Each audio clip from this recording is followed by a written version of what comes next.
2 months after Chu Shuang parted ways with Gu Sui, the aloof man finally contemplated reconciling with her. "Where are you?" "At home." "I checked. You are not at Minglanuan." "Yes, I moved." There was a brief silence on the other end before Gu Sui spoke. "Are you still sulking?" Chu Shuang stroked the head of her golden retriever, momentarily at a loss for words. "Mr. Gu, we have broken up. It is not a sulk."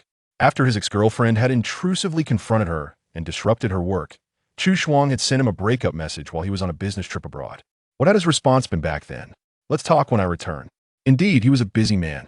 "I have already warned Xianyan she will not dare to confront you again." The man's voice, inherently melodious, carried an air of authority, understanding precisely what tone could compel submission. "She is not truly an ex-girlfriend, merely a business associate with whom I have collaborated a few times. She claimed that you were discussing marriage, and your families are well acquainted. A match made in heaven. I want hinder Mr. Gu in finding his destined partner. If she remains ungrateful, she may lose more than just her job next time." The sound of a lighter flickered through the receiver, likely igniting a cigarette, and Gu Sui's voice, now tinged with a hint of indifference, resumed. "Where do you live? We should discuss this in person." Chu Shuang sighed. "I truly do not wish to discuss it. Let's part amicably, Mr. Gu.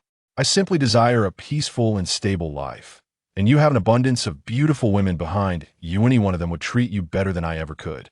Gu Sui narrowed his eyes. "Are you deliberately trying to provoke me?" Chu Shuang replied, "You know I dislike disputes." The man scoffed lightly. "Even if you didn't tell me, I could find out." After hanging up, Chu Shuang stared blankly at the roses in the vase. She was well aware of Gu Sui's capabilities. He wielded power and influence in Xianqing, capable of achieving anything he set his mind to. Yet, she did not anticipate his return to seek her out. Given his proud disposition, he had always attracted women who fawned over him. It was unusual for him to pursue one. She should never have entangled herself with a man like Gu Sui. It was her own impulsive curiosity, stemming from a lack of romantic experience, that had led her to engage with him. Just yesterday, her grandfather had called regarding her impending union with the Sheng family at such a critical juncture. Chu Shuang wished to avoid further complications. Initially, she believed that no matter how powerful Gu Sui was, it would take him at least a month to locate her. However, when he appeared at a CAF she frequented after work, Chu Shuang witnessed his formidable presence for the first time.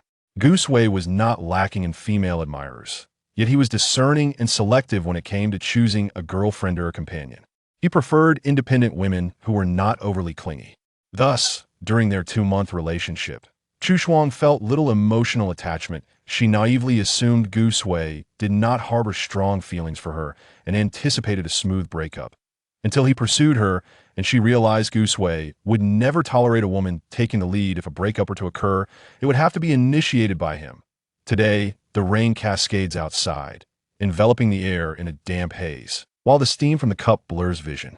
Gu Sui gazes at the individual across from him, who is intent on their coffee and avoiding his gaze, and speaks directly. "Come back with me. I have a wonderful job here. I have no desire to change positions," she replies. "If you truly wish to remain here, it is permissible," the man replies nonchalantly, sipping his coffee. "It merely requires more time. I can make the effort to visit you every Saturday, and we could consider ourselves in a long-distance relationship." Chu Shuang raises her eyes, her delicate lips parting several times before she responds. "Mr. Gu, maintaining this arrangement seems a waste of your time and energy. It would be best to part ways. I have already warned Xianyan such incidents will not recur. My last relationship concluded 2 years ago, and it is entirely severed," he states. "Do you have feelings for me?" Chu Shuang suddenly inquires. There is a brief silence in the air, and she continues, "In truth, I do not sense your affection. This relationship began rather hastily.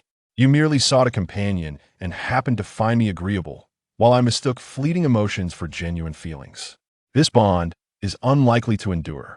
Our personalities and approaches to life diverge significantly. I'm truly grateful for your support during my internship. I still appreciate it to this day. I apologize for bringing up the subject of our breakup first, but I have pondered extensively. It is not your fault, but rather a matter of incompatibility. Mr. Gu, you are surrounded by so many remarkable women, there is no need to squander time on me." Gu Sui studies her for a moment, his dark eyes calm. "No one is inherently suitable. Compatibility is not solely your decision. His slender fingers tap rhythmically on the table, his gaze lingering on Shushwang's crimson lips, a hint of a smile playing at the corners of his mouth. Be a little more agreeable, Shushwang. The curve at the edges of his eyes suggests a playful tone, yet his demeanor remains imposing. After a few seconds of eye contact, Shushwang averts her gaze, adopting a tone of negotiation. What type of woman do you desire? I am rather uninteresting. It seems you are resolute, Gusui observes, his demeanor unruffled, though his gaze deepens slightly. After 2 months, I have gained nothing. Shouldn't I exercise some rights as your boyfriend before we part ways?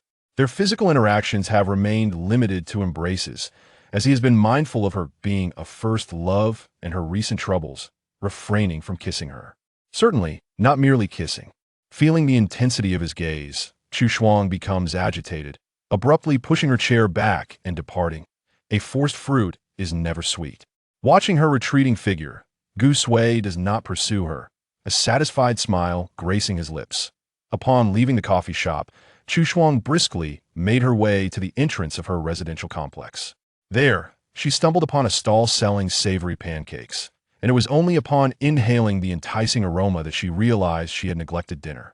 She promptly ordered 2 and, while waiting for her pancakes, found herself momentarily lost in thought.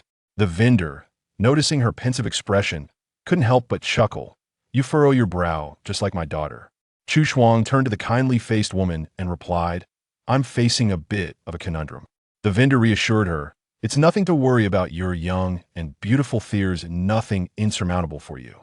As she handed over the packaged pancakes, she added with a smile, enjoy these warm pancakes, and you'll awaken a champion in the morning.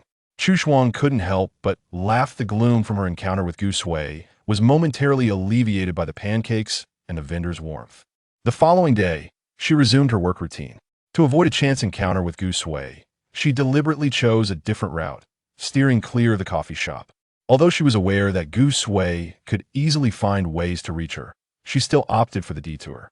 However, her fleeting joy was short-lived. On the 3rd day at work, her supervisor hesitantly summoned her to the office, where the underlying message was clear: her position at the company was no longer tenable. Shushwang felt a sense of absurdity wash over her upon reflection. It was indeed a maneuver she would expect from Gusui. Packing her belongings and returning to her residence, a singular thought consumed her mind. She needed to leave Xiangqing, and swiftly. However, the question of where to go remained. Returning home was not an option, as she could not guarantee whether Gusui would pursue her there. In a fit of frustration, she opened her phone and scrolled through Weibo, where she discovered an influx of private messages. One stood out prominently, a message from an editor at a comic website. Shushwang had a passion for drawing and had managed her account since university, often creating charming little comics and occasionally serializing romance stories when inspiration struck. After 3 years, she had amassed nearly 500,000 followers, gaining a modest reputation within the community. The editor was from the country's largest comic platform, Kite Comics, known for its stringent signing conditions and the emergence of numerous popular comics. Becoming an author and illustrator for Kite Comics had long been Shushwang's aspiration. After several unsuccessful submissions in the past, this time, the editor had approached her directly. The rapid turn of fortune left her elated, and she seized the opportunity with great foresight. The capital city, with its vastness, also presented an ideal refuge from Gusui. Upon her arrival in the capital, she completed her onboarding procedures at the headquarters and returned to her hotel. The immediate priority was to find a suitable apartment, as living in a hotel indefinitely was not feasible. After several days of searching on housing websites, she finally set out to view properties over the weekend, only to realize the challenges of finding accommodation in the capital. Many listings were misleading. Some offered less than 10 square meters for exorbitant rents, while others were outdated with questionable safety. In one instance, she opened a door only to be greeted by a chaotic scene of playful little mice. The following weekend, she viewed another batch of places and, at last, found a fitting option, a 2-bedroom apartment with a living room and bathroom, boasting good ventilation and natural light. Although the rent was somewhat steep, the landlord assured her that he would assist in finding a roommate, alleviating her financial burden. Co-living has its merits, particularly when each individual possesses their own distinct bedroom, ensuring clear boundaries. However, for the inexperienced Shushwang, who had recently ventured into society, the harsh realities of life soon became apparent. One weekend, the landlord brought a burly man with a thick beard to view the property. The man appeared to be in his 40s, with a robust face and an unreserved gaze that scrutinized her as if he were a wolf, starved for ages, finally catching sight of a succulent lamb. Naturally, he was quite pleased with the apartment and promptly decided to move in, stating he would return to organize his affairs and would relocate the following day.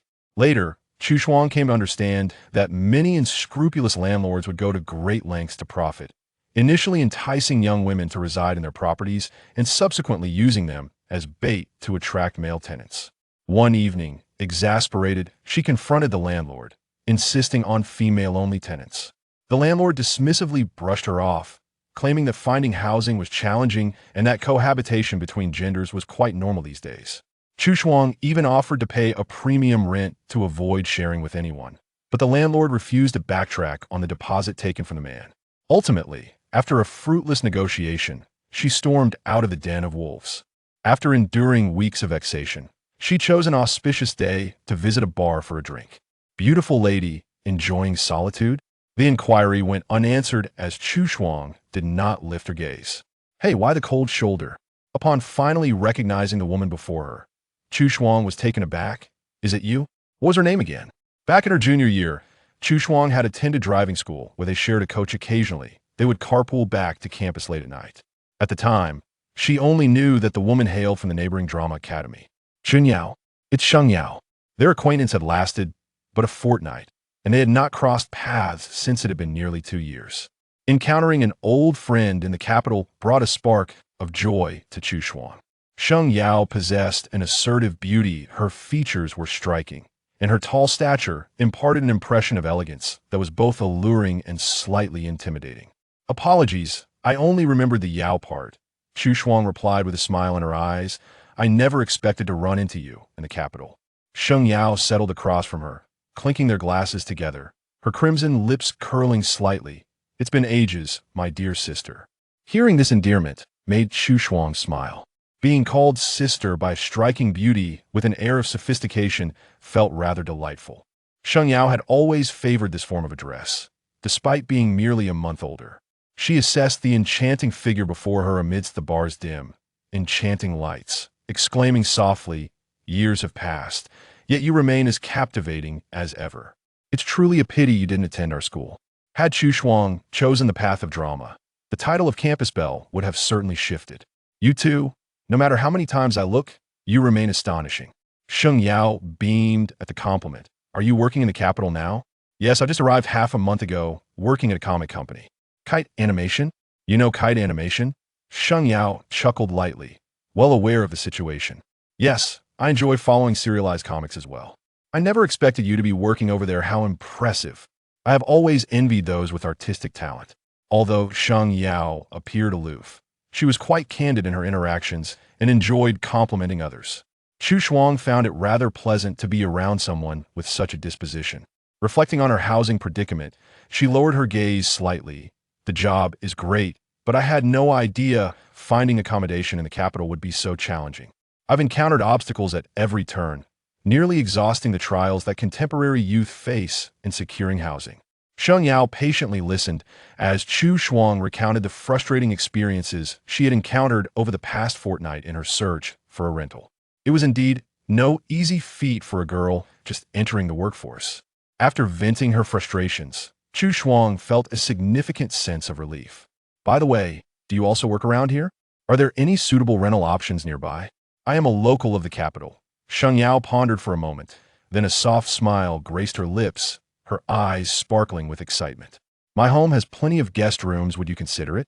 Upon hearing this, Chu Shuang hesitated slightly. I wouldn't want to impose on your family. There's hardly anyone at my place these days. It's just me, and I'm growing bored to the point of mildew. I've longed for someone to chat and explore with. The prospect of companionship thrilled Sheng Yao. Come on, just think of it as keeping me company. Isn't fate bringing us together today for the sake of our cohabitation? Gazing into Sheng Yao's bright eyes, Chu Shuang replied slowly, I'm not alone. I also have someone else. A boyfriend? No, I have a little dog, and it wouldn't be convenient to bring it to your home. I absolutely adore dogs. Bring it along, and we can play together. Sensing Chu Shuang's lingering hesitation, she continued, "You can come to my house, we can snack and watch movies in the evening, and even cook our favorite dishes. On weekends, we could take my car for a picnic in the countryside. Isn't that much better than drinking alone at a bar? Living in a strange city alone isn't easy with me around. You won't have to face it by yourself anymore." Chu Shuang felt somewhat swayed by her words. Having someone to converse with would indeed make things much easier, and she was in urgent need of a place to stay. "Could you please inform your family first? If they agree, they'll come over. If they have any objections, then I'll look elsewhere. Don't worry, my family is quite easygoing. My parents and brother never interfere with my friendships." That evening, Sheng Yao notified her family in their group Shitanli to be met with silence. Sheng Yao, raised in a free-range manner, was accustomed to this. Her parents were likely enjoying themselves in Phuket, while her older brother was notorious for his lack of responsiveness. The following day, she urged Chu Shuang to move in. Chu Shuang inquired, "Have your family agreed?" Sheng Yao replied, "Yes, they have. Since it's Sunday today, I shall come to fetch you. Which hotel are you at?" In the afternoon, Chu Shuang boarded Sheng Yao's car headed for the Sheng residence. As the vehicle glided slowly into the picturesque lane adorned with peach blossoms and lush willows, the surroundings grew increasingly tranquil. The streets exuded an antique charm, a palpable sense of history, and Chu Shuang astutely noted the solemnity of this place, distinct from the bustling exterior. The sky was clear, and the willows and late locust blossoms flanked the road, their branches swaying gently in the warm breeze, releasing fragrant scents into the air. The environment was so exquisite that it was impossible to overlook the propriety that lay beneath its orderly facade. As they passed a few households, the residences stood proudly, with stone lions guarding the entrance of the courtyards, their mouths clutching pearls, wide gates embellished with dragon-shaped door knockers, and ornate ridge beasts adorning the eaves. This was indeed the rumored grand courtyard of the Beijing elite. The imposing yet understated grandeur implied that those residing here must belong to illustrious families of the capital. Upon reaching the Sheng household, Chu Shuang found herself silently astonished. Despite having encountered many fine dwellings in her youth, she was still captivated by the magnificence of the Sheng residence. As she stepped through the door, a rich aroma of books enveloped her. The corridors and courtyards possessed a classical beauty that could not be amassed with mere wealth. Over a few decades, the essence of history lingered palpably. Sheng Yao guided her upstairs to show her the rooms. As they passed a landscape painting, Chu Shuang paused, exclaiming, "Is this a genuine work by Mr. Wu Yang?" Sheng Yao raised her eyebrows in surprise. "You can tell? My grandfather has a fondness for such art and is quite knowledgeable. I've picked up some understanding by being around him," Chu Shuang explained. After moving into the Sheng residence, Chu Shuang experienced a significant enhancement in her lifestyle. Not only was the environment filled with the melodies of birds and the fragrance of flowers, but the meals prepared by the Sheng family's cook were nothing short of culinary delights. On weekdays, she would carpool with Sheng Yao to work, and on weekends, they would dress elegantly to explore the world around them. Sometimes they would visit the mall for exquisite manicures and fashionable clothing, while at other times they would set up tents in the countryside to relish the gentle afternoon sun, having explored all the nearby scenic spots together. On days when they preferred not to venture far, they would take leisurely evening strolls in the alley with their small dog, often encountering retired officials engaged in chess by the stone tables, all of whom were neighbors and relatives. Sheng Yao delighted in bringing Chu Shuang to play chess with them, and as time passed, Chu Shuang became familiar with everyone. After work, the two were frequently invited to other grand estates for tea and snacks. These elderly gentlemen had once been formidable figures in their youth. Some, despite their advanced age, retained a serious demeanor, yet they were endearingly approachable in their interactions. Having grown up surrounded by such paternal figures, Chu Shuang quickly developed an affinity for this place. Almost 20 days after her move, Sheng Yao's parents returned. Upon seeing Mrs. Sheng, Chu Shuang was momentarily in disbelief. She resembled the esteemed international news anchor, Ms. Ji Wenyue, a paragon of talent and beauty, the very face of the television station. In her student days, Chu Shuang had listened to countless of her programs to practice her listening skills, gazing at the striking presence and charming demeanor of the person before her, which was even more vivid than on television. Chu Shuang felt a thrill akin to that of a successful fan. Mrs. Sheng's eloquence and poise exuded a refined elegance, embodying the notion that one's knowledge enriches one's character. In conversation, one could sense her composed dignity and gentle warmth. In stark contrast, Mr. Sheng appeared taciturn, commanding respect without uttering a word. Mrs. Sheng was pleasantly surprised to find that Chu Shuang could befriend her daughter, Sheng Yao, who often held herself aloof with a temperamental disposition. Chu Shuang's graceful demeanor and articulate speech, complemented by her striking beauty and a temperament that was just the right blend of steadiness, endeared her to Mrs. Sheng, who hoped that Sheng Yao might learn tranquility from her companionship. Since Chu Shuang had become part of their household, Mrs. Sheng had taken to buying snacks in double portions, often remarking that it felt as though she were raising two daughters. Watching the two girls obediently savor the cakes she had procured, Mrs. Sheng smiled tenderly, expressing a wish that they truly were sisters. Chu Shuang had a unique charm that endeared her to elders, a combination of her serene and gentle nature, paired with her ability to engage and entertain them. While Mrs. Sheng experimented with desserts in the kitchen, Chu Shuang frequently assisted, while Sheng Yao, unable to contribute, relished the leisure of waiting on the sofa for the final products. Chu Shuang's meticulousness and patience in her endeavors impressed Sheng Yao. She accompanied her mother in the kitchen without a hint of boredom. If it were her, she would have grown weary after only a couple of attempts. With such a diligent helper by her side, Chu Shuang managed to accomplish tasks that Mrs. Sheng had previously insisted Sheng Yao undertake, allowing her daughter to enjoy a more relaxed existence. On a splendid weekend, Mrs. Sheng took the two young ladies to a lakeside park for a camping trip, while Chu Shuang prepared her easel to paint a portrait of Mrs. Sheng.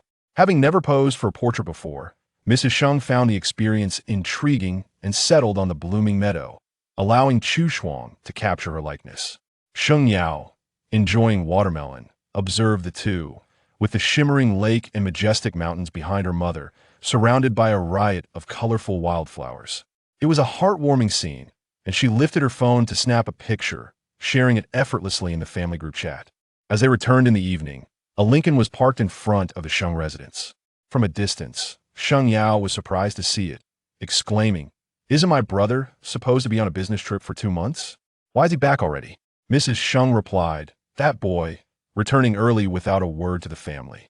Chu Shuang followed her gaze toward the Lincoln, where a man emerged, clad in a finely tailored suit and waistcoat, tall and poised, draping his coat over his arm.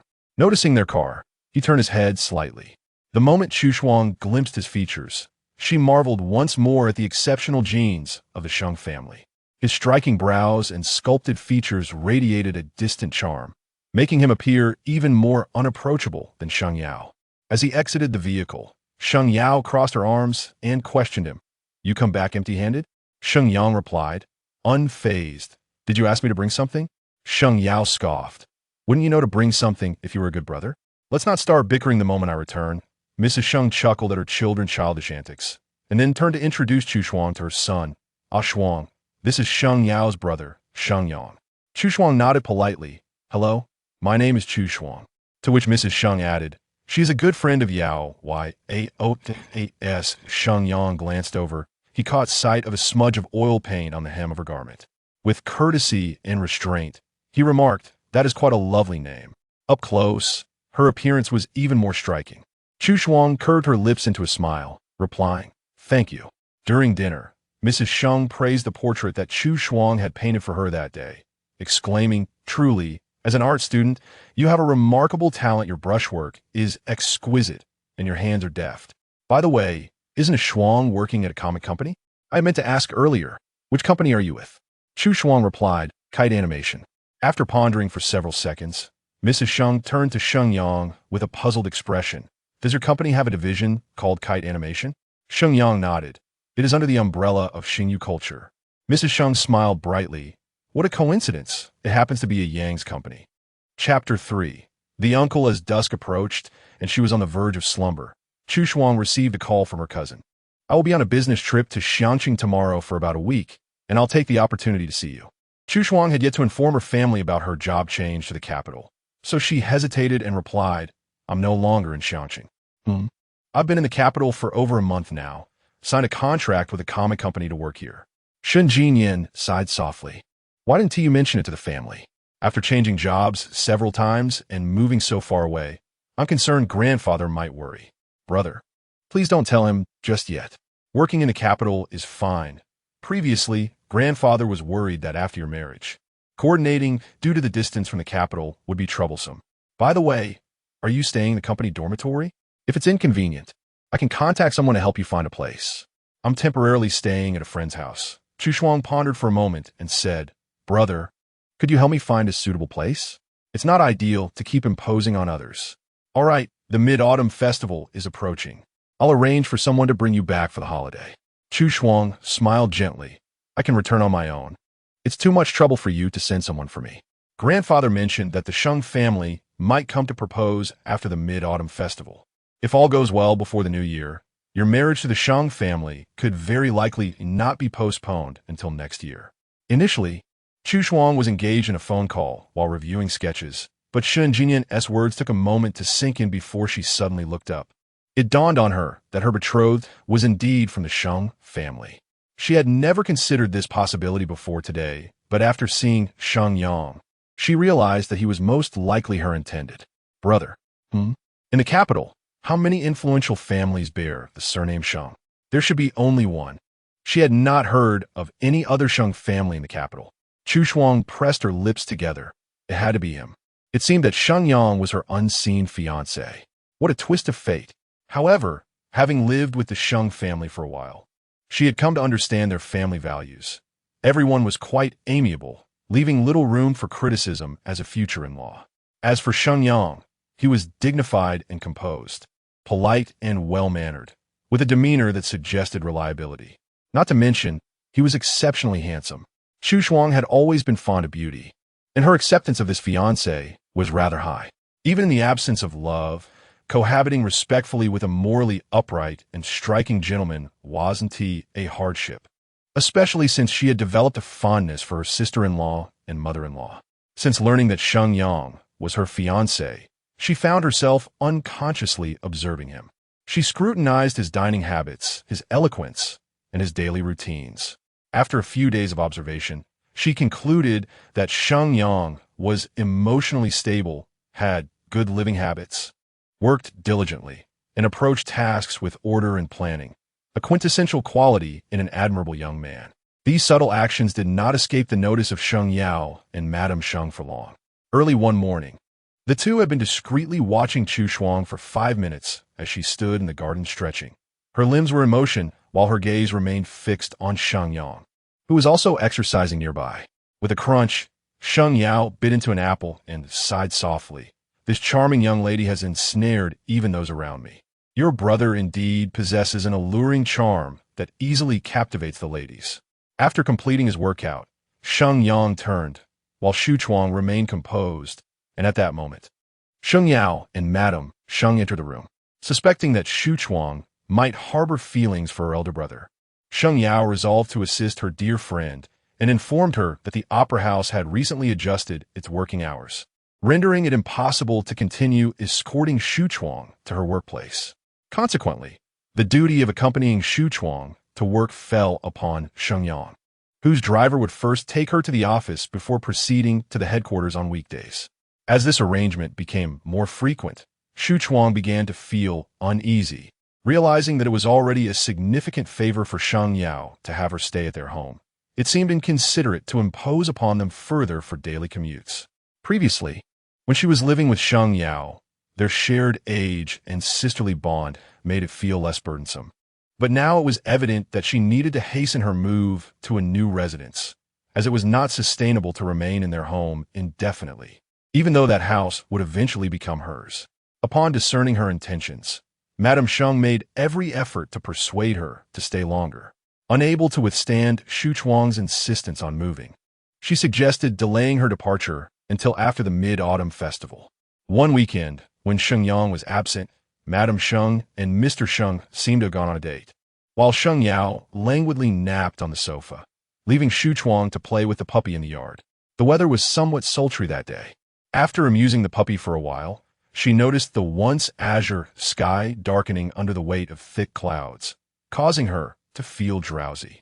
Anticipating rain, she retreated beneath the high eaves and settled into an antique armchair, surrendering to the heaviness of her eyelids. Just as she was on the verge of slumber, She heard the soothing sound of raindrops tapping against the tiles. There is something uniquely tranquil about sleeping on a rainy day. The air was infused with the fresh scent of tender grass mingled with the earthy aroma of damp soil, and the rhythmic patter of rain served as the perfect lullaby, reminiscent of her childhood, when many such rainy days were spent falling asleep to her grandmother's gentle whispers. Completely relaxed, Xu Chuang soon succumbed to deep slumber. The delicate flowers in the garden were cleansed by the rain, some drifting away with the water, while others stood resilient and vibrant, each creating its own picturesque scene. The koi in the pond seemed to revel in the rain, occasionally surfacing to greet the downpour. The sky darkened abruptly, and after an indeterminate passage of time, as the accumulated water in the courtyard transformed into a flowing stream, a car came to a steady halt outside.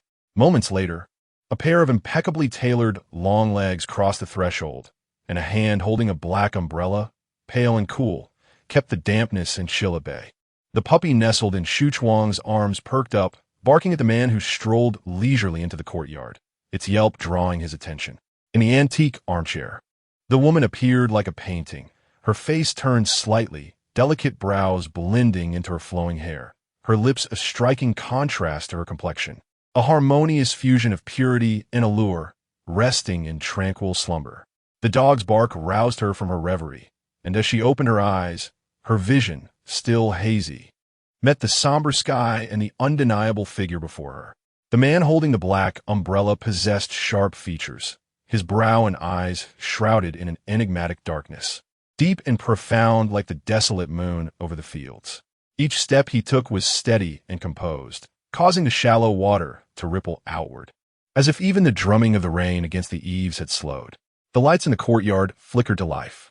Upon discerning the depth of his gaze, a phrase surged to Xu Chuang's mind. The jade mountain has toppled. The man possessed deep, obsidian eyes that seemed fathomless, with an indescribable profundity etched in his features. His double eyelids were subtly defined, and the graceful arc of his eyes lent an air of elegance, while his brows and eyes exuded a tranquil depth akin to a serene pond. His skin, cold and unyielding, bore a stark porcelain hue, and his chiseled facial features were so exquisite that one glance would render him unforgettable. With a hint of drowsiness and confusion lingering from sleep, she rose and inquired, "Hello, may I ask whom you are looking for?" The man's gaze swept over her dazed expression, scrutinizing her intently. "They are not here. Only Sheng Yao remains at home," she added, cradling a small dog. As Xu Chuang turned to head back inside, she suggested, "Please have a seat and enjoy a cup of tea. Aunt Sheng and the others should return shortly." "Uncle?" Sheng Yao's face registered surprise upon seeing the man. Without turning on the lights, he took the umbrella and pressed the switch on the wall, illuminating the foyer in an instant. "Did you just wake up?" Faced with Sheng Ting, Sheng Yao suddenly felt a surge of shyness, leaving him with a simple, "I'll pour you a cup of tea," before hastily retreating to the tea room. Chapter 4. Do you still intend to have a girlfriend? The hall was illuminated brightly, spacious yet tranquil. Xu Chuang sat on the left side of the sofa, her breathing somewhat shallow. The man exuded an air of indifference and authority that rendered one hesitant to meet his gaze. The recollection of Sheng Yao's earlier address of uncle and her own adherence to the proprieties of the household instilled a faint sense of embarrassment within her. It was clear that he was the true master of this abode, and her earlier demeanor as the host was rather misplaced. No wonder he scrutinized her so intently. Sheng Yao emerged with tea, placing the cups before the man before taking a seat beside Xu Chuang. "Xu Chuang Jia, this is my uncle." Xu Chuang sat upright, turning her attention to him. "Hello, uncle." "Uncle, this is my friend Xu Chuang. She is a manga artist." Upon hearing the greeting, Sheng Ting's gaze lingered on Xu Chuang, his eyes deepening in hue. A few seconds of silence enveloped the air. Sheng Yao, fidgeting with the hem of her clothing, pondered her uncle's potential displeasure at her bringing a friend home. Finally, the man spoke, "Hello." Fortunately, the tense atmosphere did not persist for long as Mr. and Mrs. Sheng returned home. With the arrival of the adults, Sheng Yao ushered Xu Chuang upstairs. Lying on Xu Chuang's bed, she exhaled slowly, prompting Xu Chuang to inquire, "Are you afraid of your uncle?" "Yes, I have feared him since childhood." Whenever I made mistakes, my parents and brother would overlook them. But if my uncle were present, I would invariably face his reprimands. When I was in middle school, I was a bit mischievous. One time, when my parents were unavailable for a parent-teacher meeting, my uncle attended instead. That was during a period when my grades plummeted, dropping 200 places in my class. After the meeting, my uncle said nothing, but he drove me straight to a tutoring center to find a teacher. It doesn't sound too terrifying, does it? Sheng Yao closed her eyes and continued. But that day, he stayed with me at the tutoring center until dawn. I had to complete a full set of 8 subject exams before I could rest, and he didn't even allow me to eat dinner. I still vividly remember feeling both terrified and famished, crying and apologizing while finishing the papers. Chu Shuang listened, recalling the man's austere countenance downstairs, and couldn't help but shiver. But didn't end there. After finishing the papers around 4 in the morning, he too had endured hunger until that hour. It was winter, and the night was particularly cold. After we ate, he drove me through the streets. Sheng Yao reminisced. That day marked my first encounter with Beijing at 5 in the morning. Many business people were already up, preparing for the day's dealings, while sanitation workers began sweeping the streets. I will forever remember my uncle's words. You were born into the Sheng family, endowed with privileges that others may strive a lifetime to attain. Even if you do not understand gratitude or empathy, do not squander your time. I do not wish for you to become a person devoid of worth. From that moment on, I dared not neglect my studies. I thought, even if I could achieve good grades, it would prove that I am not worthless. His profound, soul-stirring approach to education significantly impacted my adolescence. I am inherently lazy, and without the pressure of survival and future prospects, had it not been for my uncle, I might have settled for an ordinary university and drifted through life. Listening to Chu Shuang, a gentle smile graced her lips. Yet, you later achieved remarkable success, securing a position at the prestigious theater in the capital, where you not only pursued your passion, but also contributed to the arts, truly shining like a star. Your uncle may not voice it, but I'm certain he takes great pride in you. Sheng Yao gazed at her, her eyes glistening with emotion. Oh, how you excel at flattery. How will I manage when you move away? Chu Shuang found her endearing and couldn't resist ruffling her hair. This simple gesture caused Sheng Yao's emotional barriers to crumble, revealing her hidden vulnerability as she nestled into Chu Shuang's embrace. Strangely, I come across as aloof to others, yet I find myself instinctively acting coy with you. Truly, you are a captivating elder sister. As autumn arrived, Chu Shuang planned to procure a few adorable vests for her puppy, and Sheng Yao intended to shop for clothes. After lunch, the two ventured to the mall together. Upon exiting with their purchases, Sheng Yao received a call from the theater regarding an issue with the Mid-Autumn Festival program, requiring her immediate attention. As Chu Shuang sat in the passenger seat with the puppy, she suggested, since the theater requires your presence, you should hurry along. I could take a taxi back. Sheng Yao leaned out of the car. It looks like rain, and hailing a cab may be difficult. Would you like to accompany me to the theater? Business takes precedence. You handle your work first, and I shall visit later. Just then, a Lincoln pulled up by the roadside, and Sheng Yao smiled. They say it's better to arrive fortuitously than early. Brother, she called to Sheng Yang, please take Chu Shuang home. I must go to the theater. From the car emerged a woman with flowing waves of hair, who smiled brightly at Sheng Yang before glancing over to Chu Shuang and her companion, offering a courteous nod before entering the mall. Sheng Yang noticed the little dog in Chu Shuang's arms, adorably clad in a dinosaur outfit. Have you finished shopping? Are you heading back now? Yes, I'm ready to go. Chu Shuang replied as she approached. Mr. Sheng, do you have other matters to attend to? If so, I can take a taxi back. I have no pressing engagements. Come on in. We can head home together. As soon as Chu Shuang settled into the car, Sheng Yang received a call, seemingly a request from his uncle for assistance with something. If you have matters to attend to, I can take a taxi, Chu Shuang offered. Sheng Yang started the engine. No need. I can conveniently pick it up on the way. He then handed her a box of strawberry cakes. These are reportedly sugar-free and low in calories. Miss Chu Shuang, do give them a try. Thank you. Chu Shuang felt her heart warm, only to catch sight of the small hair tie around his wrist. After tasting the cake, which had an ice cream-like texture and a rich, delightful flavor, she realized only someone well acquainted with desserts would purchase such a cake. Recalling the earlier woman, Chu Shuang pondered for a moment before inquiring, "Was that lady Mr. Sheng's girlfriend?" "Not at present," he replied. "Not at present," she echoed, sensing the nuance in his words. Chu Shuang asked, "Do you intend to find a girlfriend?" Xingyang appeared puzzled. "Intend to?" Clearing her throat, Chu Shuang elaborated, "You wish to experience the feeling of being in love, correct?" This left Sheng Yang momentarily speechless. After a thoughtful pause, he responded, "Your logic is flawed. One seeks to be with someone before pursuing a romantic relationship, not to engage in romance for the sake of experiencing it." Observing the man's serious demeanor, Chu Shuang found herself in a state of partial understanding. Was Sheng Yang truly earnest? Unlike her, who merely sought a taste of romance before marriage, he appeared genuinely devoted to that young woman. What fate awaited her after the wedding?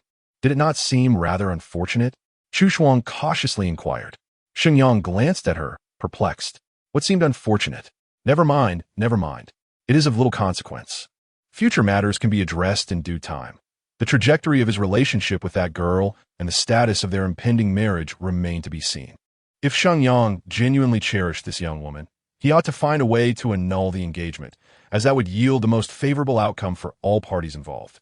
She did not wish to entangle another girl in sorrow due to her own predicament.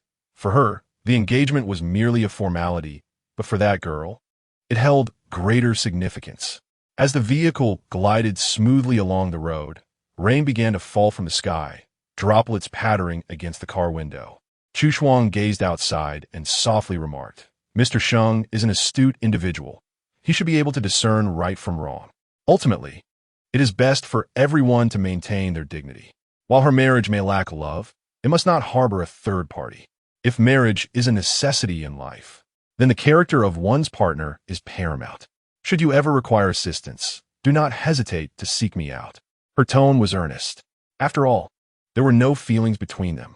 Since Sheng Yang had someone he truly cared for, she would not mind assisting in the annulment of their engagement. As they paused at a red light, Sheng Yang cast a puzzled glance her way, nodding in bemusement. The faint rustle of papers echoed through his Bluetooth earpiece, and he realized he had yet to disconnect from his uncle's call. "Uncle?" "Yes. I thought we had hung up." Sheng Ting replied, "No worries, drive safely." After ending the call, Sheng Yang felt a flicker of confusion. It was curious that his uncle had taken an interest in his conversation. Chapter 5. The frigid scent cooler than midnight jasmine after dinner. Chu Shuang was engrossed in sketching in her room, yet the little dog was exceedingly lively that evening, bounding about the house without a moment's pause, disrupting her work. "So restless. Are you yearning for some outdoor play?" Closing her computer, she attached a leash to the dog and took it for a stroll in the backyard. The crescent moon hung in the night sky, and it seemed a nest of birds was hidden amongst the sycamore trees, occasionally chirping softly, capturing the puppy's attention. Observing its bewildered gaze fixated on the tree trunk, Chu Shuang gently patted its head. "Do you like the little birds? I shall buy you a pair of parrots for companionship in the future." Leading the dog along a path adorned with a rockery and pond, the shifting garden lights cast a kaleidoscope of colors upon the water surface, harmonizing with the gentle moonlit breeze, creating an atmosphere of tranquility.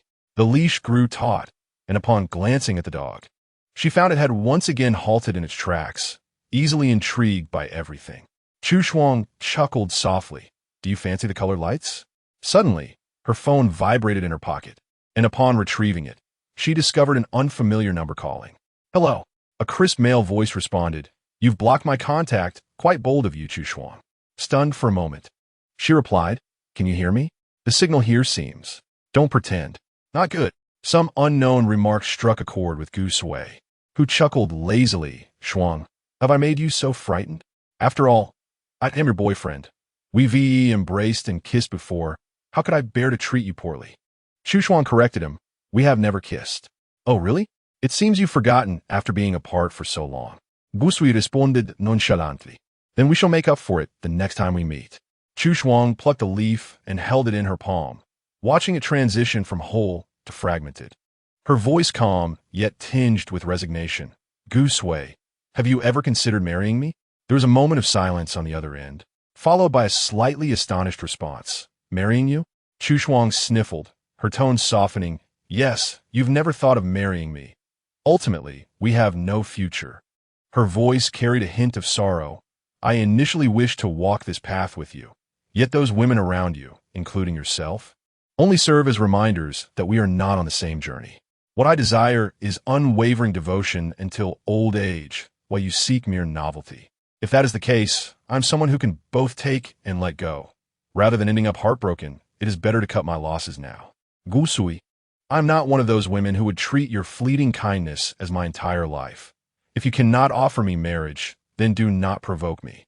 Gu Sui had never heard Chu Shuang speak with such a vulnerable tone, and particularly in light of her deeply rooted sentiments, his heart softened slightly. Chu Shuang, she continued, my family is quite traditional. Girls are expected to prepare for marriage upon graduation. I cannot wait 3 to 5 years for you. I want a family.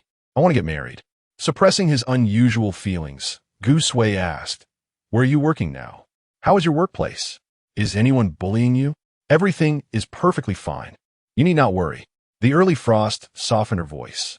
Please, contemplate your feelings towards me before seeking me out again. Alternatively, we may part ways amicably and refrain from disturbing each other henceforth. Farewell, and I wish you happiness. Without awaiting a response, she ended the call, exhaling deeply. Why hadn't she considered this approach before? Dealing with a man like Gu Sui required a gentle touch, a preemptive strike. His reluctance stemmed merely from unfulfilled desires. He had never intended to accompany her for long, much less marry her. She had fashioned herself into a pitiable figure of unrequited love, and with Gu Sui's temperament, he would not welcome such complications. Engrossed in her conversation, she had been oblivious to the fact that her little dog had slipped away. Looking down, she realized it had vanished. She attempted to call for her pet, only to remember she hadn't named it yet, resorting to calling out baby and little dog as she walked. Soon enough, she received a response. Ascending a few steps by the rockery, she reached the Guanyin pavilion, precisely above where she had just spoken on the phone. In the pavilion, a soft amber light illuminated the space, casting shadows that revealed the silhouette of a man and a dog not far off. Watching the scene from a few paces away, Chu Shuang slowed her steps. The man stood tall, his features sharply defined by the shadows, exuding a deep and rugged allure. At his feet, the little dog wagged its tail incessantly, while the screen of his phone flickered with a faint glow. He was enveloped in the interplay of light and darkness. Yet those glimmers could not dispel the air of indifference surrounding him. Upon hearing a noise, he turned slightly, meeting her gaze with his profound black eyes. Chu Shuang pressed her lips together. Is your uncle out for a stroll as well? Glancing at the dog at his feet, Sheng Ting replied nonchalantly. When taking pets out at night, one must keep a watchful eye. The pond here is quite deep. Understood. I will be more cautious in the future. Come here, little dog. She extended her hand gently, calling softly, and the golden retriever yelped in response, its bright eyes pleading with Sheng Ting, yet he offered no further acknowledgement. Realizing there was no hope, the dog scampered back to her. Securing its leash, she turned to Sheng Ting. Uncle, we shall take our leave now. You enjoy your time. As she walked away with the dog, Chu Shuang felt a quiet relief. She had never encountered such a stern elder before. The little dog thoroughly enjoyed human companionship, always seeking affection from those it met. Just moments ago, it had playfully sought attention from Sheng Ting, who had remained impervious to its charms. Picking up the dog, she murmured, "Oh, poor thing."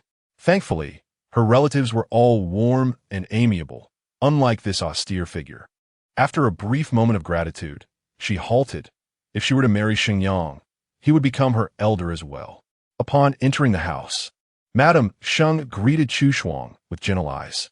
"Ah, Shuang, come and have some chicken soup. We've prepared plenty in the kitchen."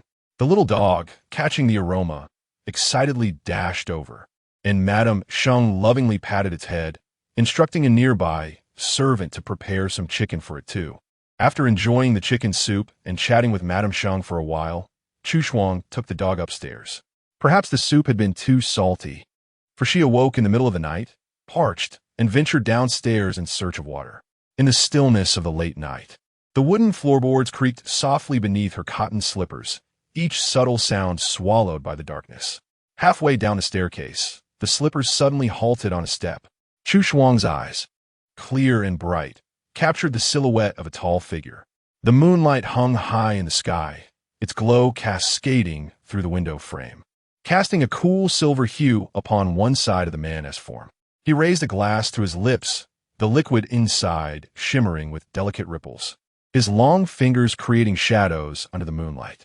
He seemed to blend effortlessly with the darkness. Although his features remained obscured, Chu Shuang could discern him from merely a profile. It was peculiar. They had met only a few times. Beside her on the flower stand, a pot of night-blooming jasmine exuded a rich fragrance, mingling with the cool air and filling her lungs, blurring the lines between dream and reality. A strange sense of familiarity lingered somewhere in her heart, as though she had encountered this scene before. In the fleeting moments of her reverie, that subtle feeling vanished abruptly, her gaze sharpening to meet the depths of his eyes. Sheng Ting observed her from a distance, his expression calm, and, as if stirred by a gentle night breeze at the window, his deep voice resonated. "Would you care for some water?" Chu Shuang watched as he poured water into another glass, and she approached him with a few steps. The man extended the glass toward her. "Thank you, uncle." Sheng Ting lingered only briefly, responding, "Good night." "Good night." The fragrance was colder than the jasmines sent at noon, and for the first time, Chu Shuang described the aroma as awakening. The glass was chilled, yet the water within was warm. Chapter 6. The proposer is me. Before the Mid-Autumn Festival holiday could arrive, Chu Shuang received an urgent call informing her that her grandfather had been in a traffic accident. In her frantic state, she hurriedly booked a ticket and rushed to the airport without packing any luggage. Upon arriving home and seeing the elderly man with a bandaged forehead, she could no longer contain the tears she had held back during her journey. It pained her deeply to witness her nearly 80-year-old grandfather suffering such misfortune. Yet, to her surprise, it was her grandfather who offered her words of comfort. The venerable Mr. Shun had spent his life nurturing countless students, and news of his hospitalization brought a steady stream of former pupils to his bedside, ensuring that the hospital room was never devoid of visitors. After assisting her grandfather with dinner, Chu Shuang received a phone call from Sheng Yao amidst the conversations shared among the visiting relatives. Learning of her hurried return to her hometown, both Sheng Yao and her mother expressed their concern, exchanging pleasantries and comforting words until they felt reassured. Towards the end of the call, Sheng Yao hesitantly informed Chu Shuang that her elder brother had started dating someone, offering her some consolation in the process. Chu Shuang felt a flicker of surprise. "Why do you feel the need to comfort me?" She mused. "My mother and I have long known about your feelings for my brother. Although he is quite remarkable, he lacks fortune. Please don't be disheartened. There are many fine young men around him. When you return, I will ensure he introduces you to some." Fortunately, her feelings for him were not deeply rooted, allowing her to retreat gracefully. "I do not harbor a secret crush on him," Chu Shuang replied. "Is it an open crush, then? Have you confessed your feelings to him?" Sheng Yao inquired. "I hold no romantic feelings for Sheng Yang whatsoever." Chu Shuang sighed, finding the situation somewhat amusing yet exasperating. "How could you and your mother think I have feelings for him? What? You actually don't like him? Then why do you watch him practice every morning? It's not every day. He possesses an admirable physique, and it is quite natural to appreciate beauty." Sheng Yao seemed distraught. "Do you truly have no desire to be my sister-in-law? Sheng Yang is a good man, wealthy, handsome, disciplined, and possessing sound values." "Most likely, that will not come to pass," Chu Shuang responded. That night, Chu Shuang experienced a peculiar dream. In her dream, she was a naive child, observing a spider weaving its web beneath the willow tree in her grandfather's alley. The sound of polished shoes approached from behind, and she turned to see a tall man drawing near, clad in a well-tailored suit, a vibrant rose brooch adorning his chest. "What are you doing?" he asked, his voice unusually gentle. Chu Shuang tilted her head back and pointed with her tiny finger at the web in the corner, curious to see if the spider would succeed. The man lowered his gaze, his brows resembling distant mountains, and in his eyes she perceived contemplation. The two remained silent for a while, waiting together for the spider to spin its silk. When a breeze stirred, making the web sway gently, little Chu Shuang finally remembered to inquire, "What are you going to do?" The man opened his palm to reveal a delicately wrapped candy nestled within. "I am here to deliver wedding sweets." The child's eyes sparkled with delight. "Are you getting married?" "Indeed. And where is your bride?" He gently patted little Chu Shuang's head, his gaze drifting back to the corner where the web had been completed. "It is done," he declared. Upon waking, Chu Shuang found the sun shining brightly outside her window. She lay in bed for a while, gazing at the ceiling, and slowly reached up to touch her own head. The warmth of that dream has faded away. That person is Sheng Ting. It is strange how he appeared in my dreams. My grandfather insisted on leaving the hospital after just 2 days, fortunate that his injuries were not severe, allowing him to recuperate at home, where my uncles came to fetch him. The mid-autumn festival at the Shun family residence was bustling with activity. My uncles and cousins were busy preparing the evening feast after breakfast, while Chu Shuang and 2 aunts went shopping at the mall. Upon their return in the afternoon, they spotted several cars parked outside the house from a distance. Initially, she thought it was her grandfather's former students come to visit him. As she got out of the car, her little nephew came bounding over, holding a beautifully wrapped, oversized candy. "Auntie, candy." Chu Shuang bent down with a smile, ruffling the child's round head. "Who gave you this candy?" "A handsome uncle." The little boy handed the candy to Chu Shuang, and then dug into his pocket for another piece. It was then that she noticed his 2 little pouches were stuffed full, resembling a little hamster hoarding food. Shuang. Shun Jinyan stood at the entrance, his golden-rimmed glasses giving him a cool and serious demeanor. The Sheng family had arrived. Chu Shuang paused slightly, then took her nephew's hand and led him inside. As they crossed the front courtyard and approached the main hall, her gaze swept inside, immediately landing on the striking Shang Yao. With her wavy long hair and vivid lip color, sitting next to Madame Sheng, her phoenix eyes adorned with makeup, emanating an air of detachment and cold elegance. A glance further revealed Sheng Ting, seated sideways, his straight back clad in a lavish black suit adorned with gold accents, exuding an undeniable aura of cold nobility from afar. In contrast, Sheng Yao appeared far more amiable. The host, Sheng Yang, was noticeably absent. With a relaxed and graceful smile, Chu Shuang greeted Madame Sheng and Mr. Sheng upon entering. Surprised expressions crossed their faces upon realizing she was the guest. Her grandfather, noticing their familiarity, inquired further and soon learned the backstory of Chu Shuang's stay with the Sheng family. Uncle Shun Ji laughed heartily, saying, "It is said that coincidence is the mother of fate. Shuang, this child, has indeed taken residence in your home. What a delightful connection." Elder Shun stroked his beard, concluding that since Shuang knew the Sheng family, there was no need for additional introductions. As the servants announced that dinner was nearly ready, everyone was invited to the dining room. The elder turned to Chu Shuang, saying, "Shuang, please take Sheng Ting to the backyard to wash his hands." Chu Shuang was taken aback. There was a washroom in the dining area. Why should she escort him specifically to the backyard? However, she trusted her grandfather's reasoning. Meeting Sheng Ting's profound gaze, she nodded, "Uncle, I will take you there." Sheng Ting rose in response, momentarily pausing upon hearing Chu Shuang refer to Shun Jinyan as uncle. Outside, the evening glow was just right, and a gentle breeze stirred in the backyard, scattering a few osmanthus blossoms. The two walked quietly along the pebble path, their figures illuminated by the radiant hues of twilight. As a younger member of the family, it was customary to initiate conversation with the elders. After a while, Chu Shuang politely inquired, "Uncle, why hasn't Xingyang come?" Sheng Ting glanced at her sidelong, responding, "Why should he?" Chu Shuang had just seen the pile of gifts in the front hall, tied with festive red ribbons. It was evident that everyone had come except Xingyang, indicating a proposal was afoot. She did not possess a profound understanding of these customs and, out of instinct, attributed it to regional differences.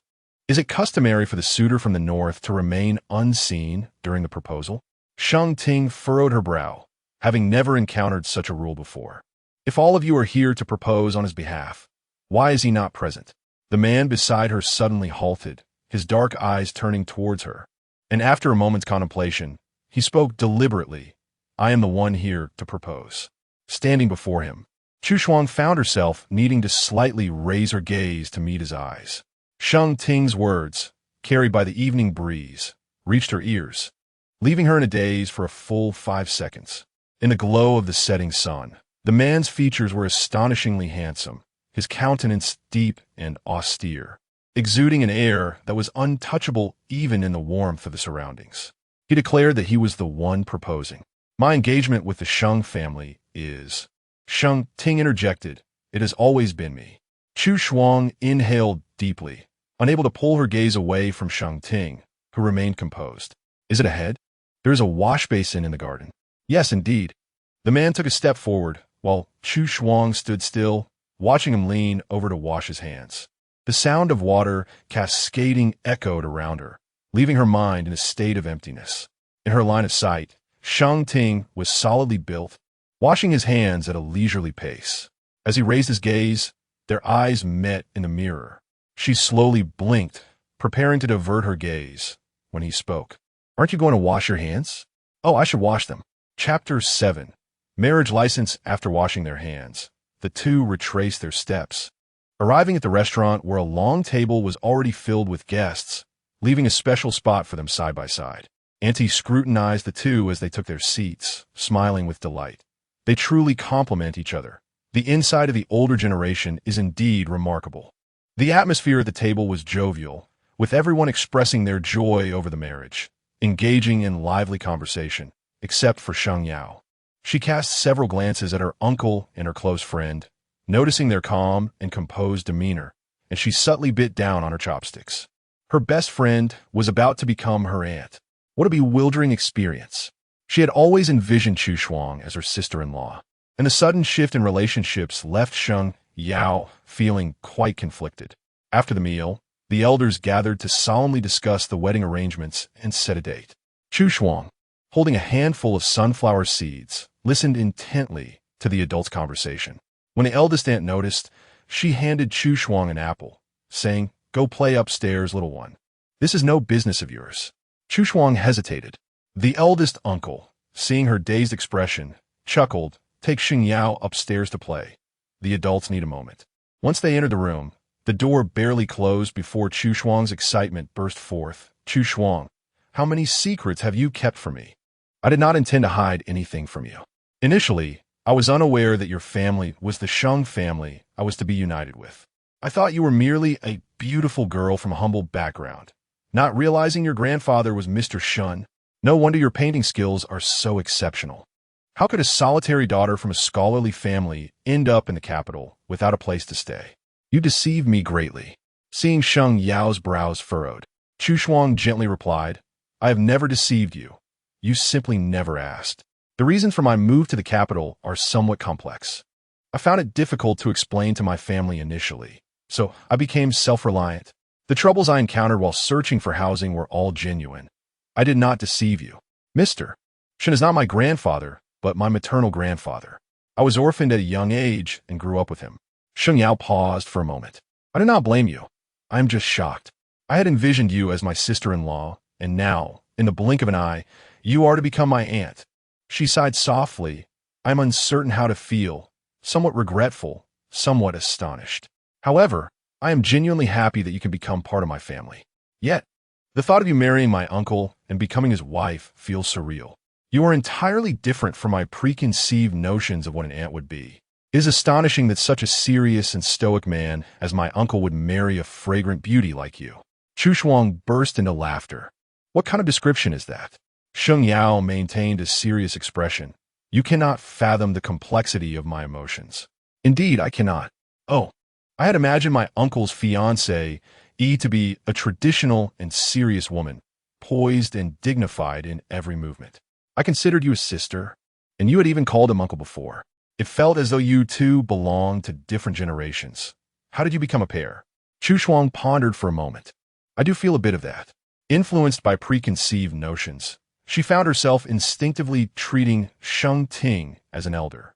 In truth, aside from the term uncle, he did indeed exude a somewhat distant aura.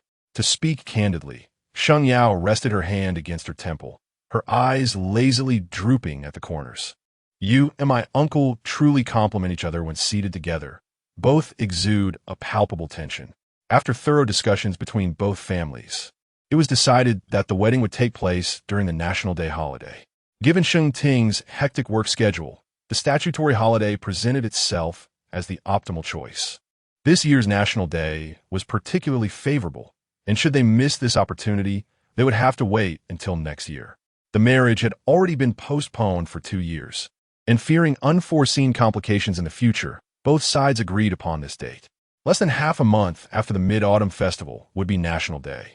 The families had deliberated and concluded that the wedding should be understated and low-key, inviting only familiar friends and relatives. With both families' capabilities, there was ample time to make the necessary preparations. The only concern was for Chu Shuang, who had assumed there would be at least a 6-month interval between the proposal and obtaining the marriage certificate, never anticipating such swiftness. However, she was generally adaptable. After all, they would marry eventually, so an earlier date was inconsequential. As the sole daughter of the Shun family, Chu Shuang's marriage was of paramount importance to the elders. Everything was to be of the finest quality, with her grandfather and uncles overseeing significant matters, while her attentive aunts took care of the finer details, leaving no room for ambiguity.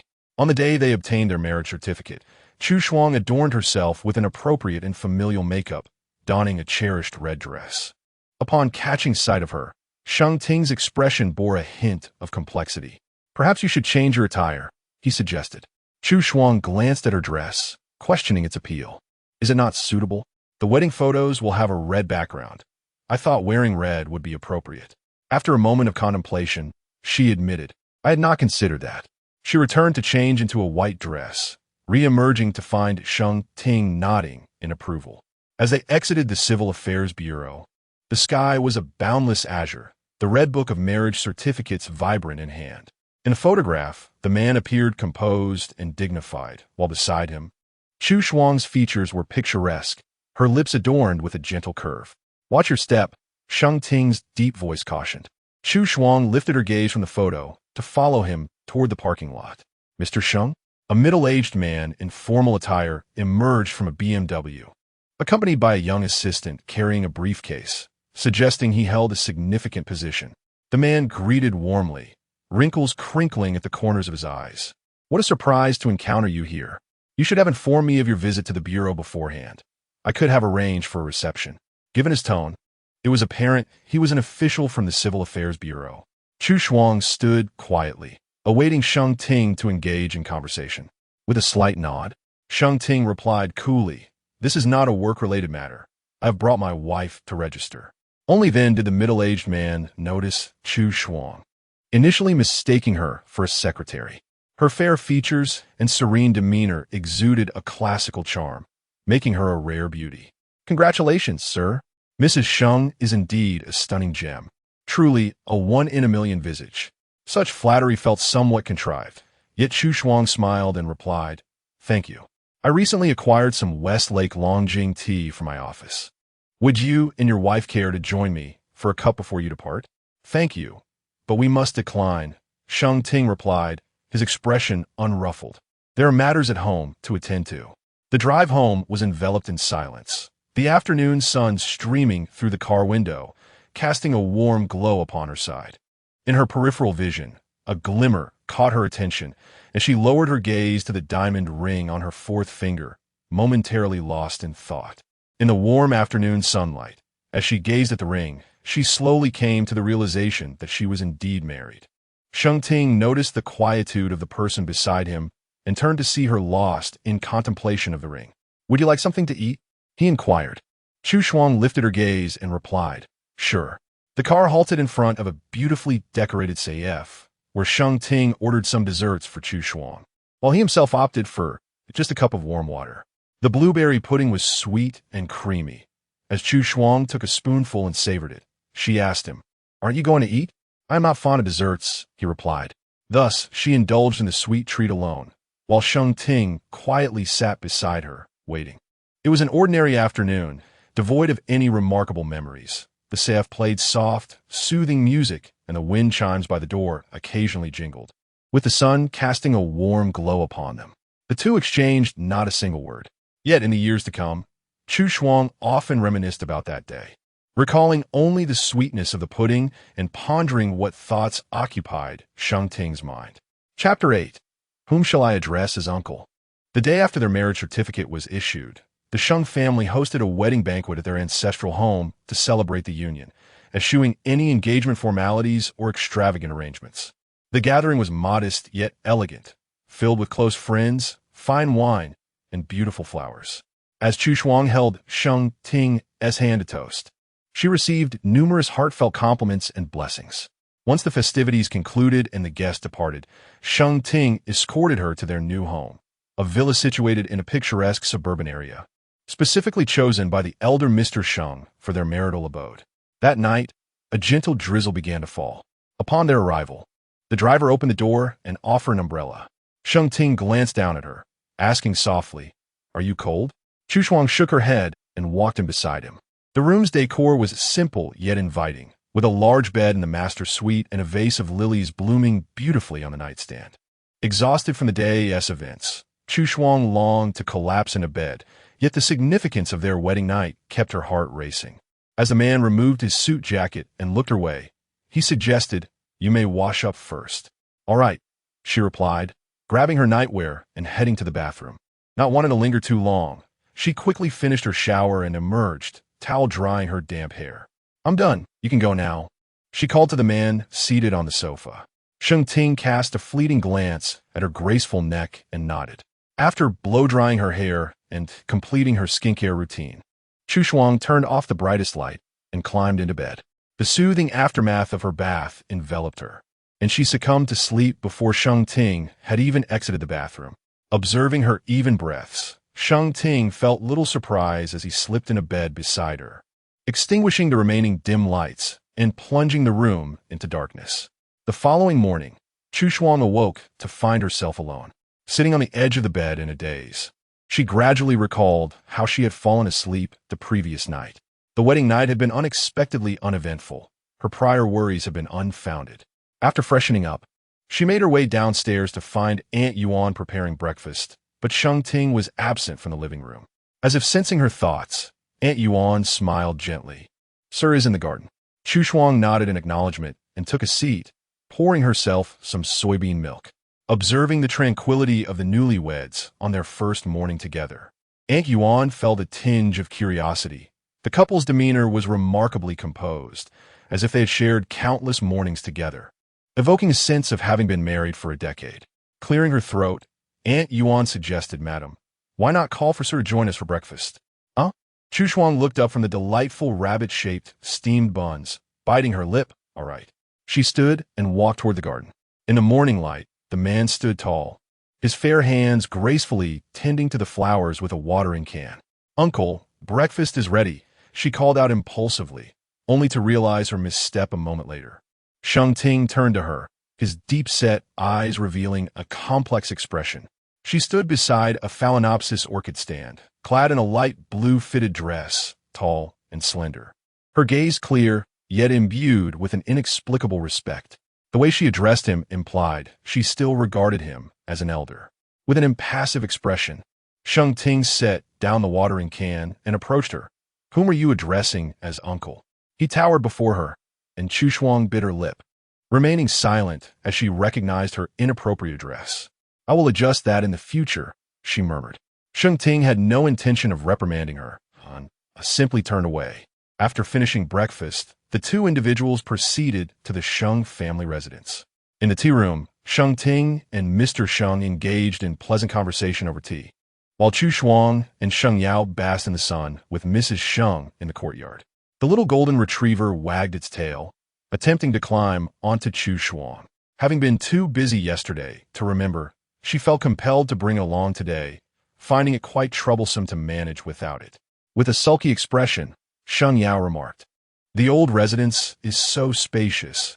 You and my uncle could easily stay here. It would be much more lively with everyone together. Yet my uncle insists on taking you away." Mrs. Sheng chided gently.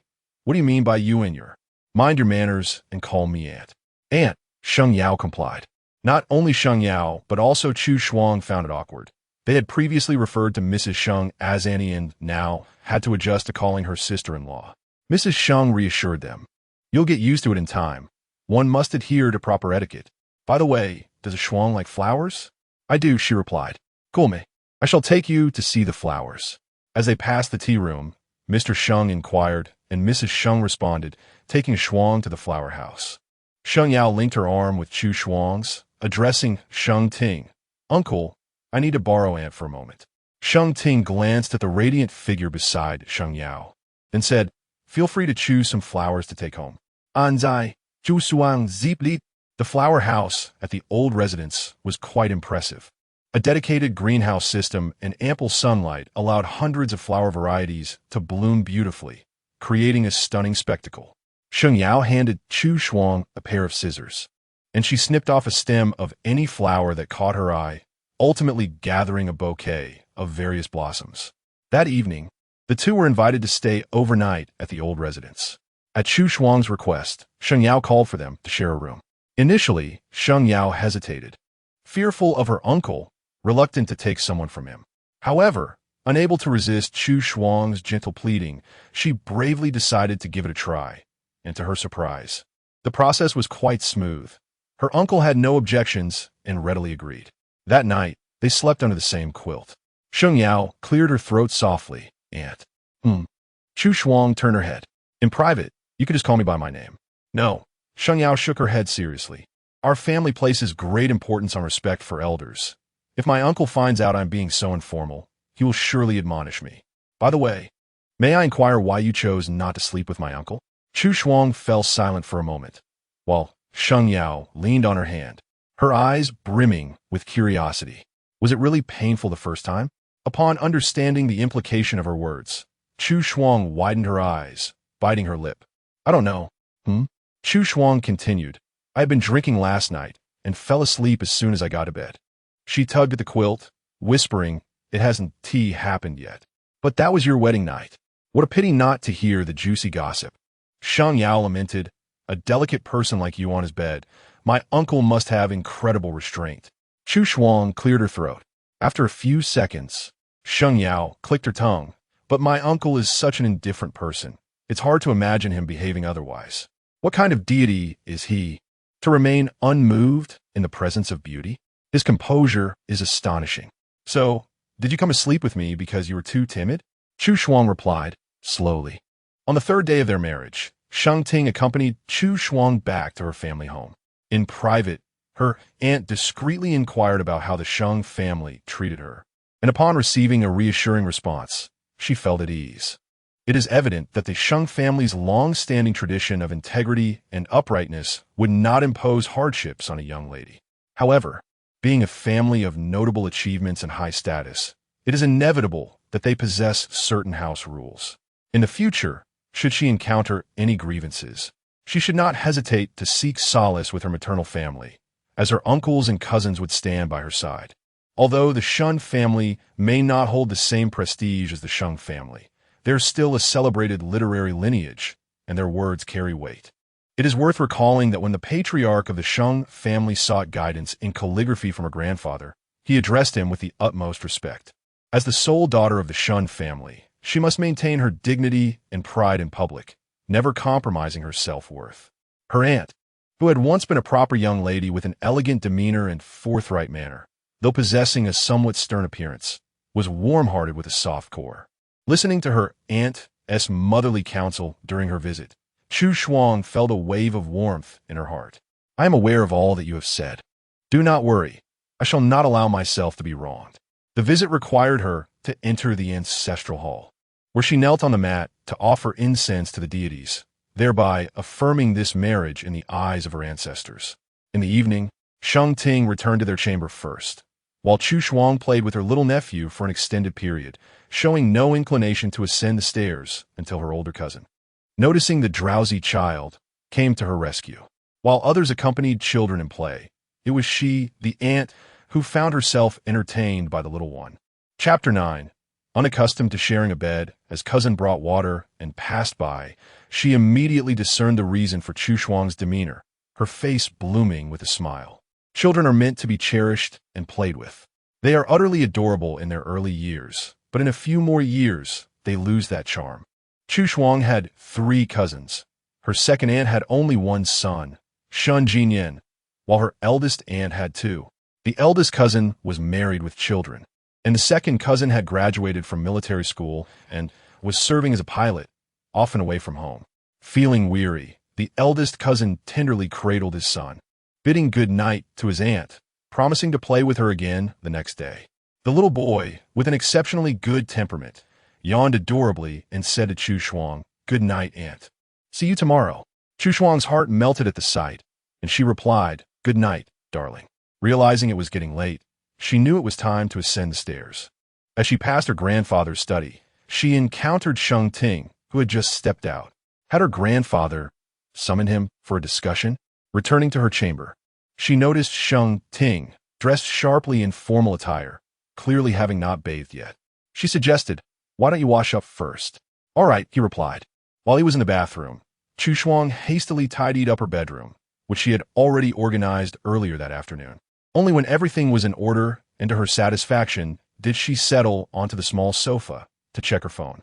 The bathroom door creaked open, and the man emerged. His damp hair slightly tousled, his features stern yet exuding an underlying intensity. Avoiding prolonged eye contact, she took her clothes and entered the bathroom. When she re-emerged, she found Sheng Ting at the low table, sipping milk. The elegance of his hand as he held the cup caught her attention, and she discreetly stole a glance. Hearing a sound, he turned his gaze toward her and offered, "The milk just arrived. You should have some." Another cup awaited her on the table. After a brief pause, she placed her towel down and approached, lifting the warm cup to her lips. Once she finished the milk, her eyes inadvertently met his dark ones, which had been observing her for an indeterminate time. Sheng Ting maintained his composure and said, "Time for bed." The loose-fitting pajamas provided Chu Shuang with a sense of security, and she felt reassured as she nestled under the covers. Sheng Ting turned off the light only after ensuring she was comfortably settled. This marked Chu Shuang's first experience of sharing a bed with a man while fully conscious, the first time she lay beside him, enveloped in his masculine scent. She intentionally lowered her breathing. As minutes slipped by, the man beside her remained still, his tranquil slumber calming her restless thoughts, and she gradually succumbed to sleep. Perhaps it was due to the novelty of sharing a bed with a man. She awoke early the following day. Upon opening her eyes and encountering his handsome face magnified before her, she nearly gasped. Silencing herself, she gently covered her mouth and turned slightly, staring at the ceiling for a moment before stealing a glance at his prominent nose and thick eyelashes. As an artist, she yearned to meticulously observe and sketch every detail of his striking visage. In her line of sight, his eyelashes fluttered, indicating he was stirring, prompting her to hastily close her eyes. Beside her, she heard the rustle of movement as Sheng Ting awoke. His long, delicate brows and soft lips contrasted with the covers that barely reached his waist. He rose from the bed, adjusting the blanket around her before retreating to the bathroom. With the National Day holiday concluding tomorrow, they would head home after lunch, arriving at Qingyu Garden by evening. After dinner, Chu Shuang took her dog for a stroll in the garden, which she discovered to be vast and labyrinthine, adorned with lush vegetation and winding paths. As she ventured deeper into this verdant expanse for the first time, she found it easy to lose her way. While wandering, she noticed several open patches of land that seemed too barren. Having spent her childhood helping her grandfather in a vegetable garden, she was suddenly struck with the idea of cultivating these areas into a garden of her own. Perhaps she would discuss this with Sheng Tian once she became better acquainted with him. As she meandered through the maze-like garden, her thoughts wandered. But it was her clever golden retriever that eventually led her back. Upon returning to the master bedroom, she found it empty. Exiting, she encountered Aunt Yuan, who informed her that Mr. Sheng was in the study, not wishing to disturb his work. Chu Shuang took a bath and retrieved her tablet to begin conceptualizing the character style for her new comic. After sketching the first draft, Sheng Tian pushed open the door and found her seated on the sofa. He glanced at his watch, 11 p.m. Still awake? Chu Shuang paused, putting down her pen. Yes. The man, composed and unhurried, removed his coat and was about to take off his watch to shower when a gentle voice interrupted. "I'd like to sleep on my side." Sheng Tian turned to her, his dark eyes calm. Chu Shuang replied, "I just checked. The bedding for side sleeping is all set." He removed his watch. "What is the reason?" "I'm not accustomed to sharing a bed with someone." Chu Shuang spoke with candor, though uncertain of his response. "As you wish," he said, before retreating into the bathroom. Chu Shuang looked at the bathroom door, Her lips parted slightly before closing once more, those words she longed to voice ultimately unspoken. In truth, she wished to express her need for time to adjust before returning. But she let it go. After returning to work post-holiday, both led a routine life, coming and going at different hours while cohabiting under the same roof. Chu Shuang found this peaceful coexistence rather pleasant. Being married felt quite liberating.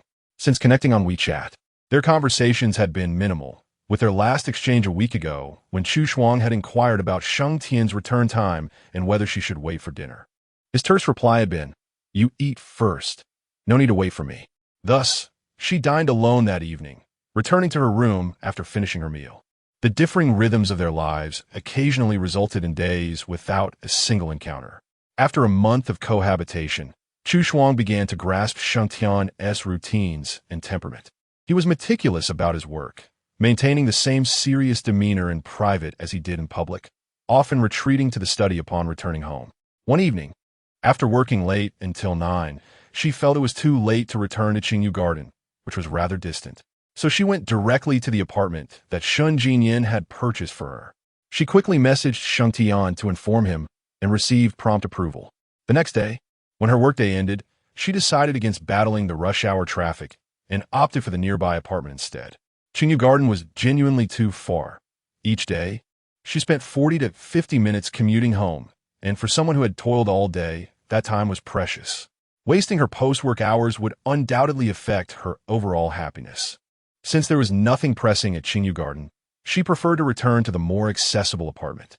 It was not a deliberate choice, but the outcome had ultimately become moving out of the master bedroom to not returning to Qingyu Garden at all. Sheng Ting did not say much. He was never one to meddle in the affairs of others. In fact, given his aloof demeanor and unwavering dedication to his work, he might not have even realized that Chu Shuang had not returned home for several days. The truth of the matter was that it was only when Aunt Yuan mentioned that the little golden retriever had lost its appetite due to its owner's absence that Sheng Ting became aware of Chu Shuang's prolonged absence from Qingyu Garden.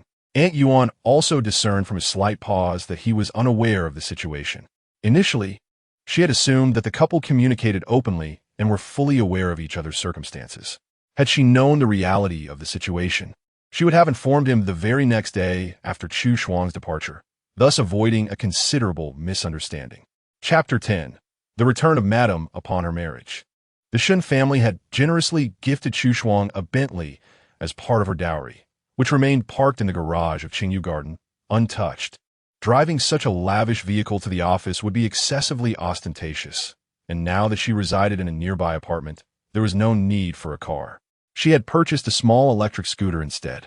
The route from her apartment to the office featured a long stretch of Maple Leaf Avenue, and after work, she would leisurely ride her scooter along Golden Avenue, feeling the gentle breeze and reveling in her splendid mood. Chu Shuang, who was savoring her independent life, nearly forgot that she was a married woman. A sharp whistle suddenly pierced the air, and upon noticing a uniformed traffic officer at the intersection, Chu Shuang felt a pang of anxiety. She lowered her gaze, avoiding eye contact with the officer, and contemplated making a hasty escape when another loud whistle rang out. "You there? The one riding without a helmet. Come here." Chu Shuang looked up to see the officer, gesturing for her to approach. She parked her scooter by the roadside and stood attentively. "Why aren't you wearing a helmet? Did you forget it?" he inquired, his tone firm. "I do have one. I just rushed out this morning and left it behind," Chu Shuang replied, a hint of embarrassment creeping in. "You youngsters have such a lack of safety awareness," the officer admonished. "Riding an electric scooter is already perilous enough, and not wearing a helmet is reckless. It could save your life in critical moments." He pulled out a notebook and began to jot something down. "Are you an adult? What is your guardian's phone number?" Chu Shuang felt a flicker of joy. "I'm already working." After showing her ID, the officer nodded. "There's a store nearby where you can buy a helmet. Get one before you continue your journey. My home is not far away. Just 2 more intersections," she replied, catching the officer's silent gaze. Relenting, she agreed, "All right then." Once she procured a helmet and donned it, the officer instructed, as a form of punishment, "Take a selfie and post it on your social media, urging your friends and family to ride responsibly, using you as a cautionary example." Ultimately, under the watchful eye of the traffic officer, Chu Shuang took a selfie and posted it. Everyone, please wear helmets when riding electric scooters. Don't follow my example. I was educated by the police officer. With recent crackdowns on traffic violations, she reminded herself to wear her helmet and be a model citizen. All right, she sighed. Upon returning home, she opened WeChat to find her friends mocking her in the comments beneath her post. Li Bingbing, oh dear, isn't this or Chu Shuang? Have you broken the law? Lin Su, he took a screenshot to save it, ha. Sheng Yao, ha. The expression of our dear Annie when caught is so adorable. Guilt is written all over her face. Second aunt, dear Chu Shuang, how did you get caught? Shen Jinyan, next time, remember to wear a helmet. It's too dangerous. Guisui liked the post. Seeing this, Chu Shuang hesitated about whether to block him from her posts. After a moment's reflection, she felt it would seem suspicious. So she decided to let it be. The next moment, a certain someone crossed her mind, and she paused, adjusting the visibility settings of her post. Meanwhile, in his car after work, the man squinted, watching as Chu Shuang's post vanished before his eyes. Having learned her lesson, Chu Shuang indeed became more vigilant, checking for her helmet every time she stepped out. Last month, after receiving her salary, Chu Shuang felt elated and invited Sheng Yao out for a lavish meal. However, Sheng Yao declined, citing a class reunion. After work, Chu Shuang leisurely rode her electric scooter through the streets, the joy of her paycheck solitary and unshared. A feeling of loneliness she hadn't experienced in a long time. Initially planning to indulge in a grand feast, as the sun dipped below the horizon, she ventured into an unfamiliar alley. An elderly man selling fried rice pedaled by, and Chu Shuang called out to him. One portion of sauerkraut, minced meat, fried rice, please. The old man ignited the stove and began to cook, but suddenly someone shouted that the city management was coming. The old man, quick on his feet, extinguished the flame and hopped onto his tricycle. Chu Shuang paused for a moment, then rushed after him, exclaiming, "My fried rice." The old man glanced back and pedaled faster, saying, "Go ahead, I'll prepare it for you up front." "Slow down my meal." At that moment, a man standing on the balcony of a billiards club on the third floor chuckled softly. His companion noticed and asked, "What has you so amused, Hao Ge?" The man flicked a cigarette and lazily replied, "Just a funny girl." Despite his age, the old man pedaled vigorously, and Chu Shuang, panting from the chase, eventually remembered why she hadn't ridden her electric scooter. Feeling foolish, she returned to her scooter, but by the time she retraced her steps, the old man was nowhere to be found. After searching street by street, she stopped in front of a convenience store, chuckling to herself, realizing she'd been rather unlucky lately. Upon returning to her empty apartment, she reflected on her solitary existence, and an idea began to take shape. While living alone was liberating and comfortable, it inevitably brought loneliness. Thus, on Friday after work, she made her way to Qin Yuan, bringing along her golden retriever. At that moment, Aunt Yuan was busy in the kitchen. Upon seeing Chu Shuang, she barely had time to express her joy before noticing her intent to leave again. Immediately, Aunt Yuan set aside her work and rushed after her. "Madam, you've just arrived home. Why are you leaving again? It's been so long since you've been back. Where are you taking the dog?" "I live in an apartment downtown. It's convenient for work." "Aunt Yuan, you needn't worry. It's too much work for you to take care of the golden retriever. I'll raise him myself." "Oh, at least have a meal before you go. Your husband hasn't returned yet. What kind of behavior is this?" Sheng Ting returned half an hour after Chu Shuang had left. As usual, he sat alone in the dining room and caught a glimpse of Aunt Yuan's hesitant expression. With his usual calm demeanor, he inquired, "Is something the matter?" Aunt Yuan tightened her grip. "Madam, she came back." "She came back," he echoed, referring to the past. Sheng Ting lifted his gaze. "Where is she?" "She took the golden retriever and left again. I couldn't keep her." The blueberry juice in his glass gleamed beautifully as he lightly tapped the rim with his fingers, his dark eyes tranquil. Suddenly, he let out a soft laugh. Yet, the mirth in his expression did not reach his eyes, causing a slight unease in Aunt Yuan's heart. On the weekend, Madame Sheng invited Chu Shuang to the old residence, stating that they needed to replant dozens of flowers in the greenhouse, clearing out the ones they had grown tired of, allowing Chu Shuang to select her favorites to take home. After a bustling afternoon, Chu Shuang had managed to move dozens of pots of flowers. If she did not take them, Madame Sheng would discard them. and they were all exquisite blooms that Chu Shuang could not bear to part with. She resolved to bring every single one back. Do you wish to take them all? Indeed. Sheng Yao pondered the multitude of flowers now strewn about, contemplating, these will not fit on a vehicle. We will need a small truck or something similar. No need for a small truck, Chu Shuang replied, brushing off the dust from her hands as she stood up. I shall find a tricycle. Where will you find one? 10 minutes later, Chu Shuang arrived at the flower house, driving a small electric tricycle. Impressive, dear aunt. Where did you procure this tricycle? I borrowed it from the gardener. They loaded the flowers onto the vehicle, filling the entire compartment with vibrant flora, transforming the tricycle into a whimsical carriage reminiscent of those found in children's animated tales. Taking her place at the driver's seat, Chu Shuang raised her chin toward Sheng Yao, who was lost in thought about the tricycle. Would you like to join me for a ride? With a leap onto the back seat, Sheng Yao raised her hand and exclaimed, let us set off. Chapter 11. Let's talk about the thoughts of not returning home in the gentle warmth of the late autumn sun. A tricycle laden with vibrant flowers traversed the road, garnering countless gazes from passers-by. Sheng Yao allowed the light breeze to tousle her hair, squinting her eyes lazily to bask in the sunlight and soft wind. What a delightful moment. She raised her phone for a selfie, with the blossoms providing a picturesque backdrop, every angle capturing her beauty effortlessly. At that moment, Chun Jiazhu, seated in the driver's seat of a Maybach behind her, caught sight of the flower-laden tricycle and remarked to the person in the back seat, Sir, look, there's a tricycle filled with flowers ahead, quite romantic. Sheng Ting lifted his gaze from the documents in his folder. Bathed in the warm glow of the sun, the sight of the flower-adorned tricycle was inexplicably soothing. As he looked forward, the figure of the person in the back seat of the car bore a slight resemblance to Sheng Yao. Further ahead, he glimpsed the fair profile of the driver. The tricycle's speed was inherently slow, and as the Maybach drew alongside, the man lowered the window, calling out with a hint of curiosity, Chu Shuang? The driver turned her head and unexpectedly locked eyes with a man she hadn't seen in quite some time. Chu Shuang was momentarily stunned before offering a polite smile. Hi. Sheng Yao exclaimed, Uncle, why are you driving a tricycle? Chu Shuang replied, Mom has redecorated the flower room, and these flowers are being taken care of by your aunt. Please stop for a moment, Sheng Ting instructed.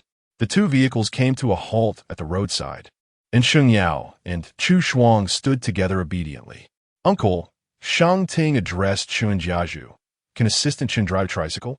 Chun Jiazhu was taken aback for a moment, but nodded affirmatively. Yes, I can drive them back. Having attended the wedding, Chun Jiazhu naturally recognized Chu Shuang as the lady of the house and politely inquired, Madam, where would you like these flowers delivered? Jiulan International and Qing Yu Yuan. They both replied simultaneously, causing Chun Jiazhu to pause briefly, weighing the authority of his superior against that of his superior's wife. As Sheng Yao observed, her gaze flitted between her uncle and aunt, discreetly taking a couple of steps back. She even thought her aunt would take the flowers to Qing Yu Yuan, but to her surprise, they were destined for her small apartment. Chu Shuang withdrew her gaze from the man's profound eyes and pressed her lips together. Let's go to Qing Yu Yuan. Sheng Ting opened the door and took his place in the driver's seat. Chu Shuang and Sheng Yao simultaneously reached for the rear door handle, but Sheng Yao deftly pried her fingers away, quietly insisting, You sit in the front. Chu Shuang protested softly, but the back seat is so spacious. Sheng Yao nudged her. Do you think he's just a driver? That's your designated spot. Hurry. Are you not coming up? The man's deep voice resonated. Reluctantly, Chu Shuang settled into the passenger seat. The crisp scent of cedar wafted through the close proximity, and Chu Shuang blinked, intently gazing out at the scenery passing by. As Sheng Ting drove, maintaining his focus ahead, he calmly inquired, I heard you've been quite busy with work lately? Ah, a little busy, she replied. That explains why you haven't returned home. His nonchalant remark left Chu Shuang at a loss for words. The more one spoke, the more complications arose, and there was little to clarify. Thus, they remained silent until they reached Qing Yu Yuan. As they arrived home, Sheng Yao was the first to open the door and exit the vehicle. Who could endure the atmosphere inside? The little ant truly has a challenging life. After assisting Chu Shuang in relocating the flowers to a suitable spot, Sheng Yao took her small bag and prepared to take her leave, but Sheng Ting interjected. Have dinner before you go. Chu Shuang replied, dinner will be ready soon. No, my mother just called, saying we're having lamb hot pot tonight, and she insists on waiting for my return. I wouldn't want to intrude on you and your uncle. Grabbing her phone, she smiled at Chu Shuang. Goodbye, little aunt. Moments later, she slipped away without a trace. As Chu Shuang gazed at the empty hall, a sudden thought struck her, prompting her to rise. The golden retriever is still at Jiulan International. I must go retrieve it. Sheng Ting set down the evening newspaper, the silver-framed glasses reflecting a cool light as he glanced at Chu Shuang and said calmly, I will have someone go pick it up. Reluctantly, she took a seat again. Dinner passed in silence, so quiet that she made a conscious effort to be gentle with her movements as she ate. I've finished, take your time, she said, just as she was about to leave the table. The man spoke in a low voice, come to my study in a moment. Oh, half an hour later, Chu Shuang knocked on his study door. Come in. This was her first time entering his study, which was styled in dark gray tones, filled with bookshelves as far as the eye could see, and the sofa area was composed of several somber black sofas. Sheng Ting appeared to be occupied with unfinished tasks, so Chu Shuang quietly sat on the sofa waiting for him. The rustling sound of paper turning echoed clearly in the tranquil room. As boredom set in, her nerves began to relax, and she covertly observed the composed figure at the desk. When Sheng Ting lowered his gaze, his brow was sharp, his lashes thick, and his nose was strikingly handsome. The aloofness he exuded while focused on work made it hard to fathom what he might be like in private. With a slight understanding of him, Chu Shuang mused that a person like him likely had no clear boundary between work and life. How he was at work was how he was in life. After what seemed like an eternity, Sheng Ting finally set down his pen and looked over. You've kept me waiting. It's nothing. He moved to the sofa area, leisurely sipping his tea before getting to the point. Are you currently residing at Jiulan International? Yes. Care to share your thoughts on not returning home? Chu Shuang toyed with her fingertips, replying softly, I've been working late frequently. It's a bit far from here, and I spend a long time commuting each day. Sometimes, after a tiring day, I just want to rush home and lie down. Working late every day. He observed her with calm, dark eyes. Chu Shuang's gaze flickered slightly, yes. I often work on manuscripts until around 9 in the evening. After a moment of silence, Sheng Ting noted her fidgeting with her sleeve. What about the weekends? Have you been working overtime the past 2 weekends as well? Looking into his tranquil eyes, Chu Shuang felt as if he could see right through her. On the last weekend, my golden retriever was unwell, so I took it to the veterinary clinic. She spoke with a steady demeanor, her heart unflustered. Sheng Ting casually played with his phone. Will you be working overtime next week? Chu Shuang noticed the chat window with Sheng Yang on his WeChat and replied, I'm not sure. It should be less busy than before. Her company is a subsidiary of the Sheng family, and Sheng Ting can effortlessly acquire information. There is little need to weave elaborate lies. Flipping his phone and resting it on the table, his long fingers unconsciously tapped against its surface. The man spoke in a calm tone. Since you are not busy, why not move back? His voice was nonchalant, yet it bore the habitual weight of a command. It all depended on the circumstances. After all, the meaning of marriage should require no further elucidation. Chu Shuang was momentarily taken aback. Having spent little time with him, she could not ascertain whether he was displeased at this moment. Sheng Ting sipped his tea and added, I am quite occupied with work and do not wish to impose too many constraints upon you. Some matters are best left to unfold naturally. If you persist in an intrusive mindset, I fear you may find yourself mentally and physically exhausted. A gentle knock interrupted them. Come in. To her surprise, the lady of the house was also in the study. I wondered where you had gone, she remarked as Aunt Yuan entered, carrying a bowl of freshly made ginseng chicken soup. Sir, please have some. I shall return to serve the lady. Chu Shuang rose and said, I can go down and serve myself. Following Aunt Yuan out of the study, she let out a small sigh of relief. Reflecting on Sheng Ting's earlier words, she lowered her gaze. Moving back seemed reasonable, as it was indeed peculiar to continue residing in that place. Chapter 12. Mrs. Sheng's remarkable skills. After finishing the nourishing chicken soup, Aunt Yuan presented her with a bowl of bird's nest, which she reluctantly accepted after several polite refusals, ultimately carrying it back to her room. Upon emerging from her bath, She was immediately struck by the silvery glow blanketing the balcony of her bedroom. The moonlight tonight was extraordinarily captivating. She made her way to the balcony, settling into a chaise lounge to admire the luminous moon hanging high in the sky. As she activated her playlist, the gentle melodies of the guqin flowed like a serene stream, enveloping her in a tranquil ambience. Residing in the Qingyu garden had its merits, offering an array of exquisite cuisines, expansive night vistas, and a grand balcony. Indeed, an apartment could hardly compare to a villa. Noticing the enchanting moonlight, Sheng Ting decided to step onto the balcony for a smoke. As he entered, lighter in hand, the ethereal strains of a haunting melody reached his ears. The melancholic notes resonated. The zither plays an untamed tune of regret, drawing forth tears unbidden. It is said that your heart is not beautiful. The waters flow eastward day and night. Ah, the sorrow lingers. When will it cease? Half the river holds trust. Half the river harbors sorrow. The operatic timbre lingered in the air, and he turned to glimpse a woman on the neighboring balcony, clad in a flowing smoke-blue ensemble. Her form graceful and delicate. She sang while dancing lightly in a classical style, her features soft and enchanting under the moonlight. With a captivating performance, she recited verses that painted an autumnal scene. The autumn waves shimmer. The cold mist embraces the green hues. The mountains reflect the slanting sun, and the fragrant grass lies untouched beyond the dusk. The high, clear notes of her voice soared beautifully, culminating in a stirring climax.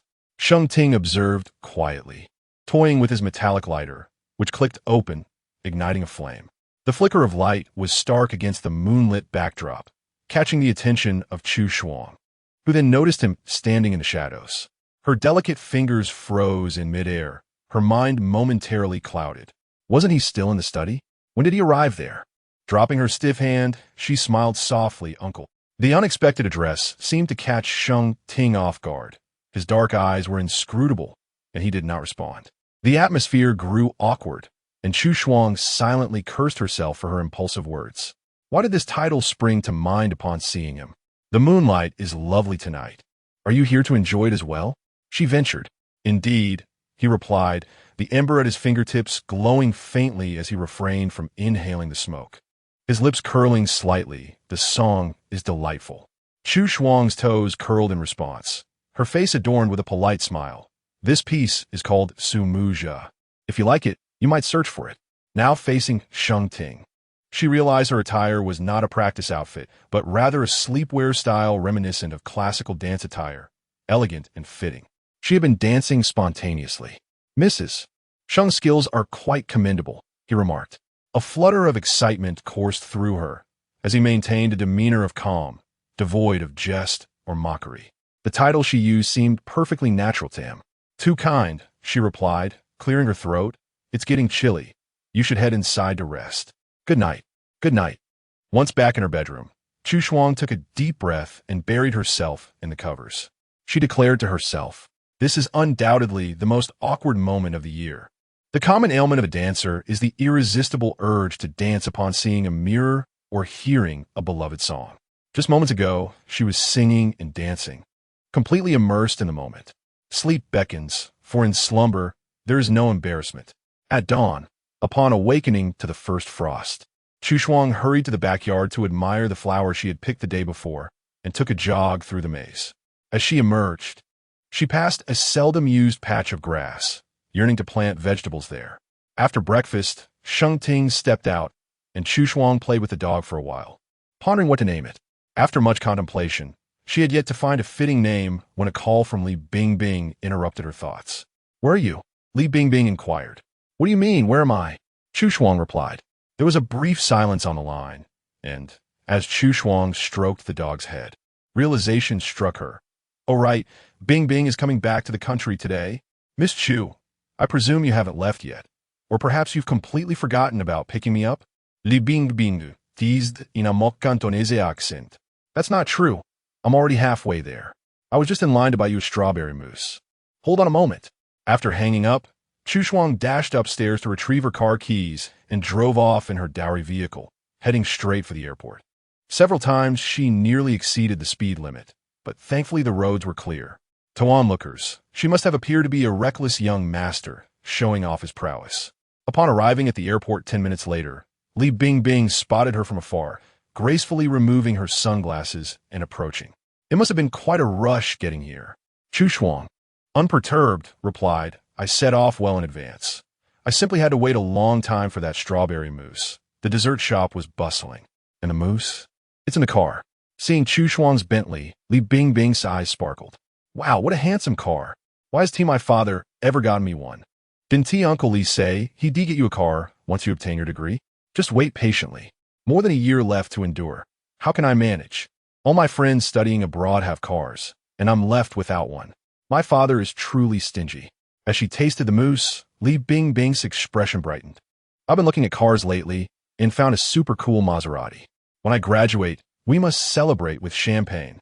Celebration is indeed in order, but first, you ought to get your driver's license.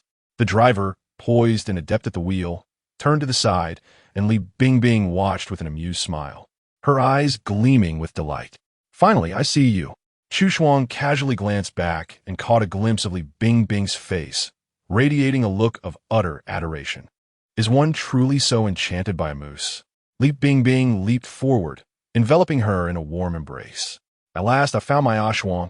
Those frivolous friends outside cannot compare to a childhood companion.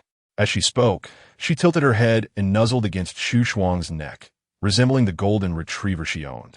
Please, I'm driving, Chu Shuang said, stabilizing the car on the roadside before gently patting Li Bingbing's back. Now, don't distract me. Remember, safety on the road is paramount.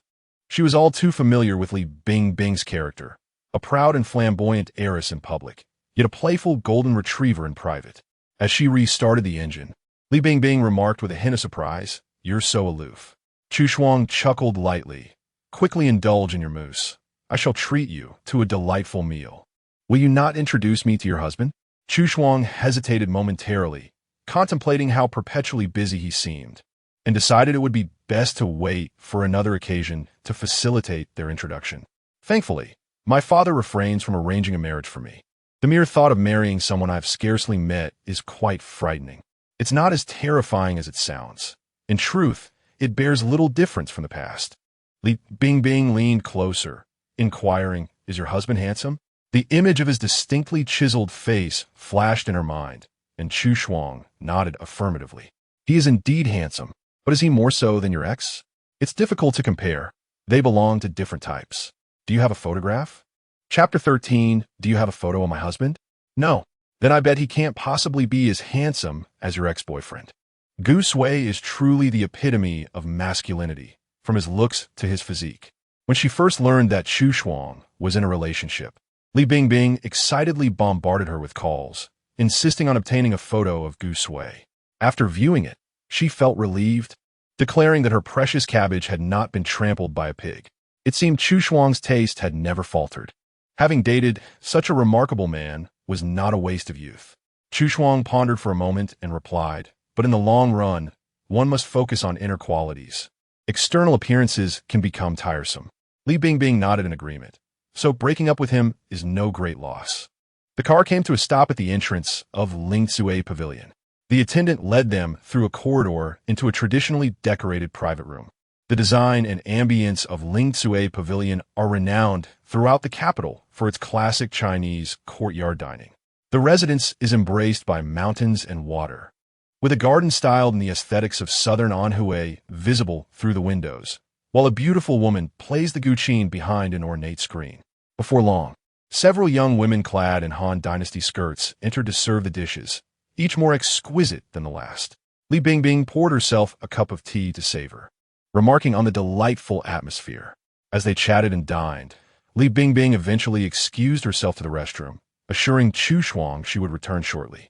However, after waiting for over 10 minutes without any sign of her, Chu Shuang decided to call. Why aren't you back? Are you lost? Chu Shuang, I think I just encountered my crush. He is so handsome. You met him in the restroom? On my way back, I was walking with my head down when someone passed by. I inadvertently looked up and saw his profile. It was breathtaking. He is exceptionally tall, with a mature and noble demeanor, the ideal type one could only dream of. And then? Then I stood there dazed for a few seconds before stealthily following him. I'm now waiting by their private room. No wonder she spoke with such a conspiratorial tone. Are you going to wait for them to come out? If I want to leave, Bing Bing whispered. You finish your meal and come over. Exit, turn right. And walk along the corridor until you see an archway. I'm hiding behind a small rockery. All right. Noticing that they had barely touched their meal, Chu Shuang took her time to fill her stomach before leisurely seeking out Li Bingbing. From a distance, she spotted someone loitering by the rockery and approached with a smile. Still not out? Li Bingbing shook her head. What if you just arrived? It could take a while. Will you stay with me to wait? Of course. I'm curious to see what kind of man has you so enchanted.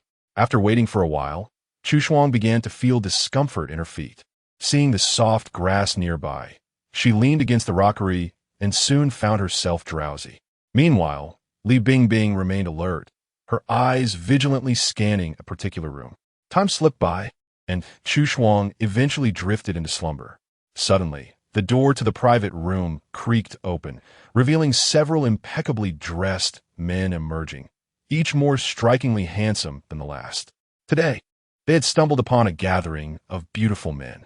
Li Bingbing excitedly shook Chu Shuang. Quickly, they're coming out. As she shook her, Chu Shuang abruptly opened her eyes. Where are we? 3 men had already emerged, and when the 4th man appeared, Li Bingbing's eyes brightened. Should I ask for contact information now? There's so many people. What else? If you hesitate after waiting so long, you may not have another chance. Li Bingbing lifted her chin confidently. All right. She completely overlooked the sudden daze of the person beside her. Chu Shuang recognized that the man exiting the private room was none other than Sheng Ting. Just as Li Bingbing was gathering the courage to approach, Chu Shuang swiftly restrained her. Wait, the men who had come out were all extraordinarily handsome, and Li Bingbing's heart blossomed with joy. In Sheng Ting's peripheral vision, he noticed someone by the rockery and casually glanced over before stepping away. Ignored, Chu Shuang tightly held onto Li Bingbing's hand, lost in thought. Shuang. Li Bingbing looked at her in confusion. Why are you pulling me? He's leaving. I need to go get his contact information. Chu Shuang pursed her lips, her expression complex. I have it. Li Bingbing's eyes widened in surprise. You know him? He's my husband. As Sheng Ting walked a few steps and realized something was amiss, he turned around and indeed saw that it was Chu Shuang, along with her declaration of my husband ringing clear in his ears. Li Bingbing's expression became subtle as she slowly spoke. Are you saying that the man in the black suit is your marriage partner? Chu Shuang nodded. Sheng Ting, what are you looking at? Zhao Jinzu followed Sheng Ting's gaze and caught sight of the 2 women. Upon hearing someone call Sheng Ting's name, Chu Shuang turned and met his gaze. Why didn't you call out when you saw me? The man asked first. I didn't have the chance, Chu Shuang replied. Before she could organize her words, he had already turned away. Sheng Ting paused for a moment, assessing her. Have you eaten? I have. Chu Shuang glanced at the few people behind him. Are you and your friends here for a meal? She recognized Zheng Ze and Jing Yuan from the wedding banquet, but the other man was a stranger. Realizing it was his sister-in-law, she had only caught a fleeting glance previously and hadn't recognized her. Zheng Ze, with his elegant demeanor, chuckled lightly. It's understandable not to recognize the others. But how could Sheng Ting not even recognize his own wife? Sister-in-law? Zhao Jinzu, seeing Chu Shuang's gentle yet striking beauty, remarked, I wondered why Sheng Ting didn't bring his sister-in-law to meet us. Turns out she's a beauty kept in a golden house. He approached, smiling and extending his hand. I missed your wedding treats since I was abroad. Sister-in-law, I'm Zhao Jinzu. Chu Shuang politely nodded and shook his hand. There were plenty of wedding treats. Feel free to visit Qing Yu Yuan sometime. We have all kinds of candies, more than enough. Zhao Jinzu laughed heartily. Sheng Ting, your sister-in-law is far more generous than you. Li Bingbing silently observed Chu Shuang conversing with these handsome men, realizing that her claim about him being her husband was indeed true. Chu Shuang remembered to introduce her slightly dazed friend.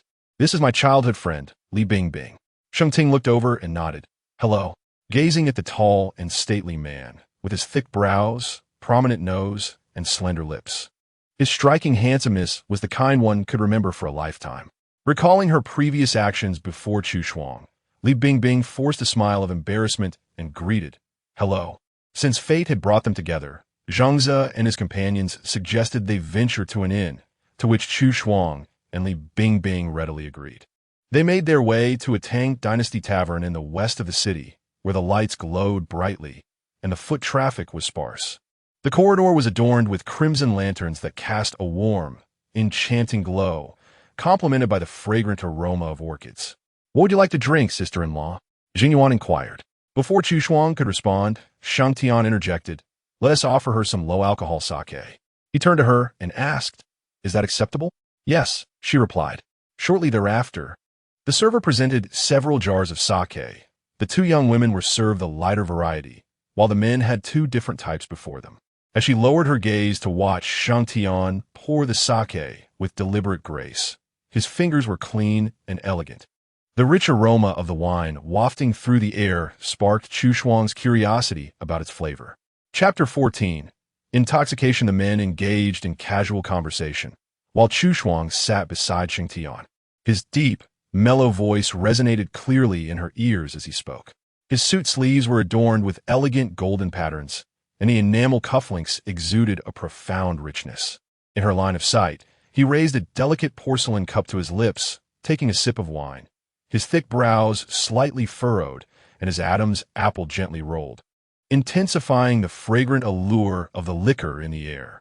Chu Shuang was aware of a gaze lingering upon her, and as Sheng Ting turned to meet her bright, expressive eyes, he inquired, "Would you like to taste it? What flavor does it possess?" "The flavor of the wine," she replied, parting her lips slightly. She watched as he took her cup, tilting the jar slightly to pour a modest amount of the liquid. "A little is sufficient. The aroma is potent, so do not indulge excessively." Chu Shuang smiled softly. "All right." She took a small sip, finding the taste far more fragrant than the clear sake they usually consumed. This was her first encounter with such a rich Chinese wine. "This is delightful. What kind of wine is this?" Zhengzi replied, "This wine is called Lelongxiu." Chu Shuang paused momentarily, recalling the poetic lines associated with it. "In the splendid halls of Huqing, the graceful song and dance intoxicate. The imperial consort savors Lelongxiu." Zhao Jinzu chuckled lightly. "Sister-in-law is quite knowledgeable. This wine is indeed the same that was shared between Emperor Xuanzong of Tang and Yang Fei at Huaqingpu. It was a tribute to the imperial court, reputedly crafted from sweet dew and red water, possessing an unparalleled clarity and an aroma that fills the room. Truly a courtly elixir." Chu Shuang finished the last drop in her cup and inquired, "How did you come across this hidden gem?" "The owner is right here," Jing Yuan said, holding his cup with a gentle smile. "Sister-in-law, the next time you come for drinks, I shall treat you and your friends." Li Bingbing had already requested a glass from Zhengzi, and the taste of Lelongxiu was indeed intoxicating. Upon hearing this, she raised her glass in a toast to Jing Yuan, exclaiming, "Boss Zheng, you are so generous." In the midst of their gathering, Li Bingbing excused herself to visit the restroom, pulling Chu Shuang along. Away from the group of men, she finally had the chance to express the thoughts that had been pent up all evening. "Sister, I must clarify. When I first saw your husband, I was indeed taken aback by his handsomeness. But you know I tend to exaggerate in my words. It was merely admiration and appreciation, and I have no intention of vying for your man. Please, do not misinterpret my sentiments." Chu Shuang regarded her quietly, momentarily at a loss for words. Li Bingbing licked her dry lips and added, "We have principles and boundaries. A sister's man is strictly off limits. I would stake my happiness for the rest of my life on that." Not wanting to tease her further, Chu Shuang laughed softly. "Do I not know your character?" Li Bingbing sighed in relief. "You startled me. Who would have thought that the dashing gentleman we encountered would be your husband? Thankfully, it's you. Had it been someone else, I would have found it impossible to explain myself today." Chu Shuang chuckled. "Would you like his contact information?" "I have it." "Please no, I wouldn't dare." Li Bingbing shook her head. "It would be best if I did not encounter your husband again. Just seeing him reminds me of today's awkwardness." After washing her hands, Li Bingbing recalled that stern visage. "But on another note, this union of yours seems truly worthwhile. Such a handsome man. Merely gazing at him uplifts one's spirits. Suddenly, an arranged marriage doesn't seem so daunting." You change your tune rather quickly. "Not long ago, you expressed fear." "Well, it depends on the person," Li Bingbing replied with a light laugh. "Your husband possesses an impressive demeanor. Sitting beside him is quite a visual delight. He seems to treat you well. In such a brief moment, can one truly discern? A person's demeanor and grace are not easily feigned. The man before her unmistakably possesses principles, even at the table. His voice lowered and his head slightly bowed, illustrating a fundamental respect for her, as did his companions. Chu Shuang, lost in contemplation, recognized the truth of this.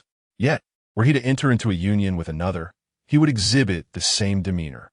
Li Bingbing queried, "Are you perhaps allergic to romance?" As they settled back down, a call came for Sheng Ting, prompting him to step outside to answer. Chu Shuang watched his receding figure, her gaze falling upon the jug of rich liquor he had poured for her, which had only offered a mere taste. With him absent, she pursed her lips and swiftly filled her glass. This action caught Zheng Yuan's eye, prompting a brief pause from Chu Shuang as she offered a composed smile.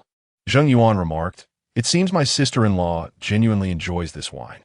Sheng Ting returned sooner than anticipated, and with half a glass remaining. Chu Shuang quickly finished it as he took his seat, bowing her head in silence. Their conversation resumed, with Li Bingbing being particularly loquacious, engaging animatedly with the handsome men around. Unbeknownst to them, Chu Shuang had drifted off on the sofa. Sheng Ting noticed the slumbering figure beside him, her dark hair obscuring much of her face, her breathing shallow, and her cheeks lightly flushed. Zhao Jinzu revealed, "Your missus. Sheng just took advantage of your absence to sneak a drink. She didn't tea-consume much, but has already gotten tipsy." Sheng Ting glanced at his watch and stated, "I'll take her home. You all enjoy yourselves." Chu Shuang felt someone lifting her, struggling to open her eyes, only to meet Sheng Ting's sharply defined visage. "Can you walk?" he inquired. She nodded, managing to rise, but soon her steps became unsteady, swaying as she continued, her left foot inadvertently tripping over her right, and she teetered forward. The anticipated pain never arrived. Instead, a firm grip encircled her waist, pulling her close. Chu Shuang opened her eyes to see the man's chin. Without uttering a word, Sheng Ting held her as he guided her into the car. The chauffeur merged onto the main road, and Sheng Ting cast a sidelong glance at the resting figure beside him, pondering how much she had drunk. Chu Shuang raised a finger, then folded it. Her voice slightly raspy, just a bit. The man scoffed, bemused by her ignorance of her own limits. Chu Shuang wrinkled her nose and shifted her position to sleep more comfortably. The alcohol's warmth enveloped her, and by the time they arrived at Qingyu Garden, she remained oblivious to her surroundings. As he exited the vehicle to assist her, he announced, "We're home." Glancing at the unfamiliar entrance, Chu Shuang shook her head. "This isn't my home. Mine has stone lions at the gate." Raising her eyes to the man backlit by the sun, shadows cast by his lashes danced beneath his gaze, and she earnestly asked, "Who are you?" Sheng Ting regarded her with a lowered glance, recognizing her intoxicated state. "Who do you think I am?" Chu Shuang shook her head. "I don't know you." A gust of night wind swept through, prompting her to stifle a sneeze. Sheng Ting furrowed his brow, choosing not to engage in further conversation as he effortlessly hoisted her out from within, cradling her with one arm as he stepped through the door. In order to maintain her balance, Chu Shuang clung to his shoulder, her gaze wandering over the scenery as she spoke again. "This isn't my grandfather's house. Have you been sent by Gu Sui?" The man paused for a fleeting moment, a mere second that passed unremarked upon, his expression unchanged as he ascended the stairs with her in his arms. "Why are you silent?" Chu Shuang sneezed once more. "Whatever Gu Sui is paying you, I'll double it. I am not someone to be trifled with. If I am harmed, my uncles and cousins will not let you off lightly." Sheng Ting replied coolly, "Be quiet." After a brief silence, she added, "My husband is quite formidable as well. He will ensure you find yourselves in custody." Chapter 15. Kissing the man's sensual atoms, Apple, placing her gently upon the bed. Sheng Ting met her gaze with his deep, dark eyes. "Take a good look at who I am." Chu Shuang's vision was slightly blurred as she quietly scrutinized him for a moment before murmuring, "It doesn't matter who you are." Sheng Ting smiled faintly, rising to his feet. "Stay put. I will fetch you some medicine." Upon returning from downstairs with the hangover remedy, he found the bed empty, a slight frown creasing his brow. Given her current state, she was bound to stumble about, just as he resolved to search for her. The sound of running water echoed from the bathroom. After waiting on the sofa for approximately 20 minutes, the bathroom door finally swung open. The dim lights illuminated the room as Chu Shuang emerged, clad in a wine-red camisole nightgown. Her long neck and well-defined collarbone were striking, but she remained oblivious to Sheng Ting's presence as she pulled the covers over herself, ready to sleep. "Get up and take your medicine," he said, approaching her. Startled by the sudden voice, Chu Shuang opened her watery gaze to see a shadow by the bedside. The proximity allowed Sheng Ting to observe the slight tremble of her lashes and the uncertainty in her eyes. Intoxication had rendered her features even more enchanting.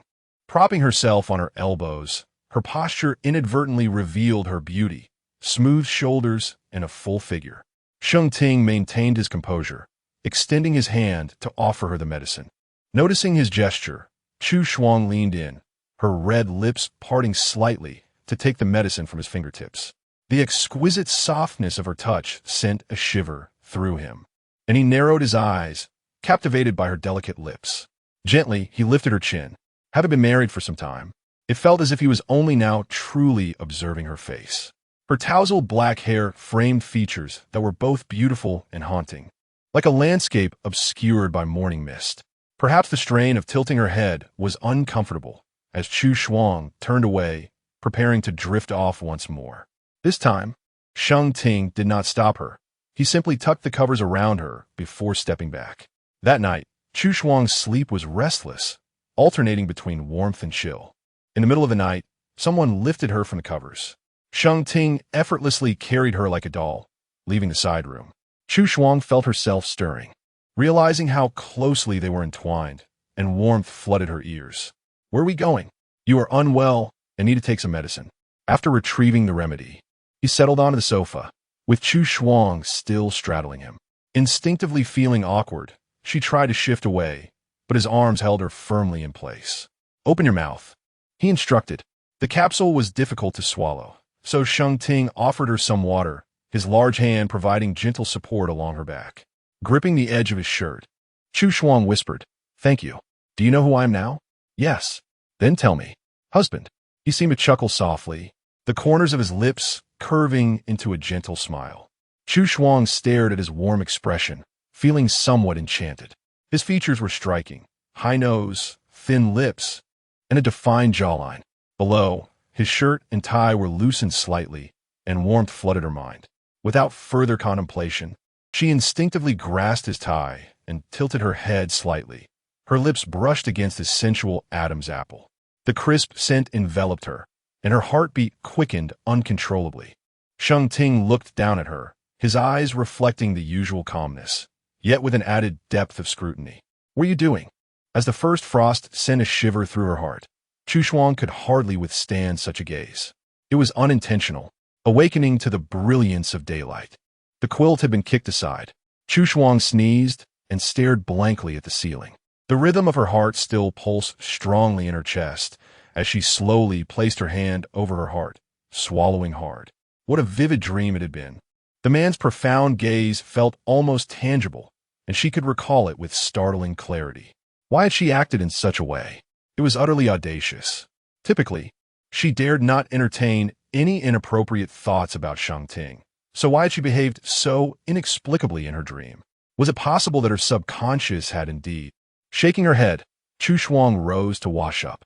Glancing at her reflection in the mirror, clad in a cool camisole, memories of last night flooded her mind. The man cradling her as he helped her out of the car and administering her medicine. The way he had held her chin while looking at her bore a striking resemblance to that in her dream. It seemed her dream had altered the reality of the previous night. Not only had she called him husband in her dreams, but she had also uttered it once when Sheng Ting carried her upstairs. "My husband is quite formidable. He would have you all locked up."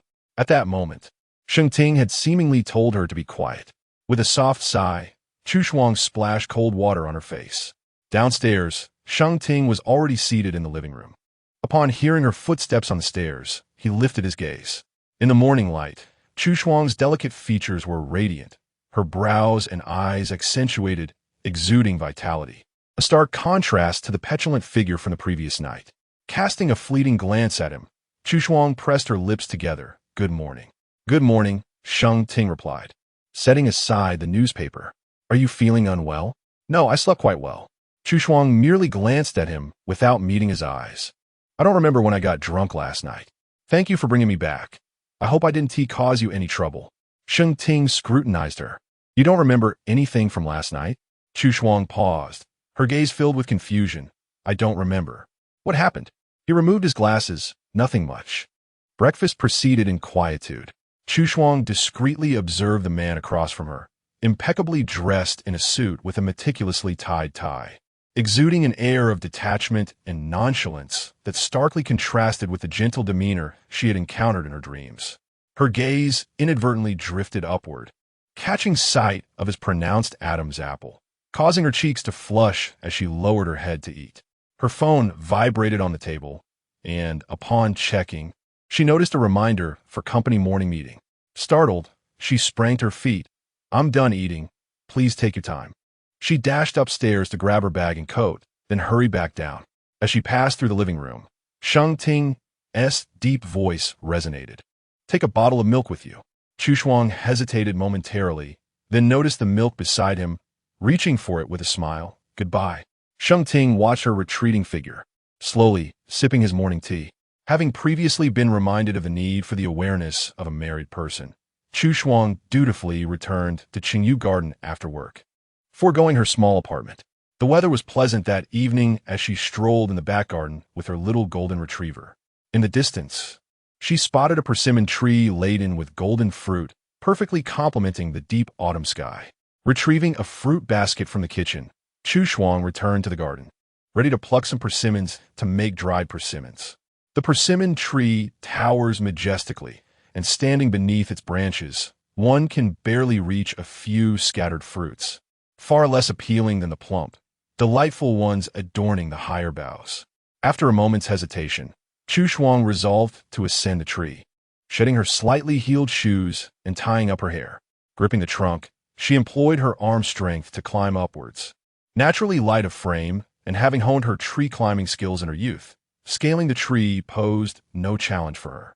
From her elevated perch, the view was splendid, revealing a different panorama of the back garden. The sun lingered just above the horizon, its warm, golden rays filtering through the wildly sprawling branches, while the evening sky appeared clear and sparse. The entire scene radiated an astonishing warmth. Chu Shuang stood atop the tree, momentarily entranced by the descending sun, only to eventually recall her purpose of gathering persimmons. After managing to pluck 2 fruits, a sudden realization struck her. She had forgotten to bring the bamboo basket with her. As she hesitated, contemplating whether to toss the persimmons down or to descend and ascend once more, a tall figure entered her peripheral vision, a man strolling leisurely, seemingly taking a walk. Chapter 16. Come and have dinner as Mrs. Sheng. One must maintain an air of dignity both in public and private, and it would be wise not to be seen by him while climbing the tree. Chu Shuang glanced down at her khaki long shirt. The dimming light should allow her to blend seamlessly with the persimmon tree. Assuming that Sheng Ting would not look up, she boldly surveyed him with her gaze. The man's trousers were crafted from exquisite fabric, and the contours of his long legs were subtly discernible. The deep navy vest he wore further accentuated his unapproachable aura. Such a proportionate physique was, to Chu Shuang, a living embodiment of aesthetic composition. As he drew nearer, the man halted a few meters from the tree. Chu Shuang held her breath, hoping he had merely paused by chance. However, she overlooked the fruit basket and the little golden retriever beneath the tree. The dog wagged its tail and bounded towards Sheng Ting, who glanced down at it. Chu Shuang's heart skipped a beat as their eyes met in an unexpected encounter. Sheng Ting remained composed, observing the slender silhouette among the branches. She was clad only in socks, her long hair casually tied up, yet appeared somewhat disheveled from her activity among the leaves. Stray hairs danced in the gentle breeze, adding a touch of soft abandon to the twilight ambience. Chu Shuang then unveiled her signature smile, her eyes curving slightly. You're off work? Yes, I came to call you for dinner. So he had come specifically for her. She had just contemplated remaining unnoticed. All right, I'll pick a few persimmons. Would you mind passing me the basket? Noticing the basket beneath the tree, Sheng Ting handed it to her, his lips curling slightly. Do you need my assistance? No, I'll be quick about it. After gathering half a basket, Sheng Ting took it back and reached out to assist her, but Chu Shuang gracefully declined. It's fine, I can manage.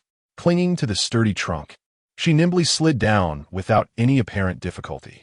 Once she put on her shoes, Chu Shuang stood up. Let us go. As she caught a glimpse of her bright eyes, Sheng Ting walked ahead, holding the basket.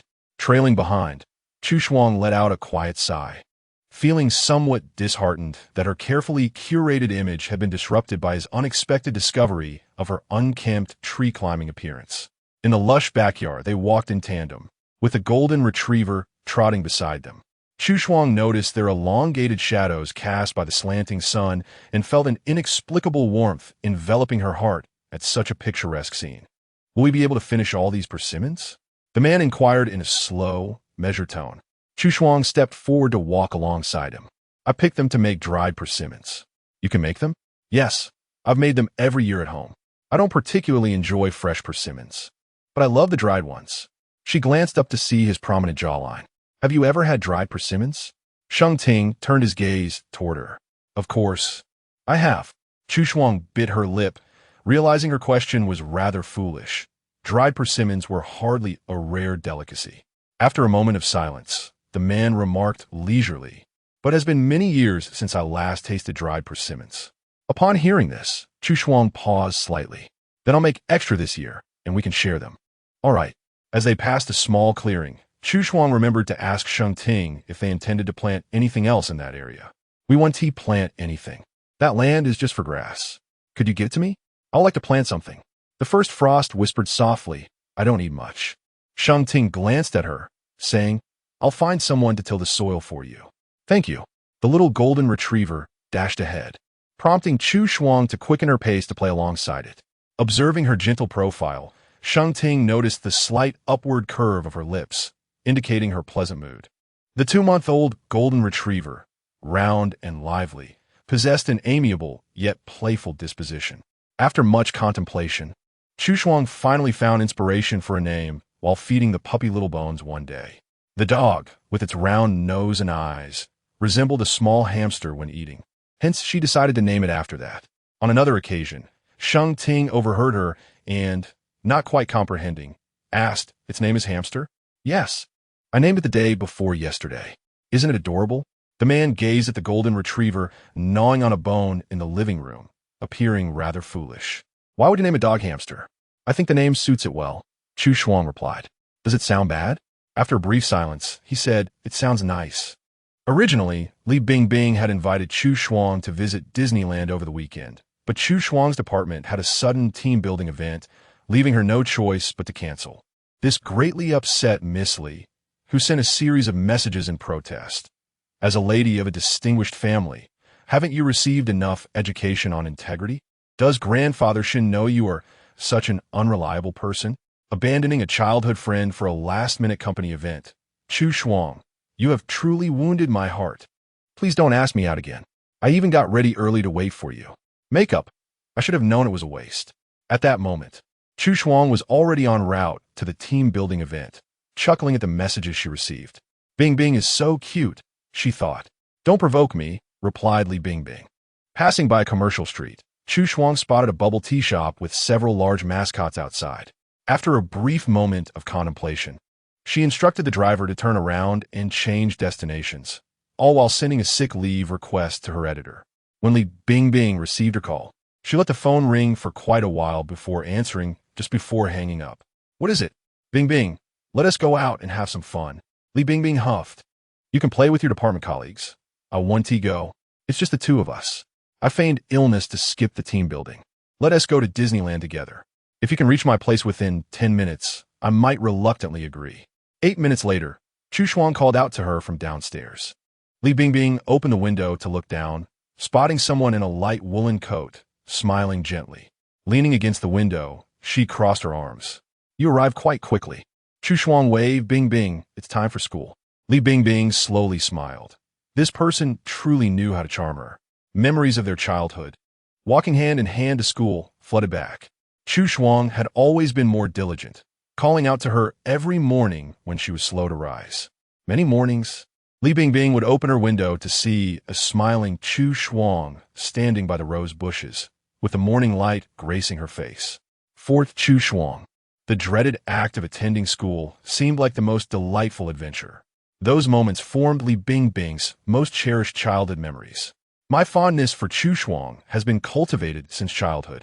I recall a time when my mother remarked that if Chu Shuang were a boy, she would undoubtedly be in a romantic relationship by now, a sentiment she herself shared. Are you really going to wear that outfit to Disneyland? Chu Shuang glanced at her attire and replied, what else would I wear? Of course, I must don pastel colors. Come on, let us wear matching outfits, or rather sister outfits. Together, they explored all 7 theme parks at Disneyland. Although they reveled in the experience, they also found themselves quite fatigued after a day of adventure. Eventually, Li Bingbing suggested they not return home, asserting that since they had made the effort to visit Disneyland, they ought to stay at a themed hotel. Let your man know you'll be spending the night out with me, she added. Chu Shuang, savoring her ice cream, paid little mind to the comment, her gaze still fixed on a Donald Duck plush toy. It's all right. He won't interfere with my plans. Chapter 17. Your ex-boyfriend has arrived. Li Bingbing gazed at her carefree demeanor and advised, perhaps you should inform him. It's a trivial effort. Your man doesn't seem easily swayed, and a simple update might prevent future disputes about your outings with me. That's impossible. We maintain a mutually non-intrusive relationship. Oh, but do you recall how obedient you were when he forbade you from drinking last time? You ended up intoxicated, and he abandoned his friends to take you home. Initial Frost paused momentarily, deliberately suppressing the memory of being carried upstairs by a man that fateful night. Suddenly, when others brought it up, it felt akin to recalling a dream. Her mind had been foggy then, her vision unclear, and she could scarcely remember his expression or warmth at that moment. Yet, the true dream had haunted her for days. After purchasing a few figurines at a joint store, they returned to their hotel, where the room, themed as a dream garden, resembled a fairy tale. As Li Bingbing reclined on the oversized plush toy to select photos for her social media, Chu Shuang sent a message to Sheng Ting. I'm spending the night with Li Bingbing, so I won't be returning. No need to wait for dinner. Gazing at the mundane string of text, Chu Shuang typed 2 smiley faces in the chat box, only to delete them moments before sending. Shuang, come choose which photo you like. I want to post on WeChat. Li Bingbing had selected several pictures of the 2 of them. This one looks like we're having a great time. All right, let us go with that. Li Bingbing flipped to another picture of Chu Shuang alone. This one, he glancing back with a smile, is stunning. I'll send it to you. Sure. As hotel staff delivered their dinner, the castle within the Disney park illuminated against the night sky. Their hotel balcony offered a splendid view, and the 2 enjoyed their meal while gazing at the scenery from a small sofa. Li Bingbing marveled, it's so beautiful. How wonderful it would be to live in such a fairy tale forever. Indeed, Chu Shuang agreed, capturing a dazzling night view and pairing it with several daytime photos for her social media post. Happy weekend. She made sure to exclude her colleagues from the audience. Just as she finished, a new message notification appeared at the top of her screen. Sheng Ting, okay, be safe. At the Sheng family residence, Sheng Yao spotted Chu Shuang's beautiful photos on social media and quickly shared them with her mother. Look, Auntie and her friend went to Disney. This photo is gorgeous. Her figure is absolutely stunning. How does she make even a stepmother dress look so elegant? Mrs. Sheng, intrigued by her daughter's excitement, glanced over. What is a stepmother dress? It's a recent trend. It refers to dresses that accentuate one's curves. Someone joked that wearing such a dress makes you look like a wealthy stepmother, and the name stuck. Mrs. Sheng remarked, young people today come up with the oddest names. Meanwhile, Sheng Ting, who was sipping tea with Mr. Sheng in the living room, slightly lifted his gaze to check his own social media. There was nothing new. Oh my, that glance of Shuang is indeed well captured, Mrs. Sheng said, admiring the photo on her phone. Her features and poise reflect her scholarly lineage. He refreshed the page, still finding it devoid of updates. With a sigh, he turned off the screen and resumed his conversation with Mr. Sheng. Li Bingbing, unable to endure the evening chill, retreated to her room, while Chu Shuang lingered on the balcony, reluctant to part with the enchanting night view. In the upper balcony, someone caught a glimpse of a graceful silhouette. Momentarily pausing before slowly discerning her features, her phoenix eyes glimmering with intrigue. The profile of Chu Shuang was sharply defined, yet her delicate features softened the air of aloofness surrounding her. Her voluminous hair cascaded down her back, her figure upright, exuding an effortless elegance that demanded respect. This evening, she appeared subtly transformed, perhaps revealing nuances previously unnoticed by him. Initially, he perceived her as a soft, fallen maiden, yet now it seemed her essence was far more complex. After observing her for a moment, the man lowered his gaze to his phone, tapping out a few words. The screen of the phone held by the woman below flickered to life, and she cast a glance, her expression remaining impassive before she shut off the device and resumed her contemplation of the night scenery. The man narrowed his eyes slightly. "Mr. Gu, I have called you several times. What captivates your attention so?" A soft, melodious voice interrupted from behind. Gu Sui, maintaining his composure, diverted his gaze back to the view. The woman, clad in alluring sleepwear, her collarbone pale, felt her ears flush as she noticed Gu Sui's scrutiny. "Aren't you cold out here?" Gu Sui stepped forward, wrapping an arm around her waist as they entered the room together. The woman's makeup was subtle, her beauty undeniable. She possessed the ability to smile shyly and cater to his whims. Indeed, as Chu Shuang had remarked, even the most ordinary of women could exhibit greater tenderness than she did. Though the woman herself was gentle, it often manifested in ways that did not cater to his preferences, her demeanor frequently bordering on oblivion. It was in truth rather dull. Unaware of his distraction, the woman blushed as she reached to loosen his tie, gazing at her flushed cheeks. Gu Sui was suddenly reminded of the time he confronted Chu Shuang at the CAF, where he had uttered some threatening words that had provoked her ire. Her eyes bright with emotion, her ears tinged with pink, her reluctance to engage in an argument evident as she ultimately departed the scene. It was a vivid memory. Looking down at the woman, Gu Sui suddenly lost interest. His thick brows furrowed as he tilted his head, adjusting his cuff. He retrieved his jacket and handed a card to her thigh. "This hotel is quite nice. Enjoy yourself," he said in a tone devoid of warmth. The woman hesitated, grasping the underlying message, yet perplexed by his abrupt change of heart. It was never pleasant to be rejected by such an exceptional man. She offered the card back to Gu Sui, biting her lip, no reward without merit. His expression remained unchanged, his voice calm as he replied, "I do not shortchange women." With that, he vanished from the room, leaving the woman in stunned silence. She had been with Gu Sui for less than a week, having heard of his cold, ascetic nature, yet she found him to be a gentleman. This past weekend, he had accompanied her to Disneyland, and they had silently agreed to share a hotel room that evening. Moments ago, she had anticipated intimacy, yet he had unexpectedly presented her with a card. Gazing at the card, she felt her spirits deflate gradually. The implications were crystal clear. Their connection had been severed, just as the rumors suggested. No woman could remain by his side for longer than a month. As Gu Sui descended the stairs, he recalled his words about not shortchanging women. Chu Shuang was the only one who had not benefited from his generosity. All the others had received gifts of bags, cars, and jewelry, and had walked away with substantial compensation upon their parting. Only Chu Shuang had never asked him for anything, claiming she needed nothing, though she had mentioned her fondness for beautiful things. For a man like Gu Sui, the straightforward act of purchasing bags and jewelry is far simpler than pondering over the complexities of a woman's heart.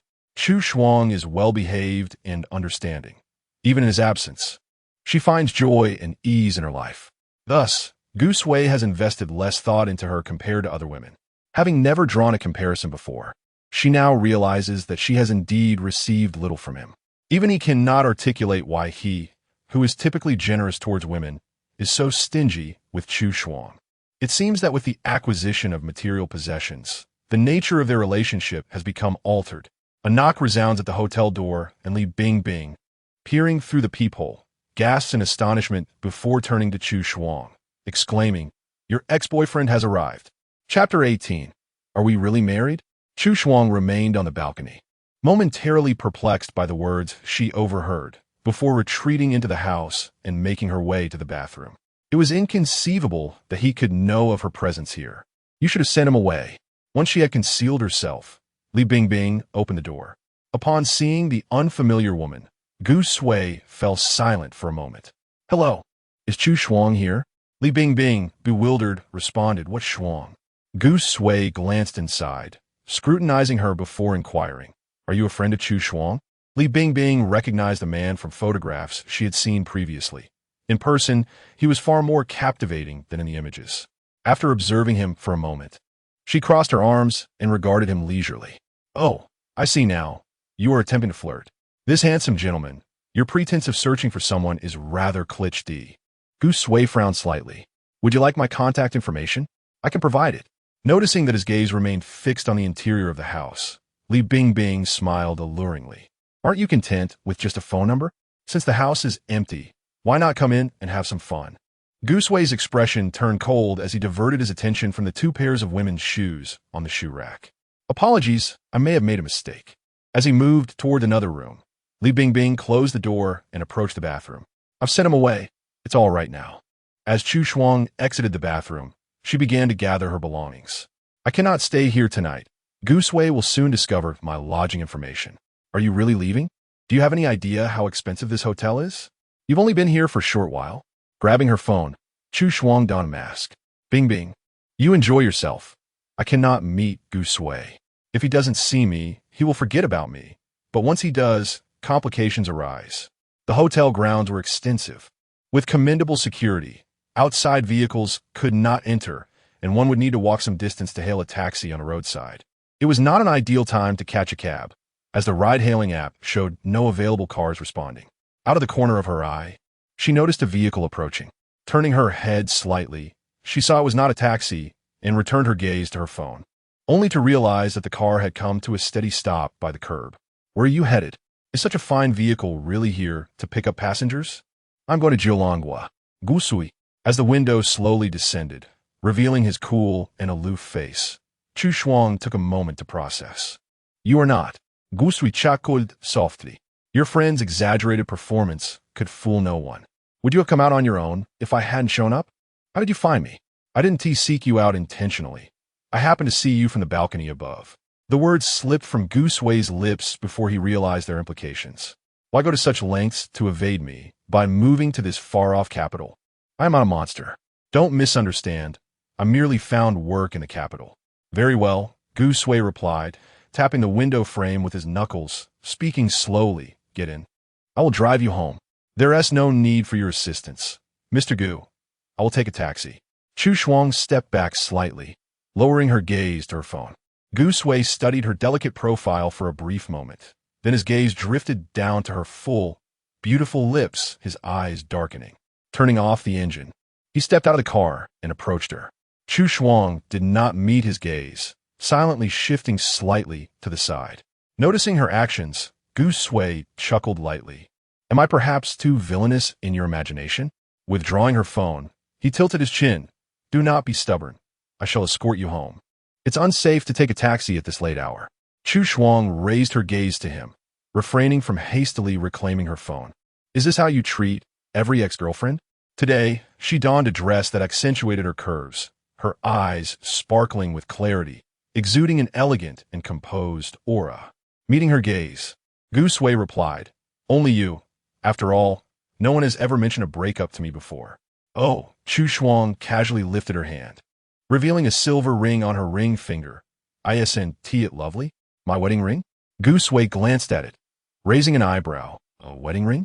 Have you found someone to marry? So soon? His nonchalant demeanor betrayed his disbelief. He removed the ring from Chu Shuang's finger and examined it with indifference. If you desire a ring, I shall procure one for you, adorned with a large diamond, something more fitting for a child like you. Caught off guard as he took the ring, Chu Shuang frowned. Return it to me. Observing her suddenly serious expression, Gu Sui moved the ring slightly away. A faint smile gracing his lips. What is this? Are you truly married? It has been a month since the wedding. Chu Shuang replied coldly. Mr. Gu, perhaps you should be more mindful of your reputation and refrain from playfully teasing a married woman. A Rolls-Royce glided out of the hotel, and from a distance, Zhao Jinju spotted Chu Shuang with a man. He exclaimed into the phone, What a coincidence! Guess who I just seen? Recalling Sheng Yao's mention of Chu Shuang enjoying herself at Disneyland, Zhao Jinju, who happened to be inspecting the area, said, Chu Shuang? Zhao Jinju's gaze lingered on the pair. Chuckling, sister-in-law, your romantic prospects seem quite flourishing.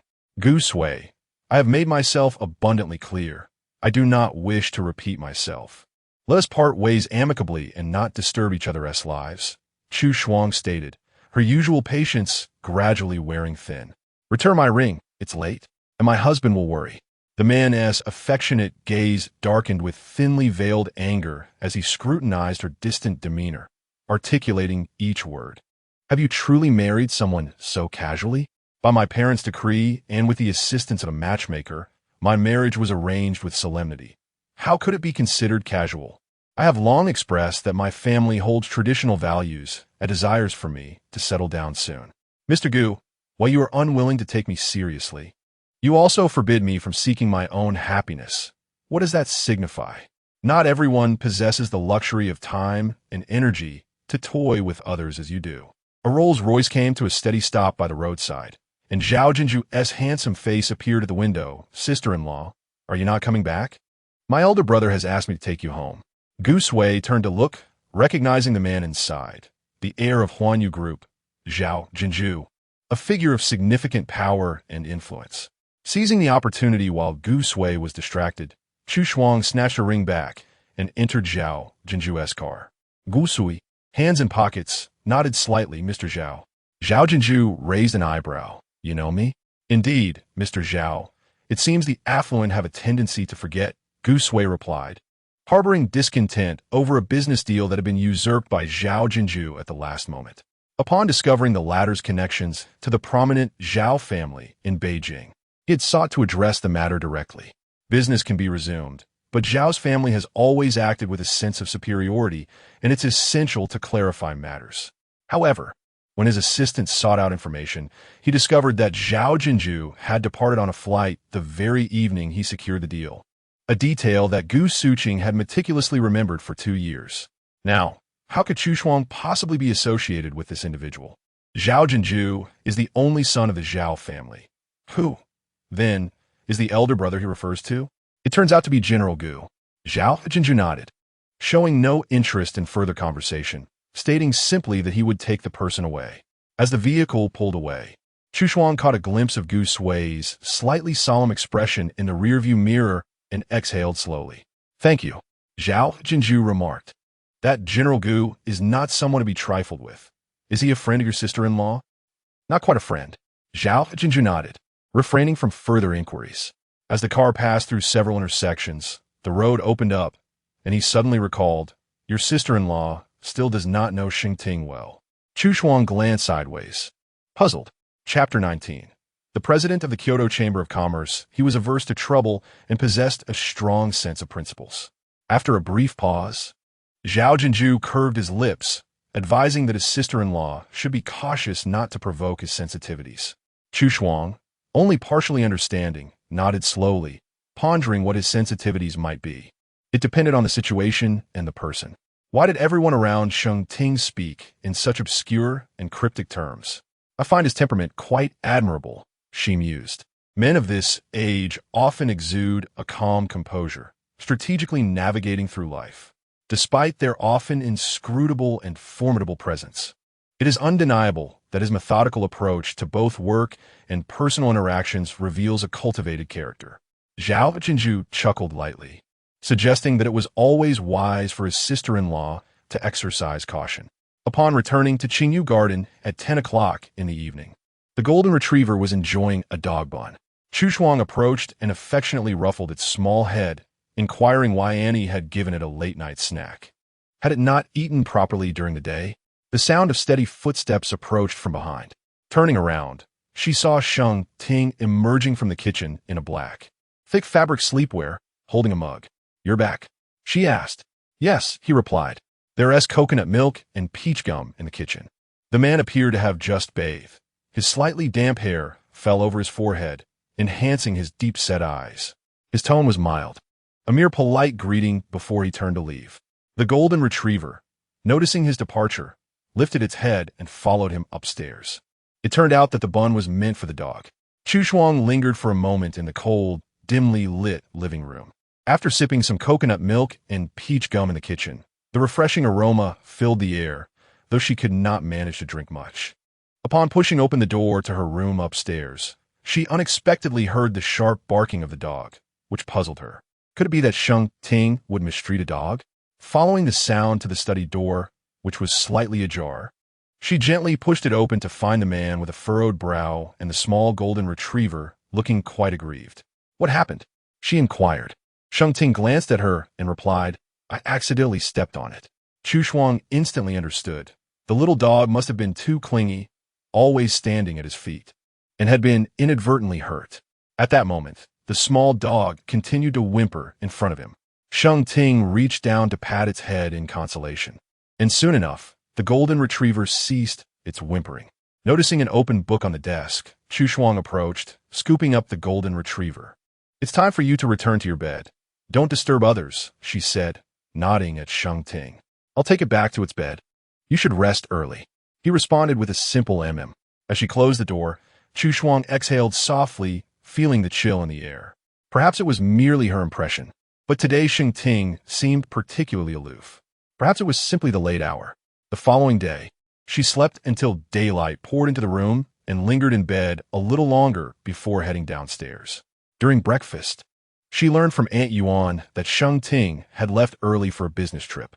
Did he leave very early? Chu Shuang inquired. Aunt Yuan replied, he didn't even have breakfast. He said it was too early and he had no appetite. His assistant came to pick him up, mentioning they were headed to Shanghai for a duration of 1 week to possibly half a month. Noticing Chu Shuang's slightly stunned expression, Aunt Yuan asked, Didn't he mention it to you last night? Chu Shuang shook her head and took a sip of her soy milk. Seeing this, Aunt Yuan held back any further comments, keeping her thoughts to herself. Observing this newlywed couple for over a month, she gradually came to understand that such a familial union likely lacked any genuine emotional foundation. Maintaining a courteous distance was already a commendable achievement. Her husband suggested that if she found this remote location too isolating, she could reside in an apartment in the city, and even take the dog along. As Aunt Yuan continued, her voice inexplicably lowered. Even she sensed the ambiguous nature of this directive. Surely, the lady must have perceived it as well. Chu Shuang bowed her head over her breakfast, merely acknowledging. After relaying her instructions, Aunt Yuan withdrew.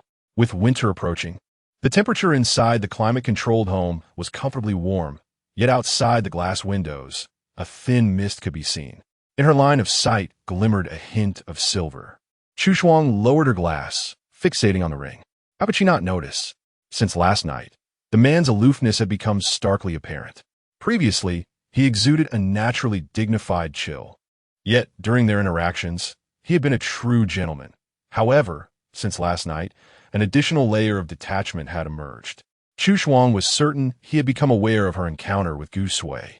Furthermore, recalling Zhao Jinzu's remark about being principled and averse to complications, she recognized that regardless of their past, they were now nominally husband and wife, and both parties ought to possess the awareness necessary to maintain a stable and tranquil marriage. She still felt somewhat culpable regarding her previous romance with guise, and from the perspective of Sheng Ting, it did indeed seem somewhat unseemly.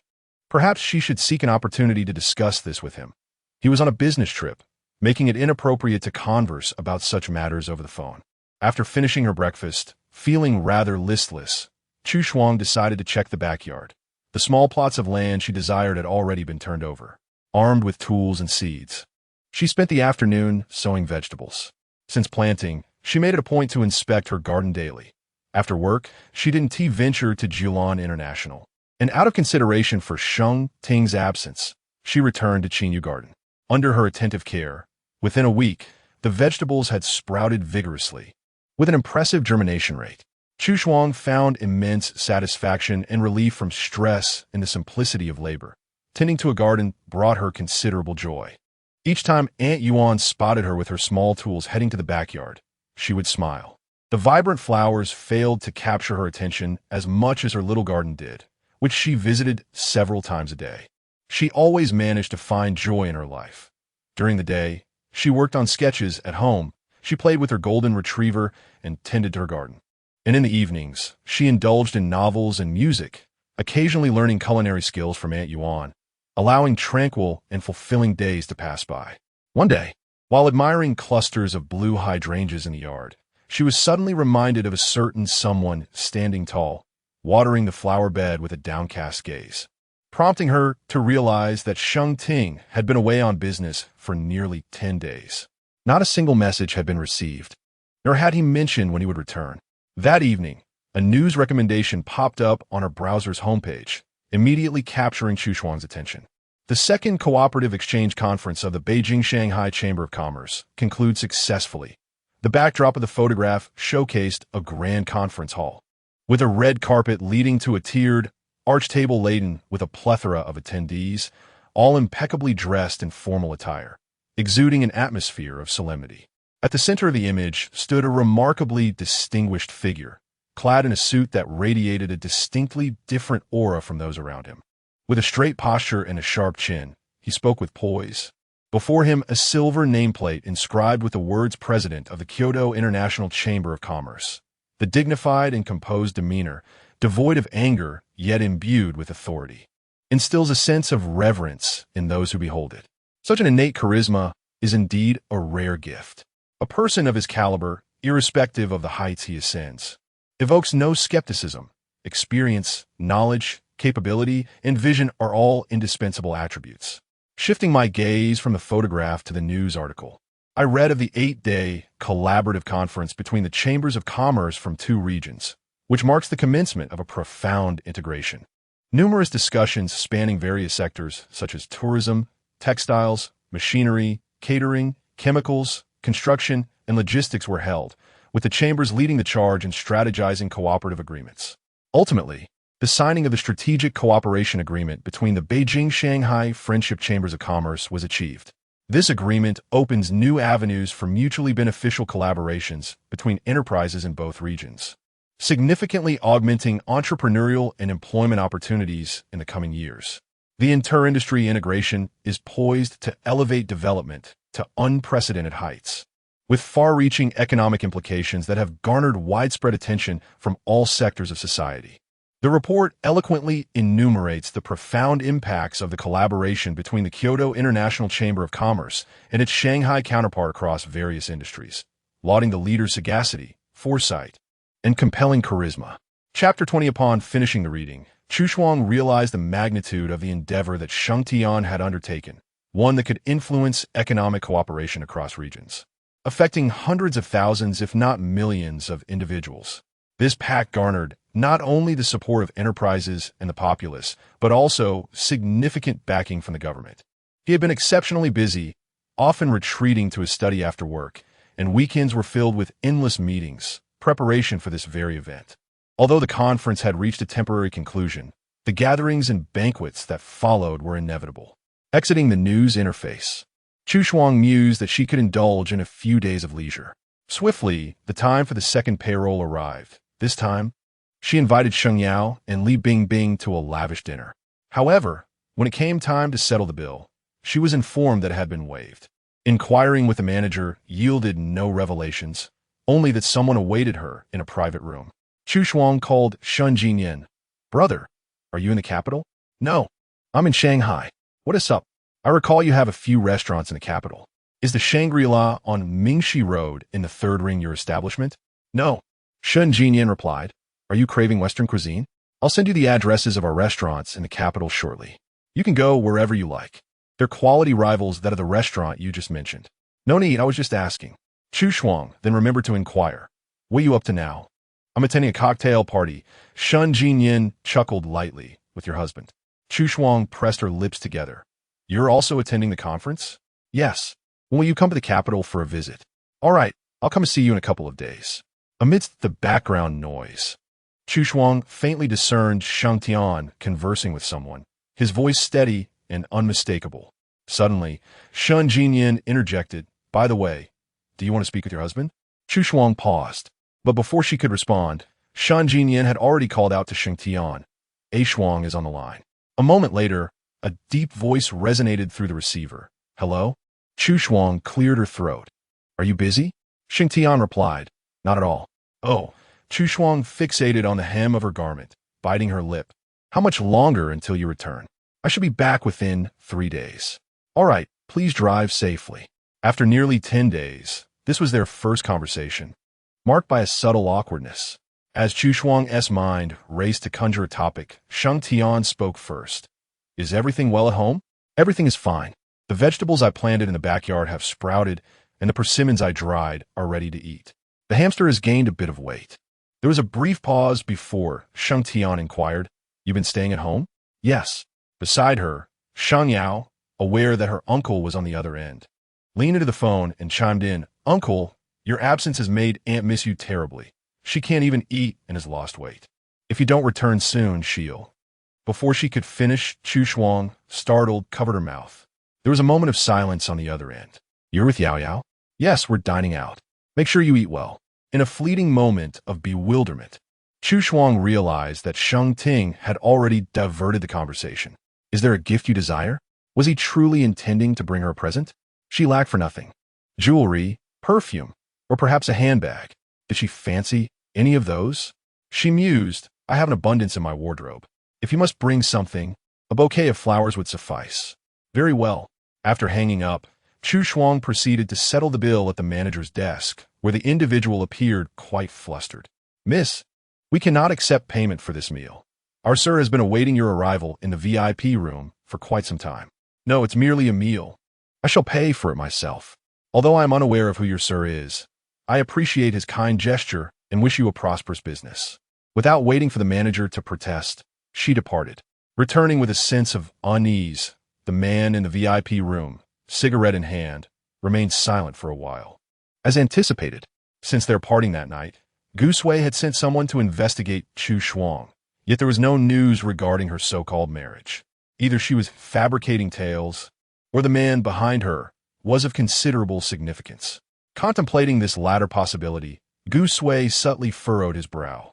Upon exiting the restaurant, Li Bingbing teased Chu Shuang.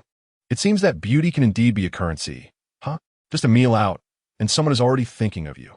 Chu Shuang tilted her head, feeling quite pleased. It was rare to see her so self-satisfied. Li Bingbing nudged her arm. "What has caused this sudden uplift in your mood? Previously, you remained unperturbed by anyone's flattery." Li Bingbing exaggeratedly elongated her tone, as if just realizing something. "So that's it." Chu Shuang, bewildered, asked, "What do you mean?" Sheng Yao raised an eyebrow with a smile. "I know too." Exchanging a knowing glance with Li Bingbing, they playfully teased. "You know very well what has you so elated, a married woman." Chu Shuang replied, "I do not comprehend what you are insinuating." Li Bingbing chuckled lightly. "On another note, I have a feeling that the proprietor of this restaurant is your ex-boyfriend. He still harbors feelings for you. You might want to be cautious in the future." Upon hearing this, Sheng Yao seemed to uncover a remarkable secret. "What? An ex-boyfriend? Did you actually date before?" Chu Shuang zipped it. "It was a youthful folly." Li Bingbing chimed in, "But that's recent, isn't it?" "A youthful folly?" Sheng Yao, almost ready to interrogate her, asked, "Does your uncle know?" "He should be aware," she admitted. During her previous stay at the Sheng residence, she had taken a call from Guisue one evening by the artificial hill, only to be unexpectedly interrupted by Sheng Ting. Not long ago, Zhao Jianzhou had come to her aid, and, considering his close acquaintance with Sheng Ting, it was likely that they exchanged information. On Saturday, Sheng Yao's friend opened a CAF on Nanhua Street and invited her to join, bringing Chu Shuang along. The newly opened CAF exuded an artistic and stylish ambience, with drinks and desserts priced exorbitantly, more than double compared to other establishments. Sheng Yao's friend was a gentleman dressed in a simple white shirt and trousers, with his hair neatly parted, radiating a clean and gentle demeanor that made for a comfortable companionship. Once you experience his culinary skills, you'll understand whether it's worth the price. Chapter 21. Who was the woman beside him? Sheng Yao gingerly placed a matcha cake and a cup of intricately crafted coffee before Chu Shuang, encouraging her to indulge. A minute later, Chu Shuang lifted her gaze, her eyes brimming with surprise and admiration. "It smells delightful, so pure, with a lingering aftertaste." "Sure you chuckle softly. It is my honor that Miss Chu enjoys it." Sheng Yao beamed with pride. "Sure you is a prodigious talent, trained under the illustrious Master Hong Ying. He has participated in numerous competitions since childhood and is skilled in both Eastern and Western beverages. It is indeed a waste for him to run a shop here. Chu Shuang replied, I truly feel fortunate today. The prices here on Nanhua Street are surprisingly reasonable, frequented by affluent securities magnates and entrepreneurs. With the Kyoto Chamber of Commerce building just ahead. Chu Shuang paused, contemplating. The Chamber of Commerce building, you say? Yes, my uncle often conducts business around here. Sure, you responded. As a customer arrived, Sure Yu excused himself to prepare coffee at the bar. Sheng Yao and Chu Shuang engaged in light banter under the warm amber glow overhead, accompanied by the soft melodies playing in the CAF, creating an atmosphere of relaxation. During a casual glance, Chu Shuang noticed a set of bear mascot costumes on a shelf against the wall. Are these meant to attract customers? She inquired. Sure Yu nodded. Indeed. One of the staff called in sick today, so the costumes are left unused. Upon seeing the fluffy, plump mascot outfit, Chu Shuang's eyes sparkled with excitement. May I try on? She asked eagerly. Wearing the bear suit for the first time, Chu Shuang transformed into a cheerful little bear, dutifully stepping outside to act as a mascot, thoroughly enjoying herself. Inside the CAF, Sheng Yao watched her with amusement and called out kindly. You don't have to exert yourself so much. You'll tire yourself out. Sure Yu's dimples appeared as he wiped his hands, remarking to Sheng Yao, Your friend is quite lively, and her looks are rare. With an arched eyebrow, Sheng Yao whispered, ensuring only they could hear, Are you taken with her? Sure Yu smiled helplessly. I merely admire her spirit. Besides, she is already taken. She is my uncle's. Pausing his hand-wiping motion, Sure Yu glanced up, mildly surprised. Your uncle's wife? Indeed, Sheng Yao lifted her chin slightly, akin to a proud peacock. Aren't they well matched? After a few seconds of silence, Sure Yu suddenly chuckled. It is indeed a fascinating pairing. Who could disagree? Sheng Yao remarked, turning her gaze towards the amusing sight of the bear mascot outside. It's quite chilly out. Let us invite her in. The costume is quite warm. I want to play a bit longer, Chu Shuang insisted, striving to embody the spirited, dedicated bear. Passers-by found her adorable, and a few customers approached for pictures while enjoying their coffee. A Maybach pulled over to the curb, and a woman emerged from the back seat, surveying the CAF, mistakenly believing it was a bustling establishment. The bear enthusiastically waved, and indeed, the woman approached. Just as Chu Shuang was reveling in the moment, a tall figure came into her line of sight, dressed impeccably in a suit, with his shirt meticulously buttoned to the top. He closed the door of the passenger seat and strode toward her. His silhouette was unmistakable. It was Sheng Ting returning. Isn't he supposed to arrive in 2 days? Chu Shuang thought, as the man approached, her demeanor becoming noticeably more subdued. 2 individuals entered the CAF, one after the other, prompting Little Bear to turn his head towards the interior. The previously present Sheng Yao seemed to have vanished. Upon spotting Sheng Ting, Sure Yu cast a glance at the plump bear outside before approaching to greet him. Uncle.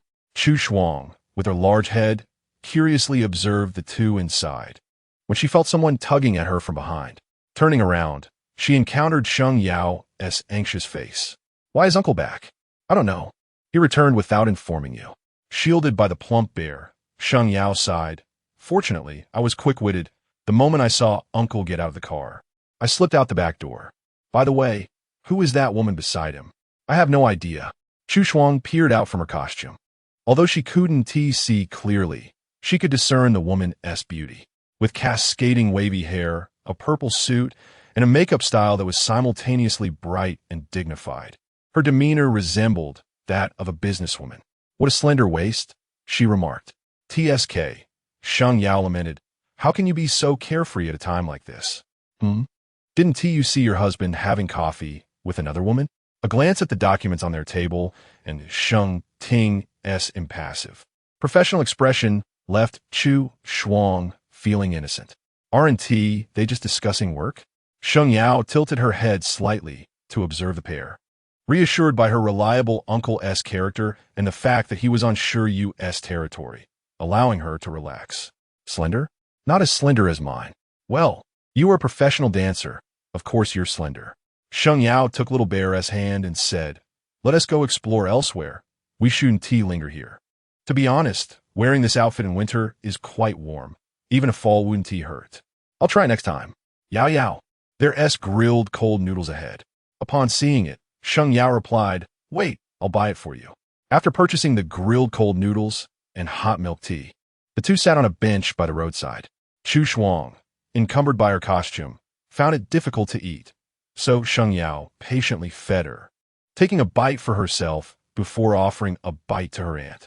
The plump little bear's head rested aside, its breath dissipating into a hazy mist. Chu Shuang gazed at the tranquil street corner and genuinely remarked, "Weekends are truly delightful." Sheng Yao sniffed, "Am I not delightful?" turning her head to look at her. Chu Shuang, with a mouthful of grilled cold noodles, smiled brightly. "Absolutely delightful." Sheng Yao raised an eyebrow in agreement. "You should return home early today. Uncle is back. He might also return quite late. Isn't he's still working? It's indeed Uncle's fault for not notifying you of his early return. Everyone has their own affairs." Chu Shuang replied, "Only your easygoing nature can tolerate my frosty uncle. My brother said he would come to the capital with your uncle, promising to inform me upon arrival. But I haven't received his call." Sheng Yao lifted her gaze, asking, "Shun Jinyan is coming to the capital?" "Yes, he mentioned he'd come to see me. He probably isn't with your uncle yet. He should not have arrived." A gust of cold wind swept through, prompting Chu Shuang to huddle closer. Having finished their food, she suggested, "Let us head back to the CAF. It's a bit chilly. It's been a while. Uncle and the others should have left by now. Let us go." Upon returning to the CAF, it was indeed deserted. Shuryu was busy frothing milk when he caught sight of the two newcomers, cautiously avoiding the milk that had spilled onto the floor. Before he could finish his sentence, the plump bear had already slipped. The floor was exceedingly slick, and the cumbersome costume made it difficult to walk. With that slip, Chu Shuang fell into a split on the ground, her head nearly rolling away like a wayward ball. The scene was both comical and endearing.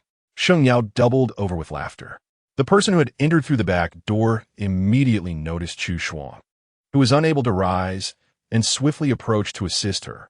It was indeed a challenge to rise from the ground while clad in such a heavy costume. But with a kind-hearted individual lending a hand, Chu Shuang finally managed to get back on her feet. "Thank you." As she took in the striking features of the person before her, her eyes widened slightly in surprise. "Shopter futu, familiarity Sheng Ting. Aren't you gone?" Sheng Ting caught sight of the small bear's head that had rolled aside, stooping to pick it up and present it to her. Chu Shuang pressed her lips together as she accepted it. Only then did the man lower his gaze to her, inquiring, "Do you know me?" Chu Shuang hesitated for a moment. Since she recognized him, why had she remained silent upon seeing him earlier? "You knew all along." Indeed, he had observed her from the CAF, noting how Sheng Yao had been stealthily whispering to the small bear outside. Soon after, the two had disappeared hand in hand, and it was obvious to him that the person was Chu Shuang. Just like before, she had run away upon seeing him, ignoring any messages. It turned out he had sent her a message, but she hadn't checked her phone all day, likely missing it. Sheng Ting looked down at her from a height, his hair slightly disheveled from the costume, his unadorned face pale and translucent, his expression somewhat awkward. He did not pursue the matter further, instead asking her, "Have you eaten?" "I just had grilled cold noodles and Odin with Yao Yao. Do you want to play some more?" "I'm done playing. I need to change clothes." "Oh." Chu Shuang went to the back to change, leaving Sheng Yao alone with Sheng Ting. She laughed awkwardly. "Uncle, why didn't you inform the family that you returned early? We were supposed to have dinner at the old residence." "I'll go another day." "All right, let's plan for another day. A Shuang, you two come together, and we'll prepare delicious food for you." "How impudent," Sheng Ting commented, his lips remaining calm.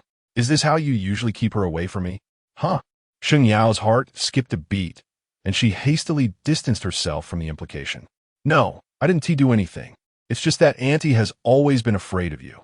An air of silence lingered for 2 seconds. Sheng Yao sensed a slight chill in her uncle's demeanor. Upon closer inspection, however, he seemed unchanged. Chu Shuang emerged from the changing room, and Sheng Ting approached her. "Will you accompany me for a bite to eat?" "Oh, sure." Sheng Ting turned to Sheng Yao, adding, "You come along too." Sheng Yao shook her head vigorously. No, I just had a lot of snacks. I can't eat anymore. Come on, let us go. I'll treat you to something delicious," Chu Shuang urged.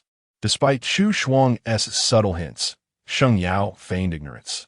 She still possessed some perceptiveness.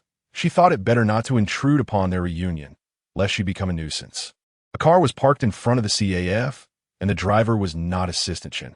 Noticing Chu Shuang's gaze on the driver's seat, Sheng Ting spoke. Chen Jiazhu dropped Vice President Heng Rui off. The person from earlier was indeed Vice President Heng Rui, who had come to sign the membership agreement. This served as an explanation. Chu Shuang nodded. Oh. Before darkness fell, the car drove into Ling Tsui Pavilion Garden. The last time she had met Li Bingbing, they had arranged to dine here, which had led to quite a comedic misunderstanding when Li Bingbing had been lurking outside, encountering Zheng Zhe and his companions. It seemed Sheng Ting enjoyed dining in this vicinity. The garden was illuminated by soft street lights as they walked side by side along the cobblestone path, their shadows intertwining, rekindling that familiar sensation of long-standing acquaintance. Stealing a glance at the man's profile, the contours of his face were sharply defined in the shadows, his dark eyes tranquil, with lashes casting shadows upon his eyelids. This visage always evoked a sense of uncanny familiarity, a feeling that had enveloped Chu Shuang from the very beginning. Suddenly turning her head, Sheng Tian inquired, "Are you cold?" "Not cold," she replied. As they traversed the winding waterside corridor, the server guided them to the private room, where the dishes were all adorned with the first frost. However, a few substantial dishes were added to the table. Assuming it was a mistake, she was met with the server's respectful response. "These are sent by Mr. Wei for you and your wife, the signature dishes of Ling Tsui Pavilion." Not familiar with this Mr. Wei, Chu Shuang presumed he was a friend of Sheng Tian's. Sheng Tian acknowledged, "Is Wei here?" "Yes, Mr. Wei is in the West Room with young Master Sheng." Knowing you were coming with your wife, he felt it inappropriate to interrupt and instructed the kitchen to prepare a few extra dishes. "This jar of rich liquor is also a gift for Madam." How thoughtful. The substantial dishes appeared to be works of art. One dish, intricately carved and vividly colorful, featured a soaring golden phoenix, as if it were about to ascend to the heavens. "This is the golden phoenix presenting auspiciousness." Shang Tian pushed the plate toward her. "And this is Buddha jumps over the wall, pine and crane for longevity, and 5-color stir-fried camel hump." Chu Shuang's gaze lingered on the final dish, golden toad with jade abalone. These are all of state banquet caliber. Your friend is quite remarkable." In her childhood, Chu Shuang had accompanied her grandfather, Mr. Shun, to numerous international banquets, becoming well acquainted with these renowned dishes. The golden toad with jade abalone, in particular, left a lasting impression on her. At a cultural gathering honoring a master of national studies, she had fallen ill after consuming this dish, leaving a group of elderly artists in a state of alarm. It was later revealed that her discomfort stemmed from having eaten abalone followed by beef liver, a digestive mishap typical of childhood. Since that incident, she had learned to avoid combining abalone and beef liver. Although not particularly hungry, she regretted that such a feast lay before her, and she could hardly indulge. Noticing her early cessation of eating, Sheng Tian calmly urged, "Have a bit more." The golden phoenix presenting auspiciousness is only prepared once a month, and it won't be so easy to savor again. His words had the desired effect, prompting Chu Shuang to partake of more. By the time they returned to Qinjiwan, it was already 9 in the evening. The little golden retriever, elated to see its long-absent master, wagged its tail excitedly around Sheng Tian's feet. The sight of the dog joyfully circling and panting was utterly endearing, and Chu Shuang couldn't help but smile at its delight. Sheng Tian gently patted the retriever's head and walked straight into the living room. Chu Shuang followed his gaze, her eyes halting in wonder. On the marble table lay several exquisite gift boxes, accompanied by a bouquet of delicate lavender roses, resplendent in their beauty. "Come over and take a look." Approaching, Sheng Tian handed her the roses. "I thought you might have forgotten this amidst your busy schedule." "Thank you," she replied, leaning down to inhale the fragrance, which was subtle and refreshing, distinctly unique from other roses. Sheng Tian suggested, "Try exhaling on it." Chu Shuang glanced at him and complied, breathing warmth onto the heart of a rose, her eyes widening in surprise as several petals transformed into a vivid blue. "This is the color-changing rose from Jiangyi province. Momentarily taken aback, Chu Shuang exhaled onto the other blooms, and the entire cluster of roses turned a dazzling blue. How beautiful! Observing the wonder and joy in her eyes, Sheng Ting leisurely moved his lips, opening the gifts to see what lay within. The black velvet jewelry box, small and exquisite, reveals a necklace nestled within. At its center lies a magnificent emerald green pendant, crystal clear and delicately shaped like a teardrop, substantial in size. Surrounding are several symmetrically arranged gemstones, equally resplendent. Under the warm glow of the overhead light, the necklace reflects a soft green luminescence, evoking a sense of opulence at first glance. As her fingertips glide over the surface of the gemstones, a slight chill greets her touch. With so many jewels adorning it, it must be quite expensive, she muses. Does it meet your approval? Chu Shuang nods earnestly. Of course it does. That's all that matters. Sheng Ting glances at his watch and remarks that he will take his leave for a shower, while she takes her time to admire the remaining treasures. As she carefully unwraps the gifts, she discovers lipstick, perfume, high heels, and a limited edition luxurious dress. All exquisite pieces from the counter's collection. Has he truly procured every conceivable gift? The high heels, in a striking matte red with delicate shimmer, possess an elegantly curved design that captivates the eye. Among these treasures, one item particularly enchants Chu Shuang, a thermos adorned with a traditional Chinese lotus motif. The base is a soothing blue, while the white lotus stands gracefully, harmoniously accompanied by a few others, evoking tranquility and simplicity, devoid of any desires. In time, this thermos became a cherished fixture on her desk. Chapter 23. Illness. All the gifts were pleasing to the heart, evoking a sense of wonder about whether he was self-taught or simply seasoned by experience. After unwrapping the presents, Chu Shuang began to tidy the table. As she gathered the items to take upstairs, her peripheral vision caught a glimpse of a brocade box that had somehow fallen to the floor. Upon opening it, she stood in stunned silence for a few moments. Carefully placing the gifts into the display cabinet, she sat on the sofa for a while, gauging that the time was right before she knocked on the master bedroom door. Gumin, turning the handle, she found the man in the sitting area poised and composed, drying his hair. Is there something you need? Chu Shuang approached, opening her palm to reveal a card. You dropped this downstairs. Meng Tian glanced over nonchalantly. It's not lost. It's for you. This was a substantial black gold card. And Chu Shuang hesitated. Why are you giving me this? I thought of it while preparing the gifts these past few days. You often have expenses in your life. I'm too busy with work to attend to every detail. So take this and buy what you need. I have my own money. Save your money for yourself. Holding the black card, Chu Shuang understood his unwavering nature and did not refuse. All right. The man, freshly bathed, exuded a serene and cool fragrance reminiscent of the wilderness. His silk pajamas were slightly open at the collar, revealing a small patch of skin just below his collarbone. Even so, he emanated a sense of restrained detachment, devoid of ostentation.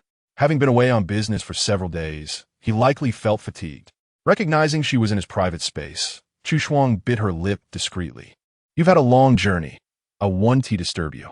Please get some good rest. Meng Tian pinched the bridge of his nose and nodded. As he turned to leave, Chu Shuang paused, her gaze lingering on him. Thank you for your gift. I truly appreciate it. Returning to her own room, Chu Shuang felt a surge of good spirits as she retrieved a bottle of exquisite wine.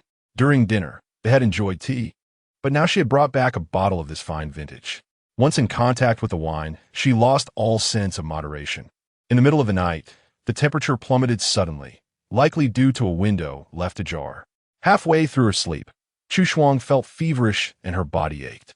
Unconsciously, she tossed and turned in bed for what felt like an eternity. Eventually, unable to endure any longer, she groggily descended the stairs in search of medicine. In the darkness, she accidentally knocked over a vase at the foot of the stairs, the sharp sound of shattering glass piercing the quiet night. Ignoring the broken vase, she groped her way to the medicine cabinet, the throbbing in her head intensifying, accompanied by a gut-wrenching pain that made her break out in a cold sweat. She vaguely sensed that she had a fever, her vision blurred, making the search for medication a daunting task. A new wave of pain surged violently, causing her to moan involuntarily. Her entire body trembled as she gritted her teeth and continued her search for relief, when suddenly the overhead light flickered on. The blinding light momentarily disoriented her, but after a few seconds, she opened her eyes to see a tall figure descending the stairs. Meng Tian noticed the shattered vase and the pale-faced woman kneeling on the floor. She appeared dazed, her brow furrowed, and beads of sweat glistened on her forehead, revealing a visage of pain and endurance pushed to its limits.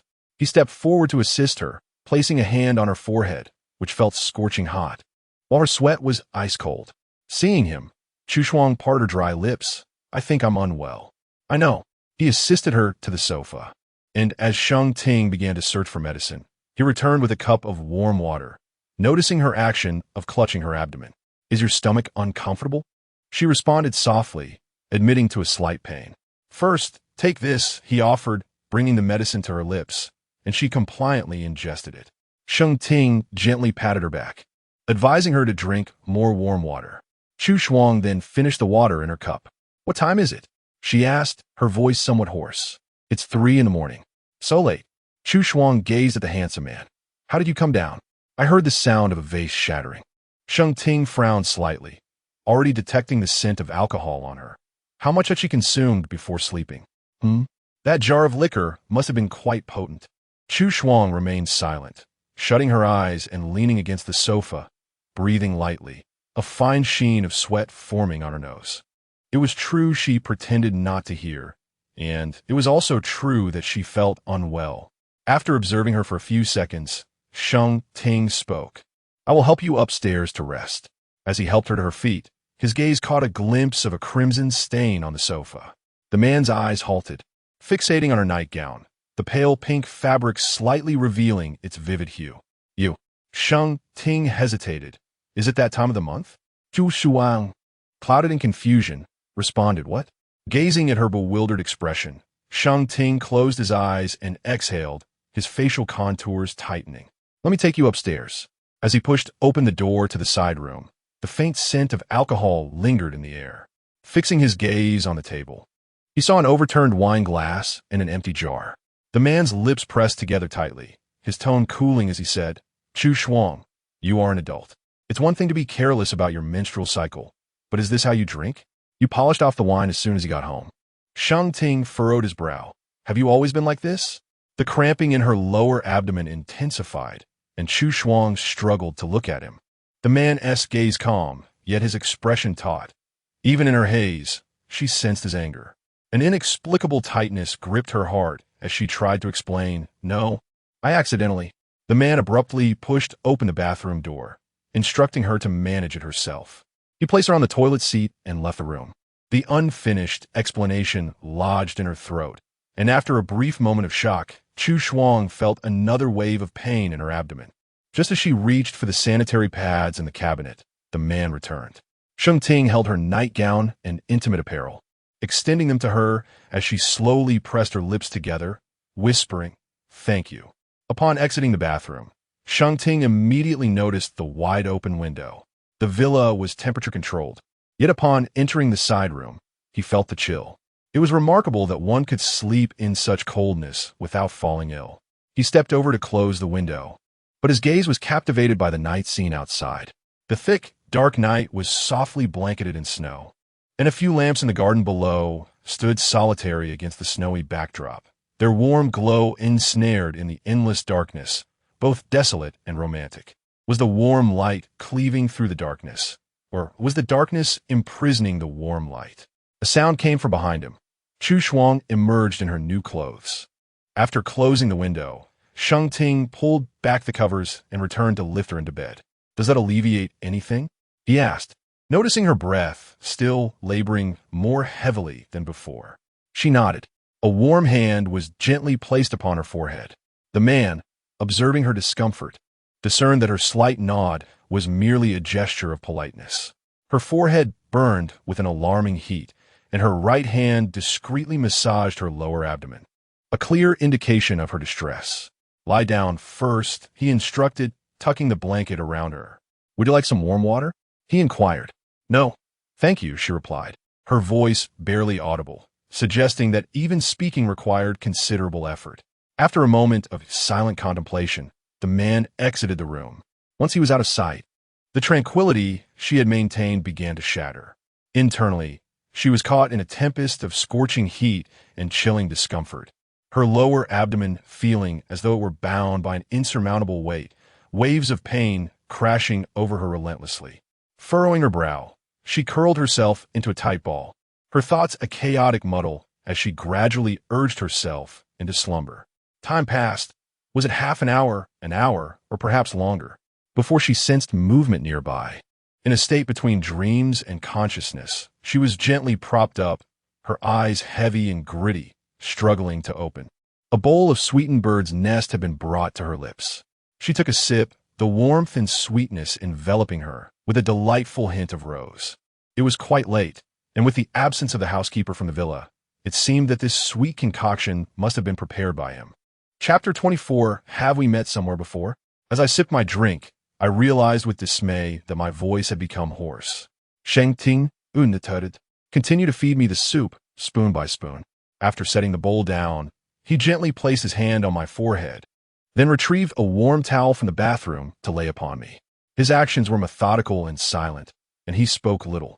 After consuming the sweetened bird's nest soup, my eyelids grew heavy, and I unknowingly drifted back to sleep. In a daze, I sensed a hand slip beneath the covers, pressing a warm object against my lower abdomen, gradually alleviating the dull ache. My furrowed brow slowly relaxed, and a hint of color returned to my delicate features. Sheng Ting gazed down at me, his eyes deep in thought. My slumber was not entirely peaceful. I awoke once to find Sheng Ting still at my bedside.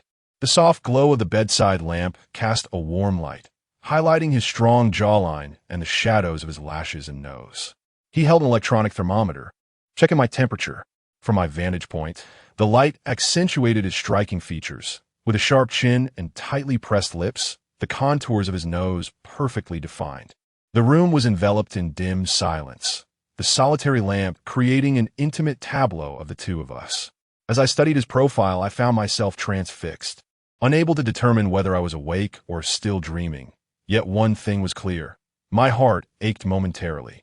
In those fleeting seconds, a bittersweet sensation and slight breathlessness dulled my responses. I squinted to ease my discomfort, my gaze unwavering upon his face, my breath quickening. The familiarity I felt was unprecedented, almost electric, as if it stirred something deep within my memory. Perhaps my gaze was too intense, for he raised an eyebrow, noticing the redness at the corners of my eyes. I murmured, looking into his calm eyes, my lips forming the words, have we met somewhere before? For reasons unknown, my throat tightened as I spoke, and tears began to well in my eyes. Sheng Ting observed everything, his hand gently covering my eyes. It's not yet dawn. Go back to sleep. His voice was deep and soothing, bringing me comfort. Like a switch being flipped, my remaining awareness faded.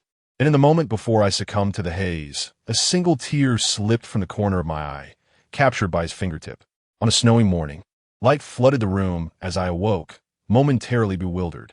This was not my bedroom. The luxurious gray blanket draped over me was unmistakably from Sheng Ting's room. Just as I was processing this, the door swung open, and Sheng Ting entered with breakfast. You're awake? I tug at the blanket, sitting up. How did I end up here? He meticulously arranged the breakfast items before handing me a bowl of red bean and koik seed porridge, a slight smile gracing his lips. Your underfloor heating was broken, and you left the window open last night. Your room felt like an ice house. I realized I had consumed quite a bit of alcohol before sleeping, and the cold draft had taken its toll, exacerbated by the sudden onset of my menstrual period, leading to my unexpected illness. I had caused him no small amount of trouble last night. I didn't intend to drink so much. I only had about 3 cups. The rest, I accidentally knocked over, spilling it all over the floor. Recalling the austere expression he wore last night when he believed she had consumed all the wine, Chu Shuang felt compelled to offer an explanation. Is 3 glasses insufficient? Sheng Ting retorted mildly. You can't even remember what day it is? It's a few days early, Chu Shuang murmured, lowering her gaze. Who would have anticipated it would come early this time? My menstrual cycle has always been quite arduous. but I haven't experienced such excruciating pain that made me writhe in agony for a long time. Was it the same for you in the past? Not all. Chu Shuang shook her head. I do not indulge in alcohol during such delicate times. Sheng Ting scrutinized her slightly curled eyelashes. I meant, was your menstrual discomfort always this severe? Chu Shuang hesitated momentarily. During my teenage years, the pain was indeed intense, often causing me to writhe in discomfort. My family frequently purchased traditional Chinese medicine for relief. It eased somewhat during university, yet compared to most, I still endure my share of suffering. The old doctor often remarked that my constitution is cold in nature. Sheng Ting interjected. Indeed, I will arrange for someone to renovate the side room. For now, you may stay in the master bedroom. Meeting the clarity in his gaze, Chu Shuang pressed her lips together. All right. Sheng Ting bore faint shadows beneath his eyes, having attended to her until the late hours of the night. Several times he had awakened only to find himself still at her bedside. He had returned from a long business trip without a moment's rest. Yet he devoted the night to caring for her, fulfilling his duties as a husband to the fullest extent. In truth, he could have easily called someone to tend to her, yet he chose to be hands-on. Perhaps, between them, the lines were not as clearly defined as they seemed. Sheng Ting, though excessively reserved, possessed an inherent gentleness. Thank you for taking care of me for so long last night, Chu Shuang said sincerely, her gaze earnest. You were already weary from your journey. It was an added burden for you to look after me throughout the night. Noticing the sincerity in her eyes, Sheng Ting's lips parted slightly. I hope this is the last time. Please do not fall ill again. Agreed. After finishing breakfast, Chu Shuang sought her phone, prompting Sheng Ting to inquire about her intentions. I need to request a leave of absence from work. I've already taken care of that for you. Really? How did you know which department I'm in? I called Xingyang. His team will handle it. This method was indeed efficient, yet it was unusual for an employee's leave request to travel directly from the CEO to the department. Wu Ti that revealed to her colleagues that she had someone influential above her. Observing the complexity of her expression, Sheng Ting asked, "What's wrong?" Chu Shuang smiled gently. Nothing much. Thank you. I've secured you 3 days off. Rest well at home. 3 days? Is that too few? Chu Shuang pondered for a moment. Actually, that seems quite adequate. The week will pass swiftly with just 2 work days before the weekend. Sheng Ting handed her a heat pack. Attach this. Seeing the heat pack, Chu Shuang recalled the warmth that enveloped her abdomen last night in her drowsy state, as well as the profound sorrow and familiarity she felt during her most vulnerable moments. The man stood by the window, his cup steaming in hand, gazing into the boundless expanse where the sky met the earth in endless white. The first snowfall in the northern lands always descends in a gentle flurry. Gazing intently at his silhouette, she noted the straightness of his back beneath the black shirt, the hem tucked neatly into his trousers, and his long legs that stood out strikingly against the backdrop of the snowy scene, enhancing his cool demeanor. When had she last encountered him? After finishing her morning tea by the window, Xu Chuang turned and met the unwavering gaze of someone across the room. Would you like some tea? She inquired softly. No, he replied. It's cold. I prefer to rest a little longer. With that, he withdrew from the room. Xu Chuang lingered at the head of the bed for a while, then pulled the quilt over herself, taking a deep breath, her senses enveloped by the crisp, refreshing scent that was uniquely his. As she drew the fabric closer to her nose, she found herself staring at the ceiling, a warmth blossoming within her heart. Moments later, she heard a rustling sound from outside the door. Turning her head suddenly, she was greeted by the sight of a golden retriever bounding in. It's you, she murmured. The golden retriever trotted over, wagging its tail and peering at her from the bedside, its front paws playfully tugging at the sheets, eager to join her. No, Xu Chuang firmly declined. You'll shed fur. This is someone else's bed, so no mischief, please. Chapter 25. Do you need me to take care of you tonight? The physical toll of her menstrual period left her feeling rather weak, and the illness from the previous night had not yet subsided. Before long, drowsiness enveloped her once more. The bed in the master bedroom was indeed much softer and more comfortable than the side bed, and she spent the entire day drifting in and out of sleep. When the lights in the room were turned on again, she remained in a deep slumber, completely unaware that night had fallen. Sheng Ting observed her for a while at the bedside, reaching out to touch her forehead, which still felt warm. After arranging dinner and medicinal dishes, he gently roused her. Chu Shuang, wake up and eat something before you sleep again. She fluttered her eyelashes, pulled the blanket over her face, and fell back into a profound sleep. Sheng Ting hesitated for a moment, then pulled back the blanket to reveal her fair visage. Eat before you sleep, just 5 minutes. She offered no response at all. He pinched her nose, and within 5 seconds, she furrowed her brow and turned her head away, awakening. Are you awake? Chu Shuang stared blankly at the enlarged, handsome face before her, taking 3 seconds to register before slowly sitting up. She was oblivious to how disheveled and dazed she appeared. Her hair tousled and her eyes vacant, embodying a sense of confusion as if she had slept through the twilight. Do you feel dizzy? Sheng Ting inquired softly. Yes. The scenery is spinning. First, eat something. In the enamel bowl rested fragrant soup dumplings, and Chu Shuang finally felt the pangs of hunger, instinctively opening her mouth. However, the dumpling did not reach her lips immediately. The man observed her unguarded expression before bringing the food closer to her mouth. After finishing the first dumpling, she finally regained her composure. Why had she instinctively opened her mouth to be fed? Stealing a glance at Sheng Ting, she noted his calm demeanor, as if nothing could surprise him. Being ill truly affected her reactions and intellect. Feeling embarrassed by her delayed realization, she pressed her lips together and reached out, saying, I can eat by myself. Can you manage the bowl? Sheng Ting inquired. Chu Shuang nodded, affirming that she could. As she finished her dinner, Sheng Ting remarked, You should take the medicinal dish in 20 minutes. Oh, with that instruction, he entered the bathroom. Listening to the sound of running water, Chu Shuang quietly scanned the spacious bed. It was not as if they had never shared a bed before. There was no need for anxiety. 10 minutes later, the bathroom door swung open. Chu Shuang steadied her gaze. Lifting her eyes, the tall man looked striking in anything he wore, clad in a black, luxurious nightgown that clung to his form. He was no longer the impeccably dressed man from work. The damp edges of his sleepwear clung to his skin, and the defined lines of his muscles were evident, exuding a relaxed aura that was both casual and unapproachable. As Sheng Ting glanced her way, his lips parted slightly. Do you need me to take care of you tonight? I'm feeling much better tonight. I don't need much care. I'll just take some medicine, and I'll be fine. He nodded. Call me if you need anything. I'll be next door. Only after he left the room with a towel did Chu Shuang realize he wouldn't be sleeping in the master bedroom that night. She understood now that his earlier inquiry was meant to determine whether she required his presence. Would Sheng Ting think that she had refused his company out of a desire not to share the bed with him? After several days of neglecting the vegetable garden, it was only upon the onset of the first frost that I remembered it, only to find that the snow had accumulated for 2 days. In such frigid weather, the delicate seedlings might have perished. Early in the morning, upon hearing that she intended to venture out, Aunt Yuan was alarmed and immediately reported to Sheng Ting, who was descending the stairs.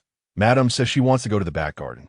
Sheng Ting cast a glance at the icy expanse outside, unperturbed, and took his seat, calmly responding, To check on the vegetables? Chu Shuang hesitated slightly. Yes, I want to see if the seedlings have frozen. They haven't perished. There's a protective greenhouse. Sheng Ting replied. A greenhouse?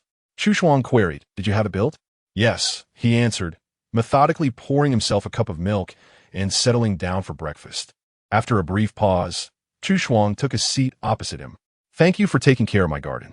He was always so meticulous. Having not seen the seedlings for a few days, she inquired about their growth. They're about the length of my middle finger. That much. Chu Shuang's tone brightened. Then soon we can enjoy a hot pot with the baby vegetables. In the South, we love using tender seedlings for hot pot. They're fresh, nutritious. Do you eat them that way? Rarely, he replied. Well, let's wait until they grow a bit more before we have our hot pot, she suggested. Agreed. Sheng Ting observed that she was more talkative than usual today, her demeanor noticeably lighter. How is your recovery progressing? Much improved. I feel considerably lighter and my mind is clearer. After breakfast, it seemed that Sheng Ting had no intention of leaving. Chu Shuang inquired, Aren't you working today? No. I'll accompany you for a couple of days. After a moment of silence, Chu Shuang nodded slowly, then asked, By the way, do you want to eat dry persimmons? Sure, he replied. Just a moment. As she went to the warm room to fetch the persimmons, She found him by the large floor-to-ceiling window on a phone call. Chu Shuang settled onto the sofa and slowly began to eat a persimmon. The sweet, soft treat melted in her mouth, and after finishing one, she glanced at Sheng Ting, who was still engaged in conversation. His shirt cuffs were slightly rolled up, revealing a strong forearm, while the watch on his wrist reflected a cold, ethereal light. Watching him, Chu Shuang absent-mindedly touched the emerald necklace around her neck, its cool touch reminiscent of the color of his watch face. After finishing her second persimmon, Sheng Ting finally concluded his call and approached her. Chu Shuang offered him the persimmon she had pre-selected, inviting him to taste it. Sheng Ting took a bite, savoring it as if truly appreciating its flavor. It is indeed sweet. No wonder you enjoy it. Chu Shuang suddenly recalled that afternoon in the CAF when they registered their marriage, where he had mentioned not liking sweets while he patiently waited for her. You seem to dislike sweet treats. This level of sweetness is acceptable. The sweetness of fruit feels quite natural. Chu Shuang smiled. That's good. After enjoying the persimmons, she nestled into the sofa to watch television while Sheng Ting donned his glasses to read the newspaper. It was rare for them to share such tranquil moments together. Both of them cherished silence. Even in the absence of conversation, the atmosphere remained comfortable and unawkward, effortlessly maintaining a relaxed ambience. After watching 2 episodes, Chu Shuang stretched her neck and subtly glanced sideways at Sheng Ting, whose clear features were accentuated by the silver-framed glasses resting on his nose. The reflective lenses added an air of wisdom and elegance to his countenance. For reasons unknown, her gaze instinctively descended, lingering upon the meticulously fastened collar of his shirt, just above which lay his Adam's apple. In the hazy realm of dreams, she had once indulged in audacious behavior that was unsettling. Unable to ponder too deeply, her heart raced with warmth. Sheng Ting shifted his attention from the newspaper, wondering if he was bored. Chu Shuang hesitated. Should they play a game of chess to alleviate the tedium? Certainly. Sheng Ting fetched the chessboard and inquired, "Shall I give you the black pieces?" "Yes," she replied. The black pieces made the first move, enjoying the advantage of precedence. The two of them began to lay their pieces, engaging in a back-and-forth exchange. The man's style of play was meticulous, his strategy well-structured, maneuvering with deftness without rushing into an attack. After more than 20 minutes, not a single black piece had been captured. In contrast, Chu Shuang's initial formation was rather casual. She responded to each move with spontaneity, attacking the white pieces at her whim, occasionally capturing one to disrupt his strategy, while at other times, she focused on devising her own formation. Her approach appeared devoid of logic, reminiscent of a novice who had only grasped the fundamentals without understanding the intricacies of strategy. After she successfully surrounded and captured yet another of his pieces, Sheng Ting raised his eyes to her, seeking confirmation. "Are you certain?" "Yes, once a move is made, it cannot be retracted." Yet, it was evident that her strategy was still somewhat immature, given her youth and the simplicity with which she approached her thoughts. Chapter 26. The man emerging from the gym. As the man concluded his strategy, he began to reel in his net. As anticipated, the ranks of the adversaries lay in disarray, suffering heavy casualties. Chu Shuang observed calmly, as if she had foreseen this outcome. Her fingers grazed the chess pieces, initiating her own scheme. Time passed gradually, and the white pieces, meticulous and numerous, began to dismantle the scattered black pieces under the enemy's command. Chu Shuang remained poised, which piqued Sheng Ting's curiosity. Soon, he received his answer. The board lay barren, and the scattered black pieces he once overlooked now proved to be pivotal. Chu Shuang meticulously magnified her slight advantage, revealing that her previous sacrifices were strategically planned. With several white pieces falling, Sheng Ting scrutinized the board, a slight smile gracing his lips. It was not naivety she displayed. Rather, she was composed and perceptive, effortlessly turning the tides. She understood everything. With the black pieces victorious, Chu Shuang finally unveiled a smile of relief, conceding her defeat. In that moment, her eyes sparkled with clarity, the gentle curve at the corners perfectly accentuating her radiant demeanor, momentarily shedding her usual cool and reserved exterior. "Your play is commendable. Did you learn from Mr. Shin?" he inquired. "Indeed, from my grandfather, though I often lose," she replied. Sheng Ting chuckled softly, noting the old man's profound expertise, which naturally produced adept students. As he gazed at her with warm eyes, she found herself captivated. This was the first time she had witnessed him smile. His smile was truly enchanting. Even the slightest upturn of his lips felt like a gentle spring breeze, capable of rendering one spellbound. His previous remark seemed to be a compliment. "Chu suang, smai, zepleting." I merely managed to win a few moves through unorthodox tactics. Competing with you feels akin to showcasing my rudimentary skills before a master. Besides my grandfather, you are the most astute strategist I have encountered, possessing a keen foresight and a comprehensive grasp of the game. Playing against you is like walking on thin ice. Every step requires immense deliberation. Is it truly that taxing? He asked. Indeed, she confirmed. Shall we continue? After a brief pause, she replied yes. Although it is mentally demanding, it is quite intriguing. Very well, I shall endeavor to make it easier for you this time. Just as he reached for the pieces, his phone buzzed with an incoming call. Chu Shuang patiently awaited his response. Moments later, the man's demeanor shifted, his gaze turning towards her. Understanding his silent communication, she gently suggested, if you have matters to attend to, please do so. We can resume later. Sheng Ting nodded and ascended the stairs as he answered the call.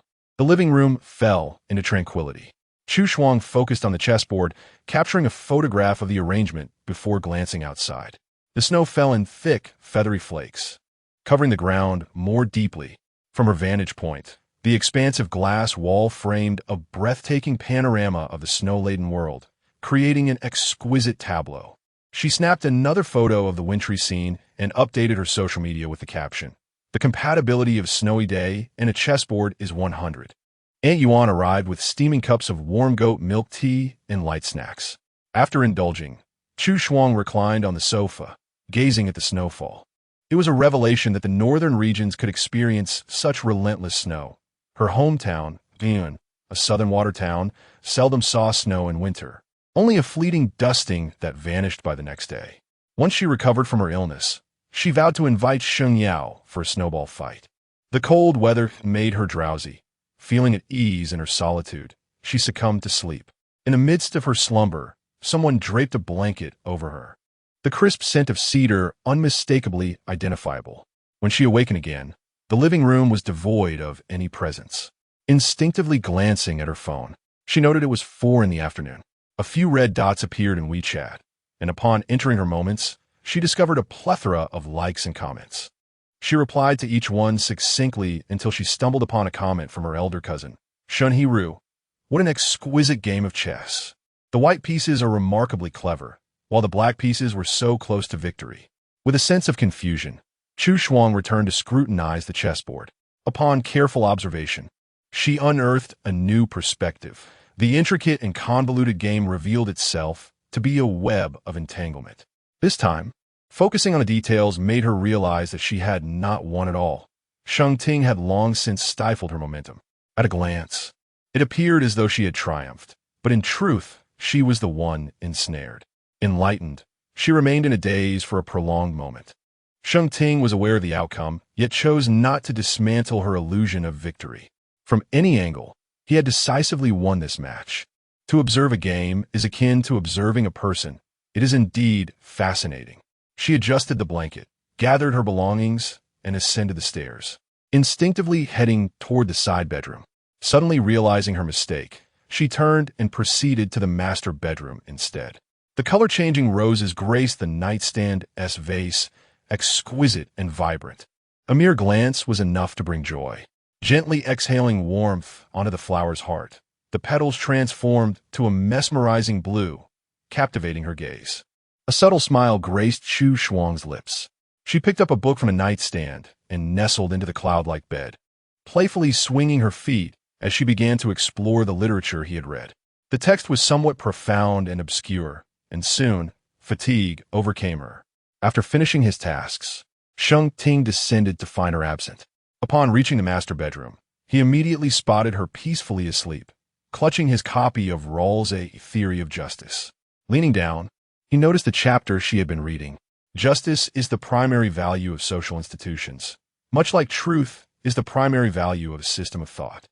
The object of justice pertains to the fundamental structure of society, which allocates the basic rights and obligations of citizens and delineates the principal institutions that distribute the benefits and burdens arising from social cooperation. The man scoffed lightly, closing the book and placing it back where it belonged, somewhat amused that she had fallen asleep while reading. His gaze fell upon her fair visage, serene and untroubled in slumber. Sheng Ting felt a flicker of curiosity. How could one possess such an enviable ability to sleep at any time and place? It seemed evident that her illness had taken a toll on her well-being. Seeing her sleeping soundly, he chose not to rouse her, instead carrying a theory of justice to the sofa. Chu Shuang eventually awoke naturally, and upon turning her face, she immediately beheld the man seated on the sofa, his long, fair fingers delicately poised over the pages of that complex text. Still caught in the haze of waking, she quietly observed him. His eyes were indeed beautiful, his nose straight, and his thin lips habitually pressed together, a faint hue of crimson adorning them. This combination formed a visage of austere detachment to an exquisite degree. Without lifting his gaze from the book, Sheng Ting's lips curled slightly as he remarked, "Once you're awake, let us head downstairs for a meal." Chu Shuang, taken aback, sat up and asked, "Have you finished your work?" "Yes," he replied, setting the book aside as he approached her, his gaze lingering on her face.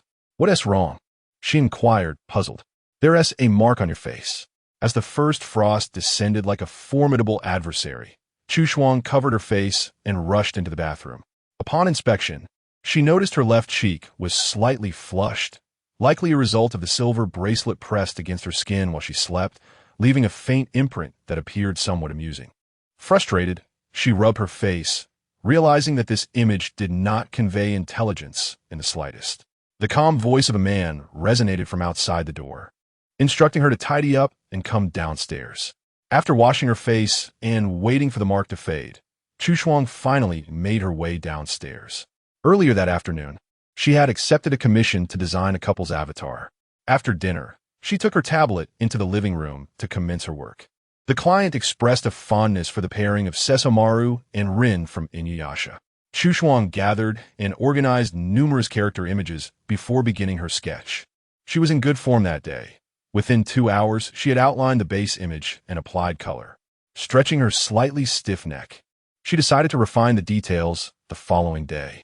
On her way back to her room, she happened upon Sheng Ting, who had just exited the gym. A towel draped over his shoulders, his dark hair damp and casually swept back, revealing a fair forehead and expressive features that left a striking impression. Chapter 27.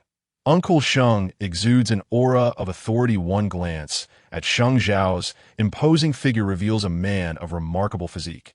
His body sculpted with a seamless blend of health and vigor, broad shoulders tapering to a narrow waist, muscles perfectly proportioned, embodying the aesthetic that many fitness enthusiasts aspire to achieve. The sheer stature of such a man, especially one who has just completed a workout, emanates an undeniable sense of pressure. The disparity in strength and form between men and women is stark. As she approached, Chu Shuang discreetly tightened her throat. "Did you just finish exercising?" "Just wrapped up," he replied with a smile. "Good habit." It was evident he was a regular at the gym, explaining his remarkable physique. Noticing her carrying a tablet upstairs, Sheng Ting inquired, "Are you done with your work?" "No, I can't finish it all in one evening. I plan to continue tomorrow. I want to rest now." As Chu Shuang maintained eye contact, she could only see his jawline. Stepping closer, the cold aura surrounding him became more palpable, intensified by the molecular activity following his workout. "Good night. Good night." As she pushed open the door to the master bedroom, an inexplicable urge compelled her to glance back at the man's silhouette in the corridor. His back was so straight, resembling a towering cedar. Having spent several nights in the master bedroom, each morning she would restore the room to its original state, feeling an inherent awkwardness about occupying someone else's space. After a brief conversation with Shang Yao, Chu Shuang headed to the bathroom for a shower. It wasn't until she finished that she remembered she had no sleepwear here. Spotting a towel in the cabinet, she draped it around herself and opened the door, intending to fetch her clothes from a side room. But as she stepped out, a slight tremor coursed through her causing her to freeze in place.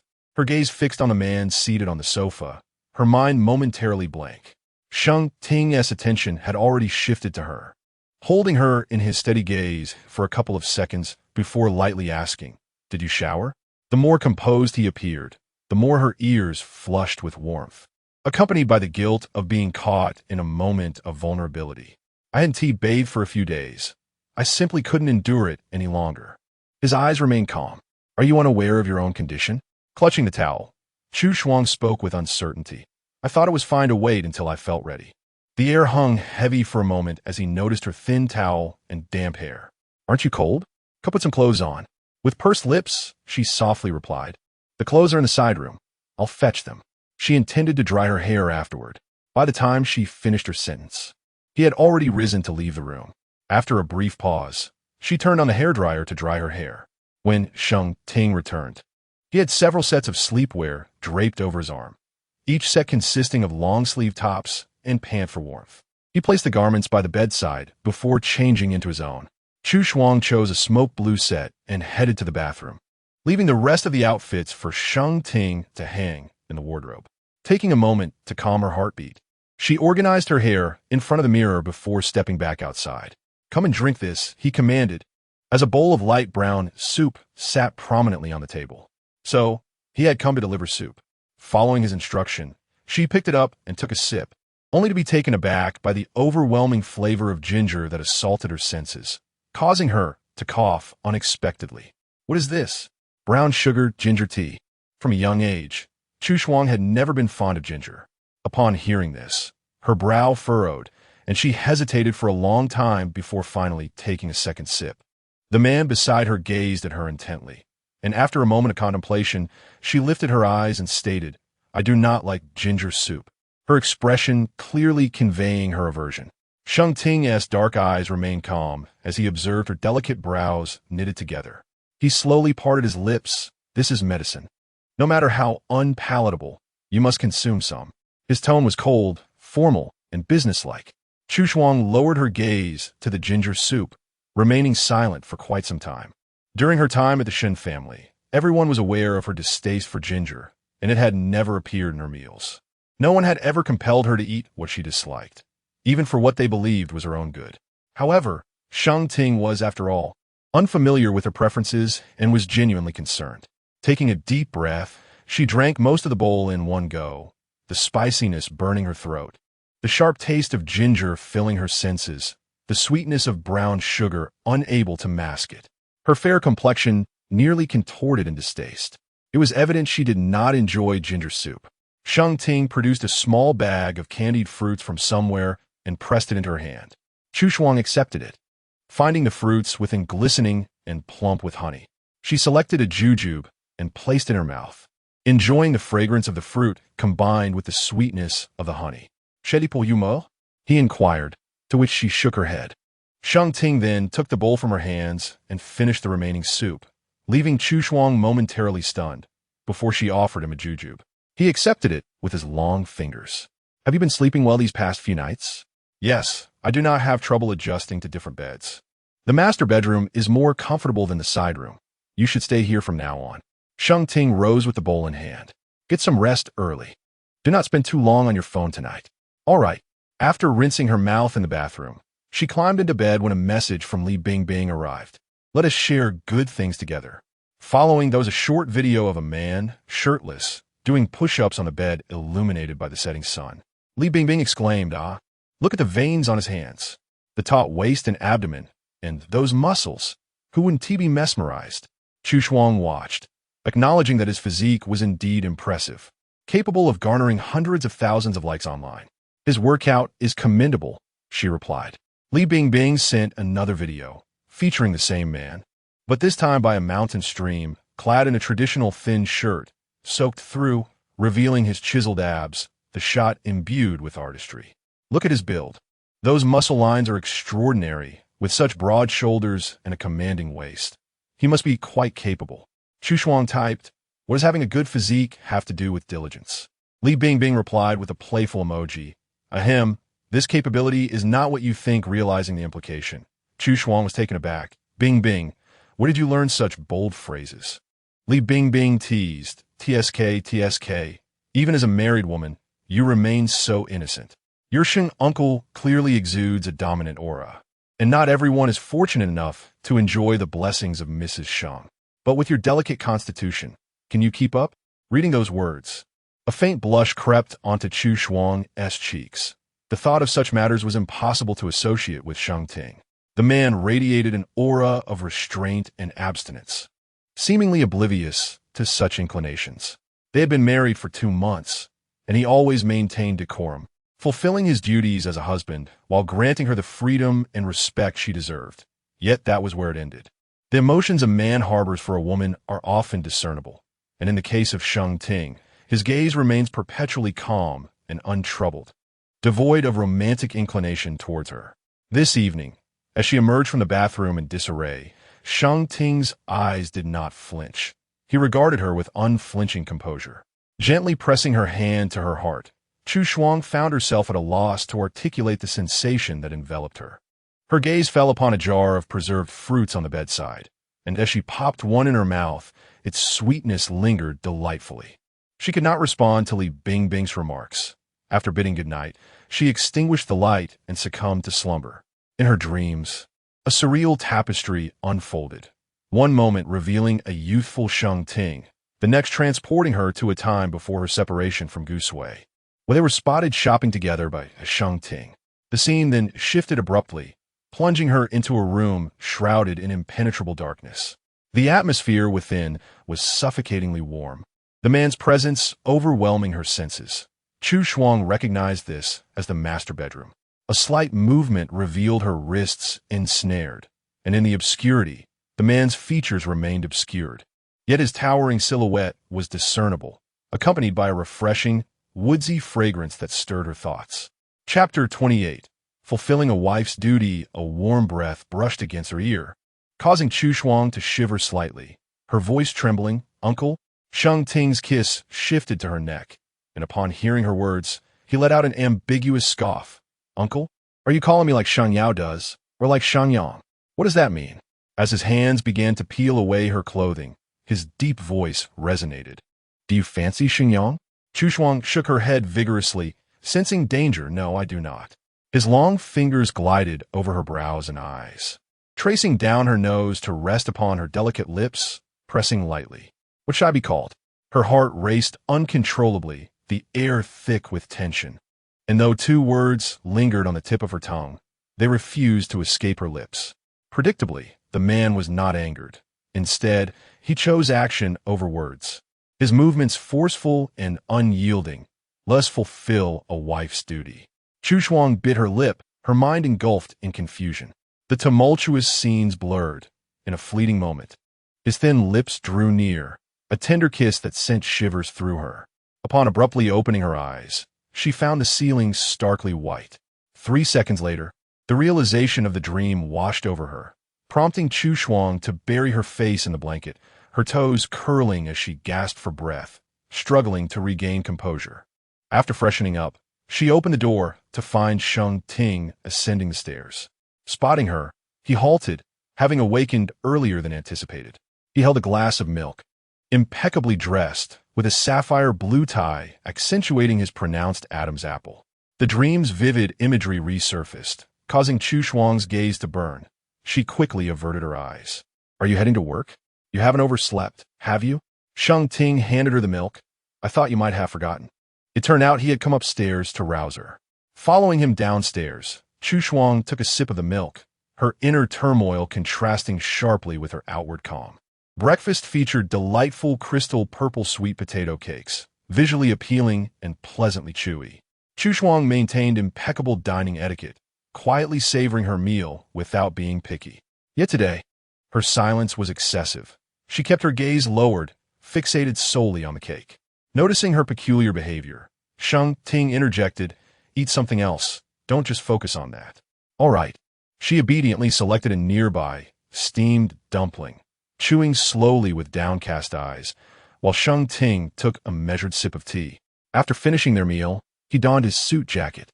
As she noticed him approaching, she was about to rise when his forehead suddenly pressed against hers, warm and unexpected. Looking up at him, Chu Shuang found his thick brows furrowed unconsciously, his expression serious as he withdrew his hand, pretending to check his own forehead. Are you still feeling unwell? Their eyes locked, and fleeting, indescribable images flashed before her. His face reminiscent of the man from her dream, captivatingly irresistible. Tilting her head slightly, she endeavored to appear composed and untroubled. Though perhaps a hint of vulnerability lingered, still, she reassured herself, but I'm fundamentally healthy. Do you still wish to go to work? Yes. After a moment's contemplation, Sheng Ting nodded. I shall drive you. Oh, wait. I'll grab some red sugar and bird's nest from the kitchen. She filled the thermos Sheng Ting had gifted her with the bird's nest, prompting his inquiry. Have you sterilized it? Aunt Yuan took care of it. The snow in the courtyard had been cleared, yet the ground remained slick. Chu Shuang slipped unexpectedly, but fortunately, the man beside her reacted swiftly, steadying her. She merely cast a cautious glance at him as his large hand grasped hers, guiding her across the courtyard and over the threshold.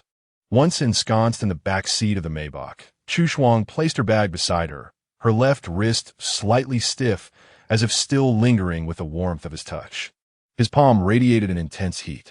Outside the window, layers of pristine white snow and bare trees receded, transforming the snow-laden capital into an entirely different realm. Chu Shuang gazed intently, striving to disregard the impact of the man beside her. Eventually, as her neck grew a tad stiff, she turned her head slightly, only to find him resting with his eyes closed. Releasing a nearly imperceptible sigh, she observed his long, elegant fingers and the exquisite bones of his wrist. The dark green watch exuding a muted opulence. Her gaze ventured upward, unable to conceal the strength of his torso beneath the obsidian shirt. His thin lips pressed into a straight line, exuding utmost composure. The fervent dreams that had invaded her thoughts felt embarrassingly explicit, a striking contrast that left her feeling exposed. Ah, Chu Shuang, what a lack of decorum. When Sheng Ting opened his eyes, they were nearing the Kite Animation Company building. He inquired about her work hours. 5:30, she replied. After a moment's reflection, he instructed, I may need to wait around 10 minutes. I'll pick you up at 5:40. All right. Upon alighting, Chu Shuang stood by the roadside, waving at him, bidding goodbye, and reminding him to drive safely. Sheng Ting acknowledged her. Go inside. It's cold. As the workday concluded, colleagues in the office had nearly all departed. Positioned by the window, Chu Shuang noticed that snow had begun to fall once again. It was already 5:40, and her phone remained silent. Sheng Ting had yet to arrive. Call me when you arrive. She edited the message and sent it, clutching a pillow as she prepared to rest for a moment. After the minute hand had traversed half a circle, she felt a gentle tap on her shoulder. Awakening from her side position, she beheld a tall man with a flawless face. However, he did not answer her call. Sheng Ting loomed above her, his fair complexion tinged with a hint of pink. His delicate features were soft and attentive, and he suspected she might be unwell again. He reached out, asking, Why are you so lethargic? Chu Shuang shook off her drowsiness and straightened up. Why are you here? I wanted to check if you had fainted at work. There was a playful undertone in his words, and Chu Shuang smiled silently. Not at all. Outside, the snow had accumulated once more, and the brief walk from the building to the car had exposed her to the biting cold. Once inside the warm vehicle, she rubbed her hands together, remarking, The northern winter is exceedingly frigid.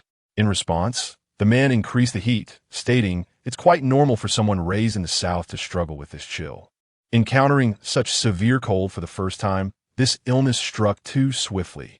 After a brief pause, Sheng Ting added, It's also my oversight. It's nothing serious. Chu Shuang replied, feeling that Sheng Ting viewed her as overly fragile. Such mild ailments could easily be remedied with some hot soup and a bit of rest. She had never given it much thought before. I've always loved exercising. My constitution is quite robust. Minor illnesses dissipate with a little rest. Moreover, you've been quite attentive to me lately. Noticing that their route did not lead home, Chu Shuang felt a flicker of confusion. Where are we headed?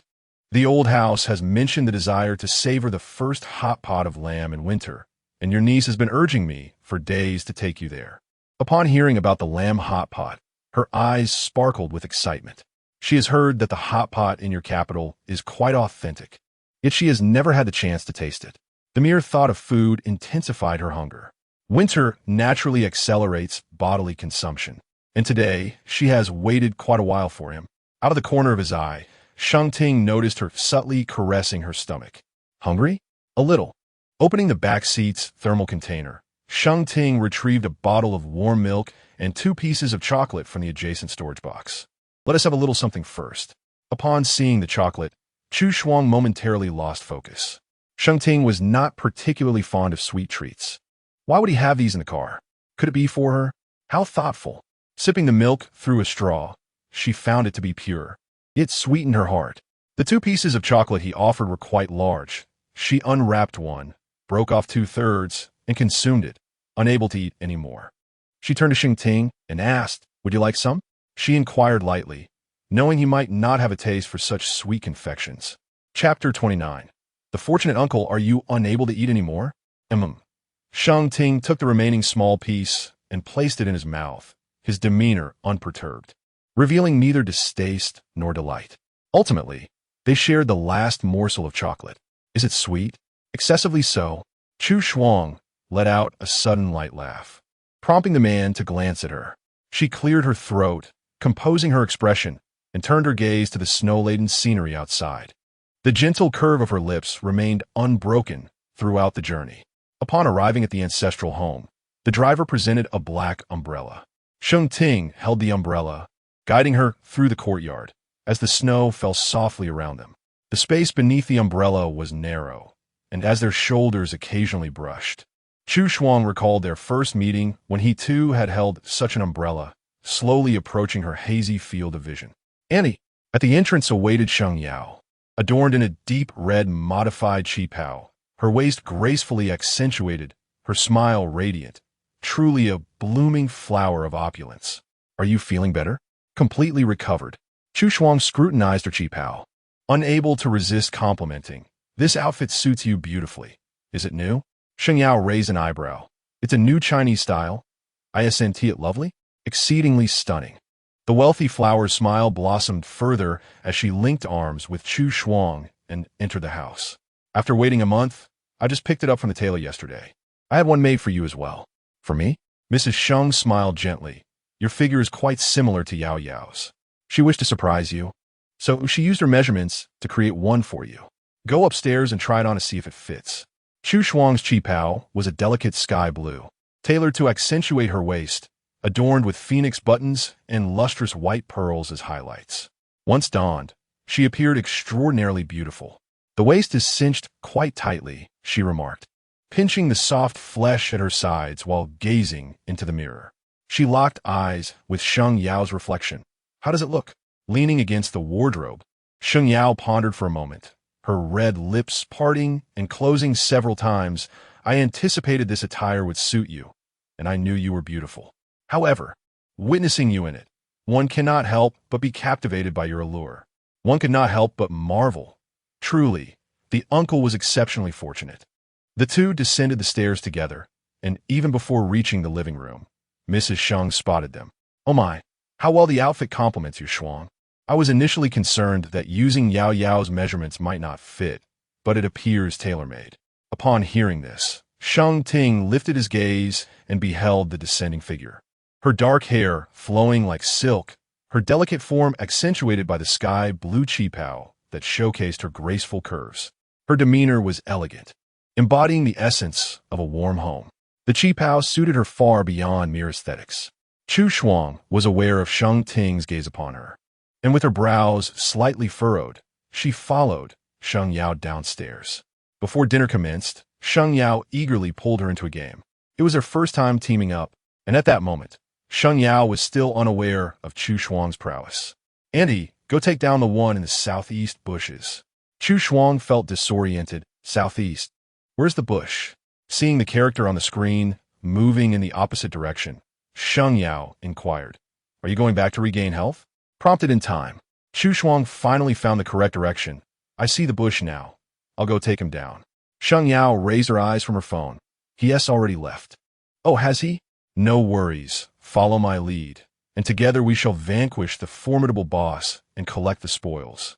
Chu Shuang, with utmost seriousness, replied, Indeed. I will confront you while you launch a surprise attack. Unleash your firepower with fervor for a swift resolution. Okay, the two exchanged excited banter, capturing the attention of those sipping tea nearby. Auntie, now is the time. Here it comes.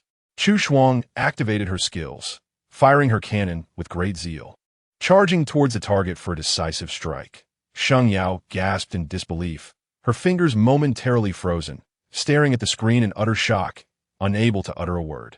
Realizing what had transpired, Chu Shuang was equally taken aback. The atmosphere felt amiss. Mrs. Sheng observed with amusement and inquired about Sheng Yao's state. Sheng Yao, still in a daze from the shock, looked at Chu Shuang, struggling to comprehend. Annie. Chu Shuang coughed lightly, feeling a mix of guilt and amusement. Soda, Yao Yao. It's been so long since I played. I told you I'm not that skilled, yet you wouldn't believe me. I should have performed like this, being 4 stars. In truth, this character had been leveled up by Bing Bing. During a period when she was restricted from playing, she lent it to her, and upon its return, it had already reached 4 stars. Their gazes locked for a few seconds, and Sheng Yao's clenched fist slowly relaxed. Had it been anyone else, she would have already erupted in anger, but this was Auntie who had insisted on playing with her. Mrs. Sheng had already discerned Sheng Yao's inner turmoil. Had it been any other friend, her fiery temperament might have ignited by now. What had happened? They had agreed to tackle the boss together, yet Annie had misfired and hit her instead. Sheng Yao cast a reproachful glance at Sheng Ting, but upon meeting his calm, dark eyes, she composed herself and averted her gaze. My apologies, truly. Chu Shuang chuckled, feeling genuinely amused yet restrained. I promise to practice my skills diligently in the future. It was merely a game. It was no great matter. Everyone makes mistakes sometimes, she laughed. There was no room for grievances. All right, let us pause the game and have a meal. As Mrs. Sheng called out, Chu Shuang set her phone aside and joined Sheng Ting at the table. He was preparing a dipping sauce and, noticing her arrival, asked, "Can you handle spicy food?" "Yes, I can." He pushed the prepared oil dip towards her, placing a slice of lamb in as he tested the flavor. Chu Shuang took a bite, her eyes sparkling, delicious. The man nodded, then proceeded to prepare his own. Just as they began their meal, Sheng Yang returned. Spotting Sheng Ting and the others, he politely nodded, "Uncle Annie." Chu Shuang smiled. "You arrived just in time. Come and eat with us. We've only just started." "All right, I'll wash my hands first." A cool voice accompanied him, as Sheng Ting asked, "What would you like to drink?" Chu Shuang turned, "Coke." The man poured her a glass of Coke, using chopsticks to stir out the bubbles before handing it to her. After a sip, she found it not spicy at all. They were enjoying a large pot of hot pot, and throughout the meal, Sheng Ting continued to serve lamb to Chu Shuang, his considerate gestures not escaping the notice of onlookers. Madam Sheng teased. It appears that Sheng Ting is quite the doting husband. This attention to detail and awareness. How is it that your elder brother is so different? It seems that our Shuang is indeed fortunate. Initial Frost paused momentarily, merely smiling, being called out by his wife, Mr. Sheng amiably served Madam Sheng a bowl of soup, for winter's chill calls for nourishing lamb, offal soup. Madam Sheng shook her head and remarked to Initial Frost, "Yet, the two brothers' meticulous and taciturn natures are quite similar." Initial Frost couldn't help but chuckle. "Would you care for some soup?" Sheng Ting added, "But there's no ginger." "Then just half a bowl, please." "Very well." As she accepted the bowl of soup from Sheng Ting, Initial Frost politely expressed her gratitude with a soft thank you. Observing the harmonious exchange, Sheng Yao nudged Sheng Yang's arm, saying, "Did you see that? Take note. Uncle is quite considerate toward his wife." Sheng Yang nodded, acknowledging the display. Chapter 30, First Kiss. Halfway through the meal, Sheng Yao received a message on her phone. She immediately stood up and went upstairs. When she returned, she was dressed in a coat and carrying her bag, her makeup seemingly refreshed, exuding an air of readiness to depart. Mrs. Sheng inquired, "Have you finished eating? Where are you off to?" Sheng Yao hesitated as she replied, "Meeting a friend in this biting cold. How could one arrange to meet at night?" "Drive safely, Mrs. Sheng cautioned. "I know." Once she left, Mrs. Sheng murmured to herself, "This child is so carefree. When has she ever had such an important friend that she would venture out on a snowy night? Something seems amiss." After dinner, The family gathered to watch television and chat. As the clock struck 9, Chu Shuang glanced at the time several times, worried about the treacherous night roads. Meanwhile, Sheng Ting leisurely sipped tea, engaging in conversation with Mr. Sheng. Was he not planning to return at all? Are you tired, Chu Shuang? You have work tomorrow. If you're sleepy, you can head up to bed. Prompted by Mrs. Sheng's comment, Chu Shuang felt it inappropriate to linger any longer and rose to go upstairs. Remaining in the old residence meant sharing a bed with Sheng Ting. The thought quickened her pulse. Upon entering Sheng Ting's room, Chu Shuang first took a shower. When she emerged, her hair dried. The man was already inside. Someone called you earlier, he remarked. She walked over to check her phone. It was Li Bingbing. Since she hadn't answered, Bingbing had sent a message inviting her to a concert this weekend. The concert featured the legendary singer Ji Jun, renowned for his rare performances, with tickets being highly sought after and scalpers charging exorbitant prices. Bingbing mentioned she had 2 tickets. Feeling too lazy to type, Chu Shuang sent a voice message. That sounds great. I adore Ji Jun as well. I've been too busy with my studies to attend his concerts. But I've heard the atmosphere is fantastic. I'll clear my schedule for the weekend, and we can go together. Sheng Ting etched. You're going to concert this weekend? Yes, Bingbing has tickets. It'll be a fun outing. Her phone vibrated twice. It was a message from Chun Jiaju, sir. The tickets for the Ice and Snow World have been booked. Sheng Ting replied with a few keystrokes. No need for that at the moment. Cancel it. Chu Shuang had already climbed into bed, engrossed in conversation with Li Bingbing. After observing her for a moment, the man removed his outer coat and stood to head for the bathroom. As he casually adjusted his tie, Chu Shuang's gaze froze, captivated by the moment. She glanced at the bed, her fingers brushing against the fabric. It felt significantly smaller compared to the master bedroom in Xinyu Garden. On her phone, Li Bingbing excitedly shared videos of handsome men, and after watching a few, Chu Shuang noted the variety of types, all charming in their own way. Yet, she found little appeal in them. The boys in white and the suited gentlemen appeared either too youthful or overly intense. Her mind drifted to Sheng Ting's recent nonchalant gesture of loosening his tie, exuding an effortless and cold allure, a natural sensuality unmarred by design. 10 minutes later, as the bathroom door swung open and the occupant had yet to emerge, Chu Shuang nestled into bed. The only light in the room came from the bedside lamp.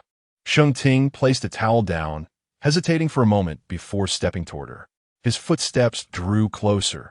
He lifted the covers and joined her instinctively. Chu Shuang tightened her grip on the blanket. Sheng Ting lowered his gaze, noticing her eyelids clenched too tightly, trembling ever so slightly. He did not hasten to recline, leisurely observing her. Someone beneath the covers tightened their grip, the calm facade on their face nearing its breaking point. In the silence, the man let out a soft scoff. Are you afraid of me? A pang of anxiety gripped Chu Shuang's heart. Realizing that further pretense would seem insincere, she slowly opened her eyes. The man, towering above her, scrutinized her intently. What are you nervous about? With lips barely pressed together, Chu Shuang's voice was barely a whisper. Anyone would feel tense. Afraid I might devour you? Sheng Ting leaned in slightly, a position that allowed Chu Shuang to discern every detail of his face. Naturally, he also noticed the faint blush upon hers. Their gazes locked, breaths intertwined, and an unusual warmth enveloped the air. Chu Shuang, with her clear, luminous eyes, silently met his gaze, too fearful to utter a word, lest she shatter the fragile tranquility that hung between them. Sheng Ting's eyes traced her features, her beautiful, transparent eyes, the elegant bridge of her nose, and her delicate, three-dimensional features set against the dim backdrop. With her red lips pursed, she focused intently on him. A serene lake of emotions stirred slightly, as if something in the air was fermenting. Chu Shuang. Sheng Ting spoke slowly. Are we strangers? No. The man's finger gently lifted her chin, narrowing his eyes as he studied her for a moment, before leaning down, his soft lips meeting hers. Chu Shuang's heart raced, breath suspended, the moment frozen in time. The crisp scent of cedar filled her lungs, the man's breath overwhelming, leaving no time to react. This was her first kiss, with no mental preparation whatsoever. Noticing her startled demeanor, Sheng Ting smiled slightly. Don't be afraid, I won't bully you. Chu Shuang blinked several times, clutching the blanket to her shoulders, an unintentional look of foolishness gracing her face. Sheng Ting turned off the light and lay down, the faint scent of her hair wafted over, a stark contrast to sleeping beside someone. In the darkness, Chu Shuang quietly steadied her breath, her fingertips brushing her lips, a jolt of electricity coursing through her heart. The unexpected first kiss was beyond words, yet the sensation was quite pleasant. On Saturday night, Chu Shuang and Li Bingbing arrived punctually at the concert venue. Their seats were in the front row of the VIP section, adjacent to a T-shaped stage. It was said that during the interactive segment, Teacher Ji would come over, allowing them a close-up view of him. Bingbing was in high spirits, bringing along a support light board and a glowing headband, which greatly benefited Chu Shuang, who arrived empty-handed. The blue, luminous headband adorned her head, blending seamlessly with the vast expanse of blue in the grand hall, granting her a sense of belonging. When Teacher Ji made his entrance, the atmosphere in the venue surged, as several nostalgic songs resonated deeply within the softest corners of the heart. Truly, he was a pillar of the Chinese music scene, each note carrying the essence of fans' youth. As everyone sang in unison, Chu Shuang couldn't help but feel a wave of emotion. Turning to Li Bingbing, she found her staunch fan friend with tears glistening at the corners of her eyes. "Ah Shuang, this is my youth." In a vast ocean of blue formed by countless moments, every flicker of light reflected a sincere passion. During the intermission, Chu Shuang received a call from an unfamiliar number. "Hello, is this the resident of Unit 602 at Geelong International?" The surrounding noise was overwhelming, prompting Chu Shuang to press the phone closer to her ear. "Could you please hold on a moment?" She struggled to navigate through the crowd to the rear of the venue. The person on the other end continued to speak urgently, punctuating their words with phrases like it's on fire. "I'm terribly sorry. It was quite noisy where I was. Could you please repeat that?" The man who had just entered paused, his gaze drawn to the source of the voice. A beautiful woman adorned with a dark blue support headband stood nearby, her features faintly illuminated, accentuating her striking profile. The speakerphone emitted a frantic voice. "It's a massive fire. It's burning like an explosion. You must come and see." Chu Shuang froze for a moment, her heart racing. "Is my house on fire? How could this happen?" She had meticulously checked all the appliances before leaving, and no one was supposed to be there. It shouldn't have caught fire. Chapter 31. The man in the duckbill cap, who knows how this started? You should hurry over and take a look. The individual on the other end seemed even more anxious than she was. After hanging up, Chu Shuang called Li Bingbing, who answered promptly. "Bingbing, I need to return to Geelong International." Li Bingbing's voice boomed through the line. "What?" Chu Shuang raised her own volume slightly. "My house is on fire. I must go back. I can't hear you. Let's talk when you get back. Hurry. Ji Jun has returned." Chu Shuang decided to send a message instead, leisurely editing her text before finally pocketing her phone and heading towards the exit. Along the way, she brushed past a man wearing a duckbill cap, observing her retreating figure. Han Zhenhao felt a flicker of intrigue. She remained so composed even amidst her house burning down. Such a languid disposition was rather amusing. Last time, she had seemed more frantic while chasing after fried rice than she did now with her home ablaze. After such a long absence, he had almost presumed he would never see her again. Upon arriving at Geelong International, Chu Shuang found a crowd gathered outside, firefighters battling the flames with their equipment. The sight of the blazing inferno and the cacophony of voices instilled a sense of urgency within her. It turned out that a fire had erupted on the 5th floor and spread to the 6th. Watching the billowing smoke, she felt a twinge of relief that she hadn't chosen to stay here tonight. Thanks to the firefighters' professional efforts, the fire was extinguished, and the residents were evacuated without casualties. However, the aftermath posed safety hazards, and she couldn't go upstairs to assess the damage tonight. After providing some necessary information to the staff, she prepared to hail a cab back to Qingyu Garden. As she reached for her bag, she realized her phone was missing.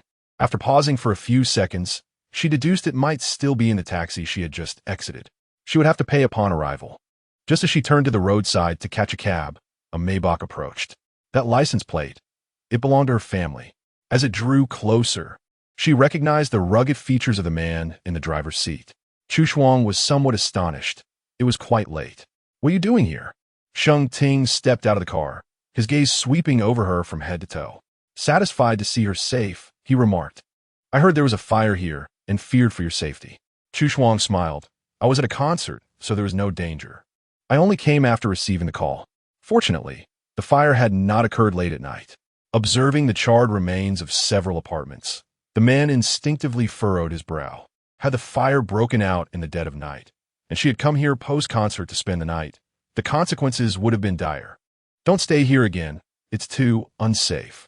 Noticing the hair band atop her head, Sheng Ting inquired, "Are you going back to listen?" "No. I'll probably miss the end if I return." "Then let us go home." "All right." Taking the passenger seat, Chu Shuang turned to borrow his phone. "I think I left mine in the taxi. I need to make a call." After receiving his phone, she accessed the dialer and entered her number. Just as she finished inputting the first 3 digits, a saved contact popped up. The top entry bore a single label, "Wife." Wife. It felt as though her heartstrings had been plucked. Momentarily entranced by that word, Chu Shuang hesitated before finally pressing the call button. The phone on the other end was quickly answered, revealing the voice of a middle-aged man. "You must be looking for your phone, right?" "Yes, that's me. I believe I left my phone in your car." "I figured as much. I'm off duty now, but if you're not in a rush, I can return it to you tomorrow." "No pity. If you could just drop it off at the property management office when you pass by Jilin International tomorrow, I would appreciate it." "Thank you." After hanging up, Chu Shuang returned the phone to Sheng Ting. The night drive was enveloped in a profound silence, which the man broke by asking, "How was the concert?" "It was delightful. The fans were incredibly enthusiastic, and the atmosphere was quite moving. Bing Bing even cried. She's been a fan of teacher Ji Jun for over a decade. She couldn't attend his concerts before due to her studies, so this time it felt like fulfilling a long-held wish." Sheng Ting glanced at her. "Are you also a fan?" "I suppose I'm more of a casual admirer." Teacher Ji is a leading figure in the Chinese music scene, talented and principled. I doubt anyone could dislike him. As she gazed out the window, her eyes caught sight of several food stalls, and she spotted grilled cold noodles. "Could we stop for a moment?" Sheng Ting halted the car, and Chu Shuang hurried over, returning shortly with some food. The brief descent had exposed her to the cold, and as she re-entered the car, she rubbed her hands together. "It's freezing outside. I can't believe those vendors are out here selling things in this weather. How arduous." Opening her food box, she picked up a dumpling and, seemingly absent-minded, glanced at the man focused on driving. After a moment's hesitation, she softly asked, "Would you like to try one?" He turned his head slightly, noticing the dumpling in her hand. "What is this?" "Takoyaki. It's quite delicious." Tilting her head, she extended her hand toward him, urging him to taste it. The driver's gaze shifted downward, yet he opened his mouth to accept it. Chu Shuang felt relieved, as if she had accomplished a task. "Is it good?" "Indeed." She smiled and popped one into her mouth, savoring the delightful combination of tender meat and crispy exterior. "Have another." Thus, under the man's tacit approval, Chu Shuang continued to feed him while enjoying her food. Indeed, sharing food made it all the more savory. After finishing the takoyaki, she opened the grilled cold noodles and relished them with equal enthusiasm. A glance at her satisfied expression made Sheng Ting's lips curve slightly. Like a child, he mused. Early the next morning, Chu Shuang drove to retrieve her phone and also to manage her apartment. Upon arrival, she discovered that someone was already tidying up the place. The fire damage on the 6th floor was not as severe as on the 5th, but most of the furniture had been blackened and needed to be completely cleared out. The walls and floors would also require thorough cleaning and repainting.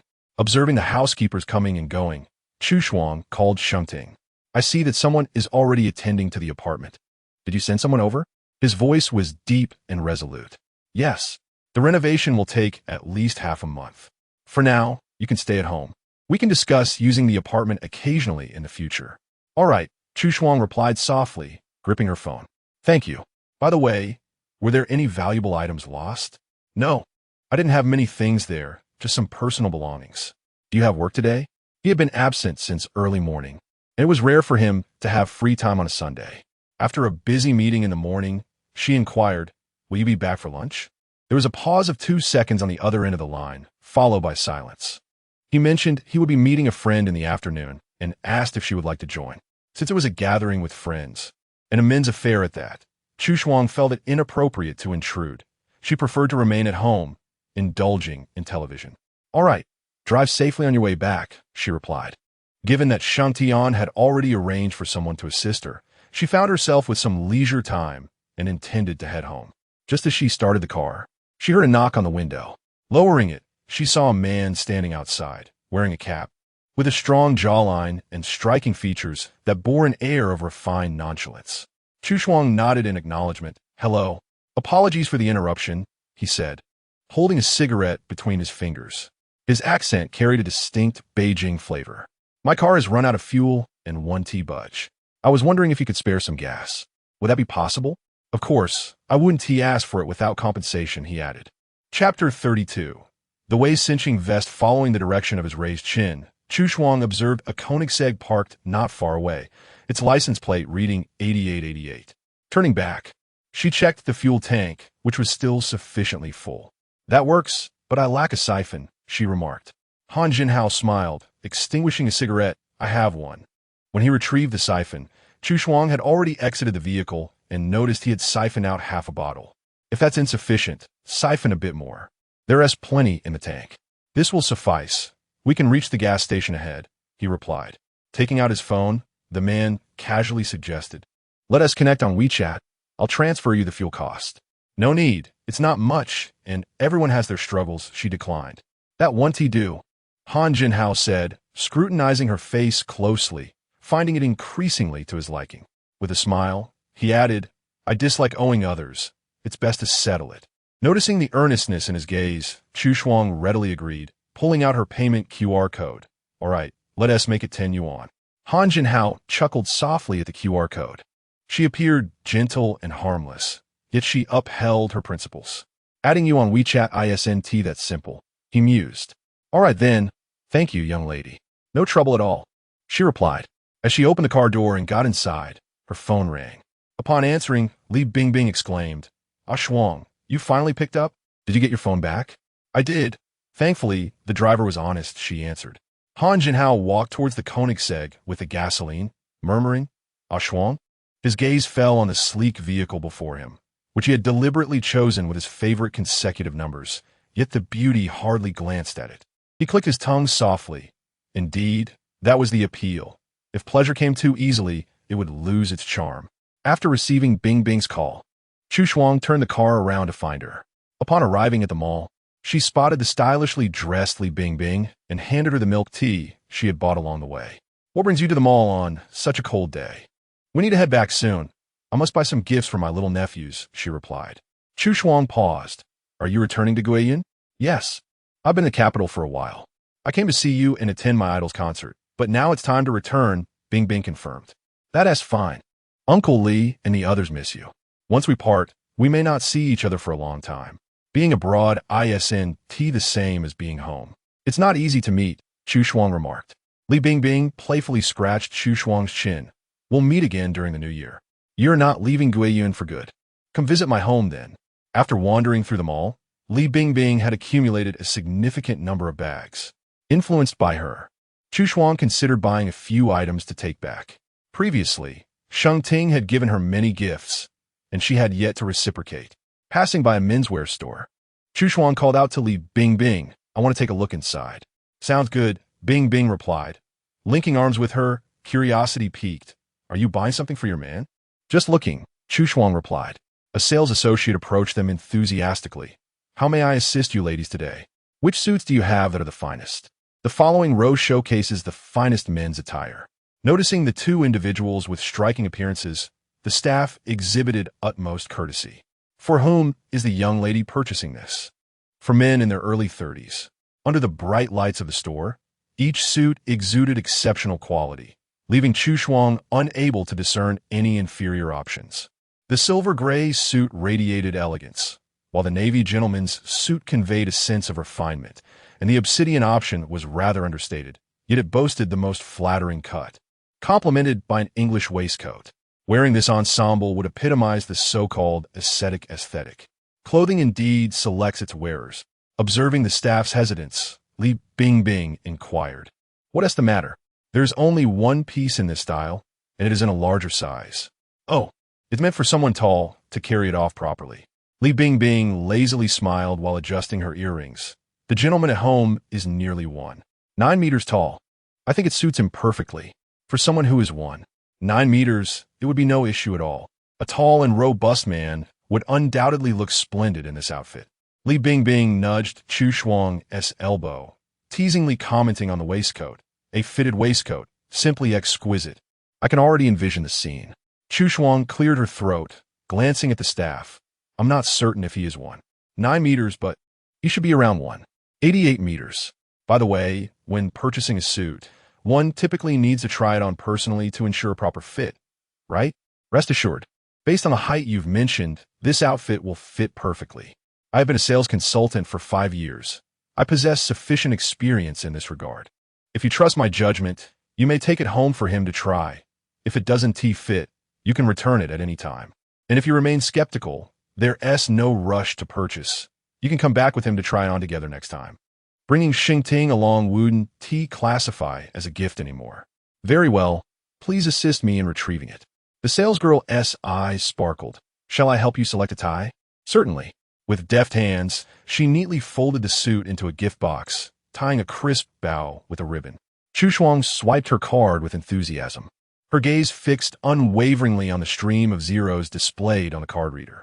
After the two departed, the salesgirl chatted with her friend on her phone, praising the enchanting customer she had encountered that day, who had purchased the store's most expensive attire in under 10 minutes, earning her a commission equivalent to 2 months' salary.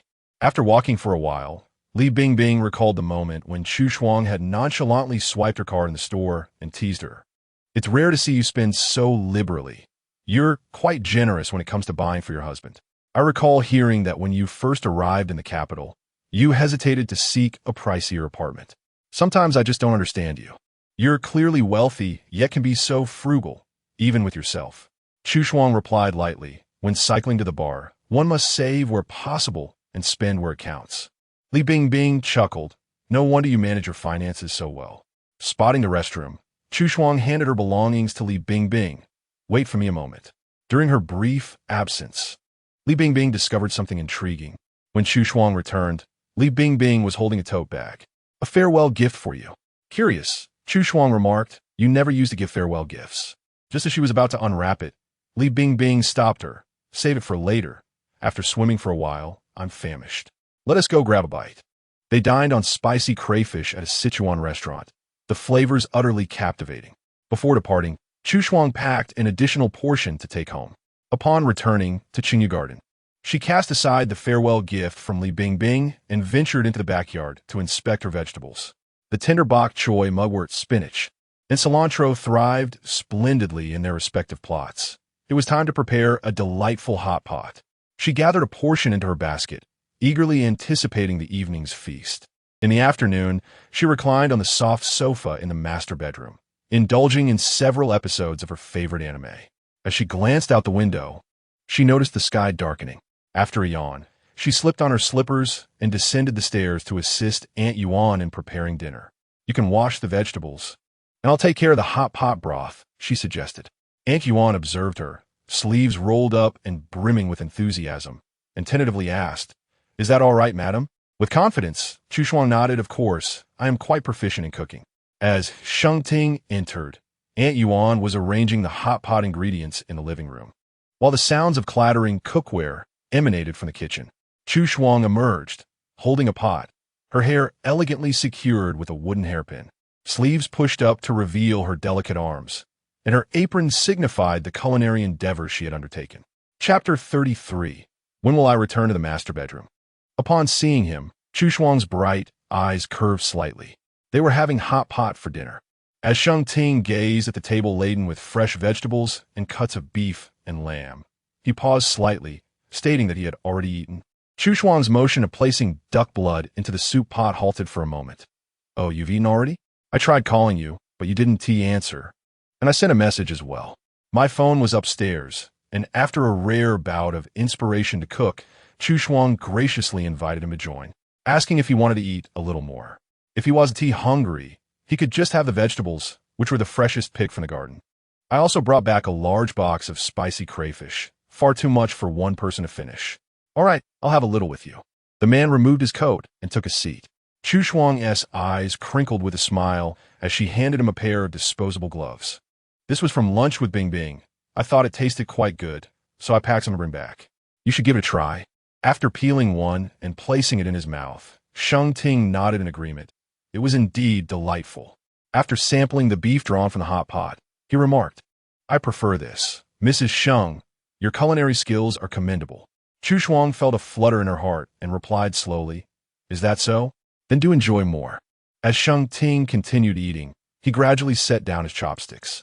The television in the living room displayed a cheerful skit, and Chu Shuang found immense satisfaction in eating while watching.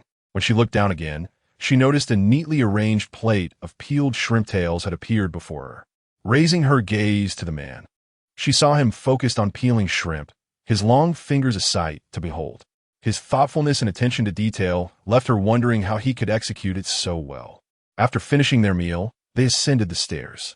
Chu Shuang mentioned she had a gift for him, to which the man calmly nodded, stating he also had a gift for her. As she took the two thin cards from his hand, Chu Shuang felt a bit dazed, but upon seeing the signature on them, her eyes widened slightly. A handwritten signature from teacher Ji Jun? How did you get this? The person she had met that afternoon was indeed him. Chu Shuang asked foolishly, So you sought him out for my sake to get his signature? Sheng Ting smiled gently, Not exactly. I had an appointment, and recalling you mentioned your friend admired him, I casually requested too. So the friend you mentioned was teacher Ji Jun? Noting that he remembered to help her get the signature, Chu Shuang thought that if Bing Bing saw this, she would be overjoyed. Observing her subtle delight, Sheng Ting remarked without haste, He is Sheng Yao's uncle by blood. Chu Shuang parted her lips in surprise, realizing he was a relative of his. Is he mine too? Oh, then that makes him my relative as well. What a curious twist of fate. How come Yao had never mentioned it before? Bing Bing would be thrilled to see this. I'll thank you on her behalf. Leaning against the sofa, Sheng Ting inquired, What about my gift? This. She handed him the suit gift box, which Sheng Ting weighed in his hands, noting its considerable heft. Upon opening the box and seeing the clothing inside, his brows lifted slightly. I estimated the size when I purchased it. You should try it on to see if it fits. While Sheng Ting changed, Chu Shuang sent the signed photo to Li Bingbing. Predictably, the chat exploded with an array of emoticons, and after briefly explaining its origins, she was met with a flurry of affectionate emojis from the other side. Please convey my gratitude to President Sheng and express my heartfelt thanks to a Shuang, for your husband's affection has indeed extended its warmth to me. It is truly commendable that I received such generous gifts this afternoon. May your love be as sweet as honey and your life together harmonious and fulfilling. Her mention sparked a memory in Chu Shuang, prompting her to unwrap the exquisite gift, beautifully adorned with intricate patterns and a subtle fragrance that beckoned exploration. Upon uncovering the vibrant scarlet fabric, she initially remained oblivious to its nature until she lifted a piece and her eyes widened in astonishment. It was unmistakably a scanty piece of lingerie, its bold and provocative design causing her cheeks to flush with warmth. As the messages from Li Bingbing continued to pour in, wishing them an unforgettable night of passionate closeness, the man who had changed into his attire emerged from the room. Chu Shuang, quick-witted, hastily concealed the items. When her gaze met the man's, she was momentarily entranced. She had envisioned how splendid he would look in the attire at the store, yet witnessing it in reality was breathtaking. He exuded an aura of restraint, impeccably dressed with a meticulous tie, his muscular lines visible beneath the shirt, the fitted vest accentuating his narrow waist and his powerful legs and well-defined rear. Such indifference could only belong to a goddess. Sheng Ting, methodically fastening his cufflinks, spoke in a low, rich tone, his gaze appreciative, perfectly tailored to him. Chu Shuang could only nod, silently hoping he liked it. Why is your face so flushed? He inquired. Oh, my face. Perhaps the heating is set too high, she replied, a hint of nervousness in her voice. Approaching her, Sheng Ting's gaze fell upon the gift box on the table. Is this also for me? Chu Shuang startled, clutching the box tightly. No, this is a gift from Bing Bing to me. Noticing her anxious demeanor, he chuckled softly. I don't need that. Leaning slightly against the sofa, he gazed at her, his expression calm as he asked, What made you think of giving me a gift? With a proximity that unsettled her composure, Chu Shuang steadied herself. It's a gesture of reciprocity. He nodded in approval, his gaze locking onto her alluring lips, inevitably reminding her of their delicate and enchanting first kiss at the old residence. Chu Shuang felt flustered. Her thoughts scattered as the man's hand brushed against the hairpin at the back of her head, gently pulling it away, allowing her tresses to cascade down. Her raven hair shone like polished jade, her bright eyes reflecting her mother's exquisite beauty. Sheng Ting regarded her quietly, his lips parting to utter an enigmatic phrase. I wish tomorrow weren't Monday. His voice held a husky timbre, leaving Chu Shuang momentarily confused. Before she could respond, his large hand pulled her forward, enveloping her lips with a warm kiss. His masculine presence was overwhelming, a blend of warmth and dominance, cold yet tender. This encounter was no longer a fleeting touch. The air thickened with tension, their breaths mingling as the atmosphere escalated. Amidst the tumult of emotions, her heart raced uncontrollably, yet retreat was not an option. Chu Shuang's eyes began to glisten with moisture, electric sensations coursing through her being, her consciousness wavering. Just as she was about to lose herself, Sheng Ting finally relented. Lowering his gaze to her, breath slightly quickened, his eyes tinted with a rosy hue. An indescribable allure enveloping his features, perhaps akin to the delicate lotus in the late summer rain. When did I return to the master bedroom? The early frost fluttered her lashes, caught in the enigmatic gaze of the man before her. With a tone barely above a whisper, she retorted, Am I truly so domineering? The master bedroom is not exclusively hers. If he wished to reside there, he could simply come over. As Sheng Ting's gaze descended, it lingered upon her alluring crimson lips, and he murmured a low acknowledgement. Quite domineering indeed. What would you like for breakfast tomorrow? The shift in conversation was abrupt, and Chu Shuang pondered slowly, a fried egg. Very well, he replied, ultimately choosing not to stay the night. The room returned to its tranquil state, and Chu Shuang discreetly swallowed, feeling an unexpected dryness in her throat. Her eyes fell upon the lingerie box, and her cheeks flushed, prompting her to hastily hide it in the depths of the wardrobe. The following morning, as she descended the stairs, she spotted Aunt Yuan feeding the fish. Typically, at this hour, she would be in the kitchen preparing breakfast. Reminded of Sheng Ting's inquiry from the previous evening, Chu Shuang made her way toward the kitchen. Chapter 34. What is it that I cannot see? At that moment, Sheng Ting was drizzling tomato sauce over the golden fried eggs on the plate. Out of the corner of his eye, he caught sight of her and gestured with his fork and milk, indicating for her to take it out. Oh, these fried eggs were truly exquisite. And after admiring them for a moment, Chu Shuang snapped a picture. It seemed to be the first breakfast Sheng Ting had prepared for her. After waiting at the dining table for quite a while without seeing Sheng Ting come out, Chu Shuang finally realized she should lend a hand in the kitchen. Is there anything I can help with? Sheng Ting turned his head and, noticing her peeking from the doorway, pointed to the plate beside him. Take the hot dog out. I'll start eating first, and I'll be out shortly. All right. Chu Shuang approached, noticing the warm porridge in the pot. Shall I take out the porridge as well? No need, I'll handle that. Returning to the dining room to begin breakfast, it wasn't long before Sheng Ting emerged, carefully placing the pot of porridge wrapped in a cloth on the table. Let me serve you some. Thank you. Chu Shuang curiously gazed at the steaming pot. What kind of porridge is this? Longan and lotus flower porridge. Sheng Ting leisurely served her a bowl, regrettably mentioning that it wasn't tea in season. So he had to use dried petals. Next summer, when the lotus flowers bloom, I'll make you the real lotus flower porridge. Chu Shuang appreciated this feeling of being planned for in the future.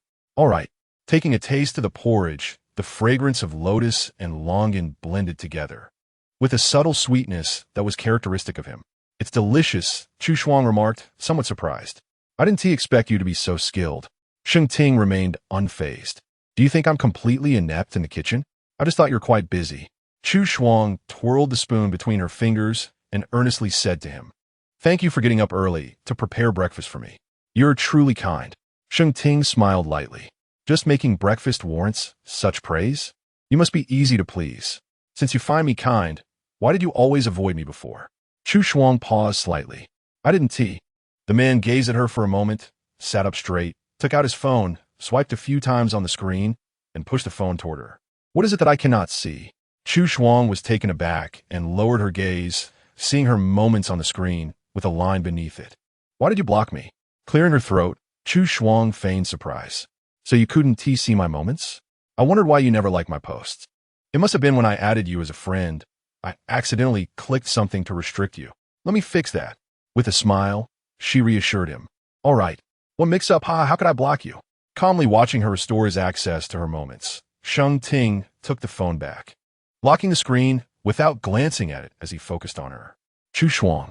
She responded softly, I know you were close with Shang Yao. You can listen to some of her words, but she fears that I might impose on you due to our age difference, as I occasionally disciplined you during our childhood. She is younger. You are not. I am not a terrifying monster, so what is there to fear? You have spent some time with me. Am I truly a frightening person? Chu Shuang shook her head. No. Since that is the case, do not regard me with the reverence due to an elder. The age difference between us is negligible. Chu Shuang murmured, but you're 9 years older. The man replied with a calm tone. In terms of virtual age, I am merely 9, or perhaps 8. Upon noticing the man's dark eyes, Chu Shuang wisely altered her wording. Not much more. Do you remember what I just said? I do. At that moment, Sheng Yang pushed open the office door and was taken aback to see Han Jinhao. What brings you here? Han Jinhao lounged on the sofa, the smoke from his fingertips curling languidly, a faint smile playing on his lips. I have matters to discuss with you. Go ahead. I wish to inquire about someone. He had heard whispers near Jiulan International. A single girl on the 6th floor worked at Kites Animation. Is there not a Kites Animation under your company, Xingyu Culture? Xing Yang took a sip of tea. Indeed. Is there a particularly beautiful girl there? Do you know her? Sheng Yang was momentarily speechless, realizing that this man had come all this way to pursue a woman. Do you think I have nothing better to do?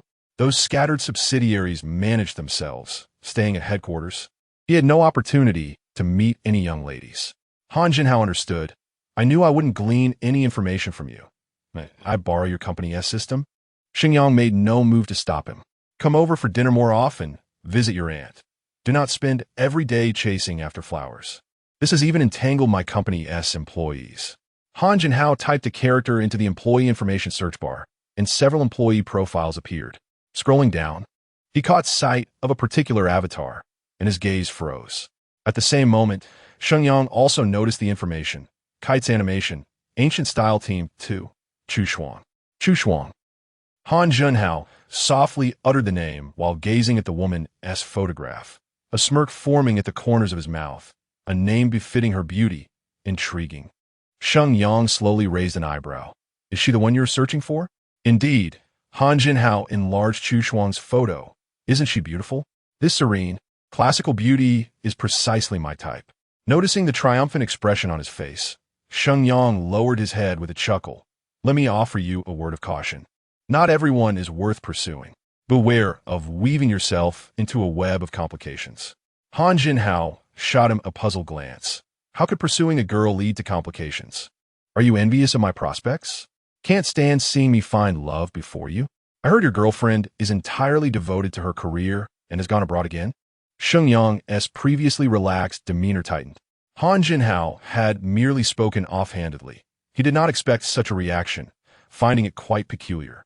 After noting down Chu Shuang's contact information, he picked up his car keys and patted Sheng Yang on the shoulder as he passed. There are plenty of fish in the sea. With your qualities, there are girls lining up for you in France. Don't hang yourself on a single tree. Sheng Yang frowned. If you're leaving, then do so swiftly. The sorrows and joys of humanity do not resonate with one another. Han Jinhao could not comprehend his feelings. Suppressing a smile as he strolled away, I'll come to your place for dinner next week and perhaps visit your aunt. Recently, Chu Shuang's workstation had been graced with flowers daily, each more unique than the last.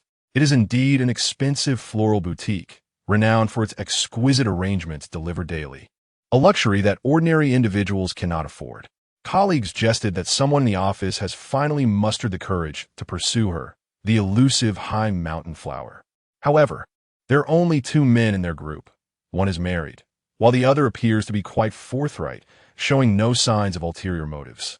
Upon learning of this situation, Li Bingbing's first thought was of guise, suspecting that it must be her ex-boyfriend behind such actions. That said, it seems she hasn't seen Gu Sui in quite some time. He should no longer be in Sheng Ting. Lost in her thoughts, a deep voice interrupted her reverie. What are you pondering? Oh, nothing. Where are we headed? Didn't you express a fondness for Ling Sui Pavilion? I shall take you there for a meal. Sounds good. The car's music played softly, while Chu Shuang's mind wandered, occasionally glancing at the man beside her.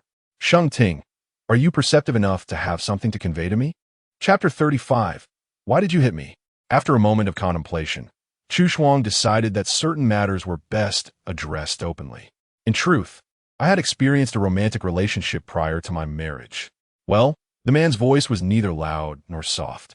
Chu Shuang toyed with the ring on her ring finger. Pondering. He was my superior. When I first entered the company as an intern, I encountered some unfortunate situations, akin to what people refer to as workplace harassment. At that time, he assisted me greatly. Out of gratitude, I found myself in a muddled relationship with him for a while. However, we rarely spent time together. He was a busy man, and our feelings were rather superficial. Eventually, we parted ways over trivial matters, and the entire affair lasted no more than 2 months. There was nothing substantial to discuss, as my experience was exceedingly limited, lacking even the essence of a genuine romance. We simply ended things and lost contact thereafter. Nonetheless, I felt it necessary to inform you of this. The driver's profile was stern, his gaze unervingly calm. I understand, he replied, his voice as bland as his demeanor, devoid of any discernible emotion. Chu Shuang discreetly glanced at him, unable to fathom his inner thoughts. Perhaps he contemplated nothing at all. Initially, she had anticipated a lengthy explanation, but it seemed unnecessary at present. He likely did not care for her past, as long as it did not disrupt his current tranquility. The music from the car continued to play, yet the atmosphere within the vehicle grew subtly silent, a feeling that had been absent for quite some time. After what felt like a quarter of an hour, Sheng Ting became aware of the stillness beside him and turned his gaze. She furrowed her brows, her delicate nose casting a shadow with her lashes as she focused intently on the buttons of her sleeve, not blinking for an extended moment. Sheng Ting broke the silence. What's wrong? Chu Shuang paused, shook her head, and felt a wave of drowsiness wash over her. After speaking, she leaned back against the seat and closed her eyes. Although he had not pressed her for details about the past, she should have felt relieved. Yet this inexplicable sensation lingered. She was uncertain whether she desired his concern or indifference. Dismissing her thoughts, she succumbed to sleep. When the vehicle arrived at Ling Sui Pavilion, she had indeed dozed off. Sheng Ting parked the car and simply gazed at her. Jing Yuan had noticed Sheng Ting's car enter the garden long ago, yet the occupants remained inside. I heard my uncle has arrived. Sheng Yao approached, spotting the vehicle from a distance, mumbling, why aren't they coming out yet? I'll go take a look. Hey, what are you going for? Jing Yuan asked. To call them out. Jing Yuan shook his head at this carefree girl, who seemed eager to intrude upon the couple's private world. Little aunt. The call from outside the car roused Chu Shuang from her slumber. She opened her eyes to see the man beside her, sitting upright like a pine tree. How long has it been? 10 minutes, he replied. Chu Shuang was somewhat surprised. Why didn't you wake me? Sheng Ting remained unflappable. You looked so peaceful in your sleep. I couldn't bear to disturb you. I'm sorry. Next time, please wake me directly. After adjusting her hair, Chu Shuang opened the door and stepped out. Sheng Yao approached, inquiring, what were you two doing in there? You took so long to come out. I fell asleep. It turned out that their visit to Ling Sui Pavilion was for a dinner gathering, which included the Zheng brothers, Zhao, Jinzhou, and Wei Yize, whom she had not seen since their last encounter. All were friends of Sheng Ting, treating Chu Shuang with utmost courtesy, respectfully addressing her as sister-in-law. After exchanging greetings with a smile, Chu Shuang quietly voiced her complaint to the person beside her, lamenting that she should have been informed in advance about meeting his friend, as she ought to have dressed up. She had come directly from work, without changing her clothes or even applying lipstick. The man dismissed her concerns, remarking that they were merely acquaintances and questioned the need for embellishment. He surveyed her from head to toe, adding that she looked appealing even without any adornment. Chu Shuang paused momentarily. It was the first time he had candidly complimented her appearance. She had assumed he possessed a rather monotonous sense of aesthetics, perceiving everything as somewhat uniform. Yet, his praise was delivered with an air of nonchalance, as if simply stating an undeniable truth. "Would you like some roast duck?" Sheng Ting inquired softly. "Just a little," Chu Shuang replied, feeling a bit shy to reach for the serving plate. Whenever she lingered on a particular dish, it would inevitably find its way into her bowl. Courtesy of Sheng Ting. Such thoughtfulness and attention to detail never go out of style. Over time, dining in his company had cultivated a sense of comfortable ease within her.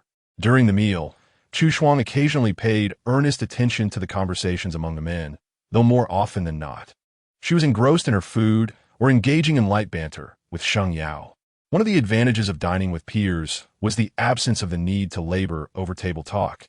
There was always someone to pick up the conversation, and a shortage of words would not evoke awkwardness or rudeness.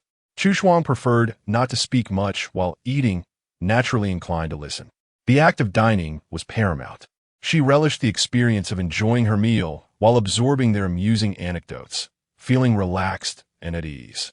Beside her, Sheng Ting spoke leisurely, his hands never idle as he meticulously extracted the bones from a piece of fish with his chopsticks. His organized approach to tasks was mesmerizing. Chu Shuang could watch him deboine the fish for an extended period. Once he had finished, he pushed a small dish toward her and softly remarked, "There are no bones left." It was evidently meant for her. "You should eat it yourself. You worked hard to get them out," she replied. Sheng Yao chuckled, biting her chopsticks in amusement as she observed the exchange. In a voice only audible to the two of them, Sheng Ting urged, "Hurry up and eat. You're too slow."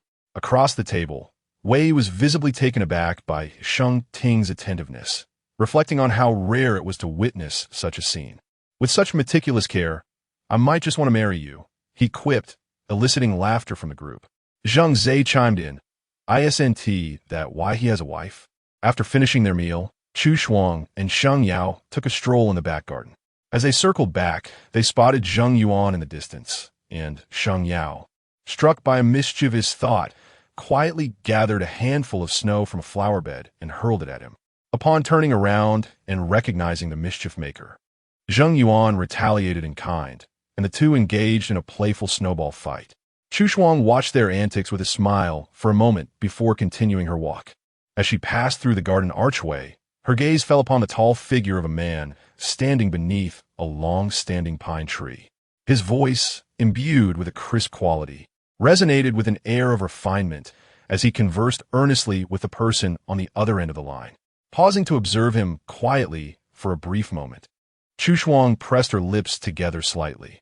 Amidst the tranquil garden, her heart was anything but serene. The gentle caress of her fingertips betrayed her restlessness. With a swift motion, my hand grasped the snow accumulated on the nearby sapling, its touch chilling and invigorating. My palm curled slightly, forming a diminutive snowball. I directed my gaze towards the man's silhouette, my heart racing unexpectedly. Slowly, I lifted my hand, my throat tightening as I prepared to launch my projectile. In a split second, the snowball struck the man's back with precision. The impact shattered the snowball, allowing its remnants to cascade down his impeccably tailored suit jacket. Caught off guard, Sheng Ting turned abruptly, his deep obsidian eyes locking onto my hand, which still clutched the snowball aloft. Our gazes collided in an intensely awkward silence. He muttered something into the phone before terminating the call, pocketing his device, his eyes narrowing slightly as he casually uttered, "Why did you hit me?" The sudden shift in the man's aura was unsettling, causing a shiver of trepidation to course through me. As he advanced towards me, I instinctively turned and fled in panic. "It wasn't me. I swear it wasn't." Meanwhile, on the other side, Sheng Yao, who had successfully orchestrated the blame, had already found a hiding place, reveling in her mischief. Chapter 36. Do you still need an excuse? With her head down, Chu Shuang fled into a more secluded and shadowy part of the garden. The man leisurely pursuing her watched her flustered escape with a faint smile in his eyes. This area was a dead end. Once she entered, there would be no way to escape. Observing her futile attempts to retreat to the corners, Sheng Ting slowly spoke, "Come here." He truly had followed her, and Chu Shuang explained, "I swear it wasn't me who threw that. Please believe me. Look, I still have the snowball in my hand." The man cast a casual glance, noting that there was no one else around. If you claim you did not throw it, then why do you hold a snowball? Caught off guard by his pointed inquiry, Chu Shuang found herself at a loss for words, but I really didn't throw it.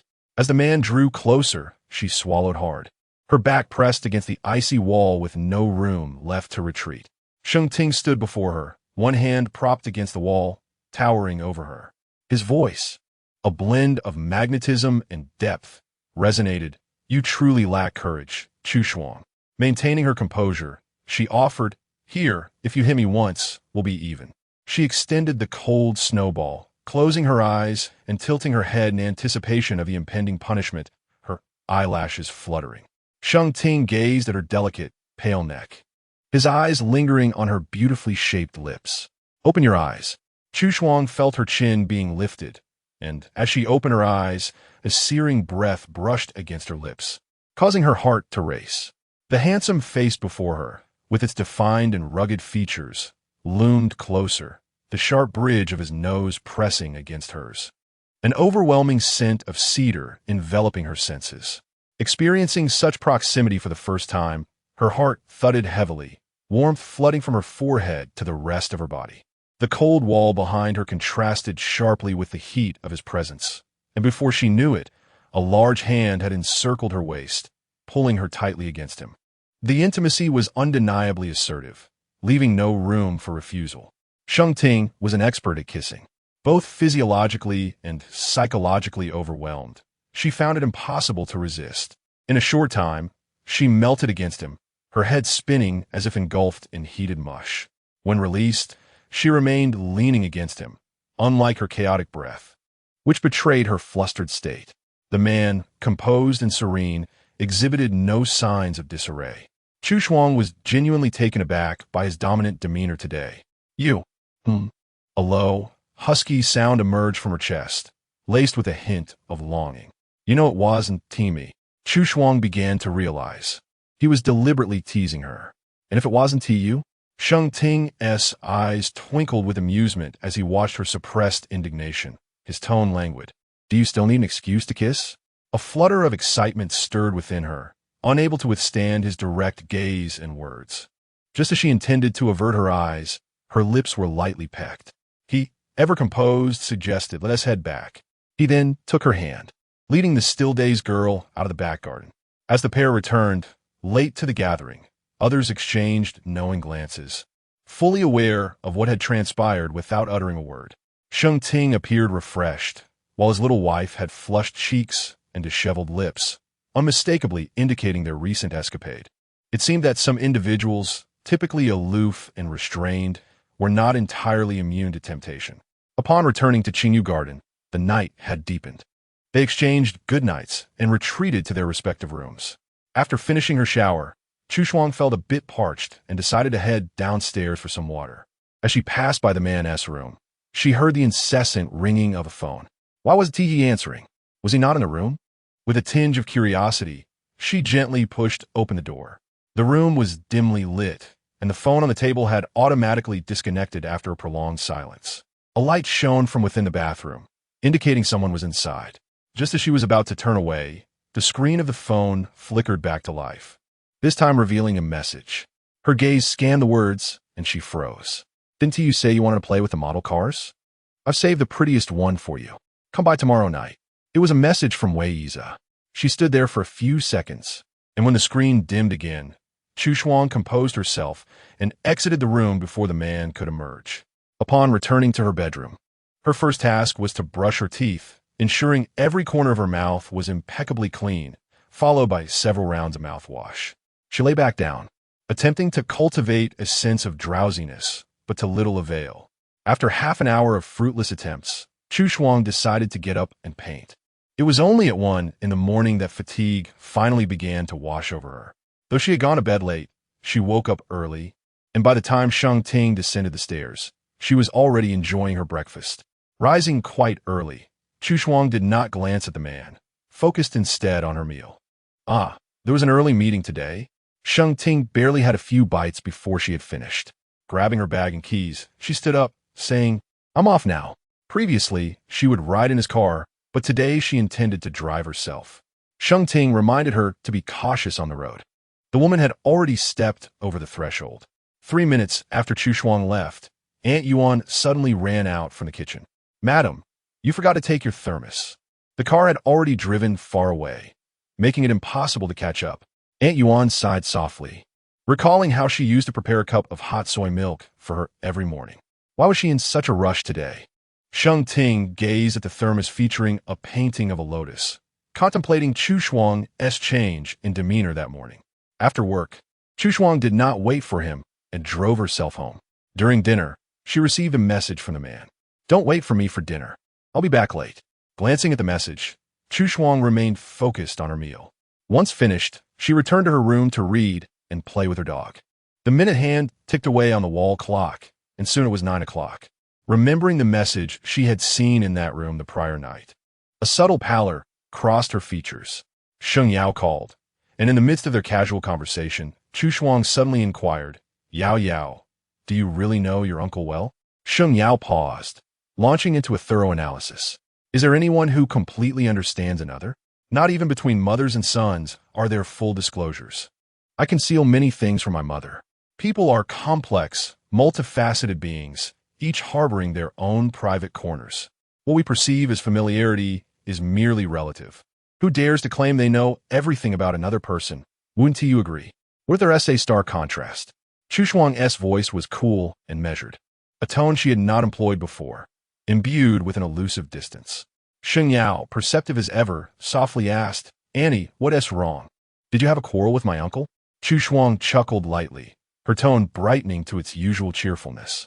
"No, engaging in arguments is a tedious endeavor. Not my style at all." Startled, "I initially thought your uncle was troubling you." The headlights of vehicles approached from a distance, and a Maybach entered through the imposing black gate. Chu Shuang glanced at it, turned off the lights inside the house, and remarked, "It's getting late. Good night, Yao Yao." As Sheng Ting exited the vehicle, he instinctively glanced toward a room on the second floor, which was shrouded in darkness. "Has she gone to rest?" Aunt Yuan replied. "Madam went upstairs early today. She seemed rather unwell." The man paused momentarily. "Is she ill?" Aunt Yuan shook her head. "It appears it's more a matter of her mood. Perhaps work hasn't been going smoothly." Sheng Ting cast another look at the second floor before entering, carrying the small cake he had purchased on the way. Chu Shuang observed everything, switched off her phone, and climbed into bed. Footsteps echoed in the corridor, soon halting at her door, followed by a series of knocks. Chu Shuang closed her eyes and remained silent, but the knocking continued with 2 more taps. "Chu Shuang?" Sheng Ting pondered for a moment before finally twisting the doorknob and stepping inside. Chapter 37. Alienation. The room was dimly lit as he switched on a soft light. The slight rise on the bed remained unresponsive, and glancing at her back, the man spoke. "Are you feeling unwell for going to bed so early?" Chu Shuang's voice was hazy. "No, I'm just tired. Would you like to get up and have some cake?" "I have no appetite." A moment of silence enveloped the room as he gazed at her fragile form. Sheng Ting slowly parted his lips. "Then I shall place it in the refrigerator for you to eat in the morning." The following day, as Sheng Ting descended the stairs, he encountered Chu Shuang, who was about to leave. Today, she was adorned like a pristine white camellia. Her silk V-neck top accentuated her slender waist, while a black mermaid skirt highlighted her exquisite waist-to-hip ratio, the sound of her heels echoing crisply on the floor. 2 delicate silver earrings complemented her porcelain-like skin, yet her lips were strikingly vibrant. Upon seeing the man coming down, she nodded. "Good morning." With her bag in hand, she stepped out the door, watching her graceful silhouette. Sheng Ting's gaze was shrouded in unspoken depth. Since returning from Ling Tsue Pavilion that night, they had been somewhat estranged, and, upon reflection, nothing particularly significant had occurred. That evening, she had arranged to meet Sheng Yao at Liyuan to watch a play. After work, Chu Shuang stood in line at a bustling dessert shop near her office to buy cream puffs, only to discover that they had just sold out. "I'm sorry, but we have run out. Perhaps you would like to try the durian pastries instead?" However, Chu Shuang only had a desire for the cream puffs, having promised to bring some for Yao Yao. "How long will it take for the next batch?" "It might take another 20 minutes. Then never mind. Are you looking for cream puffs?" Just as she turned around, she heard a male voice inquiring. Chu Shuang looked up to see a man with a resolute jawline peering through his sunglasses, slightly familiar. Han Jinhao wore a lazy smile, pushing his glasses down slightly. What a coincidence, we meet again. Ah, he was the one she had lent gasoline to last time. He had been standing 2 places ahead of her in line, purchasing 5 boxes of cream puffs, which were now all gone by the time it was her turn. Chu Shuang nodded. What a coincidence. Are you here to buy cream puffs as well? Han Jinhao casually asked. Yes, but this shop has sold out. I will look for another dessert shop. How many do you need? I can give you 2 boxes. Before she could react, he had already thrust 2 boxes of cream puffs into her hands. No, you should keep them for yourself. I will buy somewhere else. Han Jinhao replied, I originally bought them for a friend, but since he isn't coming, you might as well enjoy them. Will 2 boxes suffice? Chu Shuang was momentarily taken aback. That's enough. Let me pay you for them. The man smiled and nodded. All right. With deft fingers, he swiped on his screen, producing a QR code and presenting it to her. Chu Shuang scanned it, and to her surprise, the phone recognized not a payment code, but a personal WeChat page. After a moment's consideration, she decided to add him as a friend. Seeing her complete the action, Han Jinhao raised his brows slightly, approving her friend request. Thank you. It's nothing. I owe you a favor from last time. As she spotted her car parked by the roadside, Han Jinhao remarked, I was about to offer you a ride, but it seems that opportunity has passed. Do you have plans? Yes, I have a meeting with a friend. Chu Shuang raised the cream puffs, expressing her gratitude. As the Bentley faded into the distance, Han Jinhao languidly leaned against the wall, lighting a cigarette, while his other hand idly scrolled through her social media updates. It was evident that her life was rather pure. She delighted in sharing images of delectable food and breathtaking landscapes, occasionally posting a selfie, but most frequently showcasing her artwork. There were exquisite digital portraits created on her tablet, charming chibi figures sketched on napkins during moments of boredom, and then Han Jinhao's gaze halted, an intricate ink and wash painting that clearly demonstrated her dedication. The daunting chasm, the vast river, the delicate mist, and the gentle breeze, all elements in this landscape painting reflected her unique interpretation of mountains, water, fog, and wind. The lines were not merely drawn but danced with a clever fluidity, while the strategic use of empty space conveyed a beauty in its meticulous composition. The painting exuded a softness intertwined with resilience, where elegance harmonized with grandeur, creating a magnificent presence imbued with spirit, and the vitality of her brushwork was truly vivid. Han Jinhao's home, adorned with numerous masterpieces from renowned artists, and his own 2-year stint studying traditional Chinese painting allowed him to appreciate her profound artistic foundation, which was evidently not a mere product of a fleeting moment. The techniques of brushwork and shading, along with the underlying concepts, found a profound expression under her hand. An artist requires both innate talent and a delicate, emotional sensibility, qualities she possessed in abundance. Despite her superb proficiency in traditional Chinese painting, which could easily elevate her to a position of admiration among peers, she seemed content to work as an illustrator for a comic company, a somewhat underappreciated role. This divergence in paths was stark. Had she chosen to pursue her passion for traditional painting further, she undoubtedly would have emerged as a distinguished figure in the field. Yet, it was precisely this contradiction and enigma that rendered her all the more intriguing. Han Jinhao saved the image of her artwork, tapping lightly on his phone. Chuckling softly, she was becoming increasingly fascinating. Initially drawn by her captivating exterior, he now found himself genuinely wishing to delve deeper into her persona. Driving towards Nanhua Street, he arrived at the CAF where Shiyu was, where gentle, soothing music filled the air. Upon noticing the dessert box Han Jinhao offered, the barista was slightly taken aback. When had he become so courteous, bringing gifts when visiting? Taking a seat on a high stool at the bar, Han Jinhao remarked teasingly, Can't finish it, so it's for you. Sure you quit back? Why buy so much if you can't finish it? He chose a cream puff to taste, declaring it delightful. What would you like to drink? I'll make it for you. A latte, please. As Shiryu focused on preparing the beverage, Han Jinhao, propping himself up on his hands, suddenly spoke, Old Shir, you've always had a way with the ladies. They call you a friend to women. May I ask you something? Go ahead. Have you ever pursued a girl? Shiryu glanced up, bemused. You should know better than I. After all, he was the one who had navigated through the throngs of admirers. No, I mean genuinely pursued, the serious kind. Have you experienced that? No. You're the one who understands women better than anyone around me. Han Jinhao pondered for a moment before asking. How does one pursue a girl who is not lacking in finances, possesses a stable job and hobbies, yet maintains a polite but distant demeanor? Sure, you place the latte before him, unfazed. And who is it that has caught your eye?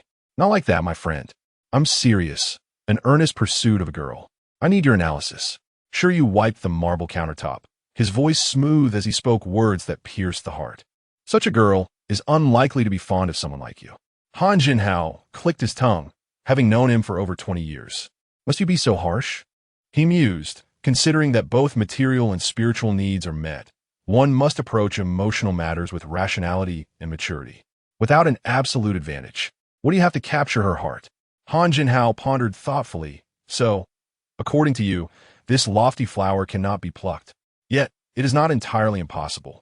Do tell. Did you not mention her interests and hobbies? Perhaps starting from there might prove useful. Han Jinhao suddenly lifted his gaze, enlightened by the insight. A lazy smile spreading across his face. Well said, old Sure. Truly, you are worthy of your studies in psychology. I had not realized your capability before. Henceforth, consider yourself my strategist. Chapter 38. Do you have a woman outside? Today, the performance at the Pear Garden is Qin Xiangyan. Sheng Yao sits in a private room on the second floor, nibbling on snacks and shaking her head. The plight of Qin is truly tragic. Her husband, after achieving academic success, not only forgets the virtues of his devoted wife, but also ruthlessly harms her and their children in his quest for power and status. Such a man deserves to be subjected to the harshest punishments imaginable. Seeing her indignant, Chu Shuang offers her a candied date, gently explaining that in history, Chun Shimi was actually a virtuous and incorruptible official. As his career flourished, many from his hometown sought to bribe him, but he distanced himself from such connections, ultimately earning the resentment of his peers.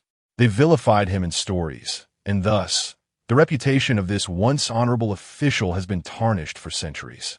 Sheng Yao furrows her brow, lamenting how detestable it is that such slander has unjustly burdened him with infamy for generations. In life, one fears encountering such petty individuals. Chu Shuang nods in agreement. The actors continue their performance on stage while Sheng Yao maintains a sullen expression. Society is more inclined towards the dramatic, favoring criticism over praise and sympathy over assistance. In various ways, intentionally or unintentionally, people tend to harbor malicious interpretations of others, which perhaps explains the popularity of such tales. Upon hearing this, Chu Shuang slowly raises her gaze. Sheng Yao inadvertently notices the depth of her expression and asks, "What is the matter?" Chu Shuang responds, "I find your observations quite insightful." After a play concludes, the actors retreat backstage to rest and change costumes, and the Pear Garden falls silent during the intermission. My uncle inquires if I have encountered anything unusual in the past few days. Sheng Yao replies, "This morning, he called me, mentioning that you seem a bit down lately, and asked if I knew what was bothering you. He is genuinely concerned for you." Chu Shuang pauses momentarily in her gesture of raising her cup. Did he say that himself? Not exactly. He wouldn't phrase it that way. But he certainly pays attention to your emotional fluctuations, which indicates his concern for you. Sheng Yao rests her chin on her hand, prompting, "What about you? What troubles have you been facing recently? Do I appear to be having a rough time?" "Not particularly. You seem just as you always do. However, if my uncle senses something is amiss, then there must be something troubling you." As she plays with the porcelain cup, the fragrant aroma of osmanthus wine wafts through the air. Chu Shuang ponders and then speaks. What kind of person is Wei Yiza? In what regard? Romantically. He has likely had several girlfriends. He exhibits the typical demeanor of a young master from the capital, not particularly serious in matters of the heart. But compared to other second-generation heirs, he is more principled, as he tends to have committed relationships. After all, they have known each other since childhood, and his mischief has not directly affected me, so I suppose he can be considered reliable. Chu Shuang asks, "Are there any transactions that show disrespect towards women?" Sheng Yao is taken aback. "Are you implying he plays with them?" "No, I don't believe so. Although these young masters often exploit wealth and power to indulge in pleasures, the Wei family maintains strict discipline. At most, he changes girlfriends more frequently than usual, but he is still genuinely dating. The sentiments you expressed regarding the sordid affairs of emotional and transactional entanglements were met with disdain. At last, Sheng Yao grasped the situation. Her aunt had been inquiring about other men for quite some time, and was she insinuating whether her uncle might be unfaithful? Sheng Yao's eyes widened in alarm as she fervently clarified, "Absolutely not. My uncle is of a different caliber.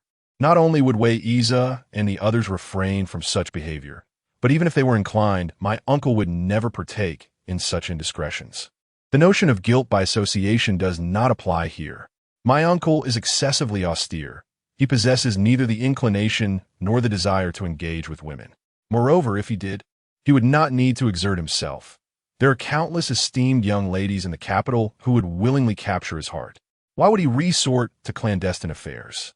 You think his 3-decade-long asceticism is merely a fade bought with money? This is a certainty that each member of the Sheng family would vouch for, especially considering he is already married. He is far from a reckless and irresponsible individual." Listening to her impassioned assurances, Chu Shuang began to see reason. Privately, she had contemplated this matter on numerous occasions. Sheng Ting did not strike her as a man devoid of responsibility. If he truly had a woman on the side, he would not stoop to conceal it. He could have simply clarified their arrangement at the time of their marriage, stating that they would each pursue their own paths without interference. Yet he had not done so. From his conduct post-marriage, it was evident that he approached their union with a sense of duty. It seemed he even took the time to inquire about her recent circumstances. Fearing that Chu Shuang might misunderstand her uncle, Sheng Yao continued to speak earnestly, exhausting her words. Only when Chu Shuang nodded in understanding did she feel a measure of relief. Alas, she had invested too much concern into the affairs of the Sheng family. Without her, one could only wonder when her uncle's wife might have vanished from the picture. By the time Chu Shuang returned to Qingyu Yuan, it was quite late. She had anticipated not encountering Sheng Ting. Yet upon entering, she found him seated on the sofa, his long fingers tapping away at the keyboard of his computer. The water in his glass nearly depleted. He had evidently been there for quite some time. Hearing the noise at the entrance, Sheng Ting looked up and asked, "Have you eaten?" "I dined at Li Yuan." As she entered and removed her outerwear, she proceeded to the water dispenser to fetch warm water, while a little golden retriever wagged its tail playfully at her feet. Enchanted by its cuteness, she drank her warm water and affectionately ruffled its fluffy head, recalling that she had intended to retrieve its frozen duck meat treats. Upon opening the refrigerator, her eyes fell upon a beautifully crafted small cake. It was the one he had brought back the previous night. "Hamster, come here," she called, and after feeding the dog its treats, she took out the cake. Pondering for a moment, she grabbed a knife and sliced a small piece. As she gazed toward the man in the sofa area, their eyes unexpectedly met. She approached, holding the plate, and sat down beside him, silently indulging in the cake. Sheng Ting's gaze landed on the plate before him, which held a piece of strawberry cake. After a brief pause, he picked up a spoon and took a bite. He had purposely avoided overly sweet confections, but it was still sweet. After just one taste, he set the spoon down. Chu Shuang observed him quietly out of the corner of her eye. When he met her gaze, neither of them flinched. The strawberry burst with flavor between her teeth, the sweet and sour notes dancing upon her palate. She had noticed upon entering that he was wearing the suit she had bought for him. Due to work, a pair of silver-framed glasses rested upon his high-bridged nose. The lenses reflected a cold light, enhancing his austere demeanor. To the casual observer, he appeared as a dispassionate authority figure. In private, what truly constitutes privacy? Upon careful reflection, she realized how little she truly knew about him. The winter night was eerily silent, the living room devoid of conversation, feeling even more desolate than usual. Sheng Ting, uttering his name, felt akin to casting small stones into a tranquil lake. The man's gaze fixed upon her delicate features, her clear, gentle eyes. A few strands of hair carelessly cascading down her slender neck, unnoticed by her. Her tone was as soft as that of an old friend reminiscing after years apart. As she spoke leisurely, "May I ask you a question?" With her crimson lips parting and closing, she inquired, "Do you have a woman outside?" Sheng Ting was evidently unprepared for such a question. Momentarily taken aback, his surprise fleeting. His dark eyes, as profound as ink, conveyed a resolute calmness, devoid of any hint of guilt. After a few seconds of scrutiny, she could not decipher the tranquility in his gaze, the only certainty being that there was not a trace of unease within him. Chapter 39. The soft jade and warm fragrance. Chu Shuang nodded, continuing to savor the cream. Sheng Ting promptly shut down his computer, seeking clarity. What was the joke about model cars? The man paused momentarily, his mind sifting through thoughts until he finally connected it to a certain incident. Did you come to my room that night? Chu Shuang merely gazed at him. Sheng Ting regarded her, suddenly chuckling lightly, his chest and shoulders trembling with amusement, as if the more he contemplated, the more ludicrous it seemed. Chu Shuang patiently awaited his laughter. The latest release from Semperlect, the Koenigsegg model, a meticulously crafted replica with exact proportions, composed of hundreds of handcrafted parts, is said to be extraordinarily beautiful, with a global limit of only 30 units, making it a rare collectible. Sheng Ting observed her bewildered expression and smirked slightly, suggesting, "It's in my study. Would you care to take a look?" Chu Shuang blinked slowly, realizing so it's a model? What did you think it was? A model? The two exchanged glances, and moments later, Chu Shuang could no longer contain her laughter, genuinely tickled by the revelation. What a misunderstanding. Her wild imaginings over the past few days had been completely misguided. A car model indeed. She laughed, her eyes crinkling with mirth, feeling increasingly foolish for her earlier thoughts. Now, Sheng Ting understood her previous aloofness stemmed from her suspicion of his fidelity. "I apologize, Chu Shuang," she managed between chuckles. "I didn't intend to look at your phone. I merely passed by, thinking you weren't in your room. I intended to return your phone. Why didn't you ask me about anything ambiguous at the time?" Without waiting for her response, Sheng Ting remarked calmly, "Ultimately, it boils down to a lack of trust. Subconsciously, you believe I might engage in inappropriate conduct." Chu Shuang fell silent, recalling what Yao Yao had said in the pear garden, that people often unconsciously judge others. Such behavior is misguided. She had pondered over Sheng Ting's character during that time. She did not wish to be someone who hastily condemns another based on subjective assumptions. It was her usual practice to clarify matters directly to save time and effort. So why, on this occasion, did she delay for several days? On the surface, it appeared as mere aloofness, yet she understood that it harbored an element of avoidance. Deep down, she did not entirely trust him. Rather, it was the marriage itself that she found difficult to believe in. Confronting an alternative outcome was daunting as well. Why? After all, I do not know you well enough. Trust is not something that materializes from thin air. This implies that their familiarity was still lacking. Sheng Ting observed her face shedding its aloofness, the tranquility and gentleness returning. He felt a flicker of frustration, yet her words held merit. Trust, indeed, does not arise without foundation. If I truly had someone else outside, that would be rather unfortunate. His voice, deep and melodious, resonated calmly. Next time there is something on your mind, don't bottle it up. Come to me directly. Understood. Since I have married you, I will shoulder the responsibilities and obligations that come with this union, and I will be accountable to you. Fidelity to our marriage is fundamental. If one cannot uphold even that, then a cowardly man is best left behind. Each word he spoke resonated with conviction, lending his declarations a remarkable sense of credibility. The early frost lingered, and with a languid draw of breath, one might ponder whether a marriage that is deemed suitable for union can be so easily dissolved. Can one simply declare a cessation of such bonds? Sheng Ting regarded her with a penetrating gaze, noting her innocent demeanor, his lips slightly pursed.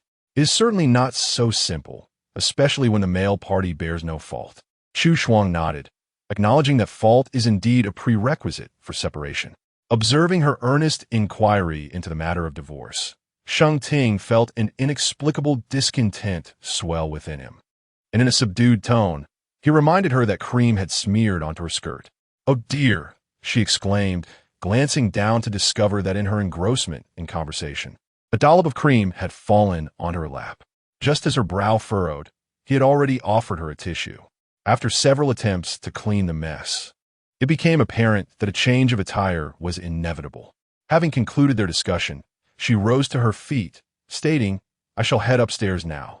Upon hearing the words she wished to hear, she exited with remarkable swiftness, leaving not a moment behind. Sheng Ting lingered for a while, tidying the living room before ascending to his study. Approximately 20 minutes later, a knock echoed at the door, evoking a look of surprise from him. The visitor had donned a cotton nightgown, her hair cascading in soft waves, suggesting she had just emerged from a bath. "I came to see the car model," she announced, strolling in with her hands clasped behind her back, followed closely by a fluffy golden retriever. Her gaze inadvertently drifted to the man seated behind the desk. "Where is it?" Sheng Ting gestured towards the storage cabinet. Chu Shuang approached to admire the model, which indeed appeared both luxurious and exquisite. Her attention then shifted to a frame nestled on the right side, captivating her interest. It was a photograph from their wedding day, where she sat on a black leather sofa, cradling flowers, her smile warm and inviting, while the man beside her gazed not at the camera, but intently at her. How had she never noticed his focused gaze before? This collection of photographs had been placed in his study. After a prolonged observation, she diverted her eyes to the workspace, where Sheng Ting was engrossed in his tasks, exuding a meticulous seriousness. Lightly tapping on the wooden cabinet, she noticed the shelf nearby brimming with books. Selecting one at random, she cleared her throat and inquired, "May I read this?" Sheng Ting raised an eyebrow slightly. "Feel free." Seated on the sofa, she initially appeared engrossed in her reading, but soon her attention would occasionally drift to the man working nearby. When she caught sight of his tightly pressed lips, her gaze was suddenly seared by an unexplainable warmth, prompting her to glance down and stroke the golden retriever sprawled on the carpet. When Sheng Ting looked up again, he discovered she had succumbed to slumber, the golden retriever beside her likewise at rest. He approached, towering over her tranquil visage, which bore resemblance to the dog lounging on the carpet. Gently extracting the book from her grasp, he slipped one arm beneath her neck and the other beneath her knees, lifting her effortlessly. The delicate fragrance of tea wafted toward him, soothing and delightful. His first impression was one of fragrance, followed closely by a sense of softness. Her figure was proportionate, with softness where it ought to be and curves that were artfully defined. Her form was indeed pleasant to the touch. He traversed the corridor and entered the bedroom, switching on the bedside lamp before tenderly laying her upon the plush bed. His gaze suddenly halted, for the way she lay, with the neckline of her nightgown slightly open, revealed a glimpse of her fair collarbone, accentuating the beauty of her curves that were both suggestive yet modest. The soft warmth of her presence was tantalizingly close. The man's gaze was shrouded in ambiguity as he stared for a moment, suddenly feeling an unusual dryness in his throat. It was a sensation he had never experienced before. He pressed his thin lips together, reached out to pull the blanket over her long legs and slender waist, and adjusted her pillow before quietly turning off the light and departing. A minute later, the person on a large bed in the master bedroom slowly opened her eyes, biting her lip as she pulled the blanket up to her neck, gazing at the dark ceiling while blinking repeatedly. Her heartbeat was erratic. Unable to sleep, she opened her phone and was surprised to see a message awaiting her. "Han Jinhao, are you asleep? I noticed your talent for drawing. Do you have time for a private commission?" "Sure. What do you want me to draw?" "I'd like a one-of-a-kind personalized avatar. It's essential that it has character, and the price is negotiable." "Sure. Please specify your requirements.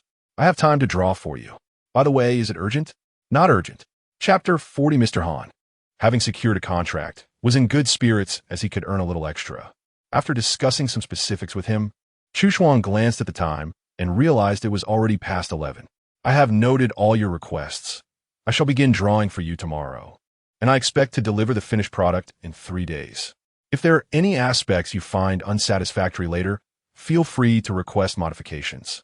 If any of your friends have similar needs, please help me spread the word." Han Jinhao replied, "No problem. I appreciate your assistance." After a restful night, Chu Shuang awoke naturally in the morning without the aid of an alarm. Humming a tune, she took her time in the bathroom, spending longer than usual choosing her outfit and applying makeup. Before heading downstairs, she returned to lightly spray on some perfume, mindful of not appearing overly deliberate. A man in a sharply tailored suit was already dining at the table. "Good morning," he greeted as she entered his line of sight. "Good morning," Chu Shuang responded, taking her seat. In front of her were 2 golden fried eggs. She looked up at him and asked, "Did you make these?" "Yes," he replied. She smiled, "Thank you. You fell asleep before I could tell you about my business trip today." Chu Shuang was taken aback.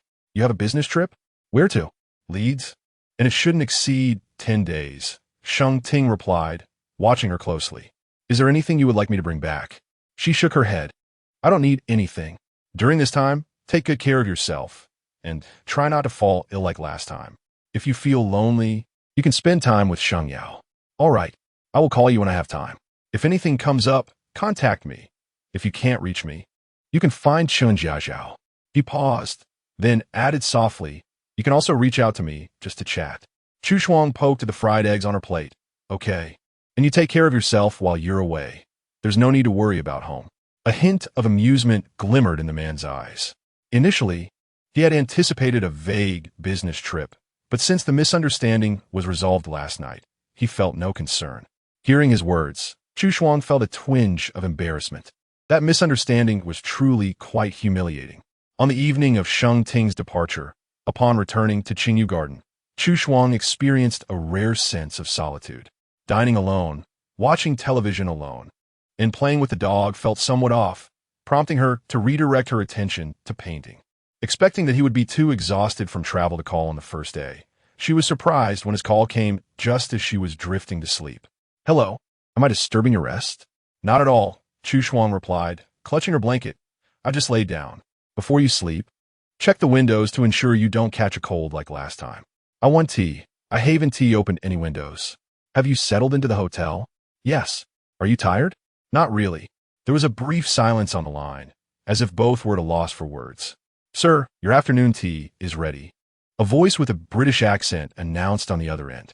"Please bring it in," Sheng Ting replied. Chu Shuang yawned, and Sheng Ting seemed to catch it. "Feeling sleepy?" "Not sleepy," she said, her voice soft. Though she denied it, a hint of languor was evident in her tone. Gazing at the exquisite rose candies nestled within the enamel dish, Sheng Ting spoke. "The rose candies produced here are truly exceptional. It is said they possess beauty-enhancing properties. Shall I bring some back for you?" The finest rose candies are said to originate from the estate of a farmer in North Yorkshire. Chu Shuang, clutching a cushion, turned over, lamenting the fact that Leeds lay to the west. Sheng Ting continued, "Would you like me to send someone to the Rose Manor in the north to procure some for you?" Chu Shuang, hearing the crisp sound of his spoon clinking against the bowl, recalled that it was afternoon in England, and she playfully conjectured, "I suspect your afternoon tea includes gingerbread, black tea, and Yorkshire pudding." Sheng Ting paused, glancing at the partially accurate spread of afternoon tea before him, a faint smile tugging at his lips. "Have you visited Yorkshire before?" She reminisced. "The year after the college entrance examination, I traveled there with Bing Bing for graduation. We spent a month exploring Fountains Abbey and several medieval castles. Just 2 days before returning home, we visited the Harry Potter filming locations in Edinburgh and even made our way to Platform 9. It was quite an unforgettable experience. Since you have spent some time here, you must have a few nostalgic items in mind. What would you like me to bring back?" He inquired. "I don't have anything I particularly yearn for. You may choose as you see fit. Work is my priority," she replied. "Would you like to have authentic gingerbread?" Chu Shuang paused for a few seconds, suspecting he was teasing her. "Thank you, but I don't eat ginger." His voice was melodious, seemingly in good spirits. "Very well, I shall see to it. Are you not suffering from jet lag? You should rest after your afternoon tea," he suggested. "All right, good night." "Good night." Having promised to complete the portrait for Han Jinhao, she sent it over for his review, and he expressed great satisfaction, filling the chat window with praise. "Beautiful, beautiful." The character's portrait is vividly captured, complemented perfectly by the racing car beside him, truly conveying the exuberant atmosphere I desired. Miss Chu's skills are remarkable. This portrait embodies the feeling I was after, far surpassing my expectations. Truly professional. Like JPG. In the artwork, a tall man clad in a motorcycle uniform leaned against a racing car, his deep-set eyes and sharp jawline creating an imposing presence. With a helmet cradled in his arms, the breeze tousled his hair, revealing a rugged face adorned with a subtle smile, exuding an air of defiance and nonchalance. Her artistic style indeed possessed great dynamism. Originally, She had merely mentioned it in passing, and he had not taken it seriously, never anticipating she would render it so beautifully. At that moment, he changed his profile picture, and Han Jinhao promptly transferred a sum of money. Upon seeing the amount, Chu Shuang exclaimed, 5,000 yuan is too much. A simple portrait usually costs only a few hundred. Though yours has more elements and greater complexity, 1,500 would suffice. Han Jinhao replied, keep it. I truly appreciate this portrait, and it's evident that Miss Chu has put in considerable effort. I believe it's worth it. Chu Shuang sent a bear emoji in response. No matter how valuable it may be, it is not worth such a sum. Mr. Han, please take it back. As she referred to him as Mr. Han, a subtle and unfamiliar sensation stirred within him as he imagined her uttering that title before him. Then how about this? Can you draw me another picture? Is it possible to purchase 2 of your artworks with this amount? Initial frost. What would you like me to draw? Han Jinhao. Still a racing theme. But this time with a slightly greater difficulty. I desire a dynamic style. All right, please provide more specific requirements. Well, it might be better to have a physical reference for the drawing. Coincidentally, their essay race at the circuit this weekend. If you have time, you could come and observe, which might facilitate your creative process. 2 minutes passed without a reply, and Han Junhao, who had been leisurely tapping the steering wheel, paused slightly. Was it too obvious? TSK. Despite his subtle and slow-paced approach, it seemed progress was not particularly promising. In the past, with his fiery personality and straightforward pursuit of affection, he would have succeeded within days. Now, however, he felt somewhat at a loss. As he pondered the effectiveness of this method, his phone chimed, prompting him to unlock it and eagerly check a response. Chapter 41. The majestic peacock displays its feathers. Apologies, my dog just knocked over my cup of water, and I had to clean it up. As of now, I have no other plans for the weekend, so if nothing else comes up, I shall join you. Han Shenhou smiled, allicht. Chu Shuang replied, I'm off to have dinner then. We'll connect another day. Sure, he said, exiting the chat interface. Han Jinhao rubbed his temples and posted an update on social media. This 5,000 yuan was worth every penny. The accompanying image was his new profile picture, and he made sure to block Chu Shuang from seeing it. Before long, likes began to pour in. Sure, you commented, what's going on? Han Jinhao replied, just this. Sure, you responded, it feels like witnessing a peacock displaying its feathers. Get lost, Han Jinhao retorted. Sheng Yao chimed in, wow. You finally decided to change that profile picture you've used for years? Han Jinhao replied, just admit it looks good. Sheng Yao teased, the person next to the racing car can't possibly be you, right? Of course it's me, looking dashing, isn't it? Sheng Yao laughed. Is this artist misinterpreting you? Did you threaten them or something? On the weekend, Chu Shuang arrived for their rendezvous with her drawing tablet in hand. Han Jinhao led her to the best viewing spot, offered her a warm cup of milk tea. Thank you. You'll sit here. The view is excellent and the big screen is clear. He instructed while donning his helmet, as a few men nearby called out to him. Brother Hao, come on over. The race is about to start. Han Jinhao turned to Chu Shuang and said, I'm number 1. Remember that. Got it, she replied. I'm off now. Chu Shuang nodded earnestly. I will observe closely. As Han Jinhao made his way to his friends, several young men exchanged knowing glances at Chu Shuang in the stands, playfully asking, are you pursuing her or have you already won her over? This one looks quite good. Your taste seems to have suddenly improved. Concerned that Chu Shuang might overhear, Han Jinhao patted their shoulders, stop prying, and let us go. As the racing cheerleaders completed their energetic dance, the contestants lined up for the start. With the crowd swelling and the exhilarating roar of engines, the atmosphere buzzed with excitement, and cheers erupted from the audience. On the racetrack, the competitors sped ahead, each vying for dominance, embodying the thrill of speed and adrenaline. Chu Shuang remained fixated on the number 1 racer. When her view became obstructed, she shifted her gaze to the large screen. Han Jinhao's maneuvers were breathtaking, accelerating, overtaking, and executing sharp turns with rapid precision. Each action was daring and exhilarating, elevating the heart rates of onlookers. Initially there to document the event with a professional attitude, Chu Shuang became completely engrossed in the race. By the time the competition concluded, she realized her palms were sweaty and the drawing tablet resting on her knees remained untouched. As the #1 racer crossed the finish line victorious, a group of gorgeous cheerleaders danced in celebration. Chu Shuang, glancing at the scantily clad girls, couldn't help but compare them to her own tightly wrapped windbreaker. She mused inwardly, truly dedicated to their craft. After accepting congratulations for his victory, Han Junhao removed his helmet. As a middle-aged man, likely a representative of the organizers, approached him with a beaming smile, exchanging words before gesturing towards the most stunning woman behind him. The young lady, discerning the situation, stepped forward and approached Han Junhao. Just as she was about to link her arm with his, he politely evaded her touch. He exchanged a few words with a middle-aged man, seized the trophy, and turned to leave. Navigating through the crowd, he reached Chu Shuang and raised his eyebrows with a smile, inquiring, "How did I perform?" Chu Shuang, seated and observing him, extended her right hand and slowly raised her thumb, her expression sincere as she replied, "It was quite impressive, exhilarating."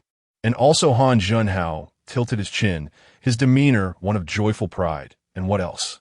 "You are truly fortunate." Han Junhao paused momentarily, chuckling while clutching his helmet. The gravity with which she spoke, devoid of exaggeration or jest, only amplified the humor in her sincerity.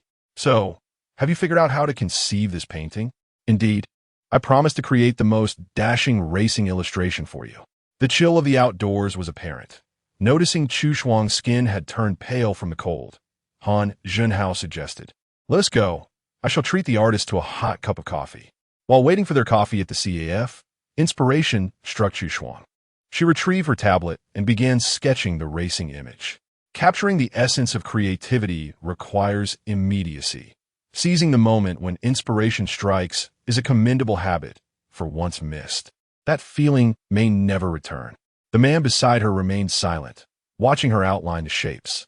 Her fingers were exquisite, long, slender, and immaculately clean, without a trace of nail polish.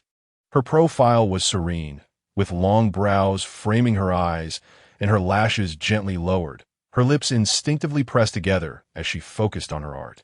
She exuded a subtle beauty that required no embellishment, compelling one to pause in admiration. Han Junhao observed her discreetly, his fingers unconsciously fidgeting. When the coffee arrived, he took a sip, suppressing the peculiar sensations within. He thought to remind her to drink her coffee, but noticed her deep concentration and refrained from interrupting. The CAF's vintage cuckoo clock ticked away, and after some time, Chu Shuang came to herself, realizing how long she had been lost in her work. "I apologize. I tend to lose track of time when I paint. Please feel free to remind me." "No worries. It's quite pleasant to sit here in the CF, listening to music and admiring beautiful things as time passes." Glancing at the clock, Chu Shuang finished half of her coffee in one go, saying, "It's getting late. I must head back. I will escort you." She waved her car keys, replying, "There's no need. I could drive myself," with no valid reason to keep her. Han Junhao lingered a moment longer in the CAF until the sound of his phone roused his thoughts.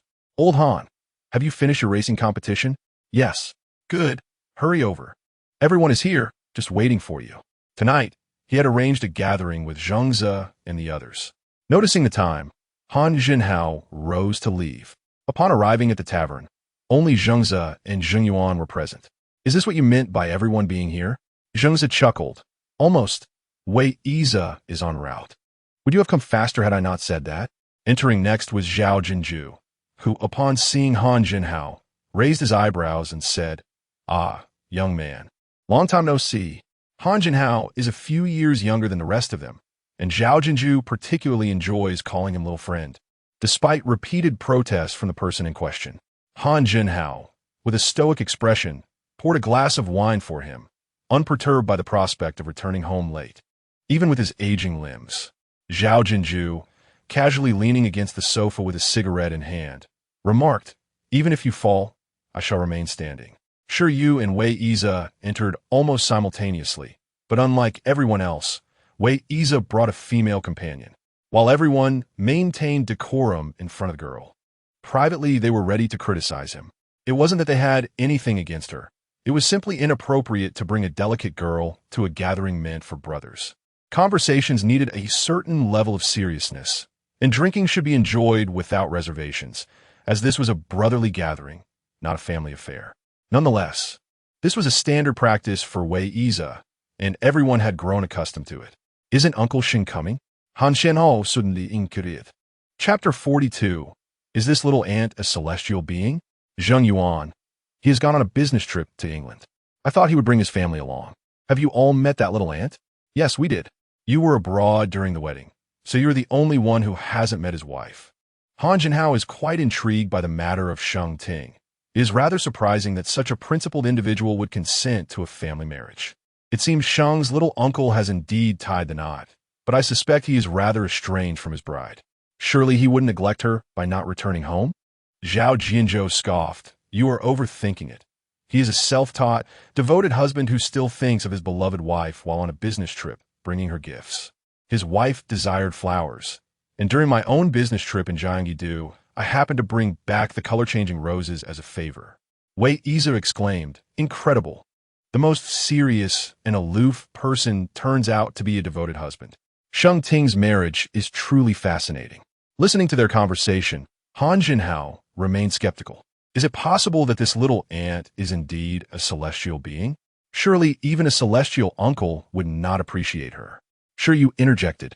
You will know once you meet her. When she stands beside Uncle Sheng, the sight is quite delightful. Observing the favorable remarks made about her, Han Jinhao grew increasingly curious. What's her background?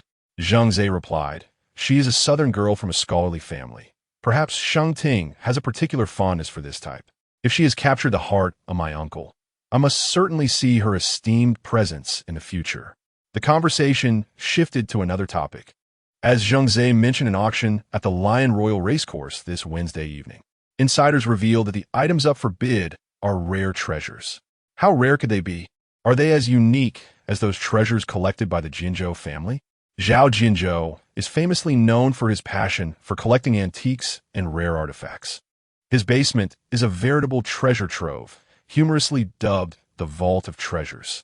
This time, the theme revolves around ink treasures and paintings, and we can expect some genuine masterpieces that are not easily found in the market. Chu Shuang felt particularly inspired today after a hasty dinner. She could not contain her urge to paint and spent 2 hours in her study. As she relaxed and turned her head, a message arrived on her phone, causing her to immediately set down her brush to check it. Upon seeing the contact, her eyes dimmed slightly. Han Junhao, this Wednesday at the Lion Royal Racecourse, there will be an auction for ink treasures featuring rare items that are hard to come by. Would you be interested in attending? Chu Shuang, I don't have much time on weekdays. Han Junhao clarified it's in the evening. He added, I've heard there will be many fine materials for seal carving. Don't artists like to collect seals? His words piqued Chu Shuang's interest. Are there many varieties? They won't be too expensive, will they? There are plenty. Whatever you wish to collect should be available. The price depends on how many people compete with you in the bidding. If there aren't too many, you could still acquire it at a relatively low price. The auction is members only, and members may bring one guest. If Miss Chu wishes to attend, she can accompany me. Before she could ponder her response, her phone indicated an incoming video call from Sheng Ting. After adjusting her hair in front of the screen, she pressed the answer button. The enlarged, handsome face of a man filled her view. With a gentle smile, Chu Shuang greeted him. Hi. Upon noticing the background behind her, Sheng Ting inquired, Are you in your study? Chu Shuang shifted the camera to reveal her tablet, saying, I'm painting. A brief glance allowed Sheng Ting to spot a racing car on the screen. Don't stare at the screen for too long. Let your eyes relax occasionally, he reminded her, aware of her habit of focusing intently while painting. Chu Shuang nodded in agreement. Why haven't you reached out to me? He asked. Having been away on a business trip for several days, Chu Shuang rarely initiated contact, her messages being sporadic. The time difference is quite significant, and I wasn't sure when you would be free. I also didn't want to disrupt your work, she explained, waiting patiently for his call. Sheng Ting gazed at her smooth cheek and remarked softly, Have you lost some weight? Perhaps a couple of pounds. My appetite hasn't been great lately, she admitted. He frowned slightly. Is work stressing you out? No, it's merely a lack of desire to eat. There was a brief silence on the other end before he continued. Is it too cold in the capital, or are you struggling to adapt to the northern winter? Not really. I've gotten used to it. It's quite warm indoors, but I dread going outside. Every morning, it's a struggle to get out of bed. This morning, I turned off the alarm and fell back asleep, nearly oversleeping. Noticing her gentle lament about the difficulty of early rising, Sheng Ting asked warmly, "Is it truly that hard?" Chu Shuang nodded earnestly. "It's very difficult. I'll take it upon myself to wake you when I return." His voice was deep and magnetic, his expression serious. As she gazed at his handsome face, her lips involuntarily curved into a smile. "I wouldn't want to trouble you." Recalling what Han Jinhao had mentioned about the auction, Chu Shuang inquired, "Do you have a membership at the lion race course? I heard there's an auction this week, and I'd like to take a look." "The lion race course?" he echoed. "It seems only members are allowed entry. You are a member, aren't you?" "Not at all." "All right, the race course belongs to me."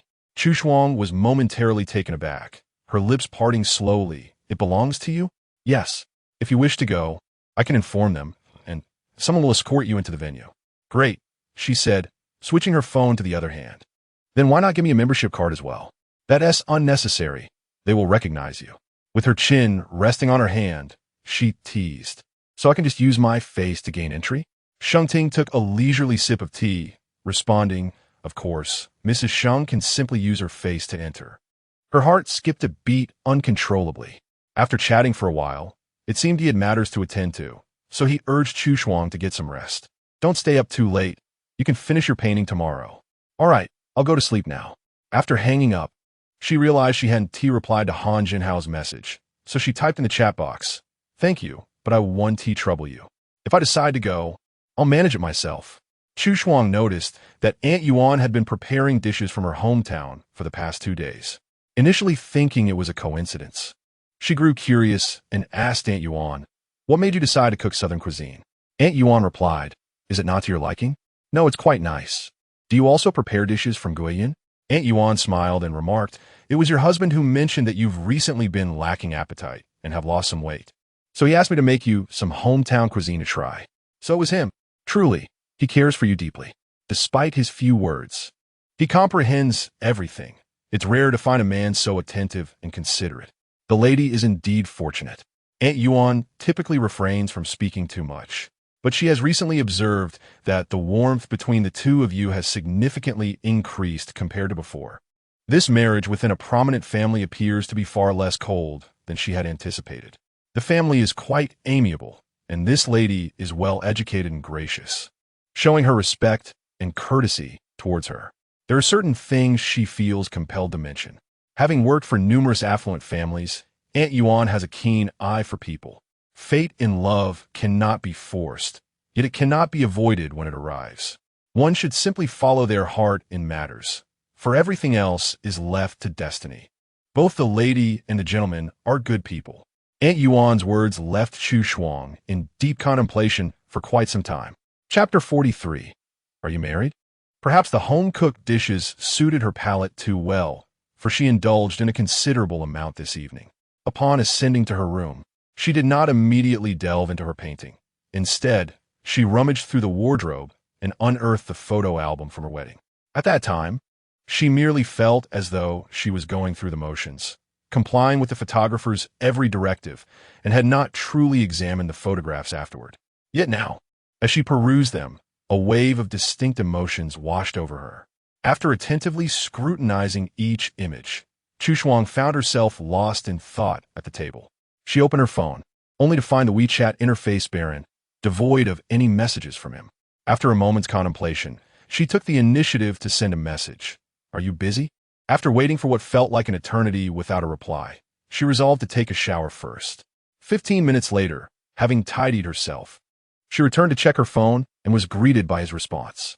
"Sheng Ting, I have a meeting soon, lasting about 2 hours. I might not be able to call today. You should go to bed first." A flicker of unacknowledged disappointment crossed her eyes as Chu Shuang typed her reply. "All right." Indolently applying body lotion, she opened her tablet to sketch for a few minutes, yet was dissatisfied and erased her work. Gazing at the image of a man seated in a racing car, Chu Shuang exited and created a new canvas. The brush twirled at her fingertips, and a figure surfaced in her mind, inspiration flowing forth. Her strokes became notably lighter than before. The night deepened, and, as she yawned unconsciously, she glanced at the time, surprised to find she had lost track of hours, immersed in her artistic endeavor. Casting her eyes upon the scene on her tablet, a smile curved at the corners of Chu Shuang's lips. In the midst of a gentle rain, the tall walls of the courtyard glistened with moisture. The pool rippled with soft waves, and at the center of the composition stood a man holding a black umbrella, his features shrouded in mist, sharp yet aloof. This particular image had always been vivid in her mind while painting, and it was only at this moment that she realized how distinctly she remembered their first encounter. With utmost care, she clicked save before dimming the lights and surrendering to sleep. On the evening of the auction, staff members greeted her as she alighted from the vehicle, personally escorting her into the venue. Drawn there for the exquisite seal stone, she was not disappointed.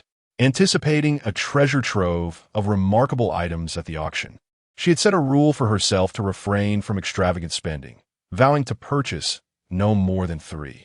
However, after acquiring her 3 items, the staff presented a piece of vibrant red cinnabar, causing her heart to twinge painfully.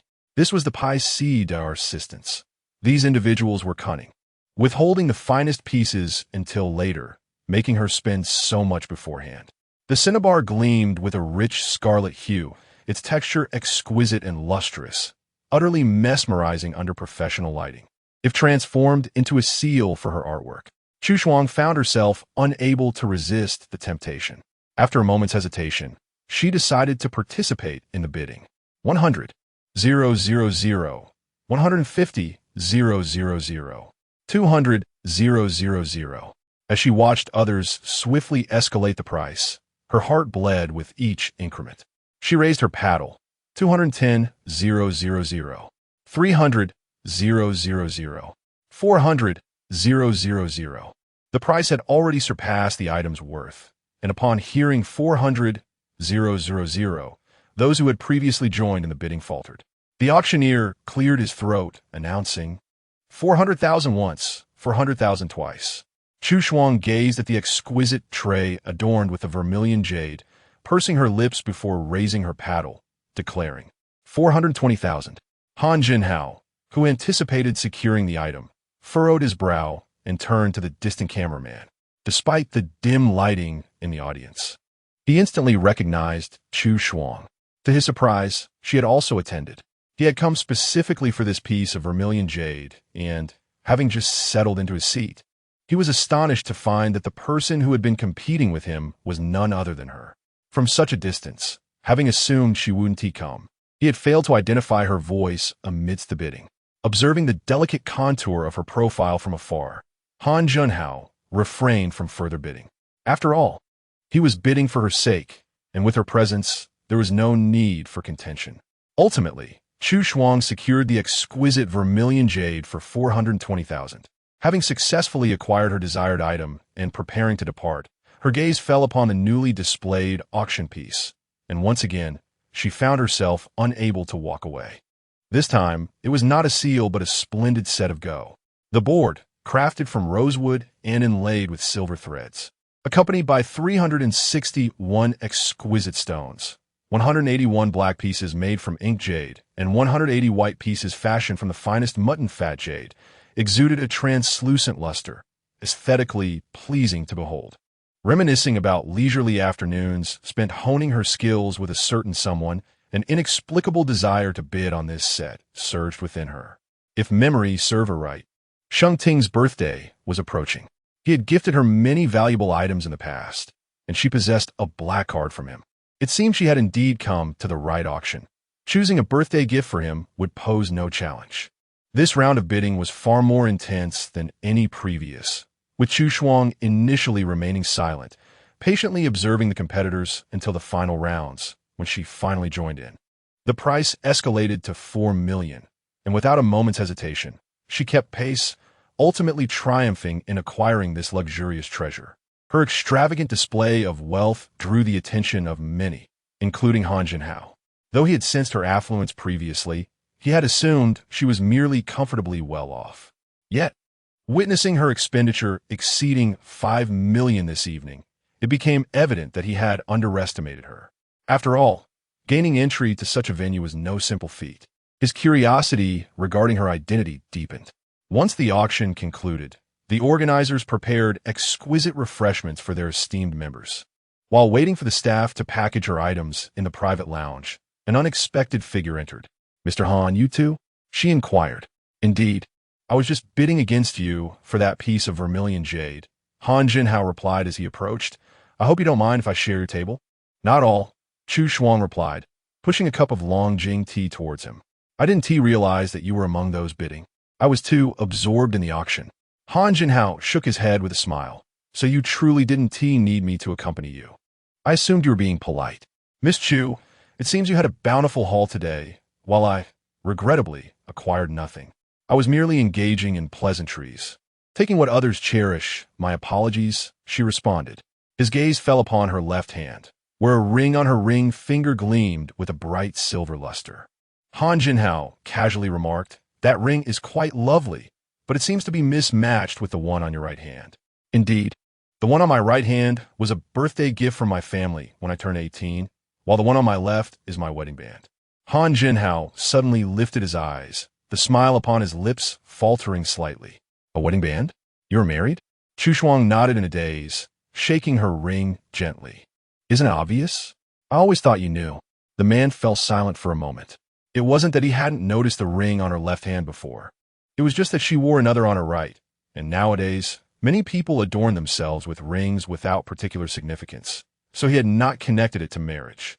Moreover, her usual demeanor suggested that she was a single woman. He had never seen her in the company of any other men. Who would have thought that the girl he had secretly pursued for some time was already wed?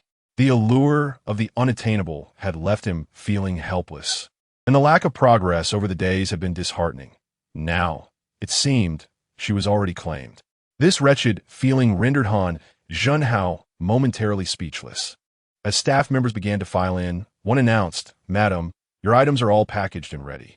Chapter 44. A misstep into the wrong room as the first frost of the morning enveloped her. She rose. "Please have this delivered to my car."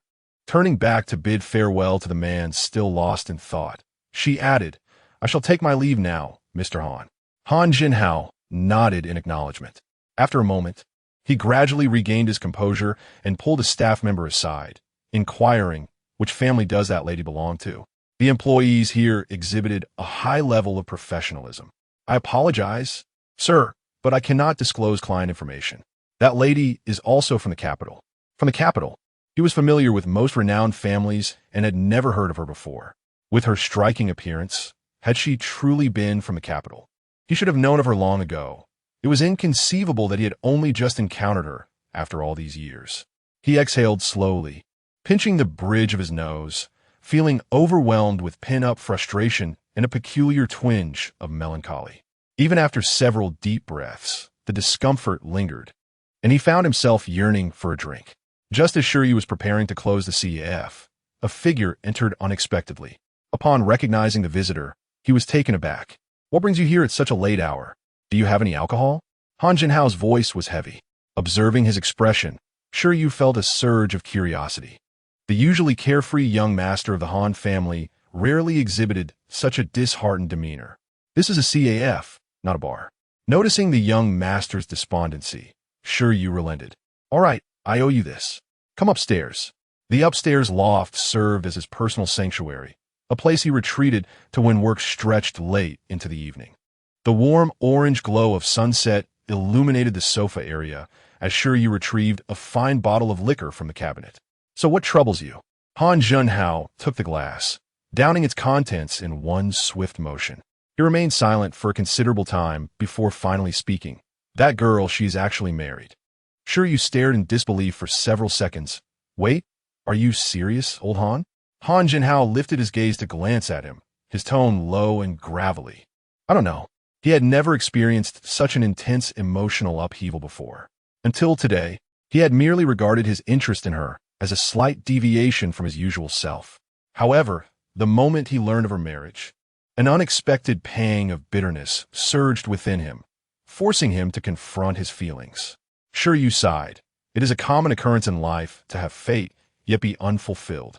It is indeed painful to finally feel something only to find it unattainable.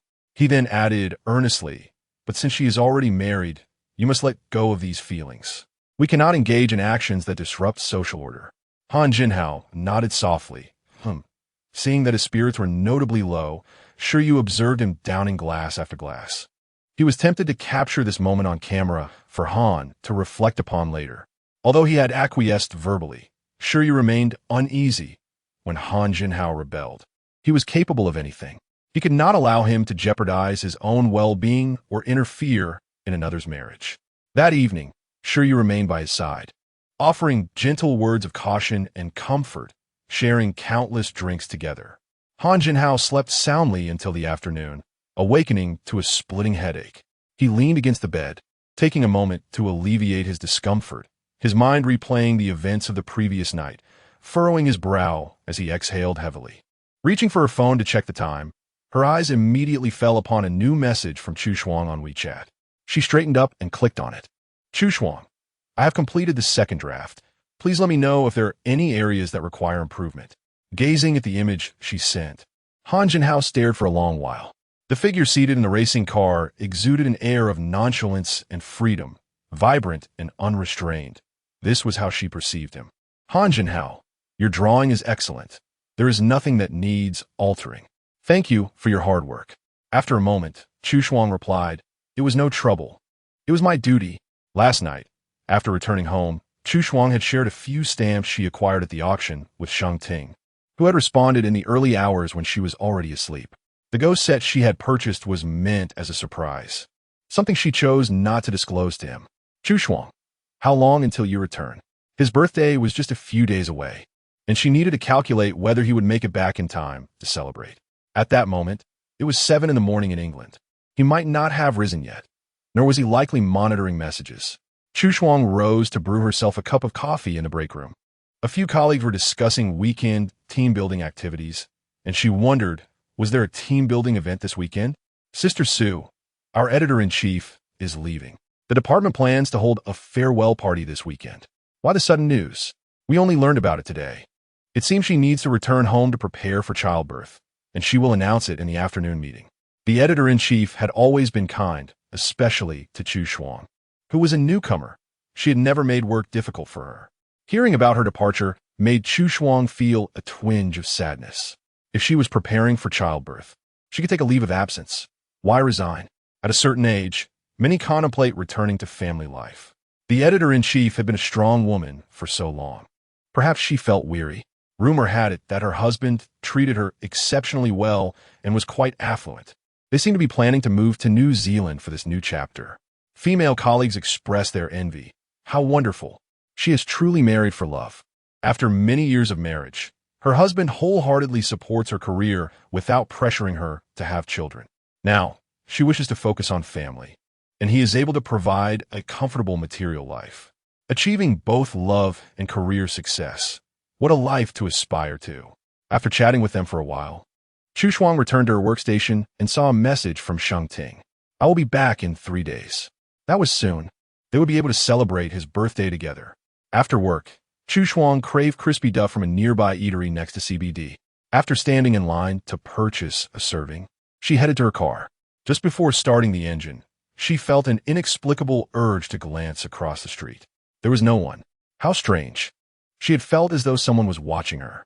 After her car drove away, a man in an ordinary Land Rover raised his head, his gaze following the departing vehicle. Han Jinhao's eyes dark and profound. She always ventured out alone. Her husband had never picked her up or dropped her off at work. It hardly seemed like a blissful marriage. On the evening of the farewell party for the editor-in-chief, the department had chosen a venue at an entertainment complex. Within the private room, everyone exchanged heartfelt wishes, with colleagues singing on stage, creating a somewhat sentimental atmosphere. In such an environment, drinking was inevitable. Everyone was partaking, and it would be remiss not to join in. Despite Chu Shuang's attempts to moderate her intake, after several rounds, she began to feel the effects of the alcohol. After informing her colleagues that she was stepping out to the restroom, she rose and exited, seeking a brief respite outside. The chill of the terrace air invigorated her senses as she leaned against the railing and unlocked her phone. The chat interface lingered on the midday conversation, where she had informed Sheng Ting about the department gathering that evening. He had advised her to drink sparingly. Calculating the time, she realized he would be returning tomorrow. A rustling at the entrance drew her attention, and she turned to see a middle-aged man stepping onto the terrace, cigarette in hand. Straightening her posture, she tucked her phone away, preparing to head back. Once outside, she exhaled slowly, following the room numbers until she located her destination. Upon opening the door to the private room, she was greeted by flickering, dim lights, and it appeared that a different performer had taken the stage. Settling onto the sofa, she was immediately enveloped by the pungent scent of smoke. The two gentlemen from her department never smoked in her presence. Glancing around the dimly lit space, she quickly realized that she was surrounded by unfamiliar faces, both men and women, two couples among them openly embracing one another. Chapter 45. Frost, what kind of bullying is this? From the moment she entered, the gazes of both men and women were fixated upon her.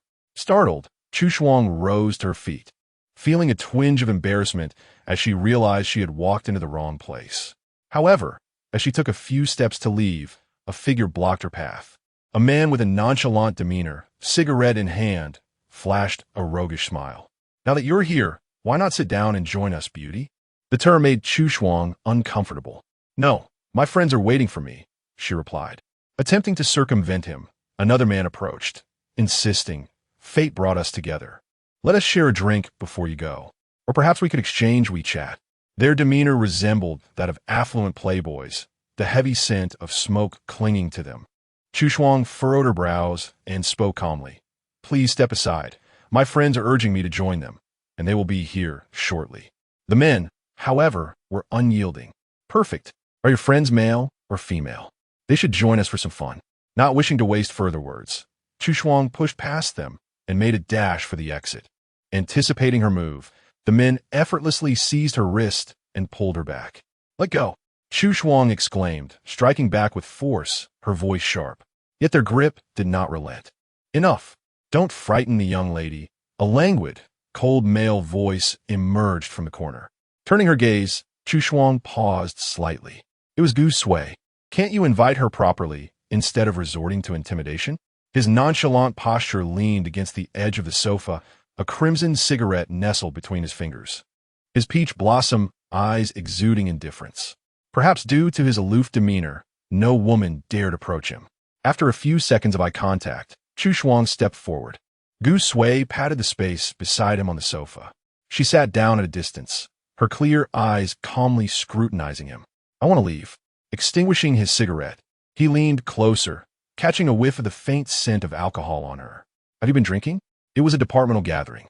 Observing her guardedness and detachment, Gu Sui smiled lightly, though his eyes lacked warmth. He nudged a glass of liquor on the table toward her. You delivered yourself to my doorstep this time. If you wish to leave, drink this. It's quite potent. If you refuse, you may plead with me. This was the first time Chu Shuang witnessed Gu Sui in such a lavish, debauched setting. The lethal yet careless danger he emanated made her realize how little she truly understood him before.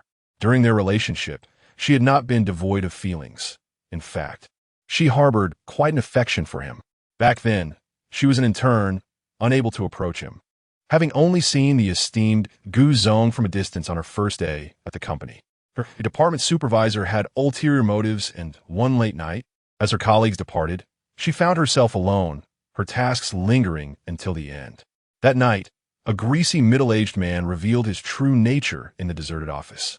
The scene was chaotic, and Chu Shuang nearly believed she would not escape her misfortune. Thankfully, Gu Sui happened to be working late that evening and descended from upstairs to retrieve a document, inadvertently stumbling upon the alarming scenario.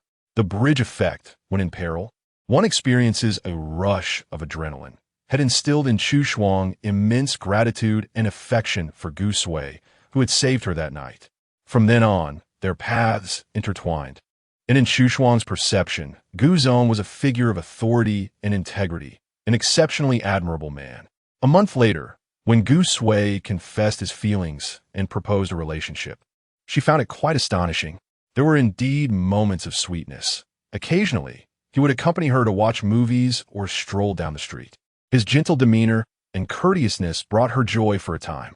However, The situation began to change when various women started to provoke her, each assuming she was an easy target due to her lack of status and background. This interference began to affect her normal work and life.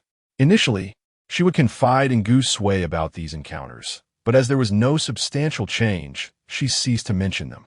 Moreover, he often dismissed the women, claiming not to know them. It was around this time that Gu Sui became increasingly busy, their time together dwindling. Before their relationship could truly blossom, it gradually began to fade. Chu Shuang was averse to complications. Although she was initially swept away by emotions, she quickly regained her composure. The chaos caused by Qian Yun was merely a catalyst. The true root of her discontent lay in the accumulated disappointments over time. It seemed that only after their separation did she truly come to understand him, realizing that the previous image she had of him was merely a projection of her own imagination. Gazing at the glass of liquor before her, Chu Shuang spoke. "A promise is a promise," before raising her glass and downing its contents in one go. The harshness of the liquor burned her throat, prompting a fit of coughs. Gu Sui furrowed his brow, noting her stubbornness. She would rather drink strong spirits than concede to him. Others observed her compliance with amusement, teasing her about contemporary women being so enamored with appearances, remarking that Gu Sui's words held more weight than theirs. As she stifled the fiery sensation in her throat, she could feel her body temperature rising, her head beginning to spin. Gu Sui grasped her wrist and stood up, excusing himself, under the teasing gazes of others. Chu Shuang was led outside. Once on the terrace, she freed her wrist, thanking him. Observing her flushed cheeks, Gu Sui remarked coolly, "You become quite bold. Coming to a nightclub for drinks at this hour." "I told you it was a department gathering," she replied. After a brief silence, he asked, "Then how will you return home? You can hardly walk straight." "I'll call a designated driver," she replied, feeling increasingly dizzy, her surroundings swirling. She had no desire to linger. "I'm leaving." Gu Sui seized her wrist, his gaze fixed on her as his voice dropped to a husky whisper. "You're not deceiving me about your marriage, are you? There have been no other men in your life." "I truly am married," Chu Shuang replied, her voice hoarse from the alcohol, leaning against the railing for support. The strength seemed to drain from her, leaving her too weak to even move her hands. "I have wedding photos saved on my phone. I can send them to you later. I need to go." Noticing her fading awareness, Gu Sui stepped closer, supporting her against him, gazing down at her delicate features. His words drifted into the night air. "Is it an arranged marriage by your parents? Do you like him?" Chu Shuang froze for a moment before pulling away from his embrace. "Yes, I like him. He is a truly wonderful person." Gu Sui se grip tightened, his smile turning icy as he lightly mocked. "If he is so wonderful, why aren't you seen together? You like him, but does he like you? Let go. I feel weaker by the second. My legs are giving way. Gu Sui, let me go. My husband will seek retribution from you." The man firmly bound her slender waist with his hand, and her few words thoroughly stirred his emotions. Observing her avoidance as if he were a venomous snake, he recalled her gentle demeanor when they were together. The contrast and his possessive desire clashed violently within his heart, leaving him restless. The woman's warmth and faint fragrance wafted toward him, causing Gu Sui's gaze to darken slightly, fixating on her beautiful lips. With one hand pressing against the back of her head, he drew her closer to himself. As a searing kiss landed at the corner of her mouth, Chu Shuang's eyes widened in shock, and she struggled fiercely, her mind clearing somewhat. "If you crave women, go find one. What skill is it to bully me?" "Chu Shuang, is this what you call bullying?" Gu Sui feigned ignorance, intent on leaning in for another advantage when suddenly a gust of fierce wind rushed in, accompanied by a powerful fist. Chapter 46.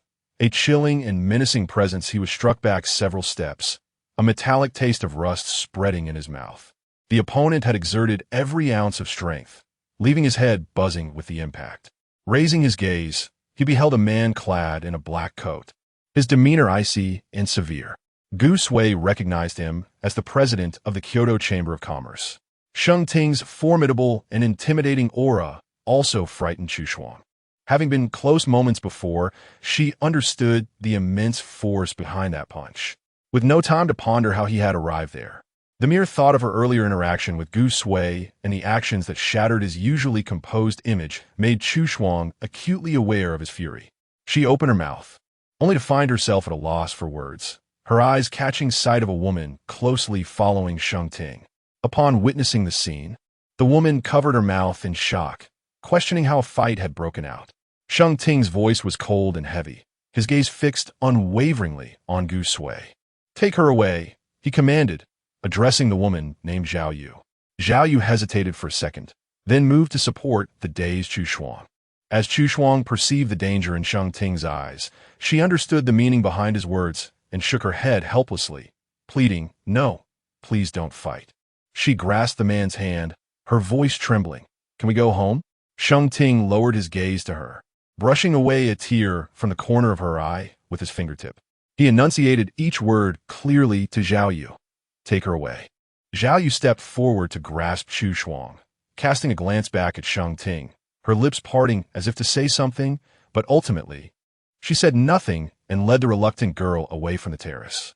Once settled on the sofa in the private room, Chu Shuang tasted the saltiness at the corners of her mouth, realizing she had been crying. Her head throbbed painfully, as if it had been violently shaken, leaving her dizzy and pained.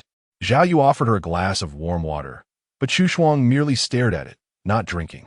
Her gaze drifted unfocused into the void for what felt like an eternity until the door to the room swung open. Suddenly lifting her eyes, she saw the man with his disheveled shirt and a bruised face. Chu Shuang's eyes stung, and tears streamed down her cheeks. Sheng Ting approached, uttering no superfluous words, simply lifting her up and saying, "Let's go home." Upon exiting the room, she instinctively glanced towards the terrace, only to be gently turned back by the man. In the next moment, she found herself weightlessly cradled in his arms, leaving the scene. Once inside the car, Chu Shuang was still shaken, yearning to inquire about Gu Sui's condition. Yet the heavy atmosphere within the vehicle stifled her voice. "I need to inform my colleagues," she murmured. "They left long ago." Sheng Ting had come directly to the entertainment venue after disembarking from the plane. Chu Shuang's phone had been persistently unanswered. He had found a private room, but was informed that she had been out for quite some time. Searching through room after room, he finally spotted her phone, ringing on the sofa in one of the rooms, as those raucous young men laughed, claiming that the girl who had barged in had been taken away for a rendezvous. Heaven knows the anger that surged within him upon seeing her being bullied on the balcony. The person he had worried about all night, intoxicated to the point of helplessness. If he had arrived, even a moment later, he dared not imagine the consequences. Sheng Ting took a tissue, dabbing at the tear-streaked face beside him, his once stiff voice softened. "You need not fear anymore." The tears that had begun to subside flowed anew at his gentle reassurance. "I did nothing wrong. I know. I didn't know he was there." It was truly an unexpected encounter. Sheng Ting brushed his thumb against her chin, murmuring, "Your lip is cut." The man's thumb traced a drop of blood, his expression remaining composed. "It's nothing." Chu Shuang felt a sense of unease, still haunted by his cold and ruthless demeanor on the terrace. "Did he hurt you?" she inquired, carefully choosing her words. "He cannot hurt me." Sheng Ting methodically withdrew a wet wipe, cleaning each of his fingers with deliberation. "So, he wants to die." Chu Shuang fell silent, taken aback. Sheng Ting smirked slightly. "I have my ways, don't worry," as he gazed at her tear-streaked eyelashes. He reached out to caress her eyelids. "Were you frightened tonight?" Their eyes locked, and Chu Shuang whispered, "I was scared of you." He took the wet wipe to clean her face, removing her makeup to reveal her delicate, porcelain-like complexion. Sheng Ting softened his tone. "Do not be afraid." His proximity stirred an unsettling tension within her. Once the initial anxiety faded, a heavy warmth surged through her. "You've had quite a bit to drink," he noted, detecting the scent of alcohol on her and observing her dazed expression, her cheeks flushed with an unusual hue. The handsome visage before her seemed to swirl, and Chu Shuang struggled to articulate, "I want to do this again." Then, she could no longer maintain her composure, leaning back against the seat with her eyes closed. Sheng Ting touched her forehead, finding it slightly warm, and instructed the driver to lower the air conditioning. Throughout the journey, she breathed lightly, dizzy and overwhelmed by heat, a sense of restlessness brewing within her. Is this what drunkenness feels like? The car sped along, and soon they arrived at Qingyu Garden. Sheng Ting glanced at her. She was growing increasingly disoriented. Wrapping his arm around her waist, he lifted her out of the car. A brief encounter with the cool air made Chu Shuang shiver, and the man quickened his pace. Inside, Sheng Ting set her down on the sofa. I'll fetch you some medicine. His steady presence faded momentarily as Chu Shuang felt an unexplainable pang of disappointment. Regulating her breathing, she followed his movements through her blurred vision. He rummaged through the medicine cabinet, then returned with a glass of warm water, sitting beside her, focused on administering the medication. Chu Shuang observed him closely, her eyes betraying a hidden depth. The dryness in her throat intensified. She quickly drained the glass, prompting Sheng Ting to refill it. On the sofa, her fingers curled slowly, her lips pressed into a thin line, the heat within her impossible to ignore. Just the sight of him sent her pulse racing, coupled with the parched sensation. Sheng Ting turned, noticing her lost gaze, and offered her the water. What's wrong? Chu Shuang sniffed, avoiding his eyes, refusing to take the glass. I feel so dizzy. Her voice carried a hint of helplessness, as if grappling with the effects of her inebriation. After drinking so much, how could you not feel dizzy? Sheng Ting placed the cup down. I'll take you upstairs to rest.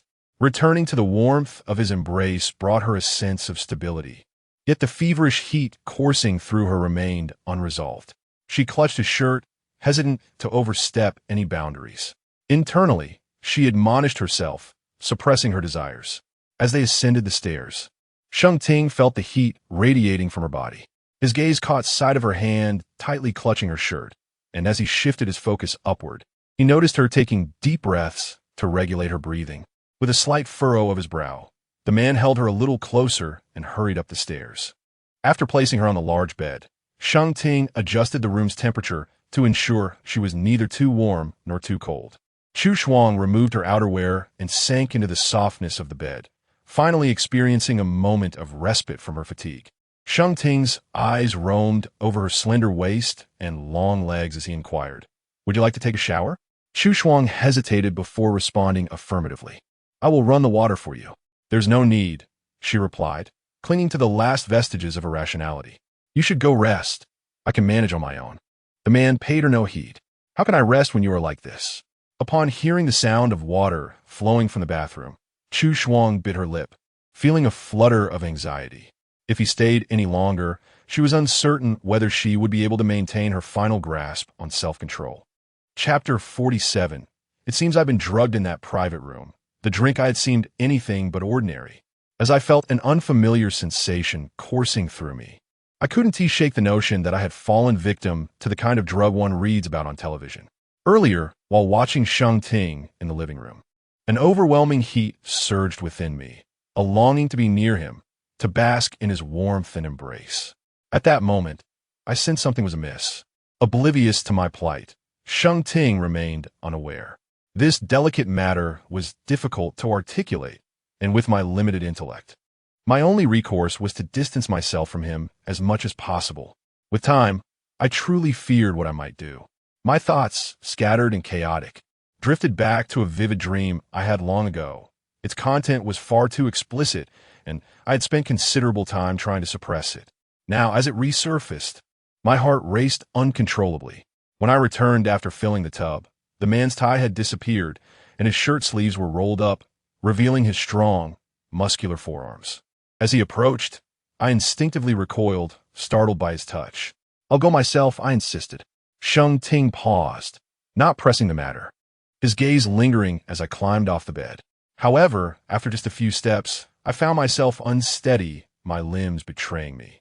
Unable to watch any longer, he strode forward without uttering a word and carried me into the bathroom. The oversized tub was filled to 3/4 with warm water. I clutched the edge of the tub, urging him to leave. "I'm fine, you can go now. Do you need my assistance?" His voice was steady, but my heart skipped a beat at his inquiry. I glanced at him, noting his impeccably arranged attire and serious demeanor. He seemed genuinely concerned. "I can manage. Please just go," I replied, feeling my breath grow heavier. After contemplating my request for a few moments, he finally stepped out. Immersed in the warmth of the tub, I splashed water onto my face.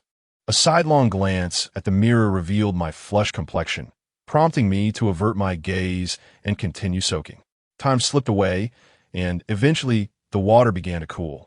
I leaned against the tub, utterly still. Concerned by the silence, Sheng Ting knocked on the bathroom door. "Are you done?" Chu Shuang. His dark eyes narrowed as he hesitated for a moment before turning the handle and entering. His gaze drifted to the distance, where a pale figure lay in the tub, illuminated by the soft light. My long, dark hair cascaded in front of me, obscuring some of my form. I had lost consciousness. With a slight furrow in his brow, he retrieved a bathrobe and approached, methodically drying my body and dressing me without glancing away. As he carried me out, I began to regain some awareness, my eyelids fluttering open. I caught sight of his strong jawline and, with parched lips, murmured, "I think I've been drugged." A flicker of cold concern crossed Sheng Ting's eyes as he laid me on the bed, observing that my inebriation was far from ordinary. Furrowing his brow, he reached for his phone, seemingly making a call. After concluding the conversation, he placed his hand on my forehead and asked gently, "Are you feeling unwell?" I surveyed his features, his brow, nose, and thin lips before turning my head slightly, remaining silent. Assuming I was too disoriented to hear him, Sheng Ting refrained from pressing further. He tucked me in and went downstairs to fetch a cup of warm water. The Qingyu garden is cloaked in the silence of midnight. The downstairs hall, with its one-way glass, reflects the taut jawline of a man as he pours himself a cup of hot water, setting it aside before filling another with cold water and drinking it in one swift motion. Unable to shake off his concern for the person upstairs, he soon retraces his steps. Upon re-entering the master bedroom, he finds Chu Shuang with reddened eyes, glistening with unshed tears. Meng Ting pauses momentarily, gently stroking her hair and whispering words of comfort. "It won't be long. The doctor will arrive shortly." Chu Shuang had just begun to think he would leave her to fend for herself. The discomfort in her body, combined with unspoken words, nurtured a subtle yet palpable sense of grievance within her. She was suffering so acutely. Why was he merely a passive observer? A tide of emotions surged within her, and a tear slipped down the corner of her eye. The man sighed, gathering her into his embrace, his large hand slowly gliding along her back. "I know you're in pain. We must let the doctor assess your condition. We need to ascertain whether that medication poses any risk to your health." His voice was mellifluous, markedly gentler than usual. With her forehead resting against his chest, Chu Shuang felt her discomfort ease slightly. In his arms, her frail form stirred a sense of tender affection in Meng Ting. He tilted her chin and pressed his lips to hers, the sweetness of her breath igniting a yearning deep within him. His kisses were tender and languorous, tracing over her brows, the bridge of her nose, and her lips, ensnaring Chu Shuang in a web of gentle intimacy. Unintentionally, the atmosphere grew increasingly charged, and, at a certain moment, a soft sigh escaped her lips. Just then, a knock sounded at the door. Stepping back, Meng Ting wiped away a glistening droplet from her lips with his thumb and called out in a husky voice, "Come in."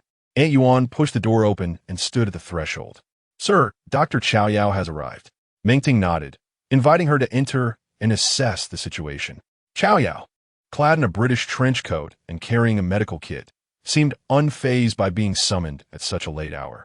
She crossed her arms comfortably, casting a glance around the room before stepping inside. Meng Ting rose to let her approach. After placing her kit down, she meticulously examined Chu Shuang, while the man's gaze remained fixed upon her. "How is she?" he inquired. "Nothing serious," Chow Yao replied, retrieving an oral solution and handing it to Chu Shuang. "It's merely a common remedy that induces fatigue and has no adverse side effects.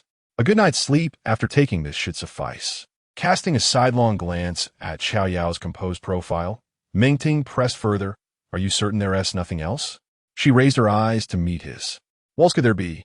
Chu Shuang drank the oral solution, and the abnormal flush on her cheeks suggested she was indeed unwell. Chow Yao closed the medical kit and stood up. "It's merely excessive alcohol consumption. There's no trace of aphrodisiac." Her bluntness left Chu Shuang slightly embarrassed, yet a hint of doubt lingered. If there was no medication involved, could her restlessness and peculiar sensations tonight be solely attributed to her feelings for Meng Ting? There's nothing to worry about. The symptoms of an aphrodisiac are quite different. Now, Let her rest. I must return to catch up on sleep myself, as I haven't rested properly since disembarking. Sheng Ting parted his lips to express gratitude. I appreciate your help. After Aunt Yuan saw Chow Yao off, Chu Shuang watched the woman's graceful silhouette retreat and turned to Sheng Ting, inquiring, "Is she your family doctor?" "No, just a friend," he replied, glancing at the clock, which read 1 in the morning. "It's getting late. You should sleep." Chu Shuang nodded, pulling the blanket over her and closing her eyes. At the sound of a soft click, the light extinguished, yet the anticipated footsteps did not follow. In the enveloping darkness, a rustle was heard as the man climbed into bed, his crisp breath drawing nearer. Chu Shuang abruptly opened her eyes, gazing into the shadows, her hand clutching the blanket as her mind swirled in confusion. The effects of intoxication still lingered heavily upon her, and soon she succumbed to a deep slumber. In the serene blackness, the rhythmic cadence of her breathing resonated nearby, while Sheng Ting's Adam's apple gently bobbed as he closed his eyes, urging himself into sleep. After a while, a soft sigh pierced the stillness of the night, and Sheng Ting turned to embrace the fragrant warmth of her, his left hand tenderly caressing her back. Uncertain whether he was soothing her to sleep or comforting himself, the night passed without dreams. Chapter 48. Joyful Waters as Dawn Broke. Sheng Ting's first instinct was to check her forehead. Her body temperature had returned to normal. Observing her delicate features, he noted the absence of any unusual flush on her face. In the gentle morning light, she lay in a serene position, her eyelashes softly resting upon her cheeks. Her dark hair tousled, lending her a graceful and exquisite appearance. After a moment of quiet contemplation, Sheng Ting was unaware of the tenderness reflected in his gaze. He gently brushed his fingers along the bridge of her nose before rising to take a shower. Once he had tidied himself, he descended the stairs to find Aunt Yuan had prepared breakfast and hangover soup. When he returned, he discovered Chu Shuang was already awake, though not entirely coherent. She maintained her sleeping posture, her gaze unfocused yet fixed upon the doorway. Sheng Ting arranged the breakfast, propped her up against the headboard, and offered her some hangover soup. Chu Shuang complied, finishing the soup but soon wished to lie back down, only to be gently restrained by him. "Have a bit of breakfast," he encouraged. "I feel dizzy, not hungry." The after effects of her hangover were indeed unpleasant. Noticing her languid demeanor, Sheng Ting placed a small, fragrant steamed bun before her, insisting she eat something to settle her stomach. She took a bite of the bun, finding it somewhat dry. Such starchy fare made it all the more challenging for someone lacking an appetite. "Drink some soybean milk," he suggested, gazing at the half-eaten bun. Sheng Ting inquired if she wished for more. "No more," she replied. "Then try this." He offered her a sweet pumpkin cake, and, after sipping the soybean milk, her appetite slightly returned. Under the attentive care of the man, she swiftly finished her breakfast. A sense of relief washed over her as she finally lay back down to sleep. She closed her eyes, surrendering to sleepiness, her still dazed state resembling that of a large, sleepy dog. Sheng Ting watched her for a moment, brushing away a crumb from her lips before drawing the blackout curtains and quietly departing. When Chu Shuang awoke again, it was well past noon. She sat up in bed, taking a moment to gather herself, replaying the events of the previous night in her mind. Grabbing her phone, she noticed a flurry of concerned messages from her colleagues at work, all anxious about her well-being after she had stepped out to the restroom and not returned. She replied to each one, assuring them of her safety, then shuffled to the bathroom in her slippers. Upon seeing the grand bathtub, memories of last night flooded back. She recalled how the man had lifted her from the water, dried her off, dressed her, and carried her out. She had been so overwhelmed by her emotions that she thought she had been drugged. The details replayed in her mind, causing her heart to race. Spitting out the foam from her mouth, she splashed water on her face, and her thoughts suddenly shifted to their intimate kiss, the atmosphere charged and passionate, yet ultimately, nothing had transpired. Her ears flushed with heat as she steadied herself at the sink, taking a moment to compose herself before beginning her makeup.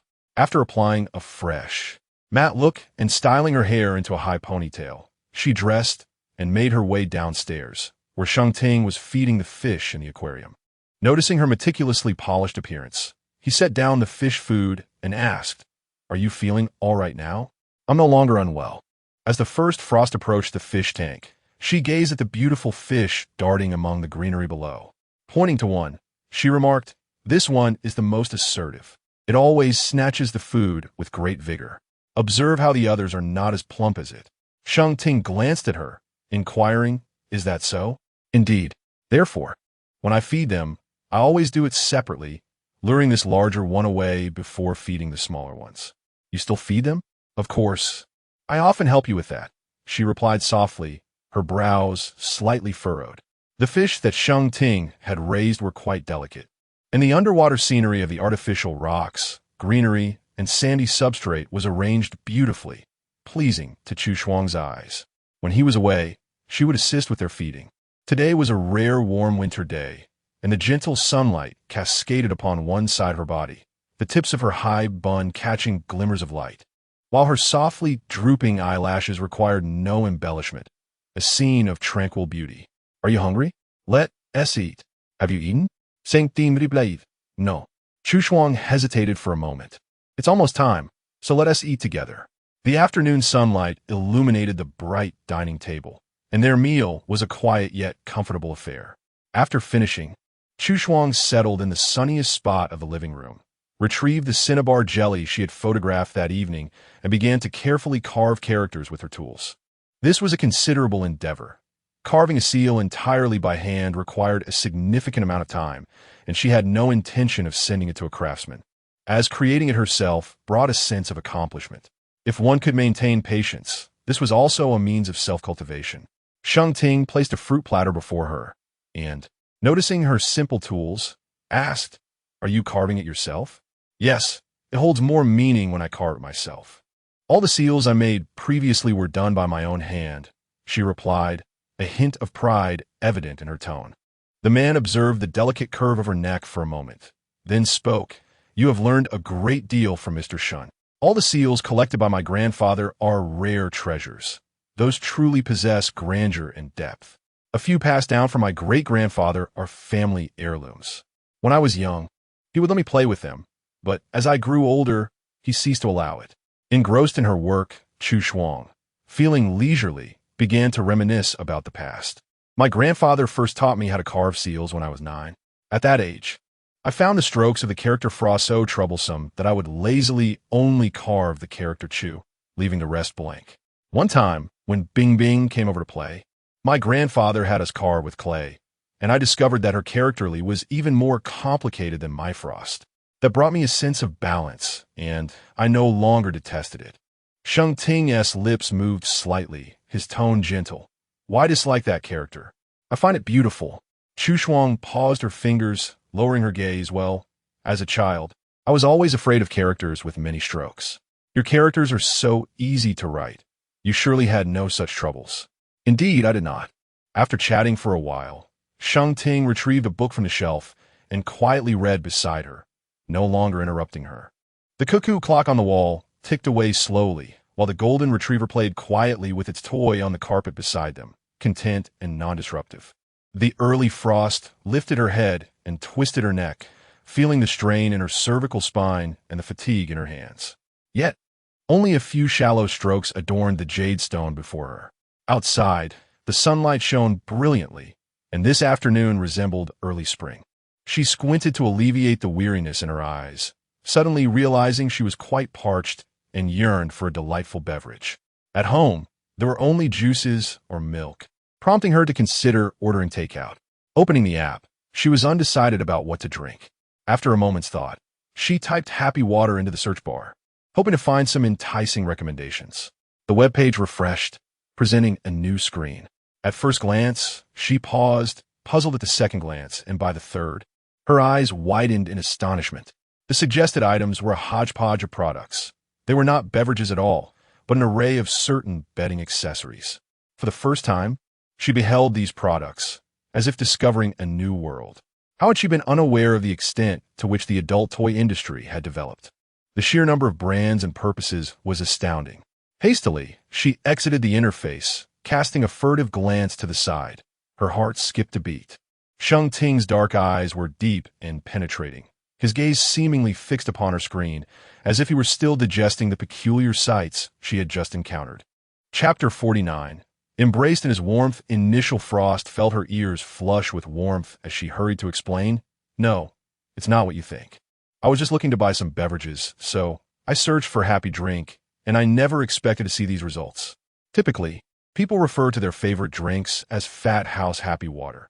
I merely sought recommendations for tasty options. The platform's suggestion mechanism is truly."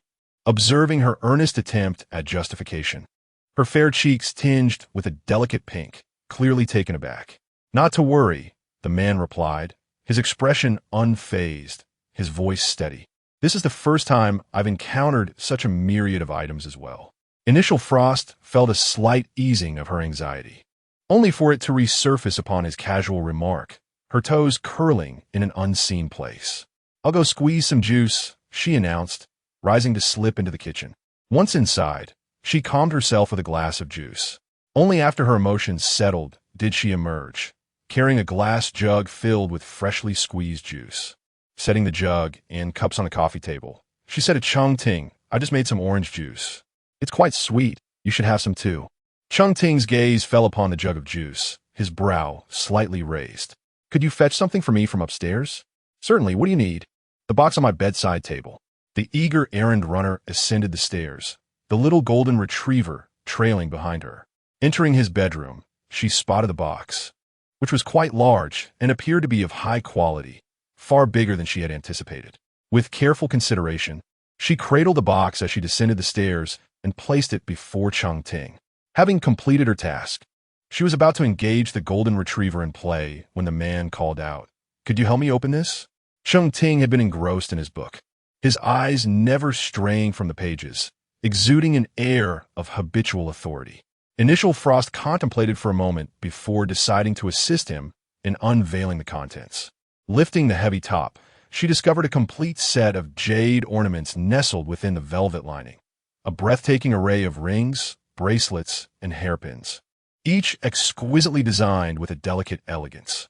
The vivid green hues were visually refreshing. The man's lips curled slightly. "Do you like it?" Initial Frost was momentarily taken aback. "For me? I notice you often style your hair up, and I initially want to gift you a hairpin. Upon seeing the necklace and bracelet, which were equally lovely, I decided to purchase the entire set." "It's beautiful," she replied, her eyes sparkling with delight, a clear indication of her affection. "I adore this color." The elegant and understated design, imbued with a gentle charm, would pair perfectly with a classic cheapao. As she lifted the jade bracelet, its cool, lustrous texture highlighted her fair wrist, making it difficult to part with. "Thank you. There's more beneath." Initial Frost glanced at him, lifting the top layer of the box to reveal yet another compartment. Initially expecting more jewelry, her lips parted slightly upon seeing the vibrant array of small tubes of paint. These were premium pigments from Winsor Newton, renowned for their esteemed position in the world of art materials and beloved by many artists. Their high price and rarity in the domestic market made this collection particularly special. He had actually thought to buy her paint. Chu Shuang's gaze burned with a seriousness surpassing her earlier admiration for the jade ornaments. As her eyes swept across the display, they landed on a small blue glass bottle at the far end, distinct from the other packaging. Upon picking it up, she gasped, "Ah, ultramarine." Her eyes widened in astonishment as she examined the bottle closely, her fingers trembling with excitement. "I've always hesitated to purchase it. How did you know I desired it?" Her eyes, imbued with an unprecedented depth, turned toward Sheng Ting. Unable to contain herself, she instinctively took a step forward, as if to embrace him and share her joy. But reason prevailed, halting her impulsive motion. Her eyes brimmed with unbidden moisture, a blend of exhilaration and surprise. Observing her flurry of emotions, Sheng Ting subtly opened his arms. Unable to suppress her feelings any longer, Chu Shuang rushed into his warm embrace. It is said that ultramarine is the oldest and most vibrant blue pigment in existence. Its hue pure and luxurious. Extracted from lapis lazuli through a complex process of grinding and purification, it yields only a minuscule quantity of fine particles. The rarity of its raw materials drives its price to 5 times that of gold, leading countless artists to bankrupt themselves for its exquisite allure. The headscarf in the renowned painting, Girl with a Pearl Earring, is tinted with ultramarine, while the breathtaking A Thousand Li of Rivers and Mountains showcases its brilliant colors and grand strokes. Those who study art often dream of employing this opulent ancient pigment in their own creations. In Chu Shuang's heart, superior pigments bring her more joy than any extravagant handbag or perfume. She never anticipated that Sheng Ting would possess such insight. He truly understood her desires. "Are you happy?" he inquired in a low, soothing voice, prompting her to nod vigorously, clutching him tightly. "I've admired it for years, but could never bring myself to buy it, fearing my lack of skill would squander such fine materials.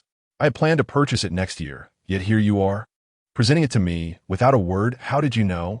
"It's not difficult to ascertain," he replied, as she basked in the warmth of his embrace. A tender part of her heart melted. "Thank you, I truly love it," Sheng Ting murmured in acknowledgement, his lips parting gently. "It's merely a pigment, yet your excitement surpasses that of discovering jewels. It is indeed a delightful surprise. As long as you cherish it, it is worth it."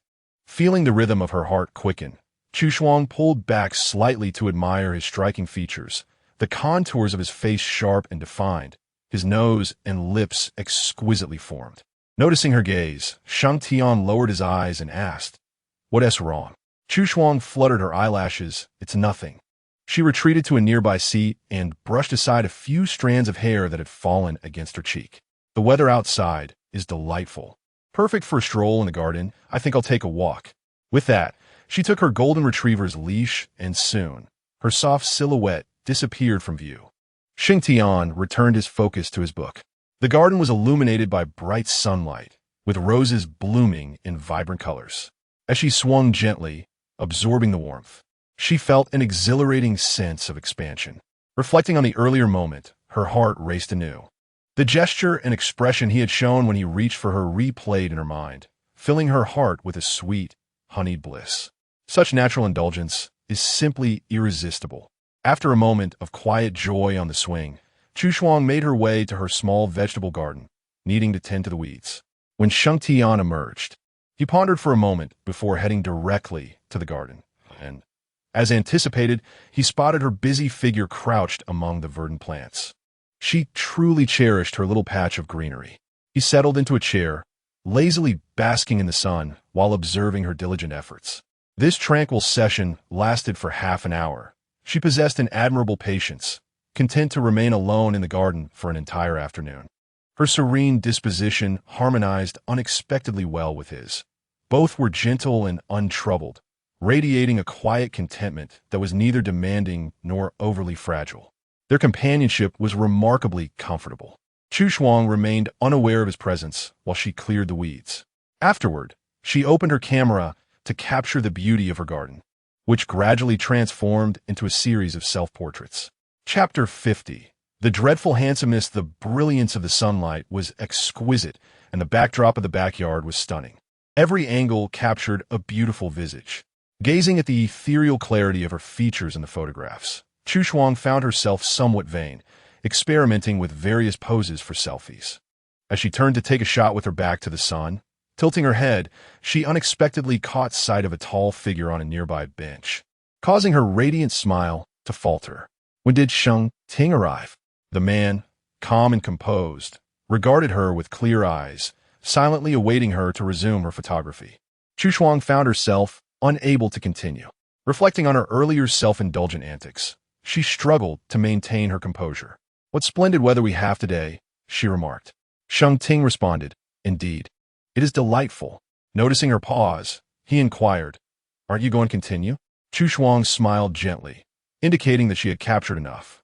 Observing the relaxed demeanor of the man, she shifted the conversation to him, asking, "Shall I take a few photos of you?" "As you wish," he replied, gazing at his chiseled features. Chu Shuang felt a flutter in her palms as she lifted her phone, readying the rear camera. In the fleeting moment of the photo, she was momentarily taken aback by the image displayed on her screen. In the winter garden, bathed in gentle sunlight, the sky stretched infinitely blue, and a man seated on the bench exuded an aura of nobility and tranquility. She approached him to show the photo. You look particularly photogenic, she remarked. He cast a casual glance and replied, "It's acceptable." "Just acceptable?" Chu Shuang asked. "Would you like me to send it to you?" "Send me everything from earlier," he requested. The term earlier referring to her selfies? "Very well," she acquiesced. "What would you like for dinner?" He swiftly changed the subject.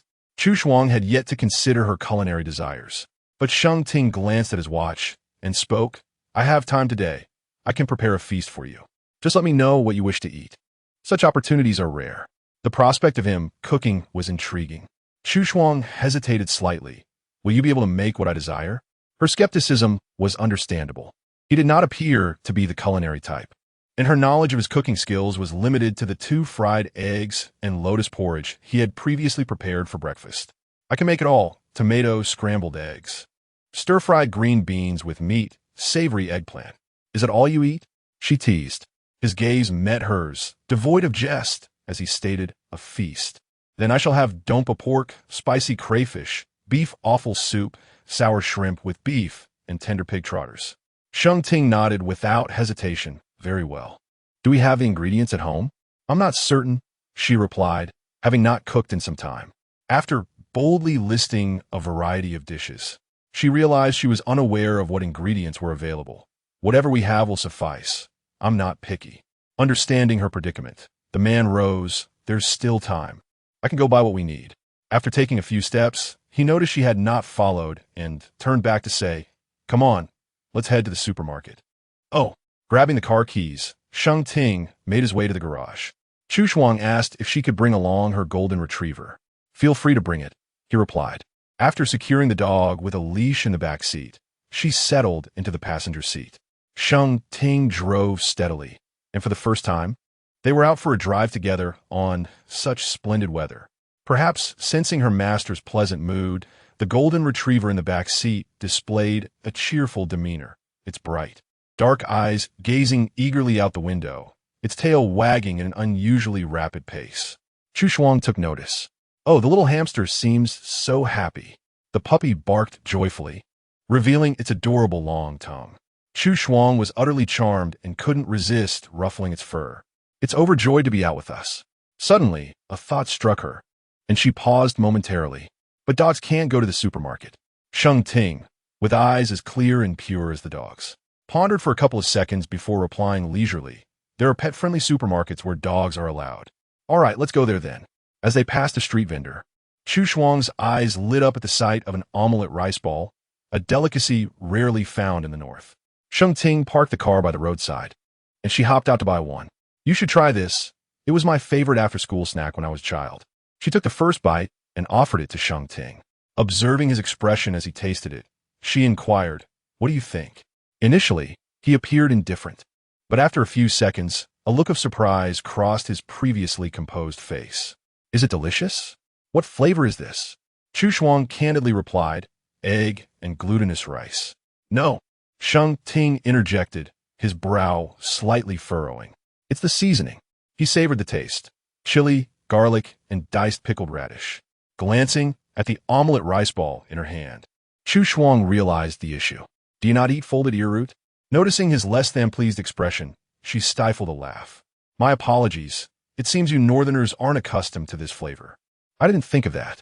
She took another bite herself, finding it utterly delightful.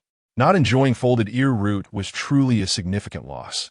These snacks lacked soul without this essential ingredient.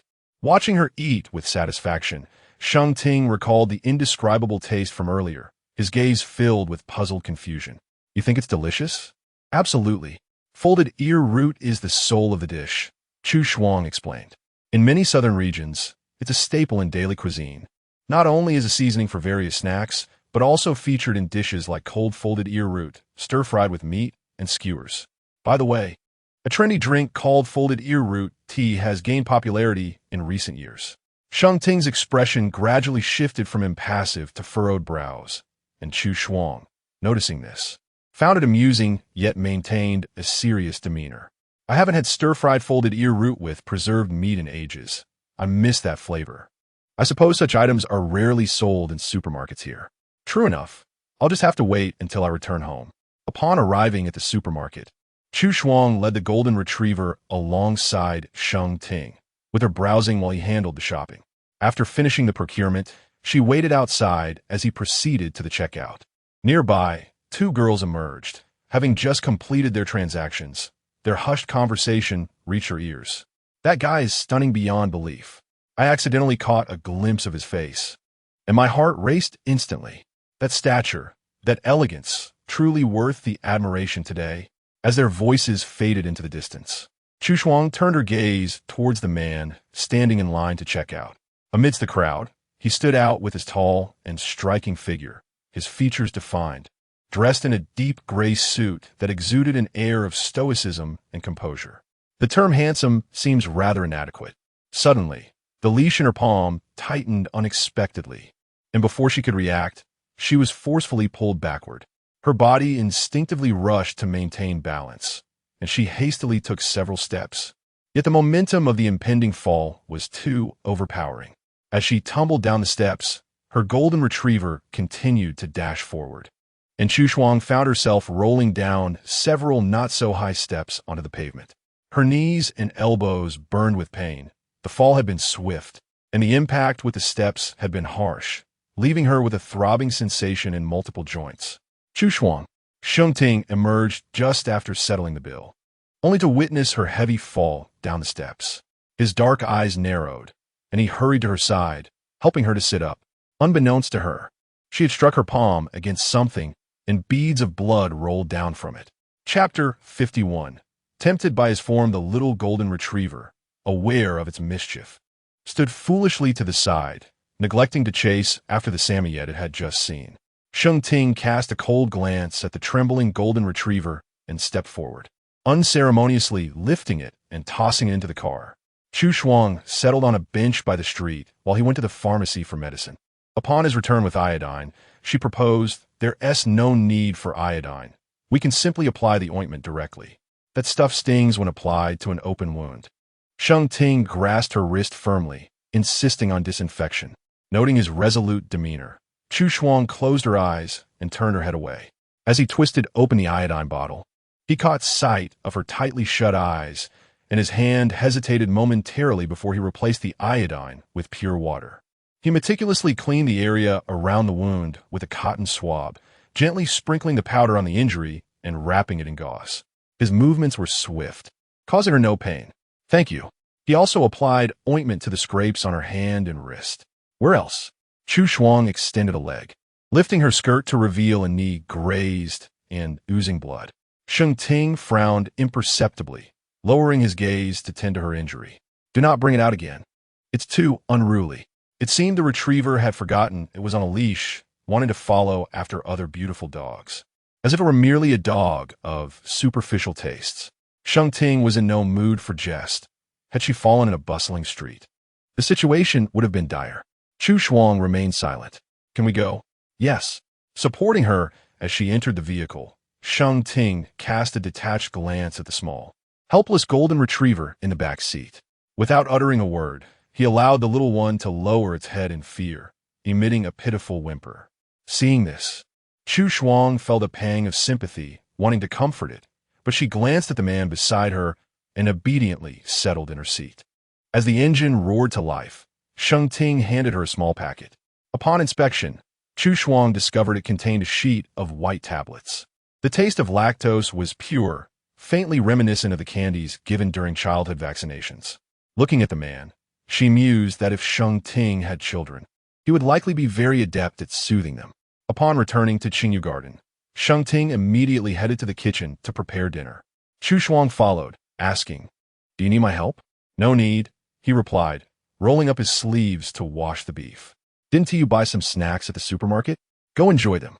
So, Chu Shuang settled in the living room, munching on snacks while watching television. She opened a pack of pork jerky and tossed a piece to the golden retriever on the carpet. As the setting sun flooded the room with golden light, the aroma of cooking began to waft from the kitchen. The enticing scent stirred Chu Shuang's appetite, making her snacks seem less appealing. Occasionally glancing toward the kitchen, she found it empty, yet the last rays of sunlight cast his silhouette against the wall. The smooth contour of his profile, the gentle droop of his eyes, and the prominent arch of his nose captivated her.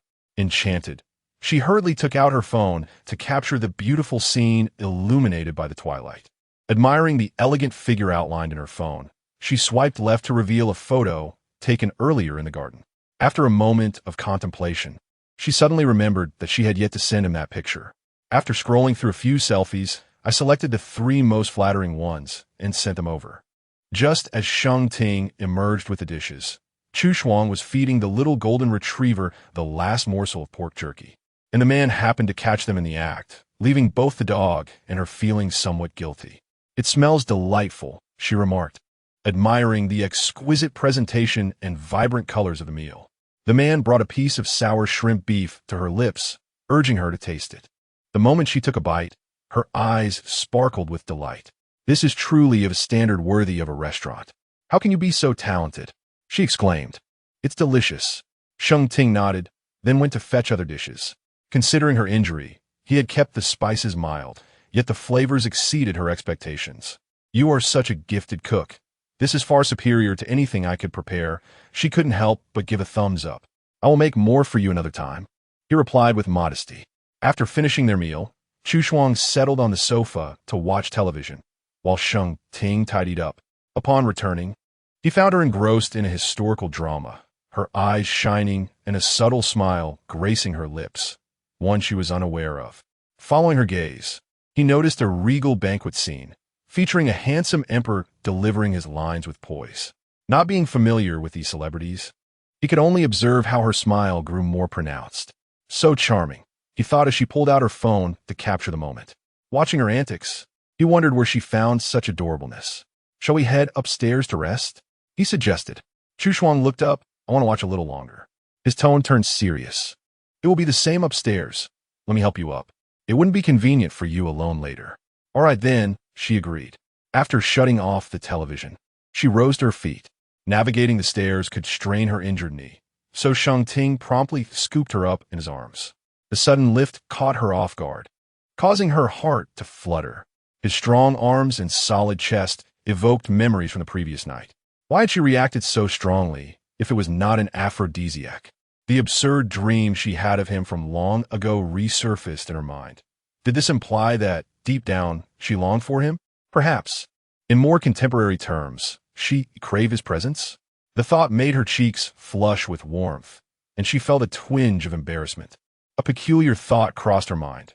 If Sheng Ting possessed the ability to read minds, he would have seen right through her recent musings. Stealing a glance at him, she found his demeanor calm and composed. Thankfully, he likely did not possess such powers. After gently setting her down on the bed, Sheng Ting did not immediately leave, but instead loosened his tie and unfastened his waistcoat as he headed toward the bathroom.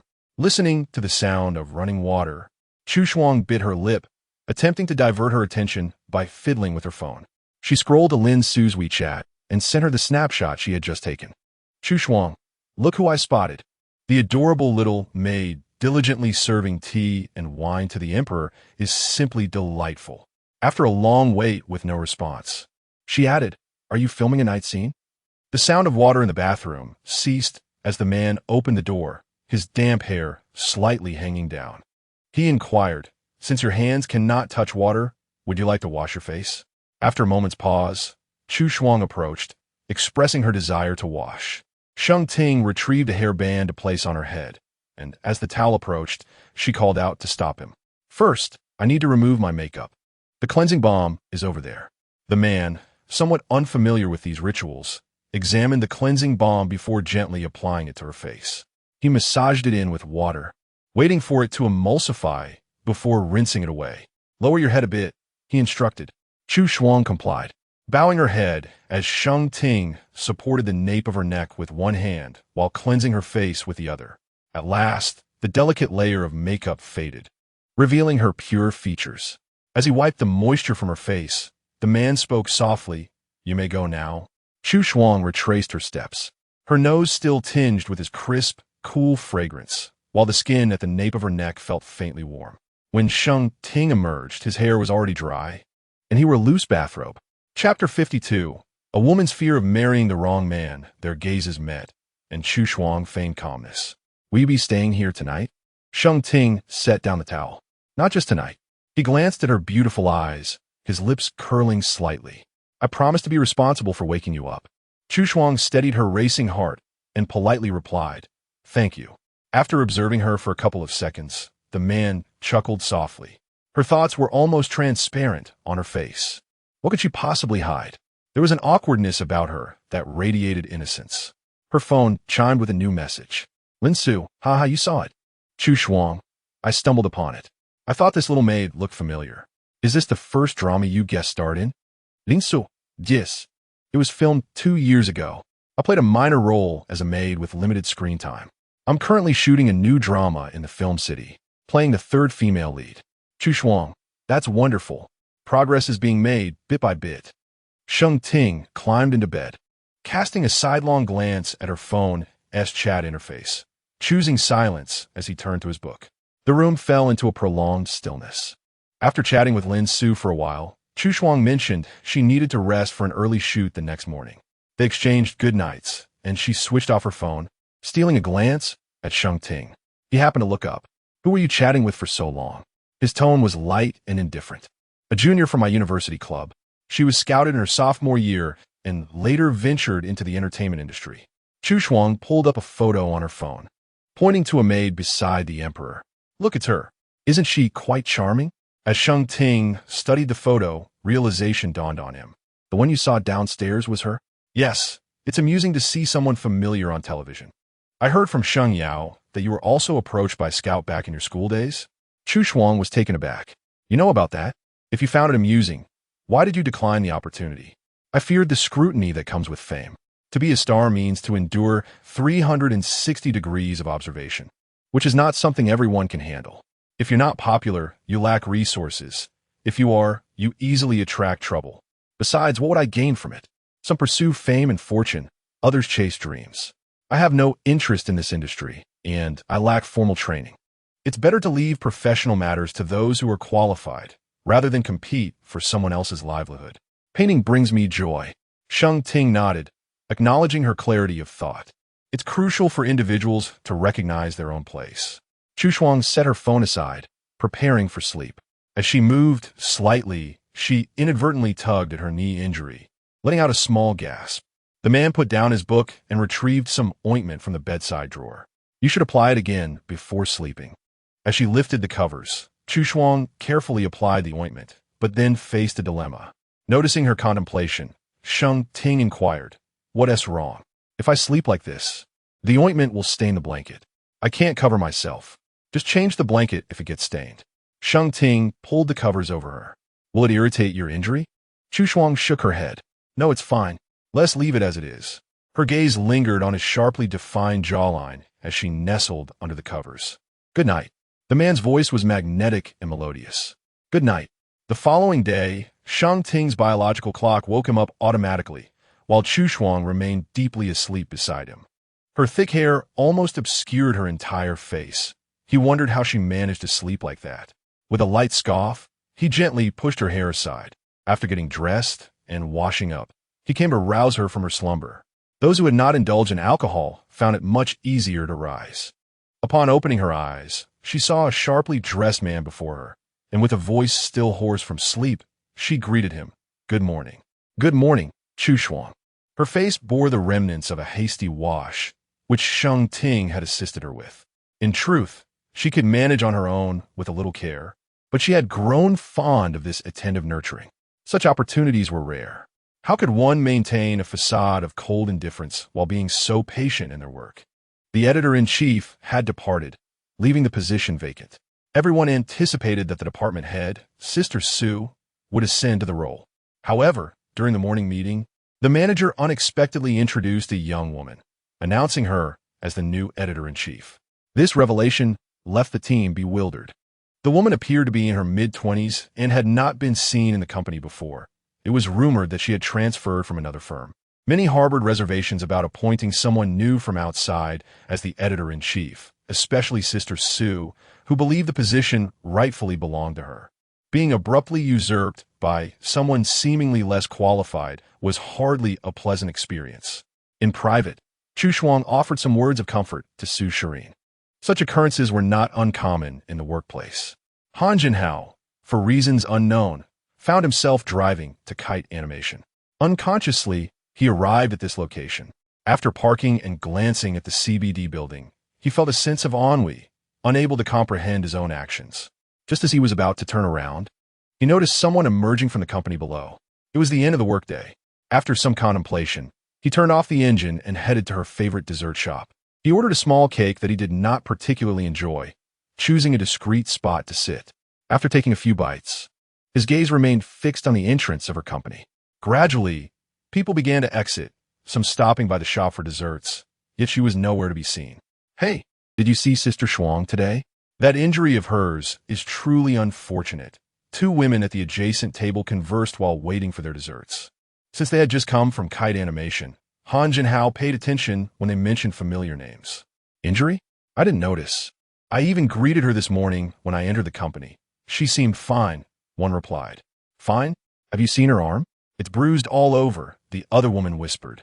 Glancing around, "I saw it by accident when I went downstairs to retrieve a document at noon. Those injuries are not even concealed by long sleeves." The first woman looked shocked. "Could it be her husband?" Han Jinhao raised his eyes. "Don't even mention it. I heard that her husband's family was quite well off when she got married last year. I thought she had married well. But who would have guessed that just a few months later, he started hitting her?" The woman sighed regretfully. "It's not the first or second time. What kind of life is she leading? Even now, she hasn't divorced him. Perhaps he is too domineering. Leaving this marriage isn't as simple as it seems. She is truly optimistic, always courteous and graceful whenever I see her. Her gentle demeanor makes one wonder how that man could possibly harm her. It is often said that men fear choosing the wrong profession, while women dread marrying the wrong partner. If I were in her position, I might have succumbed to despair." As the workday came to a close, having completed the final touches, Chu Shuang gathered her belongings in preparation to descend. However, she was halted by the new editor-in-chief. "Are you heading downstairs? I need to go home. A work document of mine has been sent to the front desk. Since you're going down, could you kindly retrieve it for me?" Sun Mingzhu's tone was decidedly presumptuous, treating Chu Shuang as if she were merely a subordinate to run errands. "Thank you," came the light response, as Sun Mingzhu resumed her perusal of the documents. It was perhaps acceptable to assist a superior with a minor task on occasion, so she acquiesced. Taking the elevator down to the first floor, she communicated with the front desk attendant, who, understanding the situation, requested Chu Shuang to sign for the document before retrieving it. Once she signed, while waiting for her document, Chu Shuang inadvertently caught sight of a faint bruise on the woman's wrist, causing her gaze to linger momentarily. Chapter 53. May I embrace you? The receptionist, Zhou Wenxiang, was exceptionally kind, always gentle and courteous whenever Chu Shuang sought her assistance. Chu Shuang held a favorable impression of her. Through casual conversations among colleagues in the office, she had gleaned some information about Zhou's family situation. Previously, she had only heard rumors, the veracity of which she could not ascertain, but now, witnessing it firsthand, left Chu Shuang at a loss for words. Perhaps due to a relatively smooth upbringing in a loving and uncomplicated environment, she had thought that domestic violence was a relic of decades past.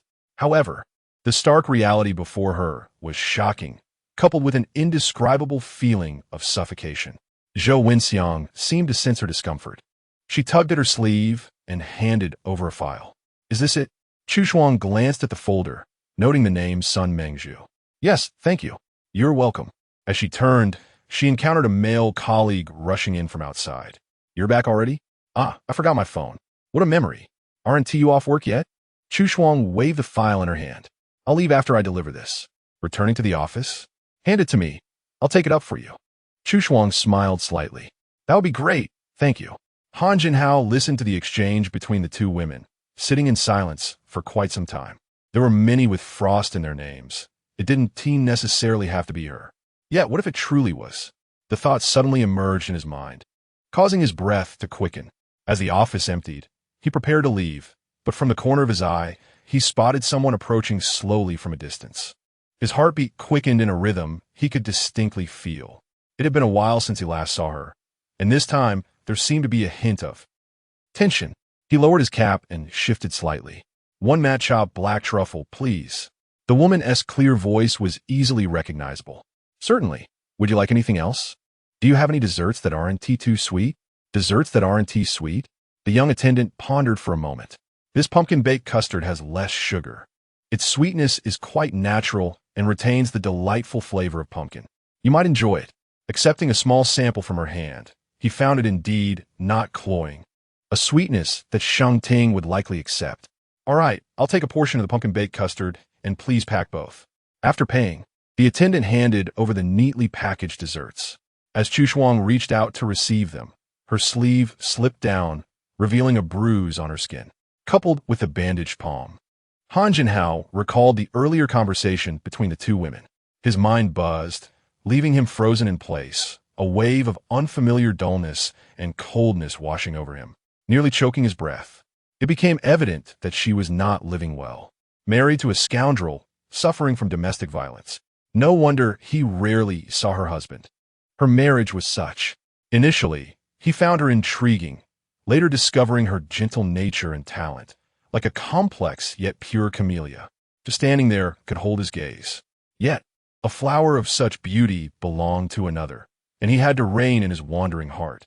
During this period, he had forced himself to divert his attention, frequenting various indulgent venues and meeting numerous women. A myriad of personas, gentle, fiery, intellectual, aloof. Plans faltered. None could elicit the sensation she bestowed upon him. Subsequently, he cursed the revelation that self-deception only deepens the realization upon awakening. This time, it felt distinctly different. In the words of you, it seemed as though he had stumbled. Perhaps there were signs. Previously, you had subtly cautioned him against disrupting another's family. Was he not capable of understanding such a principle? His inability to act was the root of his distress.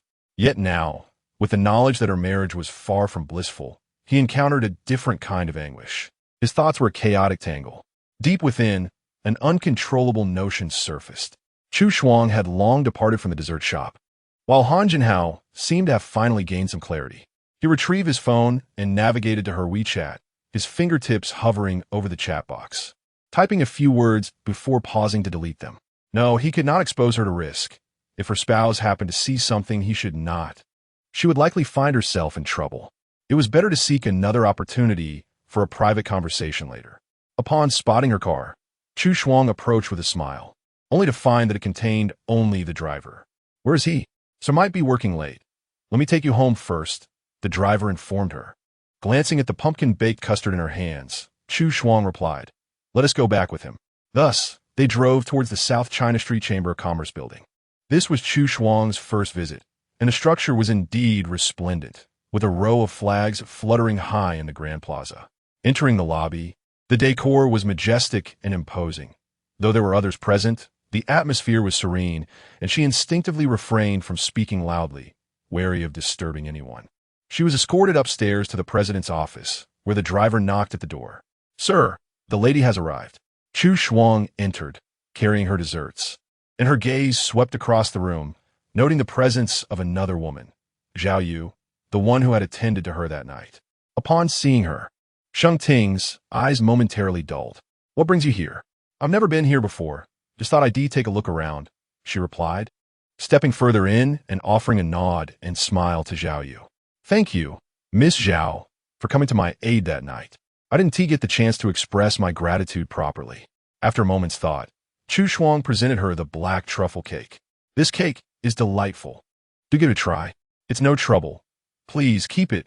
It's truly delicious, and tasting it would be lovely. Zhao Yu smiled helplessly. Though she didn't care for cream, she couldn't refuse the gesture. Sheng Ting interjected, you should keep it for yourself. She has a cream allergy. Chu Shuang pauset momentia. I am terribly sorry.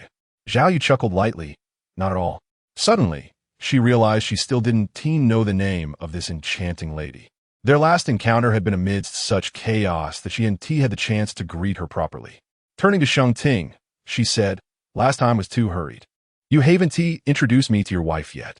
Chu Shuang extended her hand. Hello, I am Chu Shuang, raised in Guiyuan. Zhao Yu's smile faltered in surprise. Chu Shuang? As in the first character, Chu? The inquiry was directed toward Chu Shuang, yet her gaze was fixed upon Sheng Tian. Sheng Tian's dark eyes were tranquil. But Xiaoyan seemed to grasp something. Her heart, fluttering as a wave of heat, rose to her eyes after a moment of blankness, blinking twice to suppress the peculiar sensation. Xiaoyan extended her hand to grasp Chu Shuang's. This time, her eyes held a deeper, obscure emotion that was difficult to decipher. Chu Shuang did not fully comprehend it, yet she sensed a subtle shift in the atmosphere. "Hello," Xiaoyan uttered, her voice carrying a hint of mutedness, as she traced the contours of Chu Shuang's brows and eyes. "Miss Chu Shuang, you're quite beautiful." Through her gaze, there seemed to linger a veil of sadness. "Miss Xiaoyan, you're also very lovely. I'm a classmate of Sheng Ting's, and you must be considerably younger than I am, so please call me sister from now on." As Xiaoyan regarded her, a gentle smile graced her lips, and she softly inquired, "May I embrace you?" Chu Shuang, momentarily taken aback, eventually nodded in assent. Chapter 54. Her man is exceptionally handsome, having embraced her. He took the documents signed by the man and decided not to disturb the couple any further. She playfully tossed her hair and was about to leave when she suddenly found a chocolate bar in her pocket, which she handed to Chu Shuang. "Brought from Switzerland, it's exquisite. Do give it a try." Observing the woman's graceful demeanor tinged with a hint of unplaceable melancholy, Chu Shuang paused momentarily. She glanced at the chocolate in her palm before turning to look at the man seated at the desk. Sheng Ting's gaze was deep and contemplative, as if he too was lost in thought. "Do you have much longer?" Chu Shuang asked, placing a pumpkin-baked custard on his table. "A little while longer," Sheng Ting replied, his lips parting slightly upon seeing the dessert. "You should have it. I bought it for you. It's not overly sweet." Chu Shuang settled into the sofa area, admiring the expansive view from the window. It was the perfect moment for the evening glow. The architecture around was open, providing a splendid vista. Looking towards the horizon, it resembled a spilled paint palette, while below, the lush green lawn paired with a fountain sculpture created a serene evening tableau. Occasionally, someone would knock on the door to deliver documents, and upon seeing the woman in the distant sofa area, curiosity flickered in their hearts, though they maintained a composed demeanor. As Chu Shuang finished the small piece of cake, the sky gradually darkened. The fountain below illuminated, its crystalline water jets creating a stunning display. The sight made her yearn for a leisurely stroll. Just as she was lost in thought, she heard a movement behind her. A secretary-like woman brought in coffee, and after expressing her gratitude and taking a sip, she found it quite pleasant, albeit slightly bitter. Perhaps his subordinates had grown accustomed to his taste. Her gaze shifted to the man in the office area, who appeared dignified while engrossed in his work. Glancing at the time, it was 8 o'clock. Perhaps sensing her thoughts, Sheng Ting looked up and asked, "Are you hungry?" She candidly replied, "A bit." Sheng Ting checked the time and the documents before him, contemplating for a moment before gathering his things. "Let us go. I'll take you out for dinner." "Have you finished your work?" "I still have some left, but I can finish it later. It's not urgent." He picked up his coat and briefcase, and Chu Shuang noticed the half-eaten pumpkin-baked custard on the table. "Are you not going to finish that?" "I can only eat half. I'm done with it." Chu Shuang then took it and remarked, "I think it's quite delicious." In the elevator, she slowly savored the custard, reflecting that it was far tastier than her cake. That dessert shop was indeed a treasure, with every item exuding such delightful flavor. Noticing her enjoying the remaining half, Sheng Ting found it amusing.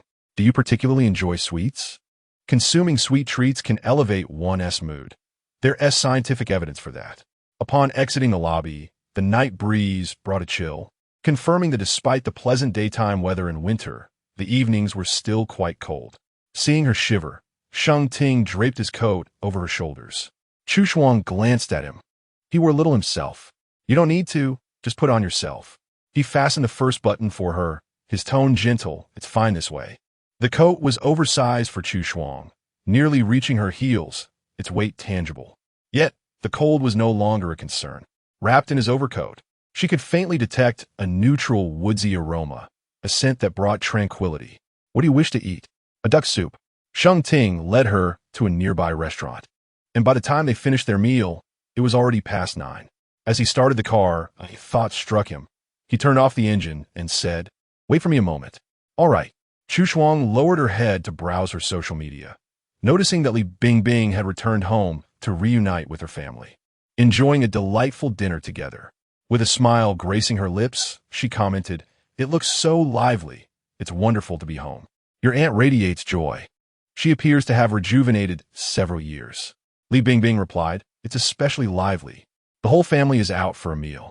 Mom mentioned you today, saying you must come over to play during the new year." "Sure." Li Bingbing switched to private messaging her. "Guess what? Grandma has met your husband. She said you married well, that he is quite handsome. Haha." Imagining the elder's tone and expression, Chu Shuang chuckled. "Yes, I met her when I visited." Just as they were engrossed in conversation, she caught sight of two figures outside. Upon closer inspection, she saw a woman perched on the hood of a Maybach while another was taking her photo, likely assuming the car was unoccupied. As the woman posed, Chu Shuang glimpsed her profile, noting her beauty and curvaceous figure. After a series of shots, the woman switched places with her companion. Intrigued, Chu Shuang watched them from the car. Before long, it appeared they were done and about to leave, yet one approached, placing her phone on the windshield. Confused, Chu Shuang was about to exit the car to call out to them when they vanished from sight. Shortly after, Sheng Ting returned, immediately noticing the phone left behind. As he picked it up, it seemed to awaken, ringing promptly. "Hello?" Chu Shuang could clearly hear the woman's soft voice from inside the car. "My friend lost her phone. Did you find it? May I ask where you are? We'll come to retrieve it." Sheng Ting glanced around nonchalantly, a slight smile forming on his lips. "I left it at the Hilton Restaurant's front desk. You can collect it yourself." The caller attempted to say more, but he abruptly ended the call. He handed the phone to the attendant at the restaurant entrance before returning to the car. Moments later, as they drove away, Chu Shuang noticed two figures hastily emerging from somewhere. Realizing the situation, she looked at them in surprise, then turned to glance at the man driving. Slowly, she inquired, "Is this something that happens often?" Judging by Sheng Ting's unperturbed demeanor, it seemed he had encountered this unique form of flirtation more than once. Only on rare occasions. Indeed, it was more than once. Perhaps to ease her thoughts, Sheng Ting added, "Rest assured, I have no women outside." His words seemed to subtly reference her previous misunderstanding. Chu Shuang pressed her lips together, at a loss for a response, and echoed his phrasing, "I have no men outside either." Sheng Ting chuckled softly. The brief interlude passed, and upon noticing her slightly straightened knee, he inquired whether her wound was painful today. A slight discomfort, nothing to worry about. Fortunately, it was not serious, and was healing rather quickly. She simply needed to move slowly while walking. "I will apply some more medication for you when we return." "Very well."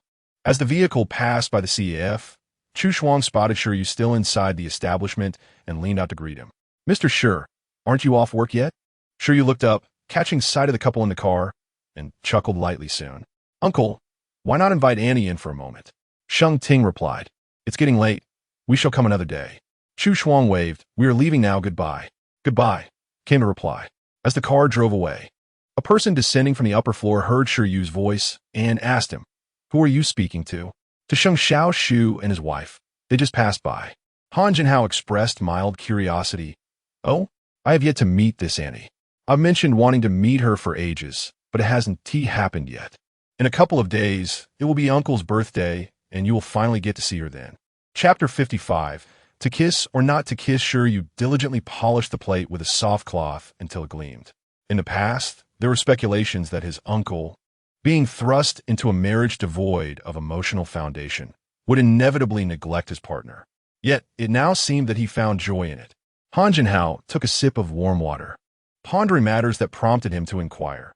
Is it not quite normal for a marriage lacking emotional depth to falter over time and lead to divorce? Of course, if it cannot endure, divorce is the only solution. Otherwise, it would merely be mutual torment. Han Jinhao nodded in agreement. However, the nature of marital bonds is enigmatic. There are countless instances where couples, initially devoid of affection, grow to love one another through the passage of time, what is commonly referred to as love after marriage. Reflecting on these words, Han Jinhao found himself in deeper agreement, nodding once more. Upon returning home, the first thing Sheng Ting did was retrieve the newly purchased ointment to tend to Chu Shuang's wounds, replacing the bandage with a suitable adhesive. Observing the unfamiliar ointment in his hands, Chu Shuang paused slightly, asking, You made me wait earlier just to buy medicine? Indeed, he replied. I noticed a traditional Chinese medicine shop nearby, reputed for its exceptional remedies, far superior to Western medicine. I thought it prudent to procure some. Warmth flooded Chu Shuang's heart as she watched him meticulously and patiently apply the ointment, prompting her to say, "Thank you. You truly resemble a caring elder." Her words were sincere and unadulterated, devoid of ulterior motives. As soon as she spoke, the living room fell into a few seconds of silence. After sealing the ointment container, Sheng Ting fixed his gaze upon her, articulating each word deliberately. Elder? Meeting his narrow, dark eyes, Chu Shuang felt a dryness in her throat and softly clarified. I meant no offense. I simply meant that you were very attentive. The timbre of his voice was deep and rich. What elder would apply medicine to you in such a manner? She shook her head. Am I your elder? He asked again, as she shook her head once more. Only then did Sheng Ting soften his demeanor, lifting her upstairs. He intended to return to his study to complete his remaining work, while Chu Shuang wished to accompany him to find a book to read. Thus, he led her to the study, settling her onto the sofa and inquiring what she wished to read. Chu Shuang scanned the bookshelf and spotted a thick tome, pointing to it, Cultural Journey of Suffering. Sheng Ting handed her the book before returning to his desk to work. This book had captivated Chu Shuang during her university days, as she relished how Yu Qiyu conveyed reflections on history and culture while traversing various landscapes, narrating vibrant or poignant tales. No matter how many times she encountered this book anew, she always longed to revisit its pages. It was inspired by his phrase, Baishu Dujianjian, that led her to visit the magnificent Dujianjian during her sophomore summer alone. Before reading this book, the Northwest was merely a vast expanse to her. After delving into its pages, she profoundly felt the weight of history that the land bore. Later, on a Friday during her junior year, she found herself listening to the tempest outside her window one moment, and the next, she whimsically decided to venture to Dunhuang for the weekend. Such experiences, seemingly at odds with her outward appearance, revealed the wild spirit concealed within her. She cherished the serene, gentle days, yet equally reveled in the occasional vastness of her travels. Because of her own inherent boundaries, no matter how she navigates through life, an invisible line tethered her, preventing her from straying too far. Thus, no one considered her wild. After Sheng Ting finished managing the remaining tasks, he lifted his gaze and discovered her quietly engrossed in a book. A glance at his watch revealed it was already 11 o'clock. He rose and gently removed the book from her hands, locking eyes with her. It's late, time to rest. We can continue another day. All right, Chu Shuang replied. Their gazes lingered, neither making a move. Chu Shuang instinctively awaited him to carry her to the bedroom. After a brief moment of realization, she understood that she could walk on her own. Internally chiding herself, she wondered why she had subconsciously expected him to lift her. People are indeed easily influenced by habits. Today, Chu Shuang's hands were barely able to tolerate water, yet Sheng Ting still assisted her in removing her makeup and washing her face. The weather forecast indicated a sharp decline in temperature tonight, with a cold spell forecasted for the coming days. After a brief respite of warmth, the chill would return. Upon returning to the bedroom, Sheng Ting checked the doors and windows before getting into bed. For the next few days, you needn't wait for me after work. Come home and eat first. I've been busy with official duties lately and will return quite late. Once the year-end rush is over, I'll have more free time. Chu Shuang opened her eyes. Indeed, we are quite busy as well. Our serialized comic will have to release extra chapters for the festivities. We need to stockpile a lot of content during this period, or else we'll have to squeeze in work during the new year. But with your schedule, what about your birthday? Sheng Ting paused slightly. Birthdays were not particularly significant for him. He had nearly forgotten his own. Looking down at her, he asked, Do you remember my birthday? Chu Shuang fell asleep while maintaining eye contact with him, recalling a fleeting glance during their wedding. Is that all you remember? Yes. A hint of amusement flickered across his face. It's not a big deal. We can just have a meal at the old residence. Chu Shuang not that? Or do you wish to celebrate it just with me? Just us? He pondered, realizing it was feasible. However, Madame Sheng would undoubtedly urge them to visit the old residence, making it difficult to refuse. Perhaps it was best to celebrate with a gathering of relatives and friends, as that would be the most enjoyable.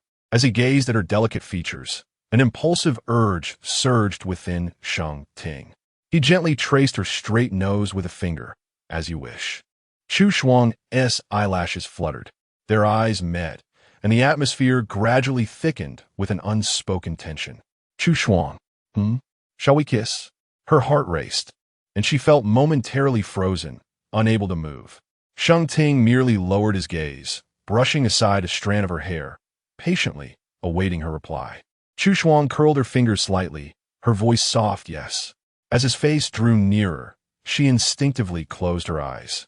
Then, she felt a gentle flutter, akin to a butterfly landing on her nose, before it flitted into her heart. Sheng Ting's kiss was a delightful contradiction, embodying both dominance and tenderness, stirring her senses. She could only surrender to his whims. As Chu Shuang felt a bit lightheaded, the cool breath between their lips dissipated, replaced by a searing warmth at her collarbone. The hand resting on her waist sent a shiver through her. The one who was kissed could not suppress a soft sigh that escaped her throat. The atmosphere was palpably charged. The tender warmth nestled in his embrace was overwhelming, and Sheng Ting could distinctly feel his breathing growing heavier. He exhaled laboriously, seeking to steady himself in the crook of her neck. Chu Shuang, too, experienced a slight breathlessness, acutely aware of the weight of the man pressing against her. The warm breath against her nape inducing an almost unbearable itch that made her wish to withdraw her neck. Sheng Ting cast a glance at her delicate visage, and with just one look, warmth surged within him once more. He averted his gaze, his voice husky, murmuring about sleep. He drew her closer, his large hand encircling her slender waist, reluctantly acknowledging the exquisite sensation beneath his touch. Chu Shuang's heartbeat had yet to return to normal.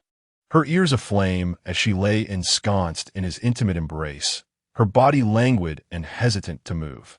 She felt completely enveloped by his presence. Reflecting on his recent actions sent shivers down her spine. Tonight, he exhibited a desire previously unseen.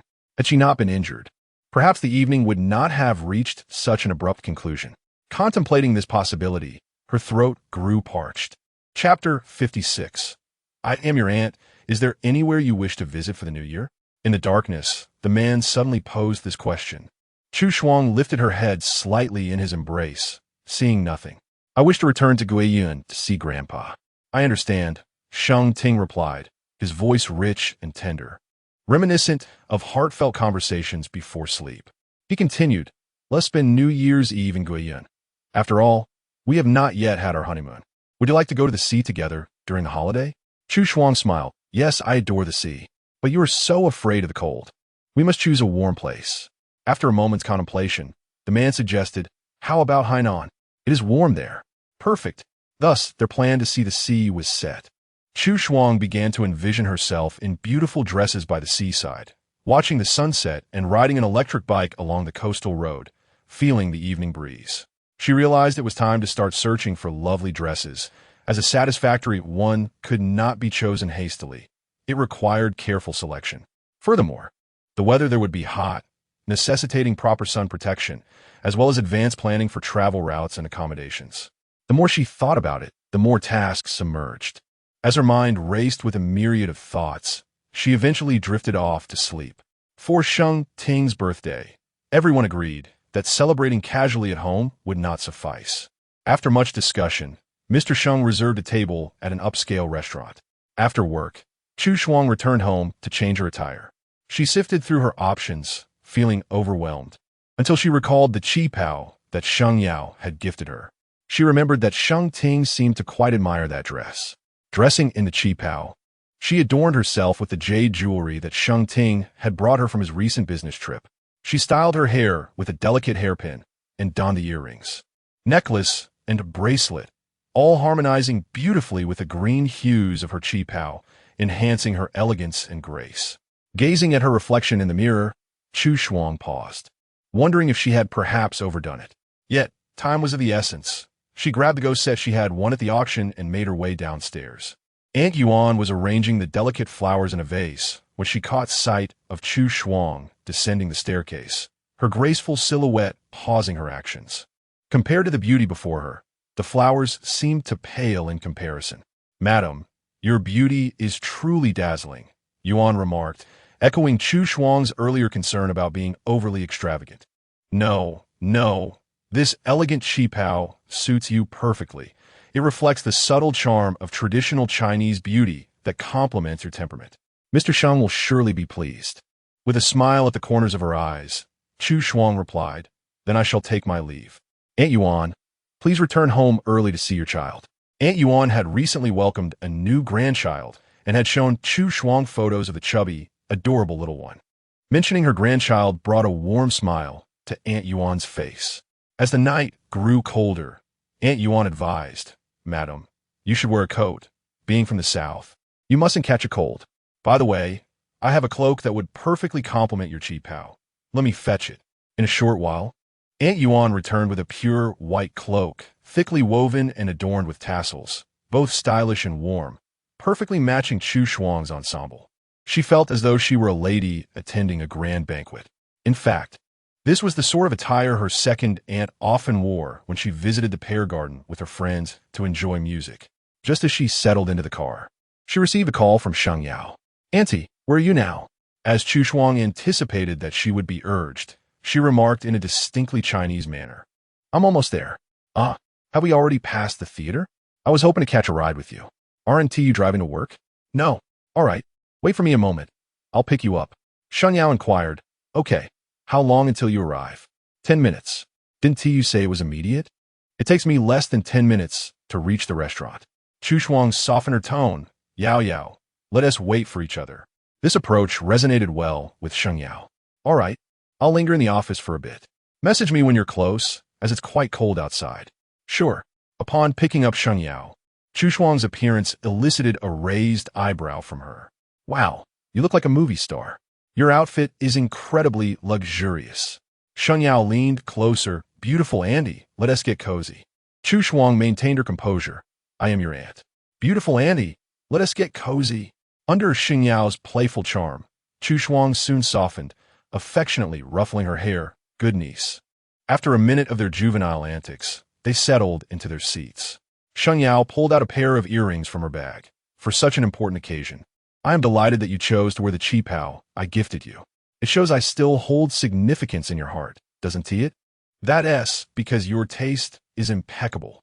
This must be the joy of giving and receiving positive feedback. To give someone roses is to leave a lingering fragrance on oneself. The recipient's genuine appreciation for the gift is indeed a gesture of respect towards the giver, and the transmission of such emotional value is truly remarkable. I'm saving my appetite for a lavish dinner. I only had a morsel for lunch today, and I'm famished. Sheng Yao rummaged through her bag and retrieved a piece of chocolate. Never mind. I'll have a little something to tide me over. Who knows when the meal will commence? And I wonder if my uncle is still at work. He seems quite busy lately. He should be arriving soon. He just messaged me that he is on his way. That's good. Breaking the chocolate into 2 pieces, Sheng Yao offered one to Chu Shuang. As Chu Shuang tasted it, she exclaimed, This flavor reminds me of a particular brand of chocolate I had a few days ago. Upon inspecting the packaging in Sheng Yao's hand, she confirmed, It's indeed from the same brand. You're eating it too? Their chocolates are delightful. After the first taste, I wanted to stock up.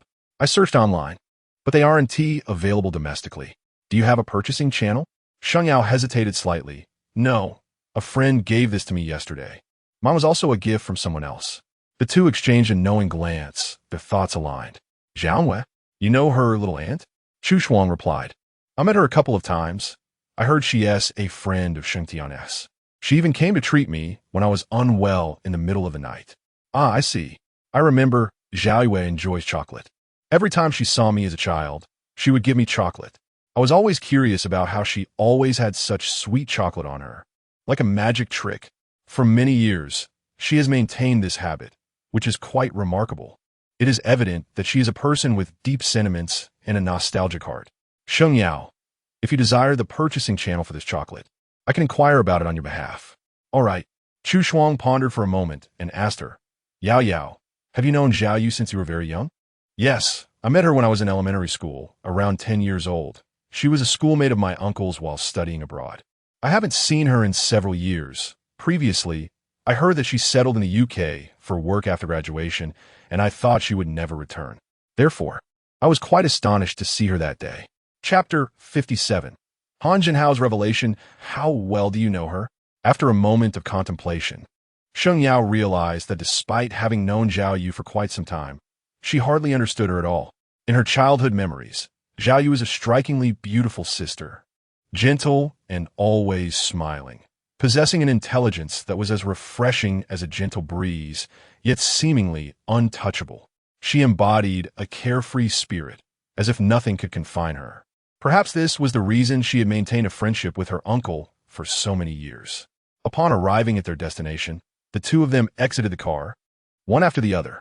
Chu Shuang headed to the restroom, prompting Sheng Yao to enter the private room first. Recently, Han Jinhao had been in a rather foul mood.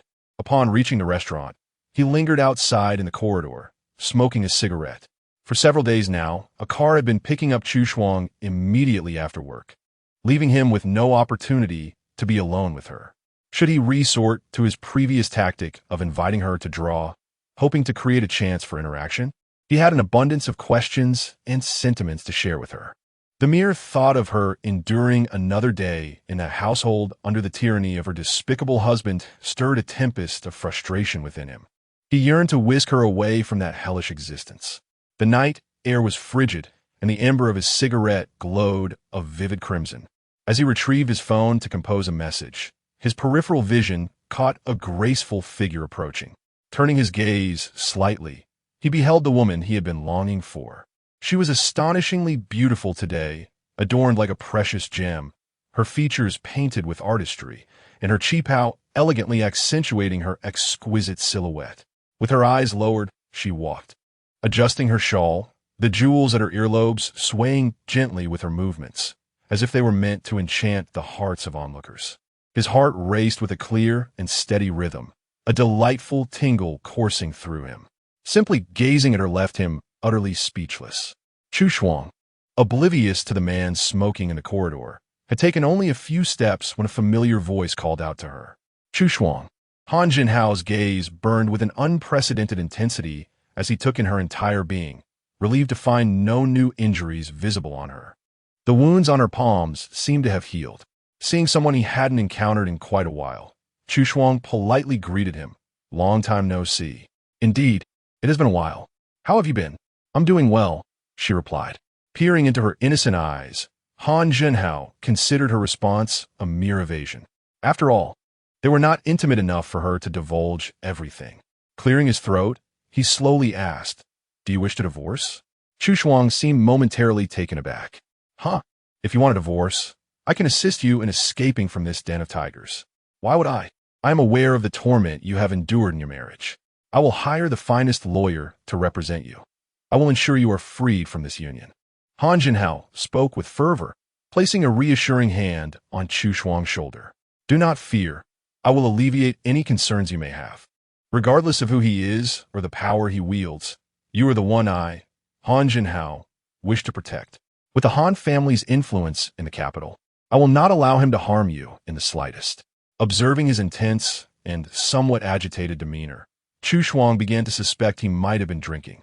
I'm sorry, Mr. Han, but you must have mistaken me for someone else. Maintaining a certain distance, Chu Shuang glanced at the time. Did you come alone? Would you like me to help you contact your friends? I haven't been drinking, Han Jinhao replied firmly. During this period, I have consulted many lawyer friends. In your situation, as long as you wish to get a divorce, we can assist you. Do not continue to compromise. You do not deserve to live such a life. Chu Shuang, I am serious. This is no jest. Trust me. I can protect you and ensure he has no opportunity to retaliate. If you still feel insecure after the divorce, you could marry me. With the Han family as your support, no one will dare to bully you. Chu Shuang was taken aback. Huh? The name he repeatedly called was indeed hers, a rarity in this world. Why would I divorce and then marry you? I am aware of your husband's abuse. He continued, I know you possess a gentle nature, but you shouldn't endure such mistreatment in silence. Seeing her lack of joyful anticipation, Han Jinhao grew anxious and spilled out his thoughts. Because I like you, I want to help you, and I wish to marry you. Leave that wretched man. What is there to cling to in a husband who only knows how to abuse? I will not stand idly by. Whatever you desire, I will assist you. Even if you do not wish to marry me, as long as you can leave him and live well, we can take things slowly from there. Chu Shuang felt incredulous, as if she had crossed into a parallel universe. My husband abuses me? Oh no, oh no. At that moment, Sheng Yao rushed over, slapping Han Jinhao's arm. What on earth are you doing? Are you flirting with my aunt? Chu Shuang turned to see several people standing nearby, including Sheng Ting. She wondered how much they had overheard. There was a heavy silence, everyone in a state of bewilderment. Sheng Yang, recalling how Han Jinhao had previously inquired about Chu Shuang in his office, thought back to his casual remarks. He never anticipated it would escalate to the point of urging someone to divorce. He realized he bore some responsibility for the situation. Meanwhile, Sure you suddenly understood that the woman Han Jinhao had been pursuing was indeed Miss Chu Shuang. He had even offered advice to Han Jinhao in the past, and had shared drinks with him after learning of his marriage. Reflecting on all, Sure you sighed inwardly, lamenting the misfortune. Sheng Ting, with his calm dark eyes, approached Chu Shuang and inquired coolly, "What is going on?" Han Jinhao helt plötsligt as Sheng Ting stood beside Chu Shuang, noticing the questioning expression on Sheng Yao's face. Connecting her earlier words about aunt, he felt a chill run down his spine and incredulously asked, "Your husband is him?" Chu Shuang was utterly perplexed. Ah! In an instant, various rumors about this young aunt resurfaced in Han Jinhao's mind. He pointed to her arm and inquired, "What happened to the scars on your hand from some time ago?" "I fell on steps," she replied. "How did you know I had scars?" The focus of the matter had evidently shifted. Sheng Ting's dark eyes swept over Han Jinhao's ever-changing expression, his thin lips uttering a few words. "Aren't you supposed to greet someone upon meeting?" Locking gazes with Sheng Ting's profound and tranquil eyes for a fleeting second, Han Jinhao glanced at Chu Shuang and then back at him, his entire being feeling as though struck by lightning. No matter how hard he tried to process it, a lump of stagnant air lodged in his chest, accompanied by a faint sense of powerlessness. Young aunt, addressing Chu Shuang with that title made his heart ache.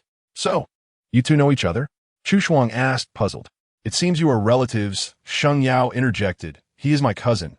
My mother is his biological aunt." Thus, he belonged to the same generation as Sheng Yao, naturally rendering him her junior. Chapter 58. Do not gaze at your wife. First light the candles reflecting on Han Jinhao's recent provocative remarks. Sheng Yao cleverly sought to alleviate the tension. "You have long expressed a desire to see your uncle's wife. Were you deliberately trying to tease her today? This is quite ungracious of you. How could you harbor such intentions without informing us? Look at how poorly you executed this jest." It was a jest that crossed the line. And Xinhao stood there, seemingly perplexed. Sheng Yao discreetly raised her eyebrows at him, but noticing his failure to grasp her good intentions, she playfully pinched his arm. "Yes, it was merely a joke with your aunt." Han Jinhao cast a quick glance at Chu Shuang before swiftly averting his gaze. "Those words were entirely fabricated by me. Do not take them to heart." Despite his reassurances, it was evident to any discerning observer that something was amiss. "Why are we all standing outside? Hurry inside for dinner," called out Madame Sheng, Ji Wenyue, noticing several young people lingering outside. Thus, they returned to the private dining room. Chu Shuang took a seat beside Sheng Yao and whispered, "How much of that did you overhear?" Sheng Yao recounted. "From his claim that you have a scoundrel of a husband who abuses you to his encouragement for you to divorce, and then, feeling increasingly appalled by Han Jinhao's audacity, realizing he had eavesdropped on matters both private and inappropriate, Chu Shuang gasped quietly, glancing at Sheng Ting, who was conversing with Mr. Sheng, before returning her gaze to Sheng Yao. "Did your uncle also hear it?" "Yes, your uncle was present from the moment Han Jinhao mentioned assisting you with the divorce. His expression soured upon hearing that he wished to marry you." Sheng Yao sighed. "If there weren't so many people here today, your uncle would not have let him off so easily. Alas, what a situation this is. He should know nothing of your identity." Chu Shuang replied, "It's a long story." "Yao Yao, do not monopolize the conversation with your aunt. You are disturbing her meal." In Madame Sheng's eyes, it seemed Sheng Yao was insistent on speaking with Chu Shuang, leaving the latter no choice but to endure the conversation. Upon hearing this, the two young women promptly settled down.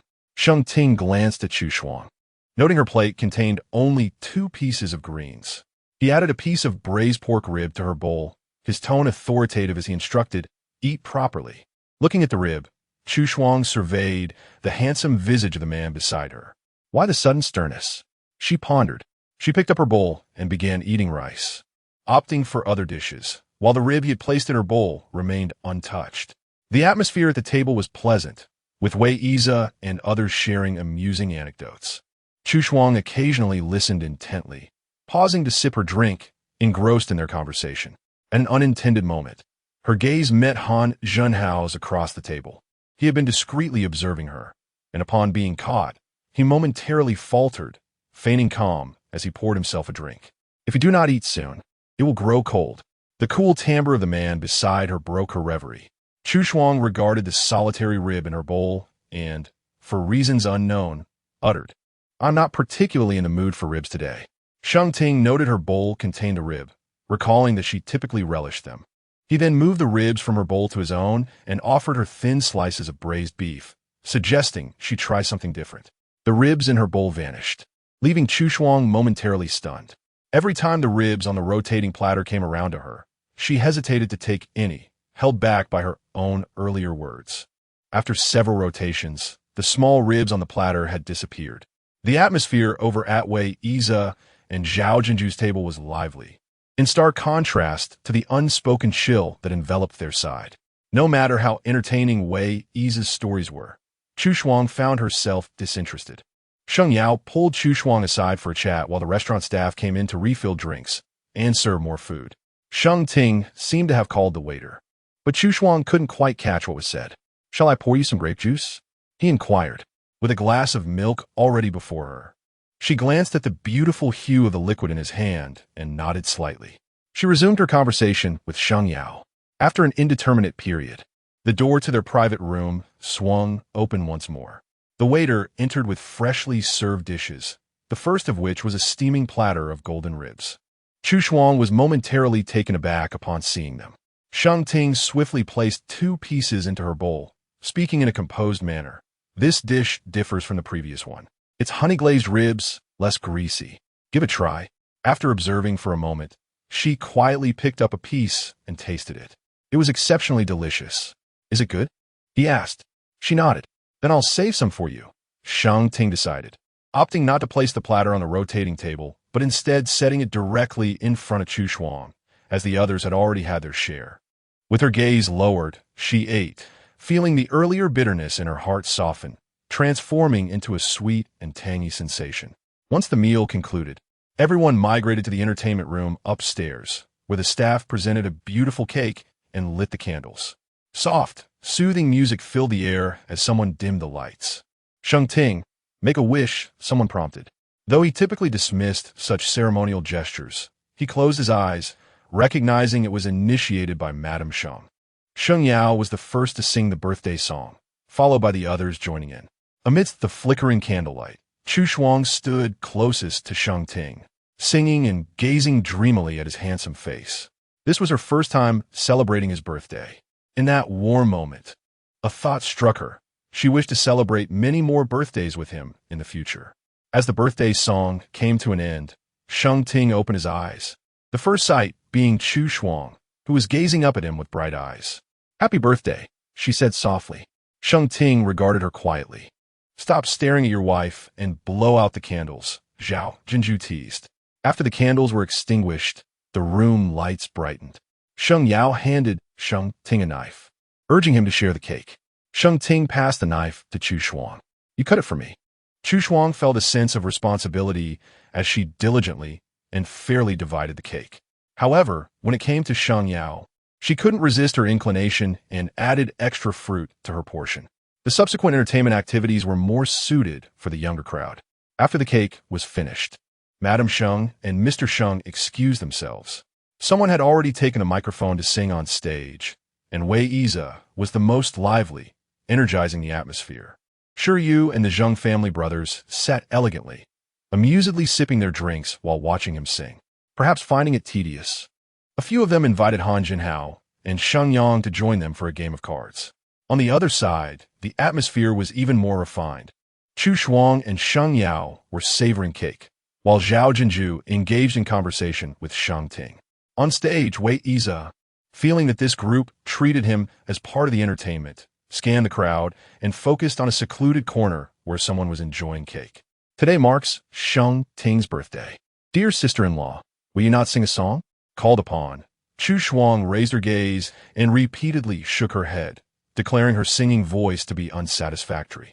Sheng Yao, relishing the excitement, chimed in that her aunt had been one of the top 10 singers at their university.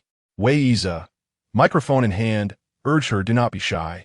Today is Sheng Ting's birthday, and, as his beloved, you must sing a few lines to commemorate the occasion. Chapter 59. Can we make mistakes? Amidst the playful cheers of the crowd, Chu Shuang stepped onto the stage, her shawl gracefully unfastened.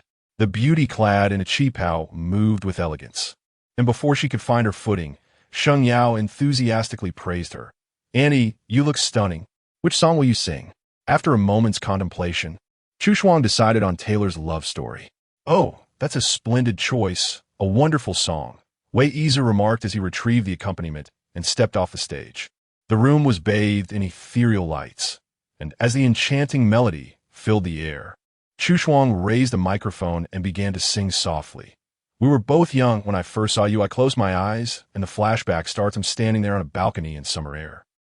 Her voice, tender and melodious, captured the audience's attention. It was as if she had been kissed by a butterfly.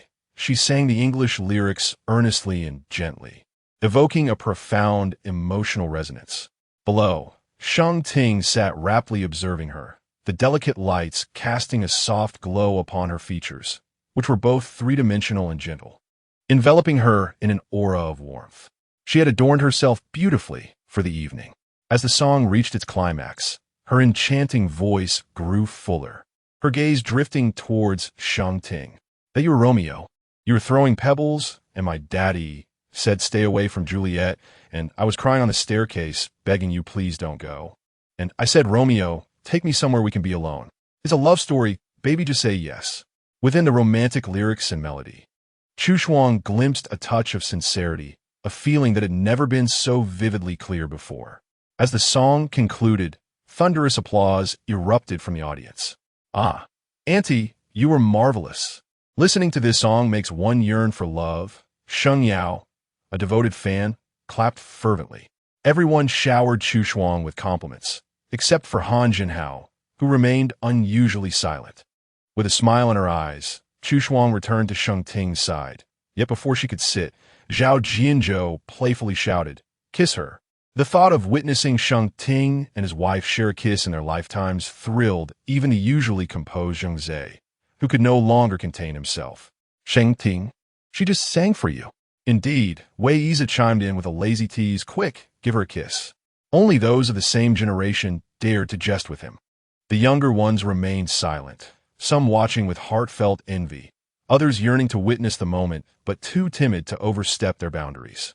Amidst the deliberate commotion orchestrated by those around her, Chu Shuang felt a tinge of embarrassment and cast a beseeching glance toward Sheng Ting. The man, perceiving her silent plea, addressed the raucous group with an air of authority tempered by exasperation. She is easily flustered.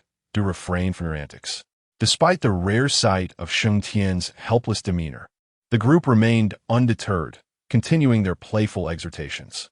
After several rounds of coaxing, the evening culminated in a light-hearted penalty of Sheng Ting downing a drink. The so-called birthday celebration stretched late into the night. Upon returning to Qingyu Garden, the hour was already late. Chu Shuang, having partaken in a few sips of wine, had consumed far less than Sheng Ting. The others had been relentless in their attempts to fill his glass, though the motivation behind their actions remained unclear. Fortunately, Sheng Ting possessed a commendable tolerance for alcohol. Had it been Chu Shuang, she might have succumbed to inebriation. The man appeared quite alert, stepping out of the carriage with a steady gait, even shedding his coat to drape it over Chu Shuang as they entered the house.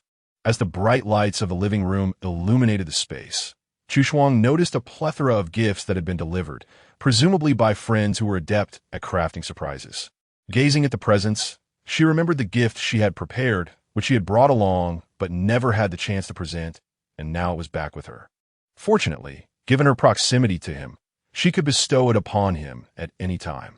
However, in the moment, she resolved to find some hangover remedies for both of them to mitigate any discomfort come morning. Feeling a sense of responsibility for Sheng Ting, who had indulged more than she settled him onto the sofa and went off in search of the medicine. With his coat removed, he sat there in a black shirt, quietly observing her slender figure with eyes as dark as night. After locating the remedy and administering it to Sheng Ting, she inquired, "Shall we unwrap these gifts?" "No. Let us do so tomorrow," he replied. "Very well," she concurred, realizing that it was indeed a laborious task. "Allow me to assist you upstairs." In truth, the man's steps were more stable than hers, rendering her offer unnecessary. Halfway up the staircase, Chu Shuang became acutely aware of her own proximity to him. Whether it was the late hour or the alcohol that heightened her senses, her heartbeat quickened with each step taken upward. Once in the room, she asked, "Would you like to wash first, or shall I?" "You first." "All right, I shall be quick." The scent of alcohol clung to her, necessitating a thorough wash. Upon entering the bathroom, she admired her reflection in the mirror for a moment before removing her jewelry. After showering and applying body lotion, she donned a nightgown and stepped out of the bathroom. "I'm done washing," she began, but before she could finish, she was abruptly pushed against the wall by a sudden force, the light in the bedroom dim and blinding. The man's kiss was fervent, his arms encircling her waist and drawing her closer, the kiss chaotic and laced with palpable urgency, perhaps more than just a hint of impatience. Chu Shuang was taken aback by his assertiveness, her instincts foretelling the events that were about to unfold. As he passionately kissed her soft lips, Sheng Ting's low, husky voice articulated each word with intent. "That kiss was a recompense for you." He would not permit anyone else to witness his affection for her. Dazed by his fervor, Chu Shuang instantly comprehended his intentions. A sweetness blossomed within her, yet before she could fully relish it, she felt herself lifted as he pressed her against the wall, his lips trailing to her delicate collarbone. The delicate pastries crumbled and scattered as the first frost unveiled its gaze, revealing only the shadowy silhouette of the man as head, instilling a sense of trepidation within her. Unable to endure the tantalizing itch of uncertainty, she struggled slightly, yet her efforts proved futile. In the man's eyes, she resembled a timid rabbit, utterly powerless. As his kiss descended, his warm hand slipped beneath the hem of her garment. She instinctively recoiled, a low sound escaping her throat, a blend of surprise and a plea for mercy. Sheng Ting gazed into her eyes, his voice deep and lingering. "You look exquisite today." As she was placed upon the soft bed, her garments mysteriously vanished, leaving her shivering, unsure whether it was from the chill or fear. Warmth enveloped her earlobe, igniting a question within her. Could she err? Her throat felt parched as she listened to his alluringly deep voice, which seemed almost forbidden, causing her very senses to tingle. When she failed to respond, Sheng Ting gently inquired again, his tone deceptively calm, while his actions were anything but restrained. Chapter 60. He is considered hers. Chu Shuang gasped for fresh air like a drowning person, yet her chest felt heavy and constricted, her heart racing to her throat. As she gazed into the man's glistening, dripping eyes, a warmth crept to her ears. "Your wounds have nearly healed," he murmured. Sheng Ting's passionate kiss trailed along her neck. "I've taken a shower." He had already bathed while she was in the master bedroom. Fortunately, Sheng Ting was always astute and never put anyone in an awkward position. He did not wait for the bashful one to utter a word. In the silent bedroom, only heavy breaths and heartbeats remained. Sheng Ting's forthrightness and intensity nearly brought tears to Chu Shuang's eyes. She had never intended to evade, but at that moment, it was disingenuous to claim she was not nervous. Having been a pure-hearted girl for over 20 years, she was unaccustomed to such treatment and felt the atmosphere swell to a breaking point. Her blood surged heatedly through her limbs, and amid the haze of desire, Chu Shuang's consciousness began to blur. Sheng Ting's jawline was taut, beads of sweat collecting on his forehead. Adjusting his breath, he glanced at the delicate, pale face beneath him, her brows knitted tightly, tears brimming at the corners of her eyes, exuding an expression of utmost anguish. The man swallowed hard, turning to embrace her, gently caressing her repeatedly. "Do not cry." The previously explosive atmosphere softened considerably. Tender kisses landed softly on her lips, brows, and earlobes, gradually quieting the weeping girl. Chu Shuang cherished his gentleness, as if enveloped in profound affection. She preferred this version of Sheng Ting. Reflecting on the piercing pain just endured, an involuntary shiver coursed through her. Such experiences were overwhelmingly daunting for her. She had always been afraid, and now her fear had intensified. Why must they engage in such acts? She felt that mere kisses and embraces were already blissful enough. As his large hand rhythmically caressed her back, Chu Shuang's eyelids began to grow heavier. The night had been lengthy and exhausting. Just as she was on the brink of slipping into slumber, the man's deep, resonant voice broke the silence. "Do not fall asleep." Awakened without comprehension, she opened her eyes only to be met with his profound gaze. Instinctively, her heart raced. With a steady resolve, the man pressed his lips to her tender neck while his hand playfully patted her thigh, the implication unmistakable. Chu Shuang's breath quickened. She longed to glance back at him, but was gently pressed down. His warm breath lingered near her ear as he whispered in a low tone, and at that moment, Chu Shuang's eyes widened in surprise. Is it possible to do it this way? The sounds in the bedroom persisted late into the night, and this time, there were no cries of distress from the woman. Instead, the creaking of the overloaded spring bed and their fragmented breaths filled the air. When it finally concluded, Chu Shuang's lower lip was stained a vivid hue, her face glistening with perspiration, strands of hair clinging to her cheeks. Her breath coming in rapid bursts as she struggled to regain composure. She appeared thoroughly overwhelmed. Seeing this, Sheng Ting could hardly contain the fire within him. As dawn broke, Chu Shuang awoke from the heat. Upon opening her eyes, she found herself ensconced in a loving embrace, her surroundings dominated by a muscular chest, warmth radiating toward her face. A tightening sensation gripped her throat as the vivid scenes from the previous night flooded her mind, her brain overwhelmed and ablaze with heat. Even before the final act, the man had already claimed what he sought. The mere thought of Sheng Ting's forthrightness and dominance from last night made her heart race. She closed her eyes, attempting to dissipate the warmth from her face before cautiously reopening them. The man, tall and robustly built, possessed a physique that was impeccably sculpted, not overly muscular, yet not gaunt. Broad shoulders tapered to a narrow waist, and his eight-pack abs were arranged in a tight, perfect formation, resembling the ideal model she had sketched in her anatomical drawings. Who could resist the allure of beauty? In truth, she had yearned to touch him the previous night, but lacked the courage. Provoking him seemed a perilous endeavor with unpredictable consequences. Now, openly admiring him, she could hear her heartbeat resonating in her ears. Her gaze traced the contours of his body, and as a thought crossed her mind, her cheeks flushed, prompting her to avert her eyes. However, when her gaze fell upon his resolute face, she couldn't suppress her admiration. He was undeniably handsome, surpassing any man she had ever encountered. His aura was uniquely noble and composed, exuding an elegance that felt almost sacred. Yet now, could it be said that he belonged to her? With that thought, a clandestine sense of possession enveloped her, filling her heart with sweetness. After a moment of reveling in his exquisite visage, she grew concerned about the potential awkwardness of locking eyes with him when he awoke, and thus decided to rise. Stepping barefoot onto the carpet, she noticed the scattered garments and felt a rush of warmth to her cheeks. Gathering them, she placed them in the wardrobe before selecting an outfit and retreating to the bathroom. By the time she emerged, Sheng Ting was fully dressed, fastening the cuff of his wrist. The contrast between his impeccably tailored attire and the breathless intimacy of the previous night was striking. Their eyes met, and a flicker of recognition passed between them. "Have you awakened? You should wash up. I'll check on the breakfast," she suggested. "Very well," he replied. Exiting the bedroom, she exhaled softly. She intended to assist in the kitchen, but Aunt Yuan insisted otherwise, so she chose to feed the fish in the aquarium instead. Watching them eagerly compete for food, she felt a sudden curiosity about the allure of fish feed. Grabbing a handful, she brought it to her nose and inhaled gently. It was surprisingly fragrant. Don't feed them too much, Sheng Ting advised as he descended the stairs. They only need to be fed every few days, not daily.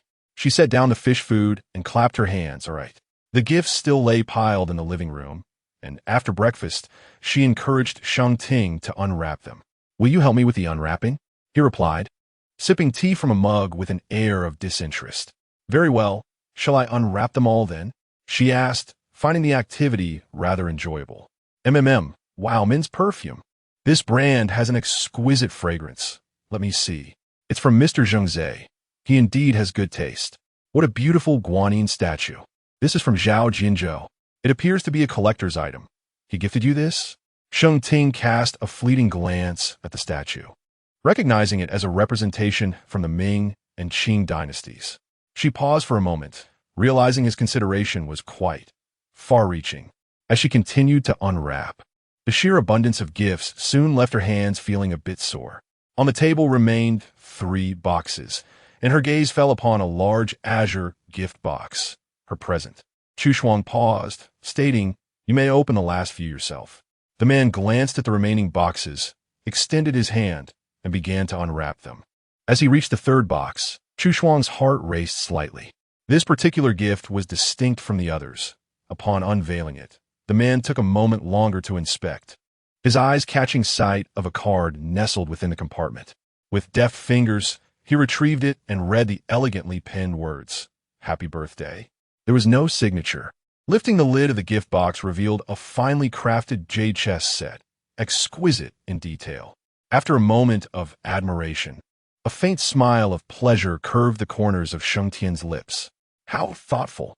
Chu Shuang had been discreetly observing his reaction and was somewhat taken aback when he expressed his gratitude towards her. "How did you know this was for me?"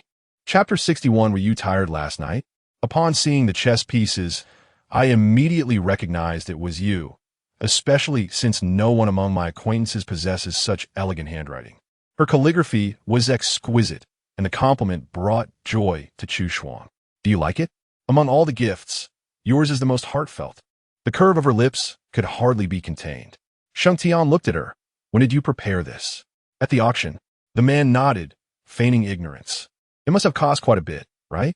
If it were for herself, Chu Shuang would surely hesitate to spend such money. But she has always been generous towards friends and family. She waved her hand nonchalantly. Oh, it's nothing. Why not use the card I gave you? Since giving it to her, Sheng Tian had never seen her spend from that account. Chu Shuang responded with a slight, "Buying you a gift with your own money seems rather insincere.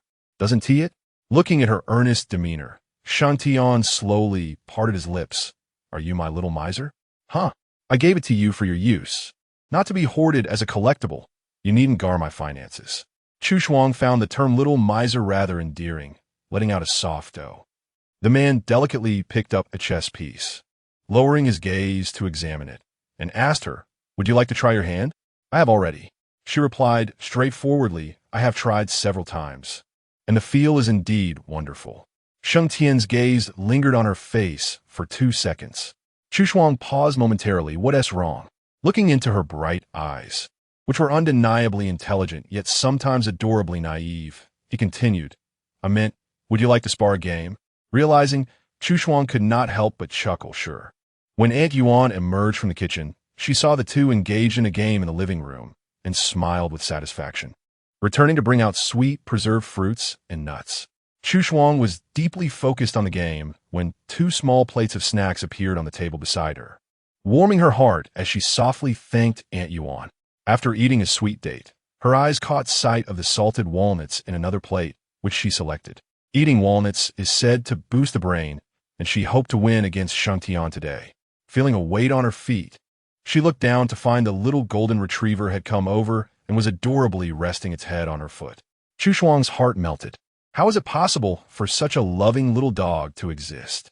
Previously, the golden retriever's affection was equal, enjoying playtime with her as well as trailing behind Sheng Tian. However, ever since the last incident where it caused her to fall and was scolded by the man, the little retriever had become hesitant to approach him. Chu Shuang thought she should find an opportunity to ease the tension between them in the future.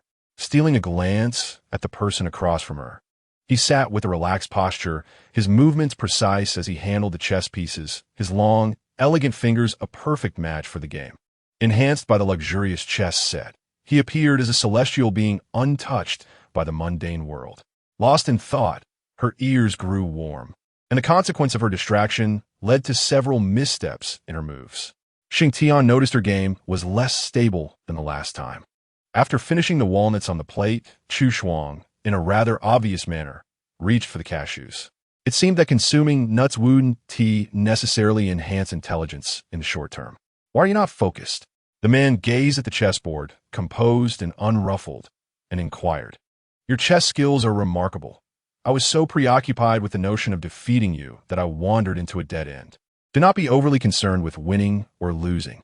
The game ultimately concluded with Chu Shuang's defeat, yet despite her loss, she felt a sense of relief as she massaged her shoulders. Sheng Ting observed her quietly, calmly asking, "Were you exhausted last night?" The tranquility that had persisted throughout the morning was suddenly disturbed by his light-hearted remark. At that moment, Chu Shuang felt the tangible reality of the man before her, who had been the same person from the previous night. As she looked into his dark, serene eyes, an unexpected sense of vulnerability washed over her. In truth, he had been somewhat excessive last night. It wasn't me who was tired. She raised an eyebrow and murmured, feeling slightly awkward after her words. Sheng Ting noted the lively expression on her face, a hint of amusement glimmering in his eyes. Feeling the warmth of his teasing gaze, Chu Shuang averted her eyes. The man chuckled softly. "As long as you're not tired, that's good." He smiled, causing her heart to race unexpectedly. "I'll get some snacks for the hamster," she remarked, and with that, she slipped away. Awakened by the commotion, the golden retriever, which had lost its human pillow, opened its eyes to find only itself and the male owner in the living room. Feeling suddenly awkward, it got up and made its way towards its mother. After retrieving the dog food, Chu Shuang offered the hamster 2 treats. Watching it eat with glee, her thoughts drifted elsewhere. The phrase "it has been sealed" had lingered in her mind since last night, echoing like a spell, surfacing sporadically. The mere recollection of his tender, husky voice, laced with authority, sent shivers down her spine, igniting a warmth within her. It seemed that intimacy could manifest in different forms, completely overturning her previous understanding. In fact, everything that needed to be done had been accomplished, save for that final step. After all, he was already hers. With this thought, Chu Shuang felt emboldened, carrying the dog food canister into the living room. The golden retriever, still not satisfied, eagerly followed her. "You should feed it," the man said, glancing at the canister. "Just pour into the bowl for it to eat. It's been a bit scared of you lately. You need to coax it," she replied. "Why should I coax it? It remembers how you scolded it last time." "Dogs harbor no ill intentions. It might think you don't like it anymore," Chu Shuang explained, observing the round, little golden retriever as it listened to their conversation. "In truth, it likes you very much. You should comfort it." Noticing the man's indifference, Chu Shuang placed the canister directly into his hands, gesturing with her eyes. Sheng Ting glanced at her, twisted open the lid, and retrieved a morsel. The little golden retriever watched intently, its tail wagging slightly before drooping to the ground, torn between eagerness and hesitation. "Go on, hamster," Chu Shuang encouraged, gently patting its head. The little creature gazed at its gentle mistress before cautiously taking a few steps forward, still hesitant. "Come here," Sheng Ting commanded. Feigning surprise, Chu Shuang exclaimed, "He called you. Go on." The golden retriever lifted its head and gently snatched the morsel from Sheng Ting's hand, its tail wagging furiously as its eyes sparkled with delight. The little puppy was overjoyed. Sheng Ting handed it another piece. Chu Shuang sat nearby, her countenance radiant with a gentle smile as she gazed upon the puppy. Why did watching the little creature evoke a sense of nostalgia, reminiscent of her former self? In the early days of their marriage, she had yet to shift her perspective, often viewing him as a stern elder, at times hesitant and distant. However, everything changed when Sheng Ting returned for his first business trip, bearing roses and gifts, patiently engaging with her, assuring her that he was not a frightening figure. Gradually, Chu Shuang began to draw closer to him. After indulging the puppy with several treats, she turned to Sheng Ting and said, "You should pet its head." The man complied without hesitation. The golden retriever joyfully pranced around Chu Shuang, before dashing back to Sheng Ting, wagging its tail fervently. Observing the gleeful creature, Sheng Ting couldn't help but notice how the pet mirrored its owner's foolish exuberance. He reached out to stroke its fur, offering it the last morsel of a bone, hoping it would learn to be less reckless in the future. Chapter 62. Indeed, male beauty misleads. Ever since receiving the vibrant blue pigment from Sheng Ting, Chu Shuang's passion for painting has surged, inspiring her to conceive a grand masterpiece. To pursue her artistic endeavors, a studio is essential. She had previously explored the third floor, where numerous rooms lay underutilized. Among them, one south-facing room boasts excellent ventilation and lighting, making it an ideal space for her artistic pursuits. She must consult Sheng Ting regarding her intention to convert it into her studio. "Is there any other purpose for the sunlit room on the third floor?" she inquired. "No," he replied. "May I use it as my studio, then?"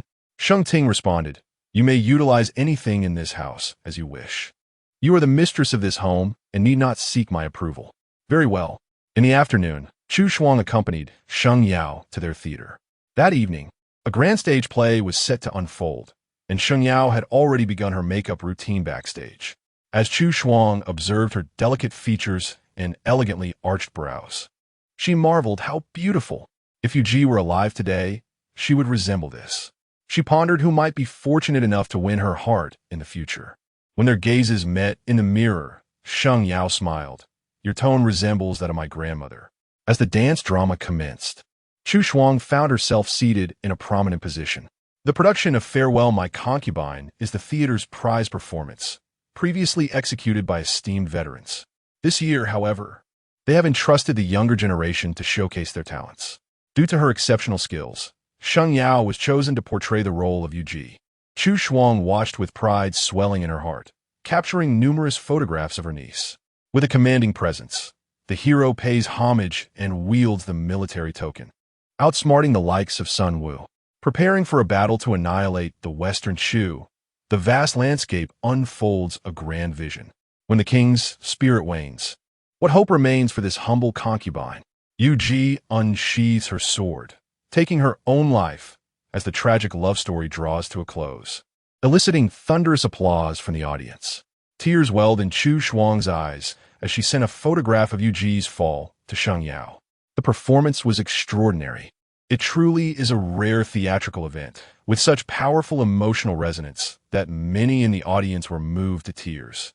After reflecting on her message, she decided to share it with Sheng Ting as well.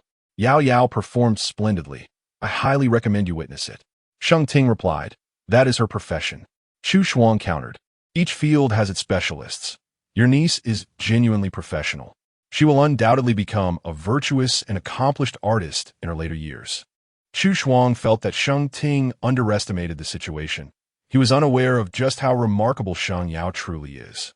Yao Yao deeply values her uncle's opinion, and if Sheng Ting were to acknowledge and praise her, it would surely bring her immense joy. We should make it a point to attend Yao Yao's performances together in the future. After the show, they returned backstage to greet Sheng Yao.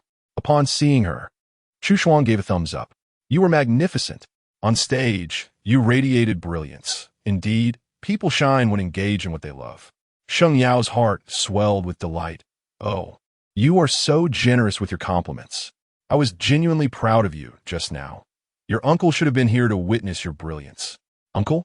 He wouldn't understand such things. As they gathered their belongings to descend, Sheng Yao discussed plans for a lavish meal. Just then, Chu Shuang noticed a message from Sheng Ting inquiring whether she wished to return home for dinner. Observing her hesitation, Sheng Yao took her phone and began typing. "Dinner is to be enjoyed with Yao Yao outside, so I shall return late and cannot accompany you, my dear husband. It is quite amusing in the past. My aunt would never wish to return home after spending time with her, yet now she seems to linger hesitantly between her uncle and herself. Indeed, the allure of handsome men can lead one astray." After sending the good news, I locked my screen and returned the phone. "I have already replied for you. Let's go enjoy hot pot." She neglected to further engage with the reply from Chu Shuang and activated the navigation to the restaurant suggested by Sheng Yao. When Sheng Ting received her message, his gaze momentarily faltered, lingering on the final term of endearment, and he remained silent for a while. Below was a charming emoji of a little cat winking. Upon reaching the restaurant and unlocking her phone, Chu Shuang discovered what Xing Yao had just sent. She glanced at the word husband, her eyes widening slightly. She had never referred to Sheng Ting in such a manner, save for that one drunken occasion. Mischievous Sheng Yao had even included a playful cat emoji, a rather intimate touch, which felt oddly sticky. Chu Shuang's mind whimsically conjured a scene resembling a flirtation between the bull demon king and his beloved from Journey to the West. My king, come chase me, my king. Yao Yao. She composed herself and called out to Sheng Yao. Sheng Yao, aware that she had seen it, smiled and placed several pieces of spicy beef into her bowl, urging her to eat quickly. The next moment, her phone chimed with a message from Sheng Ting. Return the phone to your aunt. He is quite astute. Chu Shuang feigned a reply from Sheng Yao. Understood. By the way, what is the situation between you and Han Jinhao? I'm uncertain about it myself. From Chu Shuang's perspective, her interactions with Han Junhao had been minimal. Thus, when he spoke of divorce and remarriage before her last night, she was utterly bewildered. Their first meeting involved borrowing a bit of gasoline from him, followed by helping him with a couple of profile pictures, and otherwise, their exchanges were merely polite nods. Was he not jesting last night? Sheng Yao, so that profile picture was your creation. But he was not joking.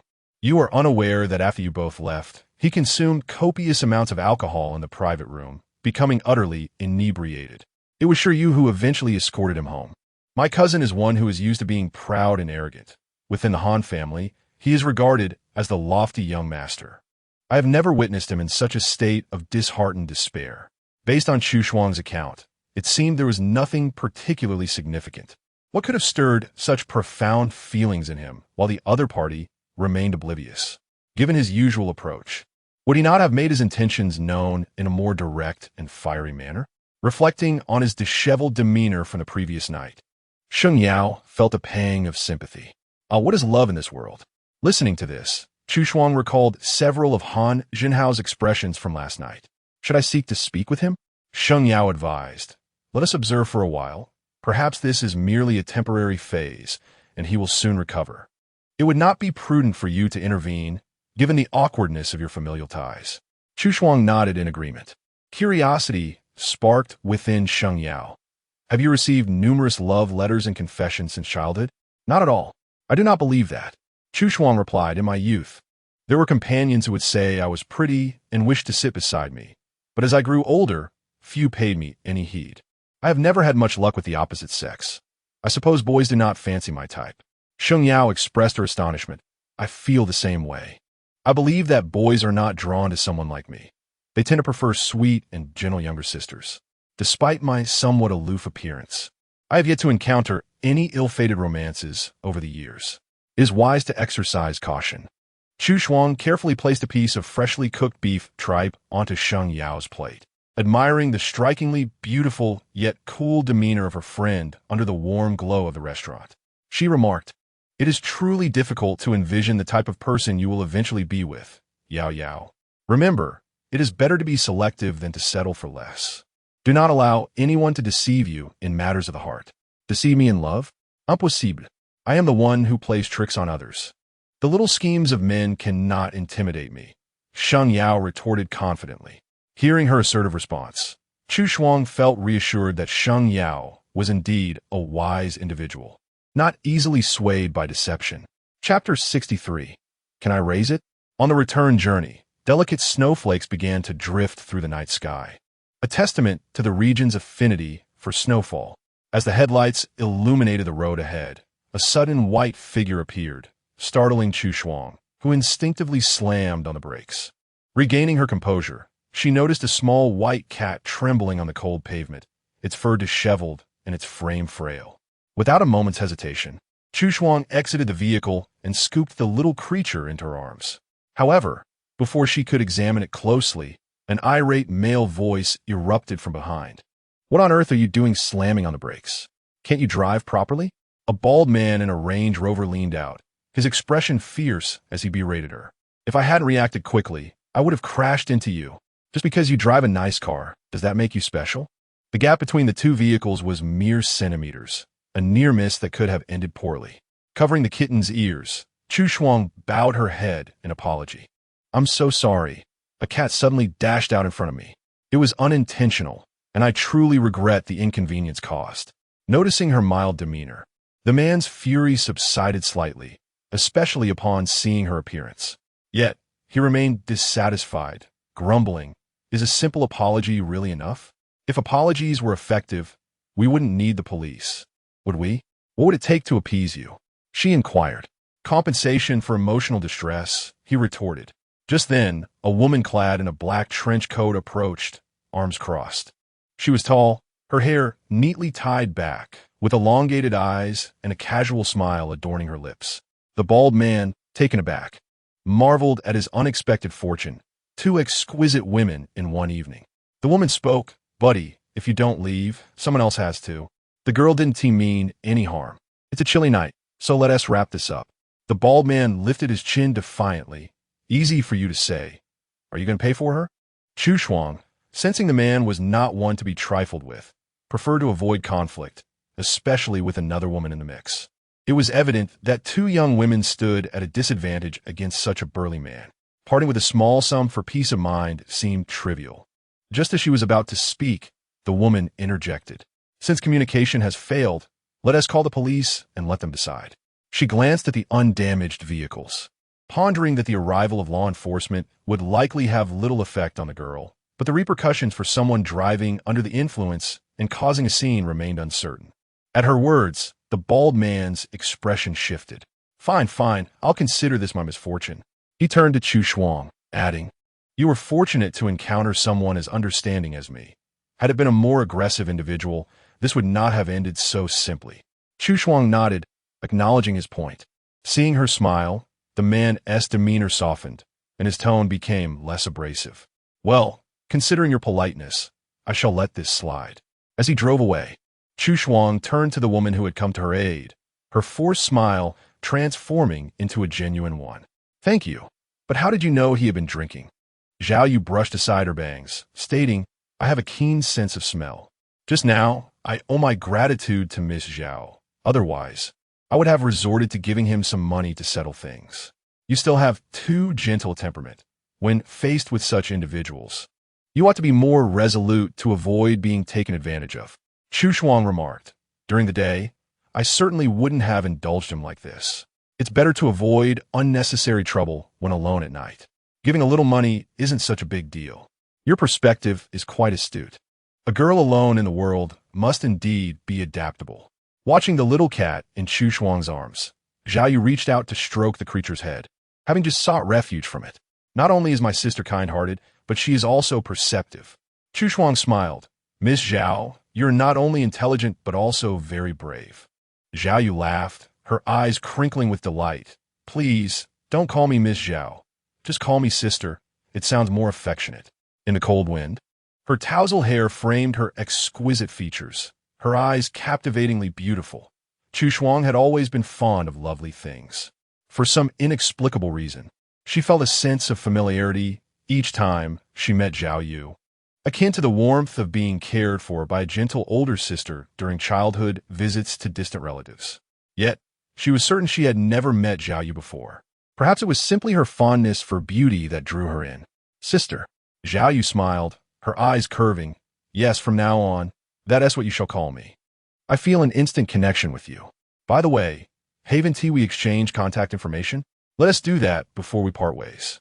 After adding each other as friends, Zhao Yu scrolled through Chu Shuang's moments, the night breeze stinging her eyes, leaving them somewhat dry. "You enjoy painting as well." A whisper, soft as the night wind, got lost in the enveloping darkness. When Chu Shuang arrived home, Sheng Ting was still seated in the living room. Upon seeing her weary form enter, he remarked, "Next time, come back earlier. I encountered a stray kitten on my way," she replied as she took the cat from her arms and lifted it for Sheng Ting to see. It was a beautiful little creature, a white ragdoll. Sheng Ting observed her delighted expression before glancing at the kitten, whose large, clear blue eyes were curiously surveying its unfamiliar surroundings. The kitten remained still in Chu Shuang's embrace, appearing quite gentle in nature. However, it was suffering from a skin condition that would require treatment for some time. After placing the kitten on a soft cushion, Chu Shuang crouched down to stroke its head. She had taken it to a pet store for a bath and had bought some food. The little one devoured it eagerly, as if it had been famished for ages. Before its bath, it had looked unkempt, but now it was undeniably adorable.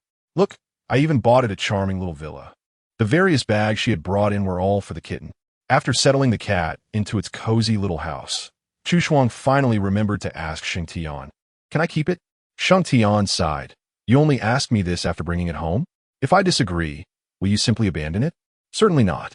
You are part of this household. I must have your consent to bring any pet in, as it will ensure a harmonious coexistence. It's best if you have no objections." "And if I do have objections?" Chu Shuang pursed her lips. "Then I shall contemplate a way around it." The man let out a light scoff. "Go ahead and raise it." Chu Shuang smiled, her eyes sparkling as she regarded him. "I suspected you would agree." Although Sheng Ting appeared imposing, he had always been quite accommodating. He had never impeded her endeavors. It was this confidence in him that emboldened Chu Shuang to bring the little kitten home, and fortunately, their family had a fondness for small creatures. They needed to bestow a name upon it. Lost in thought, she pondered deeply, while Sheng Ting quietly observed her without interruption. "How about little oil residue? When I first found it, it was rather dirty, which suits it, and it sounds endearing. What do you think?" She looked up to ask Sheng Ting. The man paused for a moment. "Do you find it melodious?" "Little oil residue is indeed quite charming." Chapter 64. Are you exhausted yet still claiming to have good stamina? Sheng Ting sighed subtly, pondering why her choices of names for pets always seemed so peculiar. It was no longer a matter of whether they sounded pleasant. Who names their dog Hamster and their cat Little Oil Residue? Did you have a nickname in your childhood? My grandfather occasionally called me Bubble, likely a reference to my roundness as a child, though he seldom used it. Just think about it, Sheng Ting said slowly. If someone were to call you Little Rib, would you feel happy? Chu Shuang was taken aback. Who would ever call someone Little Rib? Observing the bewilderment on her face, the man continued, calling it oil residue evokes the same impression. Glancing at the gentle little white cat, Chu Shuang slowly pressed her lips together and replied, "Then you can name it something else." After settling the cat, she intended to head upstairs for a shower when Sheng Ting asked her, "Would you like to exercise?" "It's a bit late." "Not late at all. It's not even 10 o'clock. Let us go." Watching the man's figure ascend the stairs, Chu Shuang slowly parted her lips. How did it come to this, him urging her to exercise? She was inclined to work out. Hastily, she followed him, attempting to persuade him that she was quite exhausted today, and suggested they postpone their exercise to another day, claiming she had eaten too much for dinner. "Just right. It will help with digestion. Exercising on a full stomach can be quite uncomfortable." Sheng Ting glanced at her evasive expression and spoke methodically. "How long has it been since you last exercised?" "It seems like quite a while. Since winter began." Chu Shuang had lost her motivation to move. The abdominal muscles she had worked hard for in summer were now fading. Not exercising regularly makes one more susceptible to illness. And your stamina isn't that impressive either. As they ascended several flights of stairs, Chu Shuang softly retorted, "I have good stamina." Shouting about being tired while claiming to have good stamina, the man's tone was calm and formal, as if discussing a serious matter. His ability to address such a personal topic with a straight face left Chu Shuang momentarily speechless. Not wanting to exercise was one thing, but Sheng Ting fixed his gaze on her and articulated each word, then let us return to the room. Upon meeting the depth of his gaze, Chu Shuang's heart skipped a beat, exclaiming to herself that she loved exercising. He had already donned suitable athletic attire, and as they passed the master bedroom, Chu Shuang reached for the doorknob. You go ahead, I'll change my clothes and join you shortly." Without a glance back, she entered the room. Seeing her flushed ears, a faint smile graced the man's lips. When Chu Shuang emerged from her room dressed for the gym, she found Sheng Ting lifting weights. Watching the definition of his muscular arms, she marveled at how effortlessly he lifted such heavy weights and instinctively glanced at her own slender arms. Well, he certainly had grounds to comment on her stamina. In truth, she had always excelled in sports among her peers, achieving commendable results in long-distance running and long jump, unlike other girls who dreaded physical education classes. Yet compared to someone as robust as Sheng Ting, she felt rather diminutive. "I'm going to the treadmill. Suit yourself." With soft instrumental music playing in the background, Chu Shuang began to jog lightly, while occasionally stealing glances at those exercising around her. Watching them, she mused to herself. It was all worth it. During exercise, the sight of a handsome man's sculpted abs is undeniably captivating. If she were to enjoy this benefit daily, would she still wish to remain idle? Beneath the thin fabric, the contours of his muscles are accentuated with each movement. The veins in his arms and neck becoming prominent with exertion, occasionally revealing the rolling of his Adam's apple. Envy stirred within Chu Shuang as she reached for the water on the table, taking a few gulps to calm herself. After running for 20 minutes, she settled onto the yoga mat to rest. "Are you tired?" he inquired. "A little," she replied. Sheng Ting wiped the sweat from his brow and glanced at the time, suggesting a break since it was getting late. Chu Shuang straightened her back, asserting, "I can continue exercising for a while longer." Gradually, he advised against overexertion, as pushing too hard on the first day might leave her weary in the morning. He picked up his phone and approached her, extending a hand. "Let's go." Placing her hand in his, she was pulled to her feet. Upon returning to the bedroom, Chu Shuang cleared her throat and asked, "Would you like to shower first? Or shall I?" The familiarity of the question struck her, and she wondered if he noticed. "You go ahead," he replied, further invoking a sense of déjà vu. Sweaty and flushed, Chu Shuang grabbed her pajamas and headed to the bathroom. As she undressed, she noticed faint marks on her waist and thighs, a heat rising to her cheeks. Both she and he were well aware of how those marks had come to be. The shower felt interminable, her mind growing increasingly restless with each passing moment. No matter how long she lingered, she would eventually have to emerge, drying off and changing into her pajamas. She hesitated at the door, recalling the previous night. After a moment of gathering her courage, she cautiously turned the doorknob, peeking out first. The absence of anyone waiting outside offered her slight comfort. The figure seated on the sofa had taken in her every move, a glimmer of amusement hidden in his gaze. Stepping out with a composed demeanor, Chu Shuang calmly stated, "All set, you can go now." She climbed onto the bed and reached for her phone, noticing several messages from Li Bingbing. They exchanged a few words before Sheng Ting emerged, immediately spotting her engrossed in her device. "Still on your phone?" he remarked, his voice slow and measured. "It's getting rather late." "I'm done now. Heading to sleep," she replied, bidding Li Bingbing good night before placing her phone on the nightstand. Chapter 65. "It seems you are not yet sleepy." Sheng Ting approached, lifted the covers, and turned off the light. In the darkness, Chu Shuang clutched the blanket, her breathing steady, yet her heartbeat was erratic. Why sleep so far apart? The man's low voice resonated in the dark. Chu Shuang swallowed, replying softly, feeling a sense of security. Sheng Ting suddenly chirklet, the rustling of the blanket indicating he had turned to face her. "Come closer." For 2 seconds, Chu Shuang remained silent, then let out a soft sigh. They were already lying on the same bed. There was no escaping. She slightly shifted her body toward the outer side, but barely moved when she felt his arm encircle her waist. Sheng Ting held her close, resting his chin atop her soft hair. Wasn't this enough security? The scent of her body wash, fresh yet tranquil like tea, enveloped him, akin to embracing the sunlight in an early spring tea garden. Chu Shuang lay quietly in his embrace, obedient to a fault. How could she not be? Any hint of resistance could complicate matters, transforming a simple embrace into something far more intense. If it were merely an embrace, it would be nothing. He was warm, after all.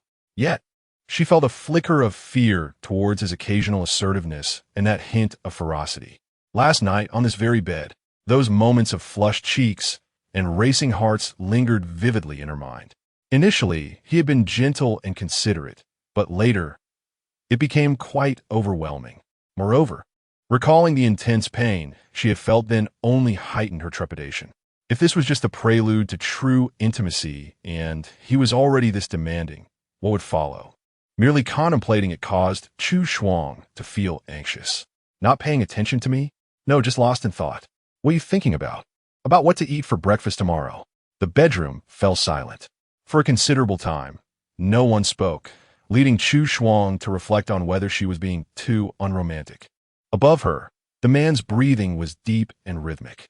After listening intently for a while, She lifted her head. It was pitch black, and she could see nothing. After a moment, she couldn't help but whisper, "Are you asleep?" The only response was the sound of his steady breathing, remaining quiet for a while in his embrace. Chu Shuang sniffled, softly whispering, "Hey, are you asleep?" No reply came. He must be asleep. Instantly, her fatigue vanished. She lifted her hand, gently reaching out in the darkness to touch his cheek. It was her first time doing so. Fearing she might wake him, she merely traced the contours with her fingertip, conjuring images in her mind. His jawline was so defined, his skin cool and slightly soft. Remembering the way his Adam's apple moved while he exercised in the gym, Chu Shuang bit her lip and let her hand drift downward. When her fingers brushed against that prominent feature, her heart raced. So, this was the sensation of an Adam's apple, warm and somewhat firm. From a gentle touch to a light squeeze, her hand acted quicker than her mind, and only after she had done it did she realize what she had just initiated. Before she could retract her hand, he had grasped it tightly, his voice slightly hoarse and tinged with danger. "Are you done playing?" Startled, Chu Shuang attempted to pull back. Yet his grip was firm, his thumb grazing the back of her hand. "It seems you are not yet sleepy." As her words fell, she found herself pressed into the bed, her hands raised above her head. In the darkness, she could only discern the outline of a figure, the crisp, cool fragrance of his kiss wafting towards her. "I had originally intended for you to rest tonight."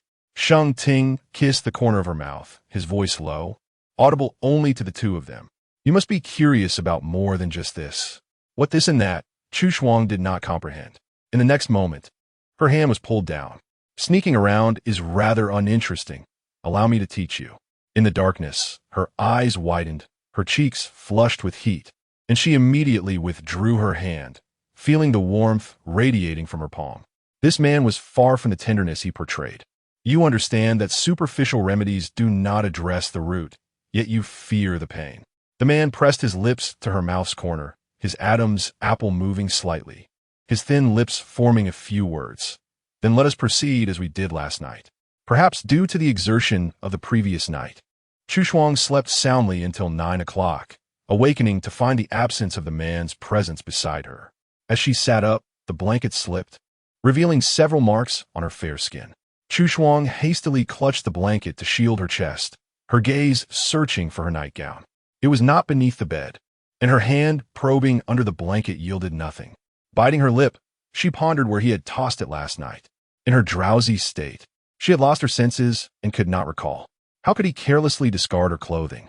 When Sheng Ting entered, he was greeted by the sight of her entire body cocooned in the blanket, leaving only her head exposed. "Have you awakened?"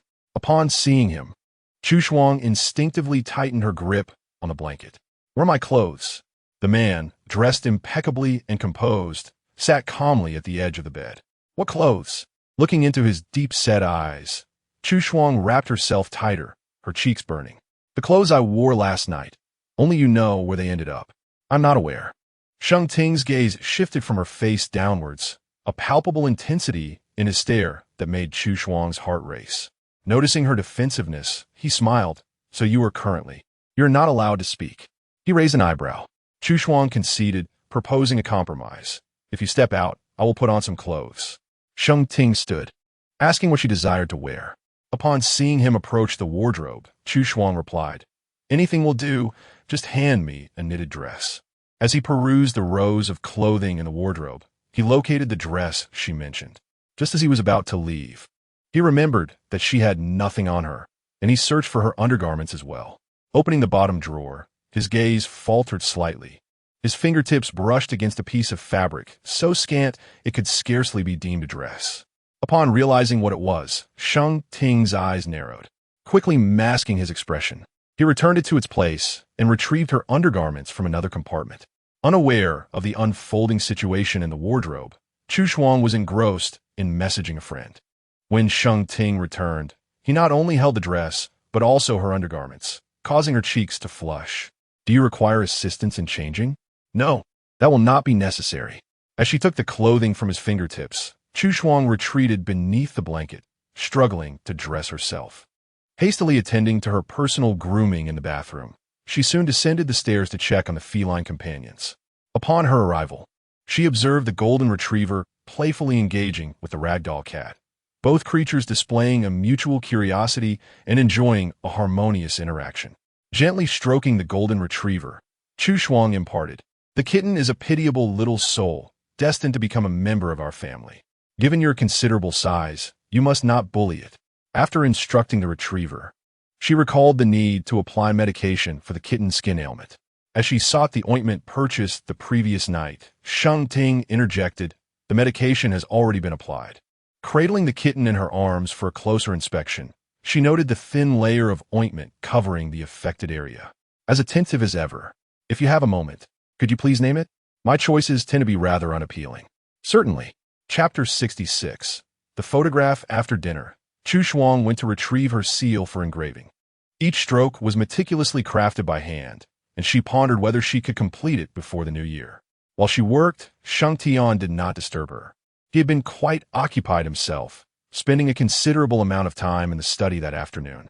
Feeling fatigued from her engraving, Chu Shuang recalled his mention of a seaside trip for the new year and opened her phone to select a dress. Sunglasses were essential for the beach, and as she browsed through various styles, she thought about choosing a pair for Sheng Ting as well. He would undoubtedly look handsome in them. Aunt Yuan brought in a platter of fruit, and as Chu Shuang poked at a piece while glancing at her phone, she suggested that the lady should send a portion to her husband. Looking up, she noticed Aunt Yuan held another serving. With the kitchen still bustling, Chu Shuang appreciated the effort her lady had put in. "That's all right. You may continue with your work. I will take it to him," she said. Upon entering the study, she found Sheng Ting engaged in a video conference. Quietly, she placed the fruit by his desk, hoping to signal him to eat, but he was too engrossed to acknowledge her. Adorned with silver-rimmed glasses that accentuated his high nose, he appeared particularly stern and composed, focused intently on the speaker at the other end of the call. Occasionally interjecting with a soft-spoken remark, his demeanor quite serious. After sitting on the sofa for a while, Chu Shuang observed his strictness during work and thought to herself how fortunate she was not to be his subordinate. She intended to read a book, but reconsidered, thinking her presence might distract him during the meeting. So she quietly exited and closed the door behind her. On the third floor, she tidied up her studio, admiring the bright and spacious room. It felt incomplete without a few sofas and a soft couch. She envisioned lounging there, basking in the sunlight while appreciating her artwork, if the weather permitted. The studio's floor-to-ceiling windows offered a splendid view of the backyard, making it an excellent vantage point. Lost in these thoughts, she suddenly sprang into action, deciding that there was no time like the present to visit the furniture store and find the perfect sofas and other furnishings to beautify her studio. Not wishing to disturb Sheng Ting during his meeting, she set off alone. However, upon arriving at the garage, she was surprised to find her usual Bentley absent. Inquiring with Aunt Yuan, she learned that Sheng Ting had sent it to the dealership for maintenance. "Would you like to take another car, madam?" Aunt Yuan suggested. After a moment's contemplation, Chu Shuang retrieved the keys to the Maybach from her bedroom. What began as a simple outing to purchase furniture transformed into an impromptu shopping spree. Everything in the store seemed so appealing that she ended up exceeding her budget. As she swiped the card, she recalled Sheng Ting's remark about being a frugal cat. This was her first time using the black card he had given her. When Sheng Ting concluded his meeting and descended the stairs, he found the hall deserted and was about to call her when he noticed several transactions on his family card. "Finally put in my card to use, I see," he mused. "Did you go shopping? Should you come back?" he inquired. Chu Shuang replied, "I'll just grab a crispy duck and return. By the way, do you need me to bring anything?" he asked. "No, just drive carefully on your way," she responded. Leaving her address for the delivery staff, Chu Shuang returned to her car, ready to head out for the crispy duck. Remembering the delightful chocolate Sheng Ting had retrieved from the storage box previously, she opened the compartment and took out a piece to enjoy as a snack while driving. After passing the stretch where she encountered the kitten last night, a thought suddenly struck her mind. Just as she reached a red light, she paused, glancing down at the chocolate in her hand. Chocolate! How much Sister Xiaoyu adored it. Lost in her reverie, she remained unaware of the time until the incessant honking from behind jolted her back to reality, revealing that the light had long turned green. Hastily, she restarted her vehicle and departed. Upon returning to Qingyu Garden, as she entered the lobby, a golden retriever and a cat approached her, flanking her on either side. Chu Shuang found their enthusiasm endearing, and she patted their heads affectionately. After changing her shoes, she settled onto the sofa, rubbing her legs, while the kitten affectionately leapt onto the couch, nestling beside her. Gently stroking its fur, Chu Shuang whispered, "Have you been given a name yet?" The kitten, oblivious to her words, remained silent. "You're back?" Sheng Ting emerged from the backyard, holding several freshly cut roses. "Yes, I'm back." She watched as he arranged the flowers in a vase on the coffee table, enhancing the room's beauty. "Weren't you supposed to buy the crispy duck?" Noticing her empty hands, Sheng Ting inquired, "Did you not find any?" Chu Shuang was momentarily taken aback by the question. "Yes, they were sold out. How could I have forgotten? I just drove straight back." After watching television for a while in the living room, the furniture delivery men arrived during dinner. She guided them as they carried the items up to the third floor, finally making the art studio feel less barren. Following dinner, Sheng Ting urged her to join him for exercise. After just a few steps, Chu Shuang suddenly remembered that her menstrual cycle was approaching. She stopped running and settled onto a nearby cushion, watching him work out. "Don't be lazy," he reminded her upon noticing her halt. "I can't exercise. My period is about to start." Upon hearing this, the man turned to her, noticing the playful smile in her eyes, unaware of what brought her joy. Chu Shuang, hands on her hips, unabashedly relaxed, replied, "I'm watching you work out." He had no retort for her condition, and how could she not feel pleased? Sheng Ting's physique was truly a marvel. Each glimpse left one in awe, compelling the eye to follow him. As she watched, seizing an opportune moment when he was distracted, Chu Shuang discreetly pulled out her phone to capture a photograph of him. Delighted by the image of his long legs and narrow waist, she felt satisfied, thinking that she would use this proportion as a reference for future portraits. "All right, you take your time exercising. I'm going to apply a face mask." After informing him, she rose. Once back in the master bedroom, where he was out of sight, she clicked into an anonymous email received earlier in the afternoon. The message contained no words, only a photograph. A striking pair stood side by side, closely positioned. The girl wore a radiant smile, her eyes crinkling with joy, suggesting a moment of pure happiness captured in time. The boy, with sharp features, exuded a certain stoicism, quite different from the Sheng Ting of today. Indeed, the two in the photograph were Sheng Ting and Zhao Yu, taken during their youth, likely in their teens or early 20s. At that age, Sheng Ting's features were identical to those he bore now, his demeanor equally reserved. Yet, in this image, his facial contours appeared softer, indicative of a pleasant mood or comfort derived from being in the company of someone familiar and at ease. The photograph was received shortly after she left her hometown in the afternoon, sent anonymously by an unknown sender. She had no inkling of their identity or the intent behind the message. What could be the purpose of sharing such a nostalgic image, if not to inform her of the amicable relationship between Sheng Ting and Zhao Yao, or perhaps to instigate some misunderstanding?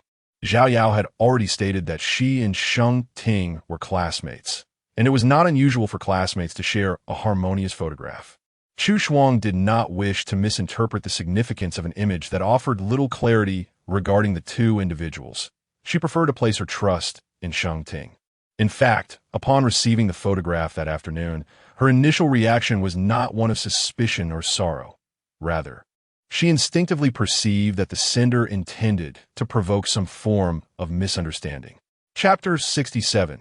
Crab roe buns. This morning, Aunt Yuan prepared delightful crab roe buns, their aroma utterly enticing.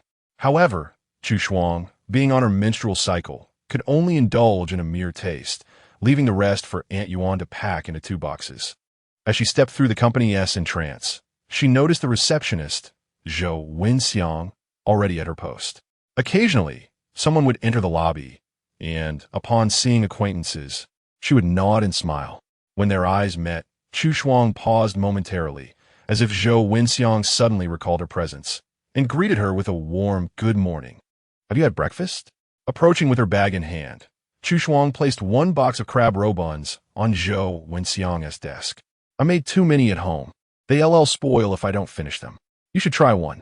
Zhou Wenxiang hesitated, saying, "You should take them to share with your colleagues." Chu Shuang raised the box in her hand and replied, "There are plenty here. Please have one. Too many, it's not excessive. There are only a few." By the way, Chu Shuang glanced around, ensuring no one else was entering, and whispered, "You're not on your menstrual cycle, are you?" "No, I'm not." "Good. Crab roe is cold in nature. It's fine to eat if you're not on your period. I'll head upstairs now, goodbye." Zhou Wenxiang opened the box to find several neatly arranged crab roe buns. Lifting her gaze towards the elevator, she saw Chu Shuang, just as she entered, sharing a brief smile. Taking one of the buns, she savored its thin skin and generous filling, the fresh crab roe enticing her. Gazing at the glistening, translucent buns, Zhou Wenxiang momentarily lost her focus. The colleagues in her department, upon tasting the crab roe buns that Chu Shuang brought, praised them profusely, declaring they were far superior to those from any restaurant. "It's not my handiwork. Annie at home is quite skilled," Chu Shuang clarified. Su Shirin gave thumbs up. "Your aunt is truly impressive. She seems to excel at everything." "Indeed, any aunt working in Chu Shuang's household must be of Michelin chef caliber," another chimed in. Chu Shuang chuckled. "That is a bit exaggerated." Xiao He, of a similar age to Chu Shuang, and someone who got along well with her, had seen Chu Shuang's Bentley and a few of her lipsticks, thus guessing her family was well off. However, the specifics of her wealth remain a mystery, leading her to make lighthearted jokes from time to time. When Chu Shuang fell ill and took sick leave, the news had trickled down from headquarters, revealing her connections to the upper echelons. Yet, in her interactions with colleagues, she remained humble, never flaunting her background. Consequently, despite everyone being aware of her affluent background, they treated her as an ordinary colleague. Before the official start of work, the team gathered to share the morning's crab roe buns when the new editor-in-chief, Sun Mengzhu, stepped in wearing high heels. Observing the harmonious atmosphere among the group, she coldly glanced at her watch, noting only 2 minutes remained before work commenced. "Why are you still chatting?" Su Shirin could barely suppress an eye roll. "You just mentioned there are still 2 minutes left. There's a morning meeting in 5 minutes. Sun Mengzhu retorted, tossing the remark over her shoulder as she donned her blazer and entered her office. The morning meeting primarily focused on organizing the tasks for the final fortnight leading up to the new year, reiterating previously outlined arrangements without any significant emphasis on new directives. As the discussion progressed, Sun Mengzhu unexpectedly dismissed Chu Shuang's long-prepared qualification for the lead artist of the new comic, opting instead to assign Xiao He to this role. Chu Shuang had invested considerable effort in analyzing the original novel's plot and characters, meticulously crafting several iterations of character designs to establish the artistic tone. Yet, all of this dedication was invalidated by a single remark from Sun Mengzhu. Why was there a sudden change in the lead artist? From the outset, I had been overseeing this comic, and as we were on the brink of entering the creative phase, such a sudden switch would undoubtedly disrupt the subsequent production. It is well understood that the most detrimental aspect of comic creation is the abrupt alteration of illustrators, a fact you should be more acutely aware of than I am. Sun Mengzhu remained largely unfazed. Are you not currently responsible for an ongoing series?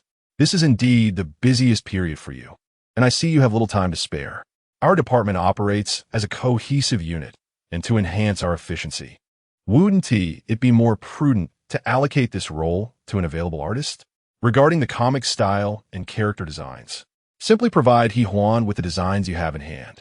Everyone in this department possesses a similar level of skill. If you can illustrate it, so can others. The concepts are straightforward and comprehensible. She is certainly capable of executing them just as well as you. Acknowledging her emphasis on time and efficiency, Chu Shuang assured her, "I can manage both responsibilities effectively without hindering progress. I believe I should continue to oversee this comic." He Huan still has some time before concluding her current project, so she is not exactly free either.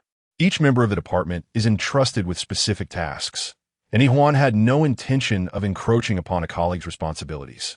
She concurred, "Indeed, I am preoccupied with the finale of my comic and will not be available for some time." Chu Shuang has prepared diligently for this project. It would be best for her to take the lead, especially since my artistic style differs from hers, and I fear I may not capture the essence of the original work. Noticing their reluctance, Sun Mengzhu's irritation grew. "I am well aware of your capabilities. I have my own arrangements. Am I the editor-in-chief, or are you? This matter is settled. The meeting is adjourned." After her departure, Chu Shuang sat in silence for a few moments, until her colleagues approached to comfort her. Su Shirin snorted derisively. What a display of authority, when the former editor-in-chief was present. Arrangements were made with everyone's input, but she now acts with such arrogance, truly believing herself to be a successful woman. Young and lacking humility and respect. Her unprofessional demeanor belies her desire to command everything like a fool wielding a feather as if it were a scepter. Since Sun Mengzhu had usurped the editor-in-chief position, Su Shirin had harbored resentment towards her, often mocking her both openly and subtly. Sun Mengzhu was aware of this discontent, but was astute enough to navigate the situation. Recognizing Su Shirin's fiery temperament and greater experience, knowing she had usurped Su Shirin's position, Sun Mengzhu typically refrained from confrontation. Yet now, she chose to instigate conflict with the seemingly unassuming Chu Shuang, leaving one to ponder her true intentions. He Huan patted Chu Shuang's shoulder reassuringly. Rest assured, I do not wish to undermine your hard work. Without my own brush, how could I possibly replicate your efforts? Chu Shuang smiled lightly. Thank you. Upon returning to her workstation, she began her tasks, though a slight discomfort in her abdomen hinted that perhaps indulging in a crab roe bun that morning had not been the wisest choice. At noon, she lacked an appetite during lunch, consuming only a few bites before retreating to her chair with a hot water bottle to sleep. She had hoped to feel better before seeking out Sun Mengzhu, yet the entire afternoon proved to be unyielding. And by the time she persevered until the end of her workday, she was utterly drained and longed to simply lie in bed. Upon entering the family car and glancing at the back seat, she noticed that Sheng Ting had not yet finished work. Once they returned to Qingyu Garden, she ascended the stairs directly to her room, striving to lull herself into sleep, and eventually, she drifted off. When Sheng Ting returned home, the living room was eerily quiet and devoid of life. Aunt Yuan, having just finished simmering a bowl of barley and brown sugar porridge, spotted Sheng Ting's arrival and informed him of the situation regarding his wife. She was unwell and had gone upstairs immediately upon returning home. It was uncertain whether she had awakened. Sir, please take this bowl of porridge to her. Chapter 68. Pregnant? As she ascended the stairs with a bowl in hand, Sheng Ting pushed the door open and was greeted by the sight of two pets gathered by her bedside. A hamster sat upright, its gaze fixed on the person slumbering on the bed, while a small white cat curled up beside her head. Thankfully, neither of them was causing any mischief. Approaching the bed, Sheng Ting checked her temperature. She did not have a fever. That was a relief. Observing her peacefully sleeping face, he furrowed his brow slightly, sensing she must not be entirely comfortable in her dreams. Chu Shuang, the man called her name softly. Wake up and have some porridge. Upon opening her eyes, Chu Shuang found Sheng Ting by her side. You're back? Yes.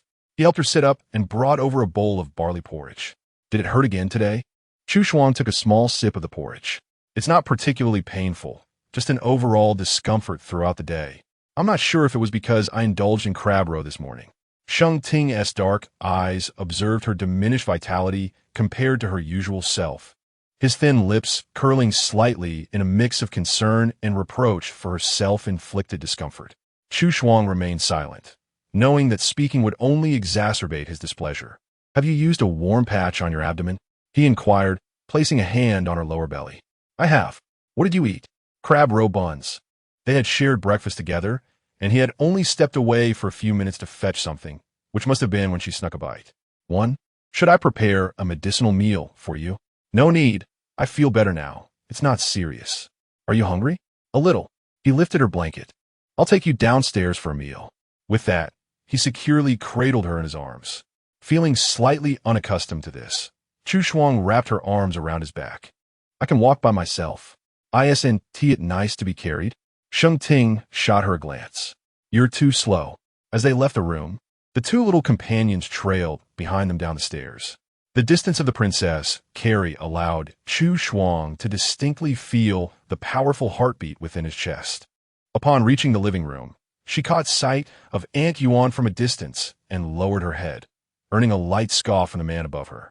After setting her down comfortably, he draped a blanket over her lower half before handing her a bowl. Chu Shuang's appetite was still lacking compared to usual. Halfway through, she declared herself full. Sheng Ting coaxed her gently, urging her to eat a little more. But she truly could not consume any further. She settled back to watch him eat. Suddenly, she felt a tickling on the top of her foot and glanced down to find the small cat licking her. "What are you doing? Are you hungry?" She then turned to Sheng Ting. "Could you please get it some cat food and apply some ointment for it later?" "Of course. By the way, have you thought of a name for it?" "I have." Chu Shuang was a bit curious. "What is it?" Noticing his refined movements as he picked up a slice of lotus root, clearly enjoying the suspense, she pursed her lips. "All right, you eat your meal first. I won't disturb you." He ate with great elegance, alternating between vegetables and meat, his focus unwavering. Watching him, Chu Shuang felt that even the simplest dishes appeared delectable. It seemed Sheng Ting could read her thoughts as he picked up a piece of stir-fried pork and asked, "Would you like some? It looks delightful." After a moment's hesitation, Chu Shuang leaned forward, and he understood, extending his chopsticks towards her. "Is it tasty? Delicious. Is it necessary to consume some vegetables after eating meat?" He picked up a piece of Shanghai green and offered it to her. The last morsel of braised short rib remained. Sheng Ting lifted the remaining rib from the plate and inquired, "Would you like some? If not, I shall eat it." He continued. Chu Shuang observed him, nodding in agreement, yes. The man's eyes danced with amusement at his successful coaxing. Thus, under his gentle persuasion, Chu Shuang indulged once more, this time genuinely satisfied. After feeding the ragdoll cat its medication, Sheng Ting carried her upstairs. "What is the kitten's name?" He remained silent, placing her on the large bed. Chu Shuang's gaze was unwavering. Bubble." Sheng Ting pronounced the words with a rich, deep timbre, as if he were calling her rather than merely stating a fact. He called her Bubble. Chu Shuang paused for a couple of seconds, then chuckled in mild protest. "That is my name. Yours? Does your ID state that these two words are uniquely yours?" "It's my nickname." "Indeed," Sheng Ting smiled. "Now, it is her official name." The little white cat sat quietly beside them, eavesdropping on the discussion of its name. Sheng Ting affectionately patted its head. "From now on, you shall be called Bubble. Understood, little Bubble?" Although directed at the cat, his tone and the smile on his lips seemed to be an invocation to someone else. Chu Shuang observed his deliberate demeanor for a moment. Biting her lip to suppress a smile, she exhaled softly through her nose and lay down under the covers, ready to sleep. Sheng Ting took the cat outside and placed it in its cage, then returned to the bedroom with a book. His habits and routines were commendable. He was never enamored with electronic devices, preferring to read or tend to the garden in his leisure time. His diet was light and regular, and he loved to exercise. It was no wonder he appeared tall and robust. The room was illuminated only by the warm glow of the bedside lamp. Chu Shuang lay on her side, watching his profile, which was beautifully highlighted by the light, his long eyelashes naturally resting, adding a touch of languor to his demeanor. She hardly realized that since mealtime, her physical discomfort had gradually subsided. The shift in focus was also a contributing factor. As she continued to gaze, her eyelids grew heavy, luxuriating in the warm and tender atmosphere. Her body relaxed, and drowsiness enveloped her. When Sheng Ting glanced at her again, she had already drifted into a peaceful slumber, her brows unfurrowed and serene, unlike the earlier tension of the afternoon. Setting aside his book, he studied her for a while, feeling a subtle tug at his heart. His fingertips gently traced her nose, and upon sensing her slight flutter of eyelashes, he chose not to disturb her further. Locating his phone on the bedside, he captured her current repose with a photograph, guided by his heart's intent. The following day, as Chu Shuang prepared for work, she had intended to clarify matters regarding her job with Sun Mengzhu. However, to her surprise, Sun did not appear at the office that day. During lunchtime, she received a peculiar message from Sheng Yao. "Annie, are you busy right now?" "Not busy. Prepare and have lunch," she replied. "Are you free this weekend to accompany me to Lin City?" Chu Shuang responded, "What do you need to go to Lin City for?" "I have an appointment with a doctor to get a checkup." "Are you unwell?" "In recent days, I have been feeling somewhat unwell and wish to seek a medical examination over there. It is perplexing that, despite the superior medical facilities in the capital, one would choose to travel to a distant city for care." This conundrum prompted Chu Shuang to inquire further. The chat window displayed numerous notifications indicating the other party was typing, yet no words were forthcoming. An inherent intuition often attributed to women, alerted Chu Shuang to something amiss, leading her to bypass messaging and place a call instead. Yao Yao, what is troubling your health? After a brief silence on the line, a soft voice replied, I have a poor appetite. Thankfully, it was not a complex ailment, which somewhat eased Chu Shuang's concern. There are numerous excellent hospitals in the capital that specialize in gastrointestinal issues. Why then the need for such a cumbersome journey? Well, I thought to combine it with a little leisure. I've heard the local delicacies are delightful. We should go together to sample them. However, as she spoke of this culinary adventure, her tone lacked any hint of joy or anticipation, instead sounding somewhat forced. Chu Shuang called out to her, what precisely is the nature of your discomfort? After a moment of silence, a faint voice emerged. The sight of meat makes me nauseous, and I crave sour foods. Chu Shuang's brow furrowed slightly. Yao Yao, dear aunt. At last, it seemed that Sheng Yao could no longer conceal her secret. Her voice strained as she confessed, I believe. I am pregnant. Chapter 69, Shan Jinyan. For quite some time, Chu Shuang remained speechless, her mind racing as she recalled the individuals Sheng Yao had interacted with, only to find no trace whatsoever. Whose could it be? Sheng Yao bit her lip and softly murmured, your brother. Which one? Shan Jinyan? There was silence on the other end, which likely confirmed her suspicions. How could it possibly be him? When did you two? These two were hardly acquainted. In her memory, they had exchanged but a few words, one in the south and the other in the north. How could they be intertwined? Regaining her composure swiftly, Chu Shuang reassured her, do not fear. Where are you? I shall come to find you. At the CAF. Send me your location, and please do not wander off. I will be there shortly. Taking a leave of absence, Chu Shuang grabbed her phone and bag and hailed a taxi to the CAF. Upon arriving, she found Sheng Yao lost in thought, staring at a doll, her hand unconsciously resting on her abdomen. The once vibrant beauty now appeared somewhat wilted, reminiscent of the small white cat she had found by the roadside a few nights ago, both destitute yet regal. Chu Shuang sighed inwardly and sat beside her, gently patting her back. Does my brother know about this? Sheng Yao shook her head. I will call him. Seeing her take out her phone, Sheng Yao was startled. Do not tell him. He has a right to know, Chu Shuang insisted, observing Sheng Yao's flat abdomen. If you're truly pregnant, this is also his child. Chu Shuang had already retrieved Shan Jinyan's number when Sheng Yao pressed her hand down, struggling to hold back her emotions. He knows nothing. Auntie, please do not inform him. What do you mean he knows nothing? That night we were all intoxicated. He is entirely unaware of what transpired. Chu Shuang fell silent for a moment. Even at this juncture, she was still shielding Shen Jinyan. Yao Yao, please be honest with me. How far have you two gone? Sheng Yao hesitated. Only that one night. I mean your relationship. What stage are you at? Has he confessed to you? Are you two dating? Sheng Yao's eyelashes fluttered slightly as she slowly shook her head. We're just ordinary friends. Ordinary friends. Chu Shuang struggled to process this barrage of information, her mind in disarray. She had so many questions but feared disturbing Sheng Yao's mood. Yao Yao, do you have feelings for my brother? At this, Sheng Yao lifted her gaze, meeting Chu Shuang's concerned eyes, as if pondering the question earnestly for a while. Finally, she nodded slightly. I suppose I do like him. I do not quite understand the intricacies of romantic feelings. I have never felt this way towards anyone before him. Wherever he is, I find my gaze drawn to him, caring about how I appear in his eyes. Talking and making eye contact with him brings a flutter of joy amidst the nervousness.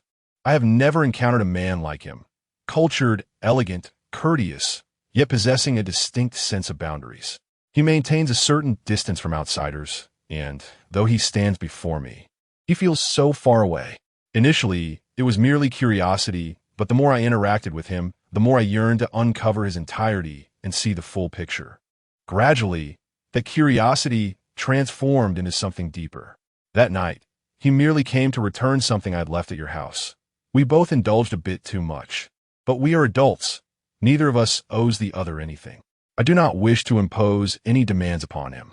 Sheng Yao seemed to have contemplated these matters long ago, discussing them with an air of nonchalance.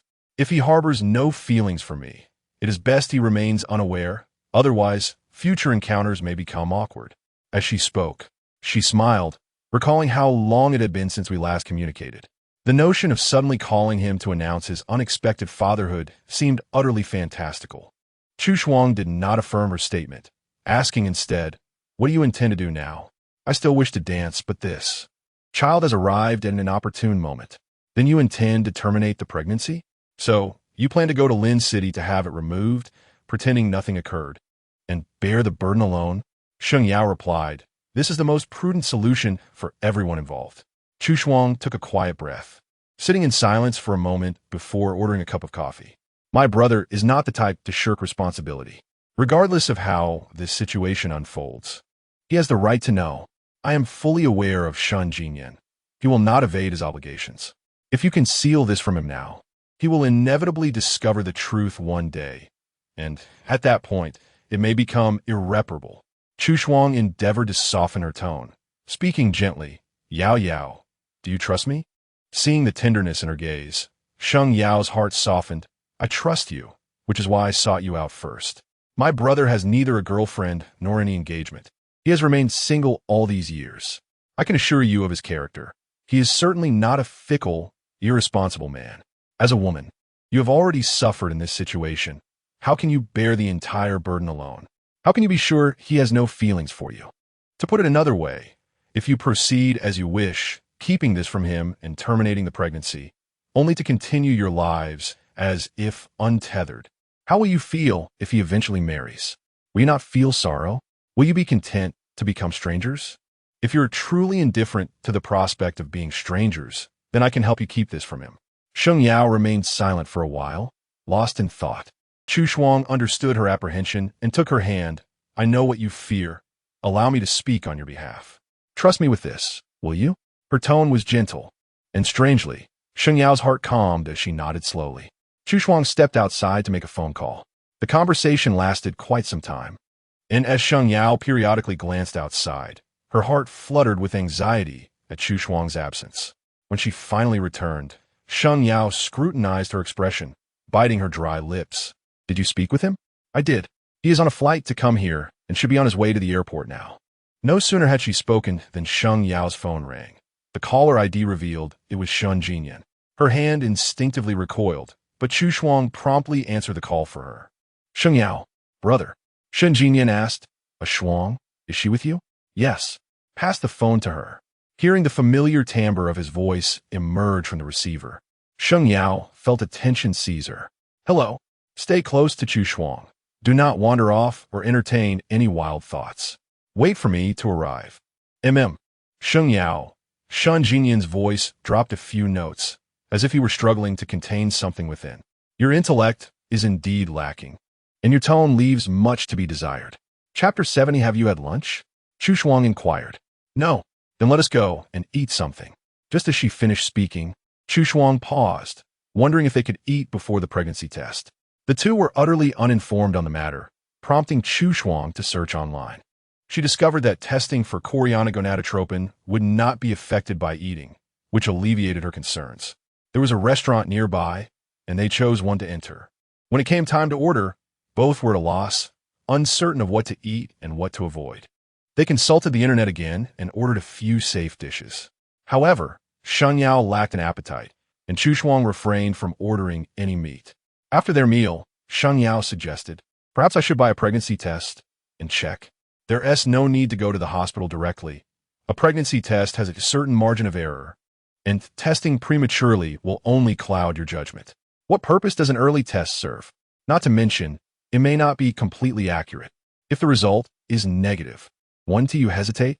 And if it's positive, worrying during this interim before Shen Jinyan arrives is unnecessary." They decided to wait for Shen Jinyan. 3 hours later, Chu Shuang accompanied Sheng Yao to the municipal hospital, where Shen Jinyan was already waiting for them in the lobby. Upon spotting the tall figure from a distance, Sheng Yao slowed her pace. Shen Jinyan approached them directly, assessing Sheng Yao's radiant face with a feigned nonchalance. "Have you eaten?" he asked. "Yes." He handed her a small object, instructing, "Take this and find a seat while you wait for me." With that, he turned and queued at the registration window. Sheng Yao looked down to find a round, warm hand warmer in her palm. Chu Shuang smiled softly and guided her to a chair. Casually, she remarked, "It's the first time I've seen him give a girl something." Holding the hand warmer, Sheng Yao's gaze drifted away, her lips pressed into a thin line. When Shun Jinyan returned with a form in hand, he announced, "We're on the 4th floor. Let us go." The three ascended in the elevator, and upon reaching the department, Chu Shuang instinctively stepped aside to allow the two to enter. While waiting on a bench, she received a message from Sheng Ting. "Shall we return home together after work?" Chu Shuang hesitated, replying, "I have plans with Yao Yao after work. You can head back first. Are you coming home for dinner?" "I will." "All right." Her lips curved into an unconscious smile as she focused on her conversation. But from the corner of her eye, she noticed someone emerging from the department. The figure, clad in high heels, paused right in front of Chu Shuang. Chu Shuang, looking up, she recognized the smooth features of Zhao Yu. "Are you here with Yao Yao?" Chu Shuang was momentarily taken aback, realizing that Zhao Yu had just exited and must have seen Sheng Yao, which made her feel anxious. Zhao Yu perceived her unease and smiled. "Don't worry, I won't say a word." "Thank you." Chu Shuang asked, "So what brings you here?" She wondered if Zhao Yu was also there for a pregnancy checkup. "The doctor inside is an old classmate of mine. I just came to visit him. Do you want some chocolate?" Zhao Yu rummaged through her handbag, which seemed a bit cluttered, momentarily unable to locate it. "I distinctly remember having a few pieces." Lost in her own musings, she rummaged through her belongings, and Chu Shuang found it amusing. "Stop searching. You might as well keep it," she suggested. From her vantage point, she could clearly observe the elegant and slender hands of Chao Yu, which were so exquisite they could easily serve as a models. Having not noticed their beauty before, Chu Shuang found herself stealing glances. Chao Yu was clad in a light apricot-colored tailored coat, simple yet refined, but the knitted scarf around her neck clashed with her otherwise sophisticated attire. The scarf was poorly crafted, riddled with imperfections, shrunk and pilled, suggesting it had seen better days. Chu Shuang recalled what Sheng Yao had mentioned earlier. Chao Yu had a penchant for nostalgia. "Did you knit that scarf yourself?" Chao Yu paused, her gaze lingering on the vintage red scarf, a subtle smile gracing her lips. "As if I possessed such talent. It was a gift from someone else." "Here, I found it," she said, handing a piece of chocolate to Chu Shuang. Adjusting her bag's shoulder strap, she added, "I'm off now, little Chu Shuang." Clutching the chocolate, Chu Shuang's eyes twinkled. "Goodbye." Before long, Shun Jinyan and Sheng Yao emerged. Chu Shuang approached them eagerly. "How'd it go?" "They drew blood for tests. We'll have to wait a while for the results." Observing the somber atmosphere enveloping the two, Chu Shuang quickly suggested, "I'll go buy something to drink." As the corridor fell into silence, Sheng Yao sat upright on a bench, her gaze averted from the man beside her. Shun Jinyan broke the silence. "We need to talk." Yet, she continued to ignore him. There's nothing to discuss. The man, with his strikingly cold features, appeared obstinate, his narrowed eyes scrutinizing her with palpable frustration. "What do you mean there's nothing to discuss? I am a party to this. I'm the father of this child. Is it right for you to bear this burden alone while concealing it from me?" For so long, he had believed that night was but a dream, chastising himself for harboring inappropriate thoughts about a girl. He had inquired about that evening, but she had consistently dismissed it, evading the subject. Receiving Chu Shuang's call after a prolonged silence, he felt a mix of anger at her avoidance and frustration at his own lack of perception. He could empathize with her feelings of anger and grievance. After all, he was equally responsible for this mess and recognized that she had likely endured much in the past month. However, witnessing her refusal to engage in conversation only fueled his irritation. She had concealed her trip to a nearby city to terminate the pregnancy, behaving as if nothing had happened. This was her chosen method of coping. Over the years, Sheng Yao was the first person to evoke such strong emotions in him. "With your lack of communication, is this child mine or someone else's?" Suddenly, Sheng Yao lifted her gaze, her eyes locking onto his for a brief moment before her eyelids reddened with barely concealed emotion. She then turned away, her facial features taut with tension. Finally, she was willing to give him a glance. Observing her distress, Shun Jinyan sighed softly, lowering his voice. "Now is not the time for stubbornness. Can we have a proper discussion? If you have any grievances, feel free to express them. Just don't remain silent." He crouched in front of her, maintaining eye contact, his throat tightening. "Do you wish to berate me?" Gazing at his serene and radiant visage, Sheng Yao finally spoke. "I want to." The The man responded with a soft hum. Go ahead and scold me. At that moment, the corridor was devoid of people, their eyes locked in a subtle and silent tension. Sheng Yao's delicate lips parted slightly as she uttered a gentle rebuke. Scoundrel. Listening to her mild reprimand, Shun Jinyan regarded her frosty yet elegant countenance. Feeling the weight of his frustrations dissipate, he quietly replied, I am indeed a scoundrel. I have wronged you during this time. Sheng Yao blinked, her gaze momentarily lowered. The man awaited her retort, but she remained silent. Was she finished scolding him? Without words, it seemed her reprimand had come to a close. Shun Jinyan took hold of one of her hands, asking, Now that you've vented, may we converse? Chapter 71. Will you not acknowledge us? This matter is my responsibility. You should not bear everything alone. Shun Jinyan spoke earnestly, word by word. Regardless of whether there is a pregnancy, I will take responsibility. You may present any request to me. Upon hearing this, Sheng Yao hesitated for a moment. Shun Jinyan inquired, What are your thoughts? After a brief silence, Sheng Yao parted her lips. I cannot have a child yet. After observing her for a moment, Shun Jinyan understood that everything had come as a shock to her. Very well, if you are not prepared to welcome him, then let us not proceed. In an attempt to soothe her, the man gently rubbed her hand with his thumb, his voice softening. What if you are not pregnant? If I am not pregnant, Sheng Yao pondered before speaking slowly, then I shall let nature take its course, treating everything as. Her words were interrupted as he tightened his grip on her hand. Just like that, the man's tone was cool. Sheng Yao pressed her lips together. What do you want? Will you not give me a title? Though the words were laden with ambiguity, he enunciated them with a deliberate clarity. In the distance, a nurse pushed a cart of medications slowly down the corridor. The sound of wheels against the floor shattering the prolonged silence as their gazes locked, oblivious to the surrounding noise. Sheng Yao slowly parted her lips, her gaze lingering on the man's calm and earnest eyes, his words. Just then, a person emerged from the examination room. Your results are ready. Please come in. They shifted their gaze and entered together. The test report before them was filled with technical jargon, leaving Sheng Yao momentarily bewildered. Doctor, what is the result? The blood HCG levels are within the normal range. There is no pregnancy. Shun Jinyan displayed no emotional upheaval. It was not the right time for a child. And considering that they had consumed alcohol that night, a pregnancy would not have been beneficial for the baby. This was the best outcome for her. Sheng Yao, perplexed, asked, Then what is the reason for my recent excessive sleepiness, lack of appetite, and cravings for sour food? It is a case of false pregnancy, generally caused by hormonal imbalances within the woman.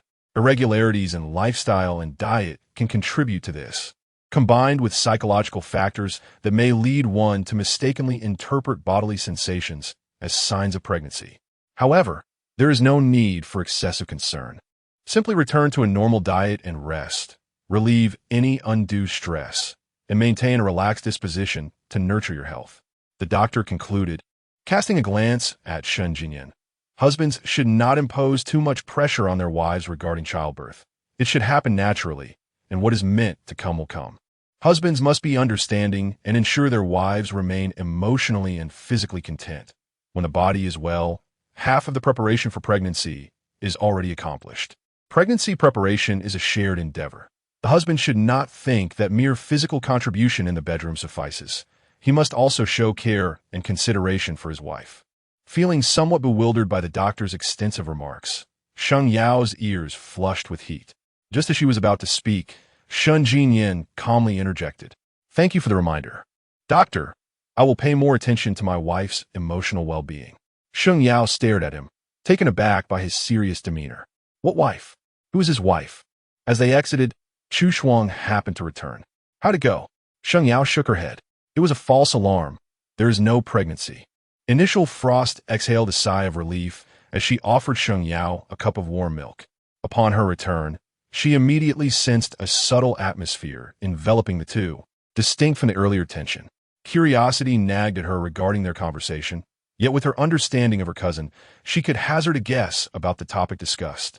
The moment her aunt appeared, Sheng Yao clung to Chu Shuang's arm, walking side by side, grateful to avoid facing Shun Jinyan alone. With the knowledge that she was not pregnant, her anxious heart finally settled. allowing her to stride with newfound ease. Heaven knew how she had hesitated to take steps when she feared she was expecting. Clinging to Chu Shuang provided her with a semblance of security.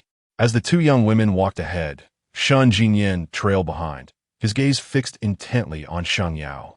Lost in thought, once they exited the hospital and entered the car, Shen Jinyan activated the navigation system and inquired, "Are you hungry? What would you like to eat?" Chu Shuang glanced at the two and suggested, "Why don't we go to Qingyu Garden together? My brother is waiting for me to return for dinner." Shen Jinyan nodded in agreement, intending to meet with Sheng Ting to discuss matters. Halfway through their journey, Sheng Ting's call came through. "Where are you?" "We're near the third ring road, almost there." Chu Shuang looked at Sheng Yao, who was gazing out the window, and smiled. "Ask Aunt Yuan to set 2 more places. My brother and Yao Yao will join us." "All right." Upon their arrival at Qingyu Garden, Chu Shuang led Sheng Yao inside, where they spotted Sheng Ting.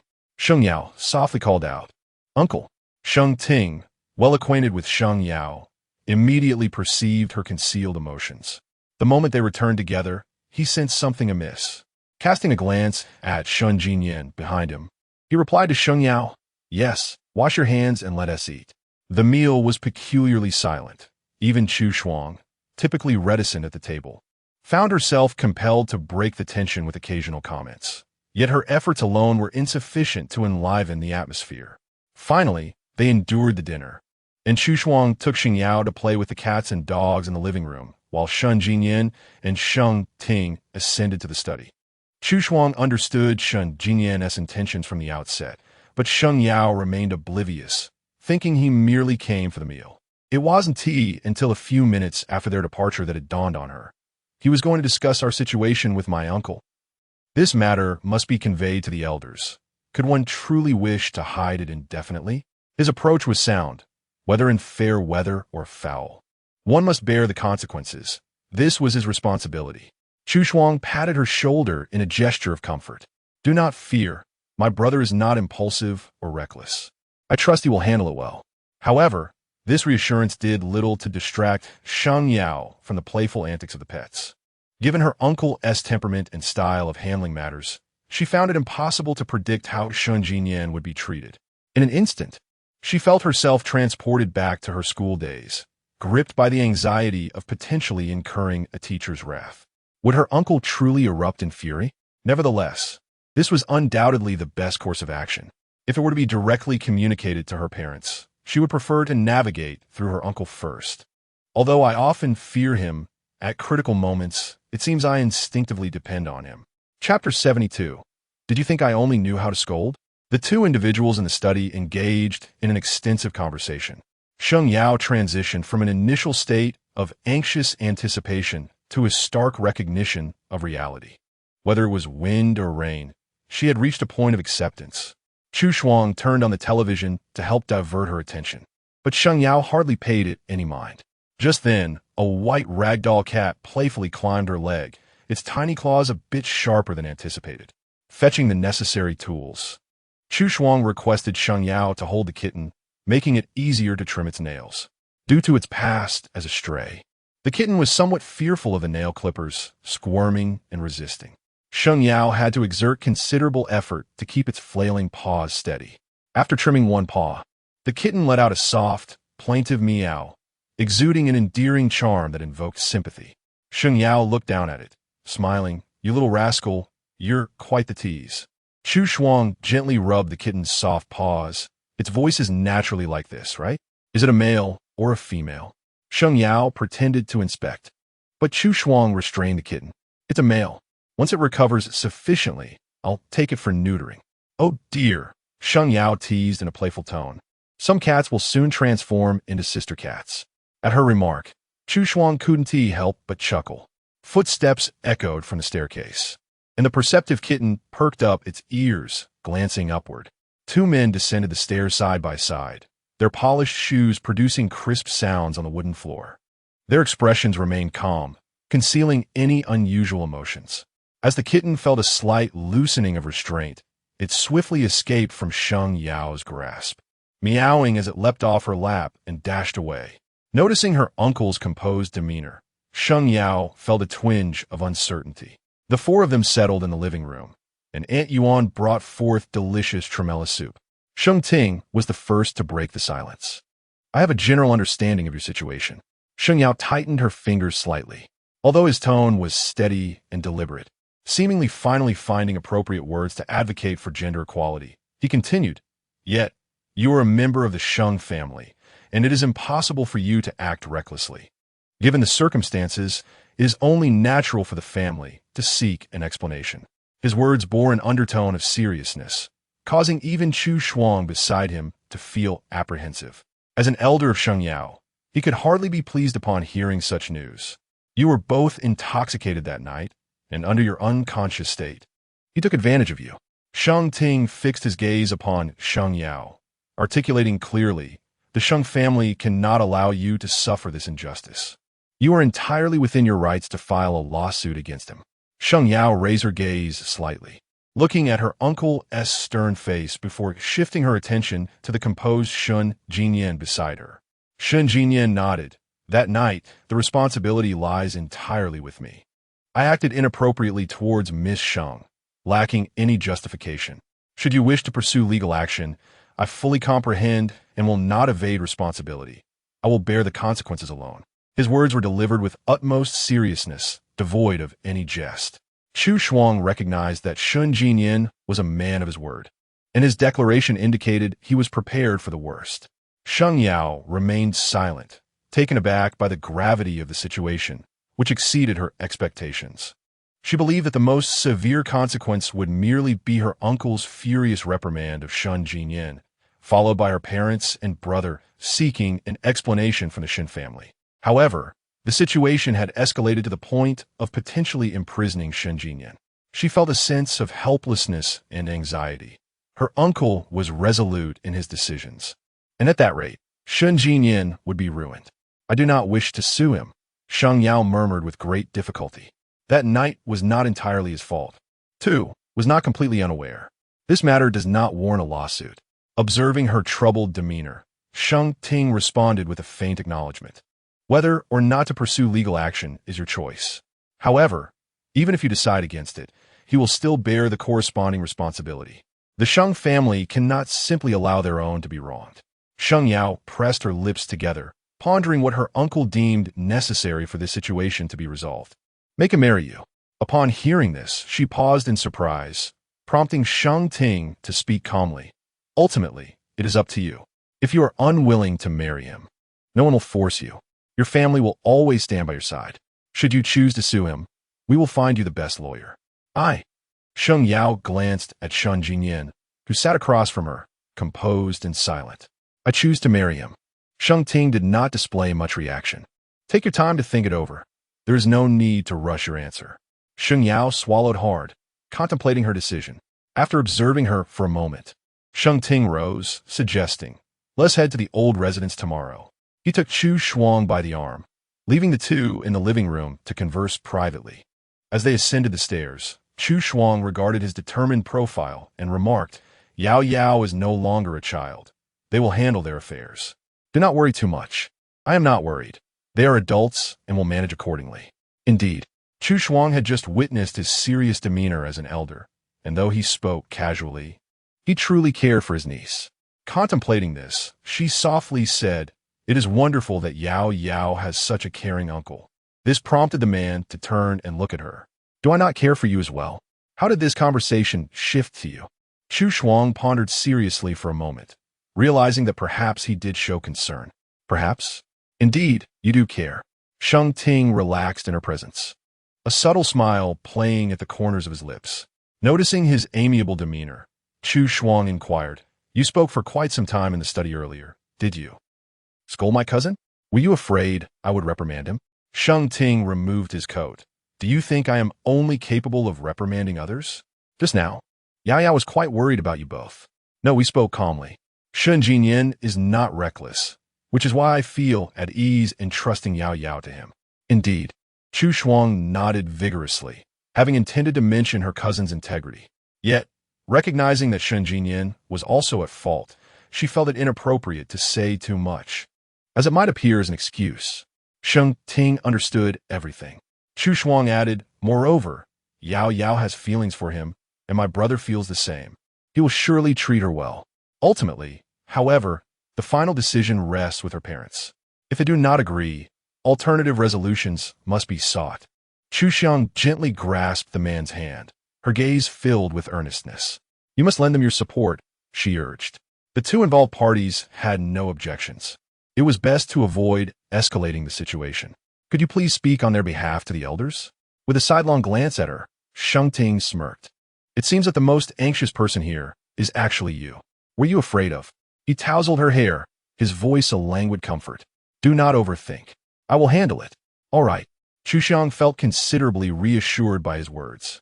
So you have been with them all afternoon to resolve this matter? Yes. I took a leave at noon to find Yao Yao. She had absorbed too much information throughout the day and was undoubtedly exhausted, both mentally and physically. Now, go take a shower. You have worried enough today. You need to rest well. When Chu Xiang emerged from her bath, Sheng Ting had already left the room, and Sheng Yao was seated on the sofa. My uncle asked me to come sleep with you.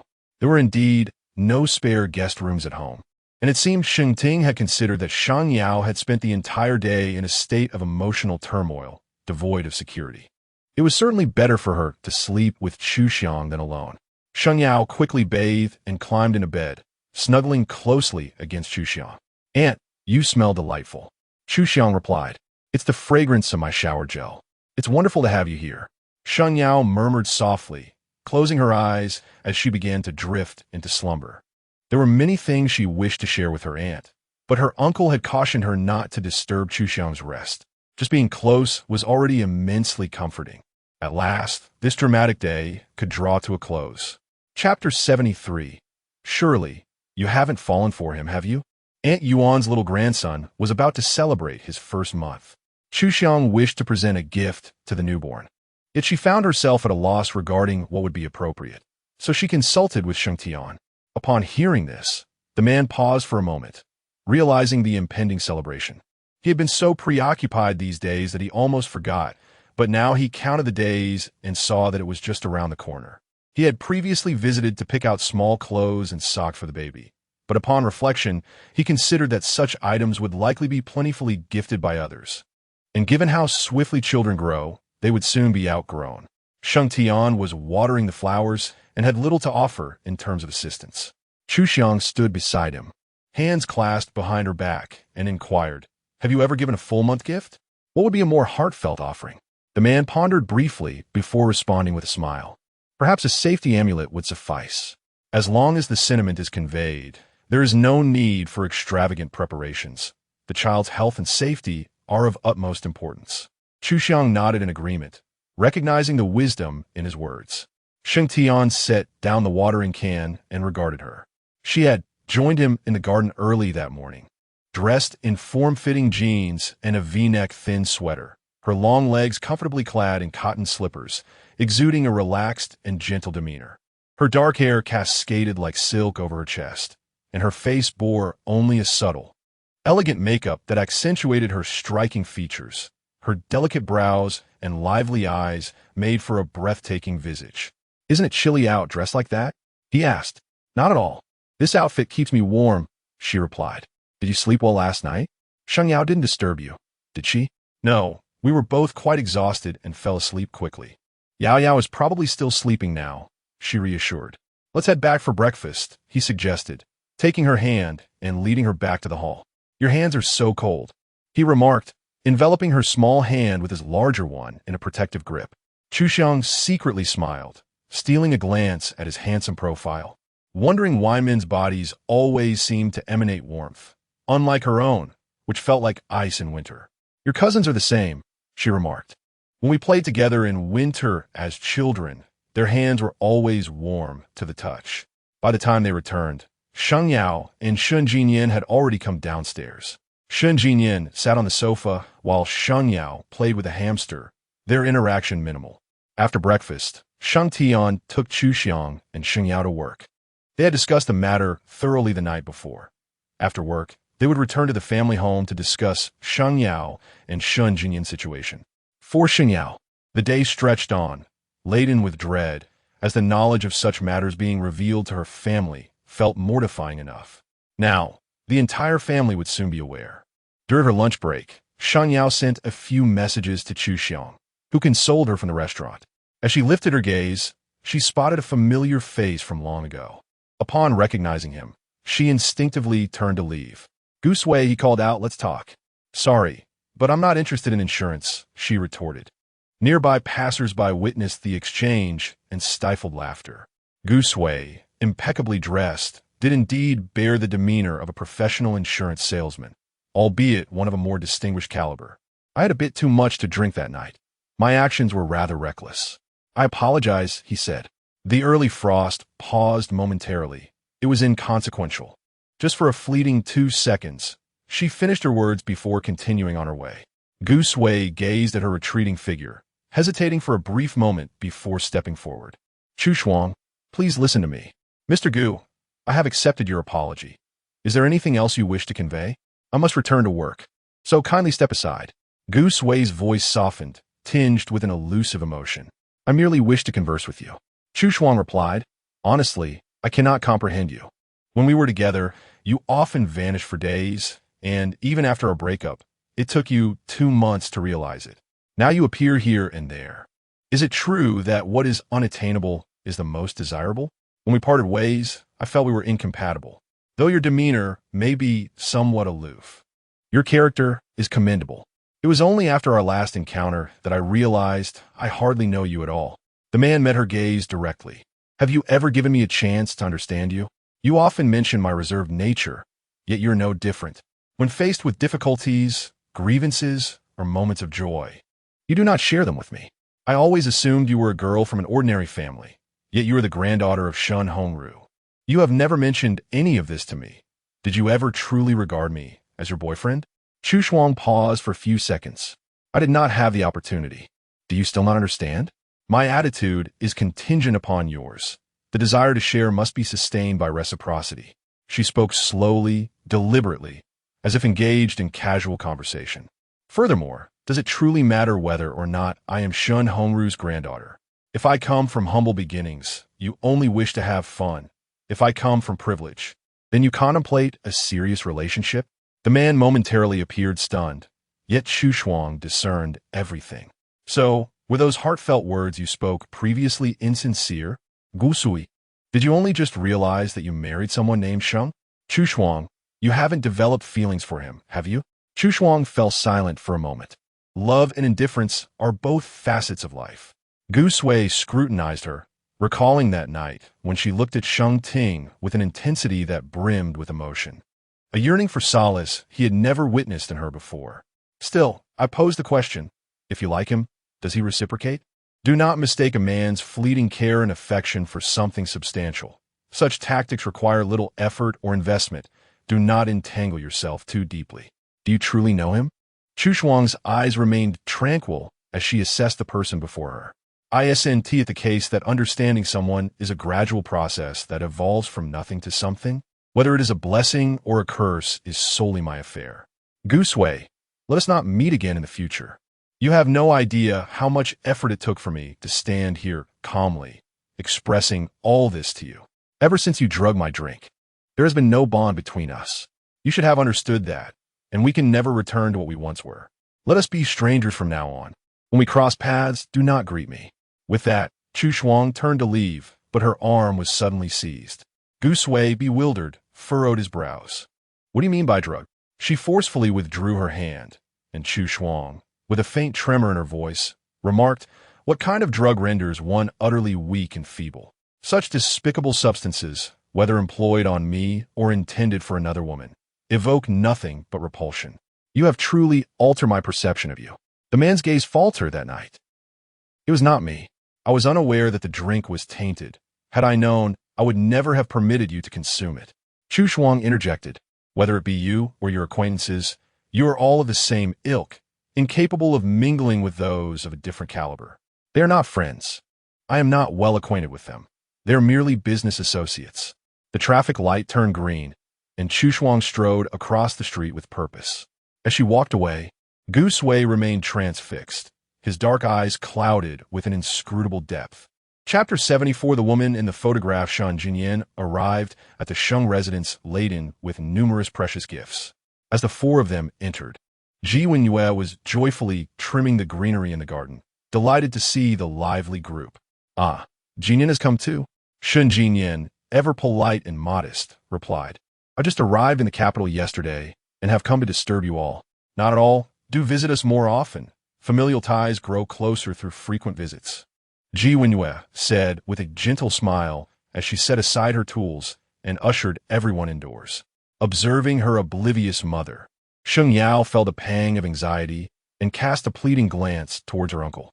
Upon seeing Sheng Ting, who remained stoic with his ever-calm demeanor, she felt a slight reassurance. With her uncle around, she thought, even if the sky were to fall, there would still be support. Mr. Sheng was in the living room reading the newspaper. Just a few minutes after they settled in, Sheng Yang returned, bringing an air of warmth back to the gathering as they exchanged relaxed pleasantries. Meanwhile, the atmosphere in the back gradually quieted down. Sheng Ting picked a beautiful red apple from the fruit platter and handed it to Chu Shuang. Could you please go upstairs and find a book for me? Of course. Which book do you need? The Dialectics of Nature. It should be in my room, but I can't recall where I placed it. Please search around for it. I forgot to bring it last time and must remember to take it with me this time. All right, I'll help you find it shortly, she replied before heading upstairs. Watching her aunt ascend the stairs, Sheng Yao couldn't help but feel a twinge of envy. Upon entering Sheng Ting's room, Chu Shuang immediately began searching the bookshelf for the Dialectics of Nature. She meticulously examined each book, yet it eluded her.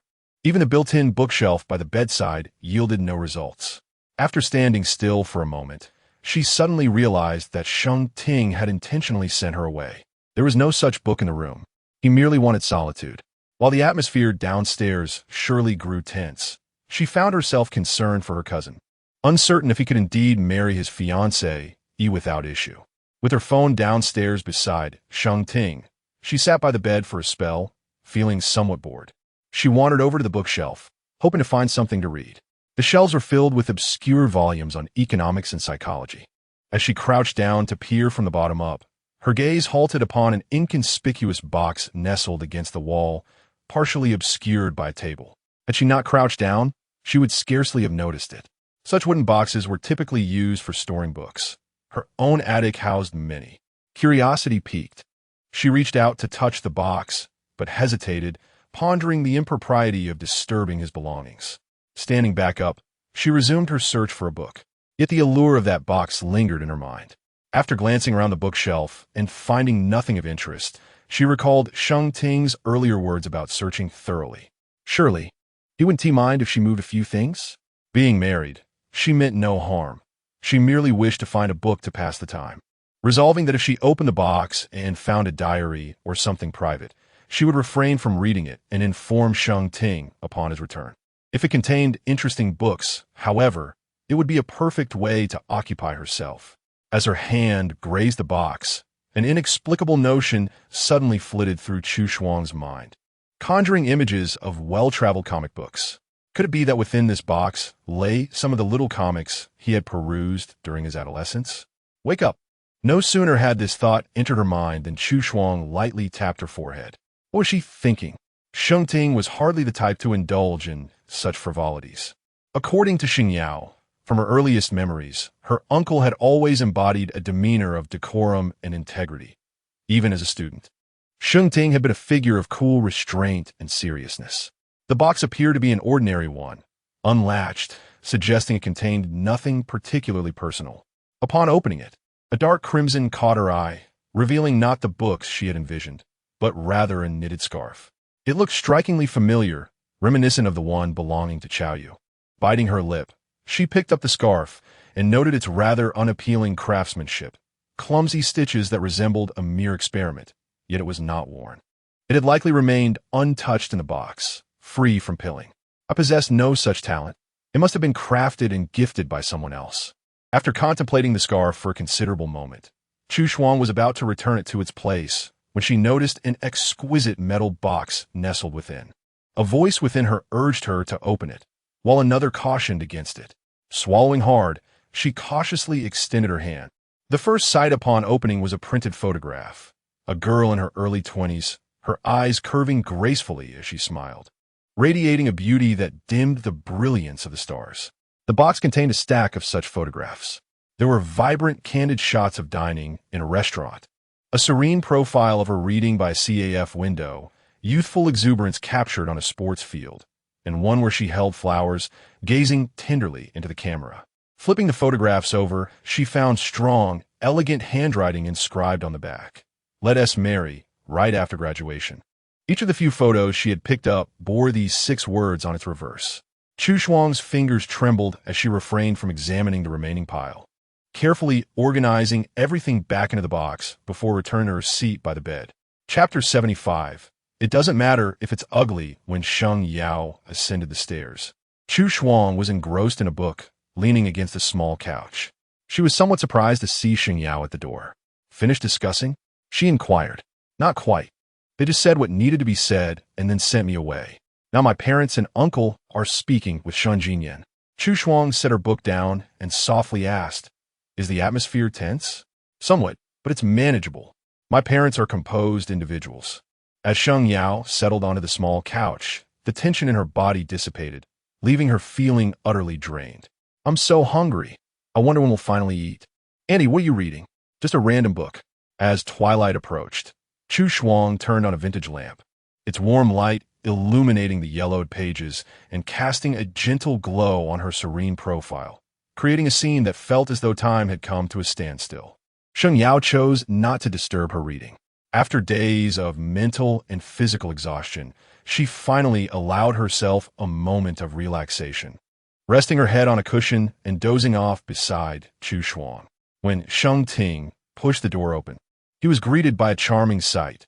2 young women nestled together on the modest couch, Sheng Yao deeply asleep next to the quietly absorbed Chu Shuang. Upon noticing his presence, Chu Shuang lifted her gaze. "Dinner is ready." His voice was slow and measured, his footsteps soft. "Yao Yao." He gently shook Sheng Yao. "It's time for dinner." Upon waking and seeing her uncle, Sheng Yao quickly rolled off the couch and followed him downstairs. Chu Shuang informed him that she had not located on contradiction. "Perhaps I took it over there. We can search for it properly another day." During dinner, the atmosphere was no longer as strained as it had initially been. It seemed that an agreement had been reached. Although a subtle tension lingered, Madame Sheng had a knack for enlivening the mood, ensuring the gathering wouldn't feel too cold. After the meal, the topic was not revisited. Everyone relaxed in the living room, enjoying fruit while watching television and engaging in light conversation. Chu Shuang initially sat next to Sheng Ting, but later was drawn by Sheng Yao to join her and Ji Wenyue as they became engrossed in a historical drama. The men chatted for a while longer before Mr. Sheng was the first to retire. The younger crowd continued discussing work matters, while Sheng Yang led Shen Jinyan to the guest room, leaving the 3 still captivated by the drama. The prince is so handsome, rich, and sentimental, yet the female lead has questionable taste. Choosing a common and domineering character instead of someone so attractive, Sheng Yao commented, watching intently. Chu Shuang took a crisp bite of an apple, nodding in agreement. "Exactly. How could the female lead overlook someone so dashing?" Sheng Ting rose and addressed those engrossed in their discussion. "Let's watch for a little longer, but don't stay up too late." "All right," Chu Shuang replied. "You go ahead and rest." After Sheng Ting washed up and returned to his room, he noticed Yen Ti followed him. Reaching for his phone on the bedside table, he sent a message. "My stomach is a bit upset. Could you bring me 2 pills when you come up?" After sending the message, he climbed into bed, lacking the focus to read, and simply closed his eyes to rest. Before long, the door creaked open, and footsteps entered. He did not rush to open his eyes. Chu Shuang placed the medicine and a glass of warm water on the bedside table, bending down to ask softly, "Does it hurt a lot?" Sheng Ting opened his eyes, his dark gaze locking onto hers. The proximity startled her, prompting an instinctive straightening of her posture. Before she could react, he had pulled her onto the bed. "What are you doing?" "You need to take your medicine." His strong hands firmly encircled her slender waist, holding her close to his chest, unhurried. Chu Shuang struggled slightly, but he exerted more strength, his lips parting. "Don't move, just let me hold you." Having just bathed, his damp hair fell gently over his forehead, accentuating the depths of his eyes. The refreshing scent surrounding him was calming, making it all too easy to become ensnared in his embrace. After a moment of quietude, Chu Shuang turned to get off the bed. You should take your medicine. The water will get cold. She shifted to the side of the bed, while Sheng Ting lifted the cup and drank the water in one gulp, discreetly tossing 2 white pills into the trash when she wasn't looking. After taking the medicine, he lay down and pulled her into his arms. Why did you eat so little for dinner? I ate plenty. Sheng Ting's fingers traced the soft skin at the nape of her neck, gently caressing it. Haven't you lost your appetite again? No. Perhaps I just had a lot of snacks during the day, so I'm not very hungry. Gazing at her clear brows and eyes, a flicker of longing ignited in the man's heart, and he lightly pecked her forehead. Chu Shuang opened her eyes. I haven't removed my makeup or washed my face yet. With that, she rose and headed to the bathroom. When she emerged, he was leaning against the headboard, the blanket draped to his waist, his muscular lines accentuated beneath his sleepwear. She averted her gaze after a fleeting glance. Yawning, she noticed the time and realized how late it was, which explained her overwhelming fatigue. Climbing back into bed, Sheng Ting turned off the light and instinctively pulled her close, this time without further actions. In the darkness, his voice was rich and magnetic. When will the company have its annual leave? About the 23rd. Not long now. Yes. I haven't had the chance to spend quality time with you. Once I have some free time, I'll take you out. Chu Shuang subtly tugged at the hem of his sleepwear, a minuscule movement unnoticed by anyone. Just as her fingertips grazed the fabric, she hesitated and slowly withdrew her hand. It's so cold to go shopping. I need a scarf. My ears always freeze when I'm out. Don't you have a few at home? I rarely see you wear them. The colors aren't very nice. They don't match my outfits. Sheng Ting replied, One day, I'll take you to choose some. We can pick out several beautiful ones together. I want it at once. That's simple. I'll just take you to buy them. In the pitch-black room, Chu Shuang slowly pressed her lips together, contemplating before uttering a few words. If they're not perfect, would you still make them? He paused, chuckling softly. How could I possibly knit? Chu Shuang grew quiet for a moment, while Sheng Ting gently stroked her back. Handcrafted items indeed have their charm. Sheng Yao knew many clothing studios, and a scarf would be no challenge for them. Within Chu Shuang's heart, it felt as if a bottle of water had been poured in, leaving her emotions damp, languid, and dulled. Yes, after a long silence, as midnight enveloped everything in thick darkness, a whisper escaped her lips. Even if it's not beautiful, that's all right. The whispers, so light that a mere breeze could scatter them, were ultimately swallowed by the night. The following day, when Sheng Ting awoke, he found himself alone. Upon descending the stairs, he encountered Chu Shuang, who had just returned from her morning exercise, accompanied by Sheng Yao. Uncle, you rose quite late today. Aunt and I have already finished our run. In truth, Sheng Ting had not awoken late. It was still before 8 o'clock, but he had risen far too early this morning. Upon waking to discover it was only 7, he casually sent a message to Chu Shuang, inviting her to join him for a workout, merely hoping for a stroke of luck. To his surprise, his aunt had indeed awakened. Observing the frost-kissed earlobes of Chu Shuang, Sheng Ting recalled her desire for a scarf. It was evident that she needed one. After finishing breakfast, he offered to drive Chu Shuang to work, during which she received a call from home. It was Mr. Shun on the line, inquiring briefly about Shun Jinyan and Sheng Yao. Chapter 76.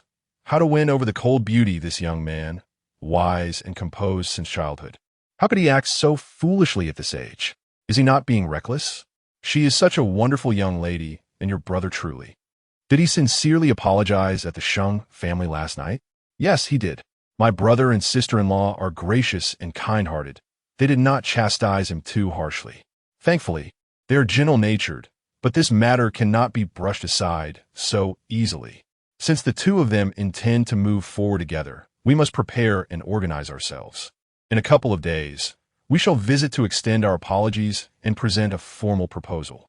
Tell Jean Yin to return from there. We will gather the family, including our uncles, to accompany us when we formally propose. Chu Shuang. All right, I will convey the message to him. The elder sighed a few more times on the phone, reprimanding Shun Jinyan while praising the young lady from the Sheng family. When he finished speaking, a small, sweet voice came through the receiver. Great-grandfather, who is it? Then they heard the old man's amused voice replying to the little one. It's your little aunt. Oh, little aunt. The child's eyes sparkled with excitement. reaching for the phone. I want to talk to little Ant. Moments later, Chu Shuang could hear the child's voice clearly through the receiver. Little Ant, hey, sweetheart, have you eaten breakfast yet? Yes, I have. I had soft, steamed rice balls. What did you eat, Yuan? I had jelly. The little one's voice was sweet and full of excitement. I have hidden a lot of jelly in the cupboard, all for little Ant. When will you come home after school? The child always thought Chu Shuang went out for school and still believed that little Ant was studying at school. Listening to his adorable voice, Chu Shuang felt an overwhelming tenderness, her eyes shimmering with joy. I will return during the new year. When is the new year? In 10 days. If you count to 10, I will be back. And when I return, I'll buy you your favorite little toy, all right? The little one did not respond with enthusiasm. Instead, he stated earnestly, I'm already a big kid now. I cannot take little Ant's money. Mom says you have no pocket money either, so I cannot ask little Ant for gifts. When you come back, I will give you lots of jelly and candies. I bought them with my pocket money. Chu Shuang's heart melted, wishing she could rush to the little one, showering him with kisses and hugs. All right, darling, make sure to save some for little Ant. The child felt he had been given a mission. Okay. After hanging up, the car was nearing the company. Sheng Ting observed her delicate profile, realizing how much she cherished that little nephew. Ever since she received that call, her entire aura had transformed into one of joy and warmth. Upon arriving at the company, Chu Shuang expressed her gratitude and reached for the door to exit the car, but he did not unlock it, preventing her from opening it. Just as she was about to remind him, a gentle force at the nape of her neck guided her forward. A warm, soft kiss landed on her lips, and the man gazed down at her. Aren't you going to say goodbye? Chu Shuang noticed his prominent nose and parted her lips, saying bye-bye. Sheng Ting continued to watch her, lingering for a moment before releasing her. I will pick you up in the afternoon. Okay. In recent days, it has come to my attention that Sun Mingzhu has embarked on a business trip to another city for learning and exchange, rendering her utterly unreachable for both significant and trivial matters. Chu Shuang has sent several messages regarding the previous discussion concerning the replacement of the chief writer. Yet there has been no response from her end, and calls have gone unanswered. After several attempts, she prudently decided to refrain from further disturbance. At noon, she boldly knocked on the door of the manager's office. After waiting in vain for a response, just as she was about to turn away, the door swung open from within. Emerging was his secretary, her blouse slightly disheveled, yet her demeanor remained impeccably composed. She acknowledged Chu Shuang with a nod before swiftly departing with a stack of documents. In that fleeting moment before entering, Chu Shuang cast a lingering glance at the woman's retreating figure. Manager Zheng appeared somewhat surprised upon seeing Chu Shuang. What brings you here? He inquired. After succinctly stating her purpose, Chu Shuang expressed her desire for assistance. I've been unable to reach the chief editor for days. Messages go unanswered, and I cannot relinquish the role of the chief writer. Zheng Langhua reclined in his office chair, maintaining a degree of politeness toward Chu Shuang. Very well. I shall make an effort to reach out to her later. However, upon hearing this, Chu Shuang did not take her leave. It is not merely about contacting her. You must discuss the new comic with her. I have been responsible for it for so long, and under no circumstances should I be compelled to relinquish my position without just cause. She often appeared unruffled, seemingly indifferent to the nuances of workplace relationships, akin to a carefree wanderer.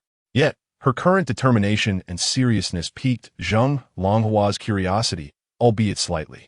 Are you aware of the significance of departmental divisions? They clarify responsibilities and enhance efficiency. If everyone with work-related issues were to approach me at the general office, I might as well forego sleep entirely to resolve your internal conflicts. Matters within departments ought to be managed as per the chief editor's directives. Must one come to the manager's office for such trivialities? Chu Shuang met his gaze unwaveringly. Your arrangements are fundamentally unreasonable. I would prefer to resolve this privately. However, I am unable to contact anyone, and she shows no willingness to communicate or coordinate. You brought her into this role.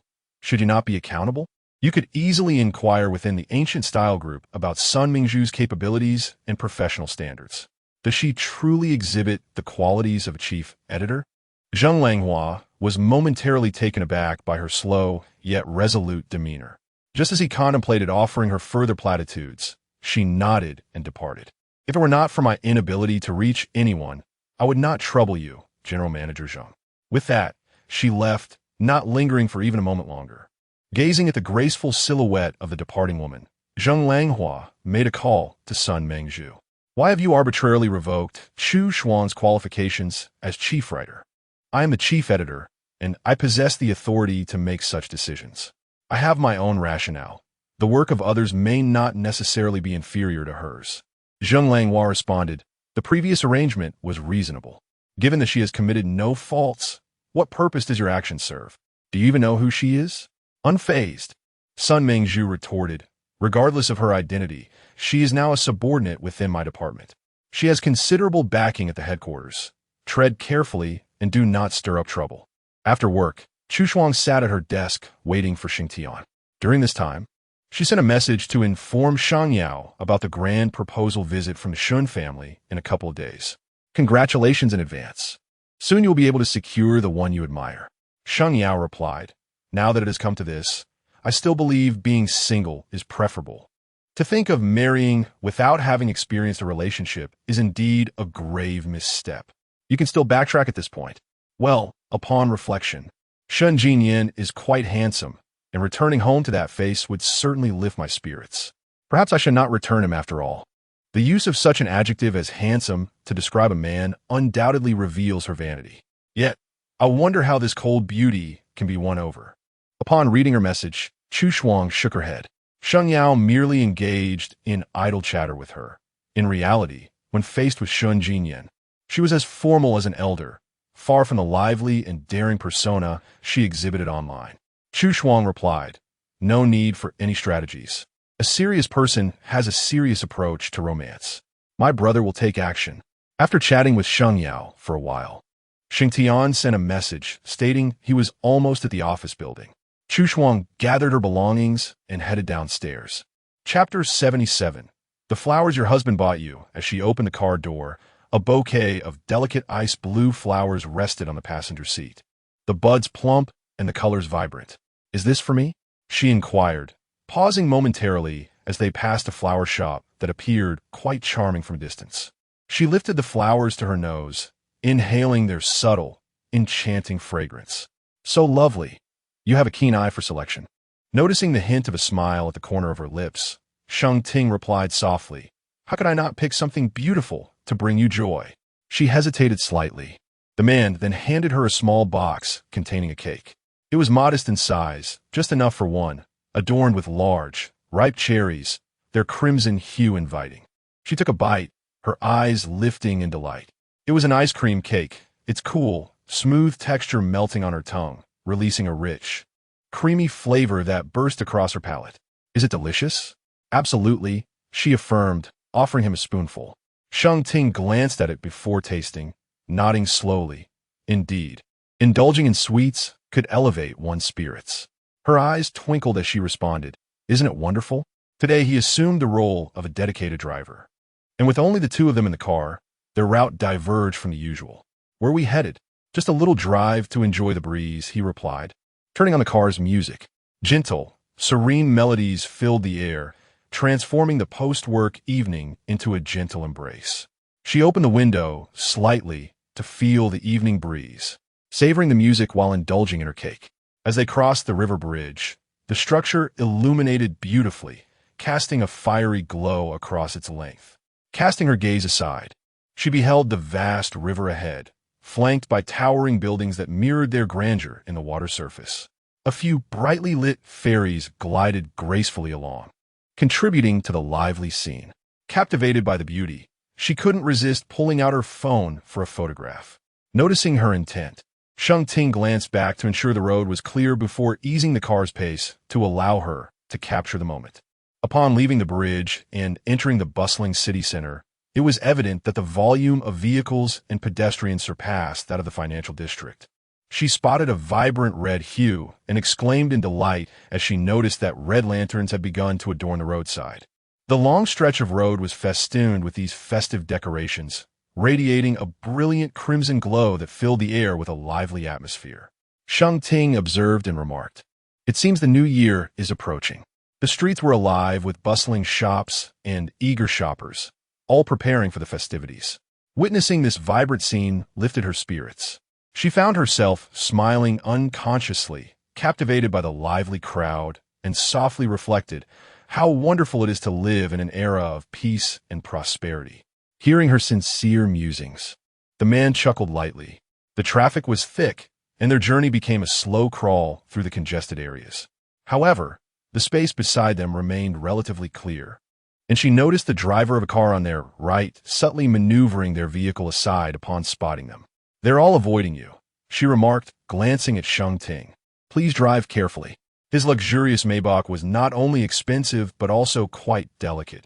Even a minor bump could result in significant costs, not to mention the potential alarm it might cause to passers-by. The drivers on the road steered clear of him, fearful of inadvertently incurring debt. The man, unfazed, drove steadily, responding to her every word. "All right." As they reached a more open stretch of road, Sheng Ting parked the car by the roadside, retrieved a scarf from the back seat, and said, "Come, let me take you for a stroll." Chu Shuang stood at the roadside as he wrapped the scarf around her, enveloping her head and effectively shielding her ears from the biting cold. Upon glancing down, she noticed it was a cream-colored knitted scarf. Once he had fastened it snugly, Sheng Ting appraised her from head to toe, his gaze earnest, nodding in satisfaction. He then took her hand, urging her, "Let us go." Chu Shuang bit her lip, following him closely, her gaze darting up to him. The man had prominent cheekbones, deep-set eyes, and thin lips tinged with a soft hue of crimson. The glow from the roadside shops danced in his eyes, rendering his profound gaze both deep and pure. Perhaps her admiration was too conspicuous. Sheng Ting looked down and asked, "What is the matter?"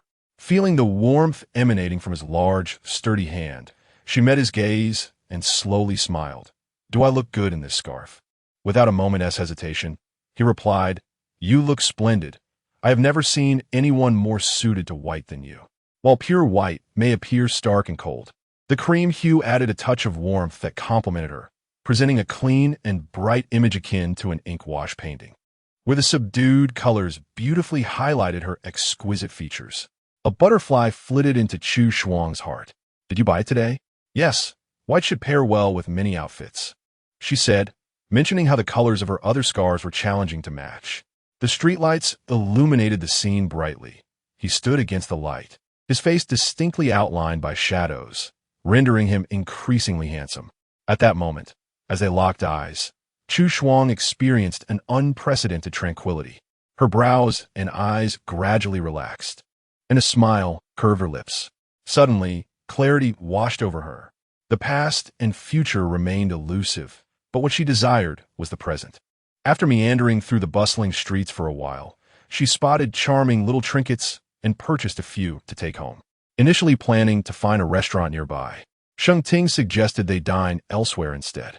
On their way back, they encountered an adorable flower-selling boy. The little fellow had a round, rosy face and was clutching a large bouquet of champagne roses. Spotting them as they passed by, the boy called out in a sweet voice, "Uncle, would you like to buy a flower for your girlfriend? My flowers are very fresh." The man halted, looking down at her, his tone gentle as he replied, "She is not my girlfriend." The boy, slightly taken aback, observed their intertwined hands, then tilted his head thoughtfully before saying, "Then how about buying a bouquet for your sister?" Chu Shuang couldn't suppress a giggle, utterly charmed by the boy's cleverness and innocent reasoning. Sheng Ting glanced at her amused expression and addressed the boy. "Do we look like siblings?" The little boy, with wide, sparkling eyes, candidly responded, "Not really." "Well, she's my wife, not just a girlfriend," the man explained earnestly to the child. "Certainly not a sister." "Wow, you married such a beautiful lady." Sheng Ting curled his lips, casting a sidelong glance at the person beside him. The little boy, with his round mouth, declared, "I want to marry such a beautiful bride in the future." Chu Shuang smiled gently, teasing, "So at such a tender age, you are out selling flowers to earn a dowry?" "Indeed, I must become wealthy. Father says that only with money can I buy pretty dresses for girls, and then they will marry me. I cannot always rely on my parents for money. I must learn to earn it myself." Observing his earnest demeanor, Chu Shuang couldn't help but tousle his hair. "You must have earned quite a bit then." Absolutely. The boy replied with a hint of pride. I am sweet-tongued, and everyone loves to buy flowers from me. My piggy bank is nearly full. Impressive, Chu Shuang remarked. Here, give her 9 stems, Sheng Ting instructed as he pulled out his wallet. The little boy, seeing his intention to purchase flowers, joyfully selected the freshest blooms and handed them to Chu Shuang. With a touch of pride, he added, I don't let just anyone touch my head. Only my future bride may do so. However, since you are quite pretty, I shall overlook it. Here, these are the flowers your husband bought for you. Chapter 78. The noble young man of the medieval era, Initial Frost, was delightedly teased by the lively little treasure. She took the rose and inhaled its fragrance, which indeed matched his description, exquisitely aromatic and fresh. As they walked back for a while, she recalled the bouquet of icy blue flowers in the car, prompting her to purchase these roses. While she had champagne roses blooming in her own garden, there was an inherent distinction in those bought elsewhere. Sheng Ting, with an unruffled demeanor, remarked, variety is the spice of life. One can never have too many flowers. Upon reaching the car, just as Initial Frost was about to enter, Sheng Ting inquired, would you like to take the wheel? Would you allow me to take you for a drive? She responded, handing him the champagne roses. All right. She drove steadily, and with a man seated beside her, it indeed felt as if she was whisking him off for a leisurely ride. By the way, where shall we dine? She asked. The horse racing hotel. You visited it last time, he replied. Sounds good. Upon their arrival at the hotel, a waiter promptly approached to open the door and guide them inside. As Initial Frost and Sheng Ting entered, the staff they encountered respectfully greeted them with a nod, addressing them as Sir and Madam, before returning to their duties. Ascending to the private dining room on the top floor, they were greeted by grand, arched floor-to-ceiling windows adorned with vintage Roman-style curtains, intricately patterned and exquisite. Initially, her attention was captivated by the curtains, but soon she was mesmerized by the view outside. The expansive racetrack lay beneath the evening sky, lined with illuminated street lamps, while the distant horizon was enveloped in a deep, rich hue, resembling starlight. Noticing her gaze fixed on the scenery, Sheng Ting spoke. After dinner, I shall take you down to enjoy some fun. All right. That evening, they savored Western cuisine, with a flickering candlelight from the bronze candlesticks creating a serene yet inviting ambience. The foie gras, paired with caviar, was a culinary masterpiece. While the roasted turkey boasted authentic flavors, its crispy skin encasing tender meat, warming her through the winter chill. Observing her quiet enjoyment of the meal, Sheng Ting asked, Is it delicious? She nodded vigorously. Yes, it's delightful. This could easily rank as my favorite Western restaurant. We should come here more often. Indeed. Midway through their meal, a waiter entered, asking, Sir, which kind of wine would you prefer? Several fine bottles from renowned brands were displayed on the tray, including a bottle of her favorite champagne. No, thank you. Please take it away. Sheng Ting interjected before she could respond, and after the waiter departed, her gaze lingered at the doorway. Noticing her longing expression, Sheng Ting cautioned, Let's refrain from drinking for now. You must learn to exercise restraint. There are plenty of selections in the wine cabinet at home.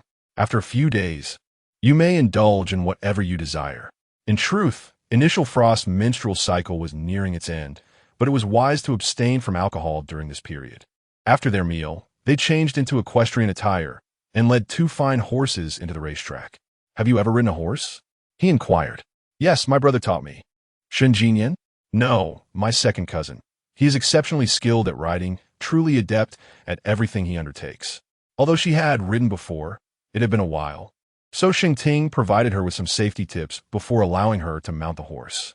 To her surprise, instead of riding his own horse, Sheng Ting chose to lead the reins of hers, guiding her along the path ahead. The night at the horse ranch was tranquil, with a refreshing breeze that invigorated the lungs without feeling cold. Chu Shuang sat atop her steed, her gaze fixed on the tall figure of the man before her. He donned his equestrian attire with elegance, standing tall and poised, reminiscent of a noble from the Middle Ages. Lost in admiration, Chu Shuang's eyes softened as she suddenly thought how wonderful it would be if the sky were adorned with a bright moon. Such a serene and beautiful night would surely be enhanced by the glow of the moon, with the expansive sky and the golden breeze, making the memories even more profound. After leading the horse for a while, as it grew accustomed to her presence, Sheng Ting gently patted its back and guided it into a gentle gallop. The horse, having confirmed its docility, brought him comfort. "All right, you may let it run, but do not let it go too fast." "Understood," she replied. The steed galloped across the vast expanse, the night wind brushing against their faces, instantly uplifting their spirits. Hearing the sound of hooves behind her, she turned to see Sheng Ting riding closely behind. An idea sparked in Chu Shuang's mind to race him, and she urged her horse to pick up speed. Unwilling to concede, the man followed suit, and the two horses raced joyfully across the ranch.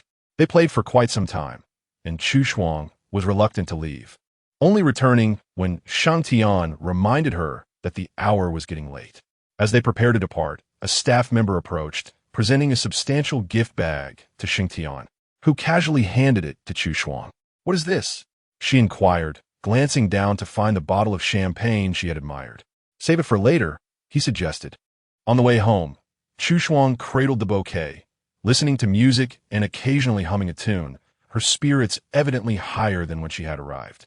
Upon reaching home, two small pets rushed to greet her. She affectionately petted their heads, eliciting their joy. The kitten had transformed significantly since her arrival, its fur now fuller and healthier. Cradling the cat in her arms, she settled onto the sofa, gently stroking its fur. Sheng Ting removed his jacket and unwrapped the bouquet he had brought, replacing the flowers in the living room vase.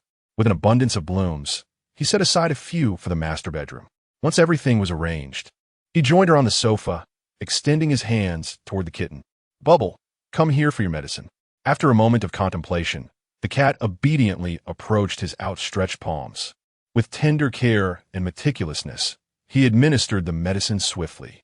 Once done, the kitten hopped down only to return to Chu Shuang's embrace.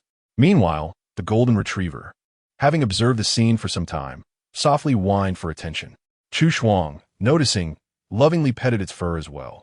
The hamster was well behaved, never causing chaos or attempting to jump onto the sofa. It would patiently sit on the carpet with its owner, and when alone, it would typically nap in its cozy nook with its toys. Since the kitten's arrival, it had found a playmate, though this companion was quite adept at vying for affection. The hamster, lacking the kitten's playful charm, could only watch from the sidelines. Chu Shuang was excellent at comforting it, gently stroking its fur and pinching its cheeks.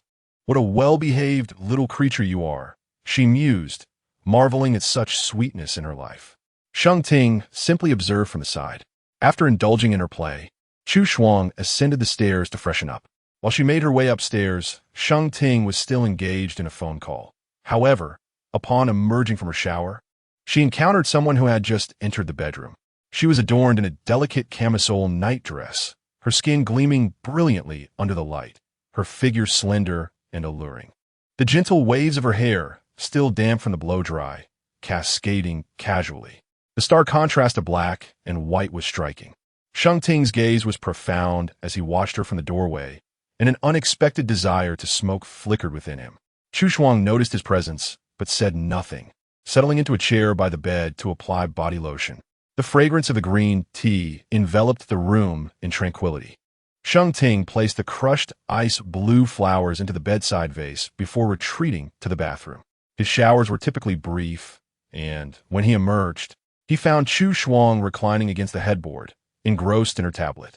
"What are you reading?" "A novel. Let us read together." Chapter 79, Another Kiss. Bubble he placed the tablet between them without hesitation, eager to read the novel together. Chu Shuang was taken aback and snatched the tablet back. "What? It feels strange to read a romance novel with you." Sheng Ting had assumed she was engrossed in literary works. When she ceased her reading, he did not insist. "Do you feel any better now?"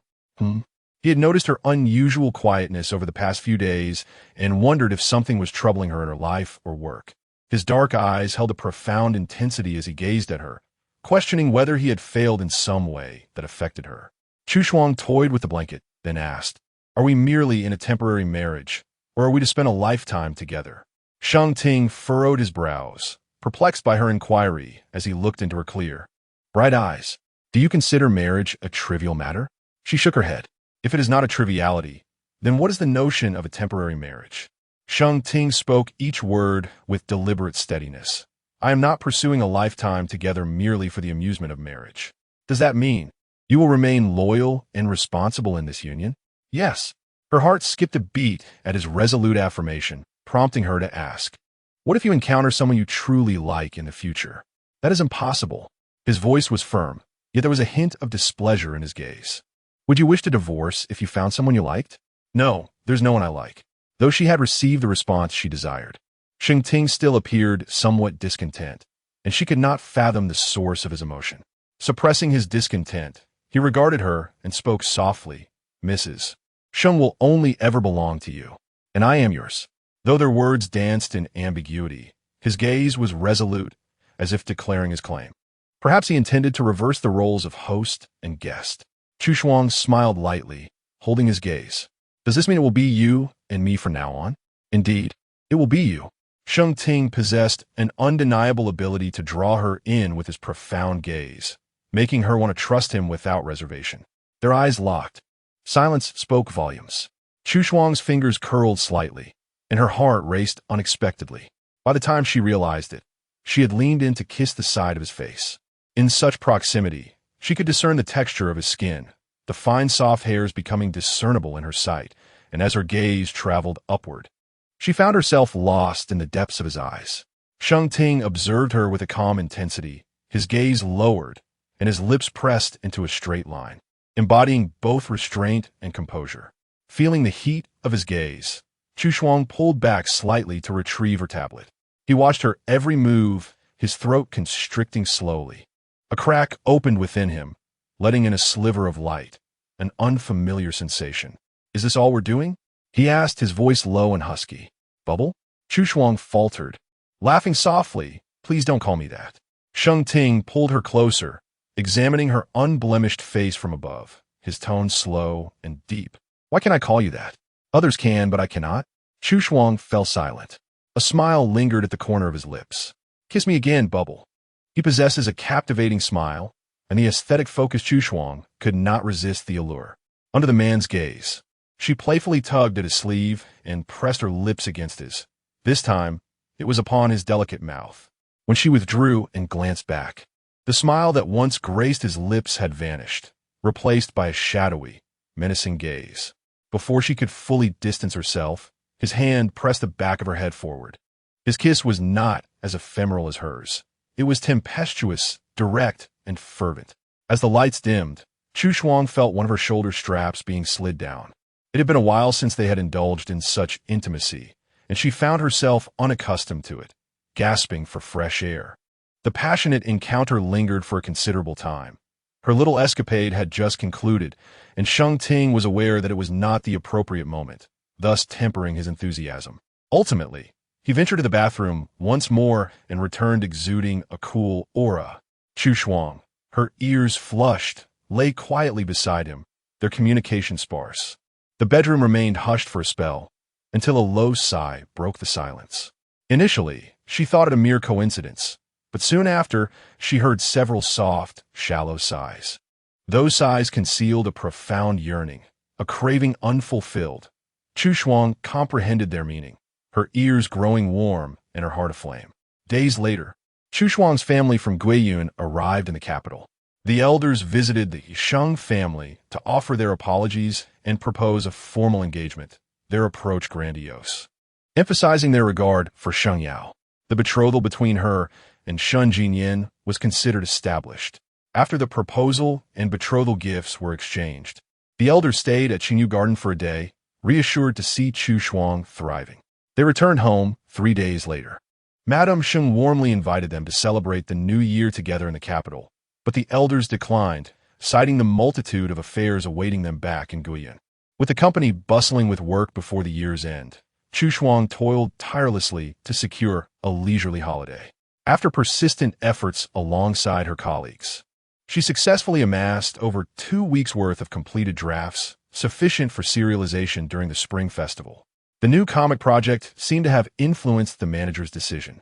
Sun Mingzhu agreed not to replace her, as serialization would not commence until after the new year, allowing for a gradual start. Having wrapped up her tasks, Chu Shuang felt a wave of relief wash over her. The day before her holiday, the company held its year-end summary meeting and distributed hefty bonuses. On her way home, she excitedly pulled out her red envelope to share her joy with Sheng Ting, generously offering to treat him to dinner. Sheng Ting anticipated an invitation to a fine dining establishment, but upon arrival, discovered it was a barbecue place. Chu Shuang ordered an abundance of food, so much that Sheng Ting believed they could never finish it all. "Why order so much?" he inquired. "Eat more meat," Chu Shuang replied, flipping through the heaps of grilled delights before her. "After today, I won't be able to enjoy it again." She also requested some soju to accompany the barbecue and fresh vegetables, savoring every bite. In her childhood, her brother often took her to eat barbecue, and she could never manage the fatty portions, always relying on him to finish them. Chu Shuang's eyes gleamed with laughter as she recounted this. He did not particularly enjoy it either, but he found it wasteful to leave food behind. Whenever they had eggs, the yolk was invariably his to consume. Her voice was soft, creating an atmosphere that felt unusually tranquil, while Sheng Ting simply listened intently as she spoke. Today, she had consumed a great deal of meat, and Sheng Ting believed that what he thought would remain uneaten had indeed been finished. Perhaps she had indulged a bit too much in the liquor. On her way home, she leaned against the seat, gazing out at the scenery. The roadside was adorned with vibrant decorations, a fiery hue illuminating the surroundings. Chu Shuang silently observed, her eyes unblinking, as the gentle night breeze whisked away her whispers. The new year was approaching once more. As she returned to Guiyun for the festivities, she had prepared gifts for her family, one for each person, putting considerable thought into the selection. Having arranged everything, she arrived in Guiyun on the 25th day of the 12th lunar month. The Shun family courtyard had long been festooned with celebratory lanterns. Upon their arrival, her little nephew was playing with toys on a stone table in the alley. Chu Shuang, donning a mask and hat, approached the little one from behind. Presenting him with a box of cookies, her voice altered. "Little friend, come play with your aunt, and I will take you to buy toys." Her intention was to gauge whether the child would follow a stranger. The boy turned to gaze at the tall, peculiar aunt, letting out a slow sigh. "Andy, you are really childish," he chastised her with the wisdom of a 3-year-old. Chu Shuang's eyes crinkled with laughter as she scooped him up, affectionately pressing her forehead against his. "Good boy, you recognize your aunt like this. You are so clever." Yuan removed her hat and mask, finally beholding his aunt's face, his eyes transforming into crescent moons of joy. "I knew you were coming back today. Great-grandfather told me. So, were you waiting outside just for me?" "Indeed. I wanted to be the first to see you, dear aunt."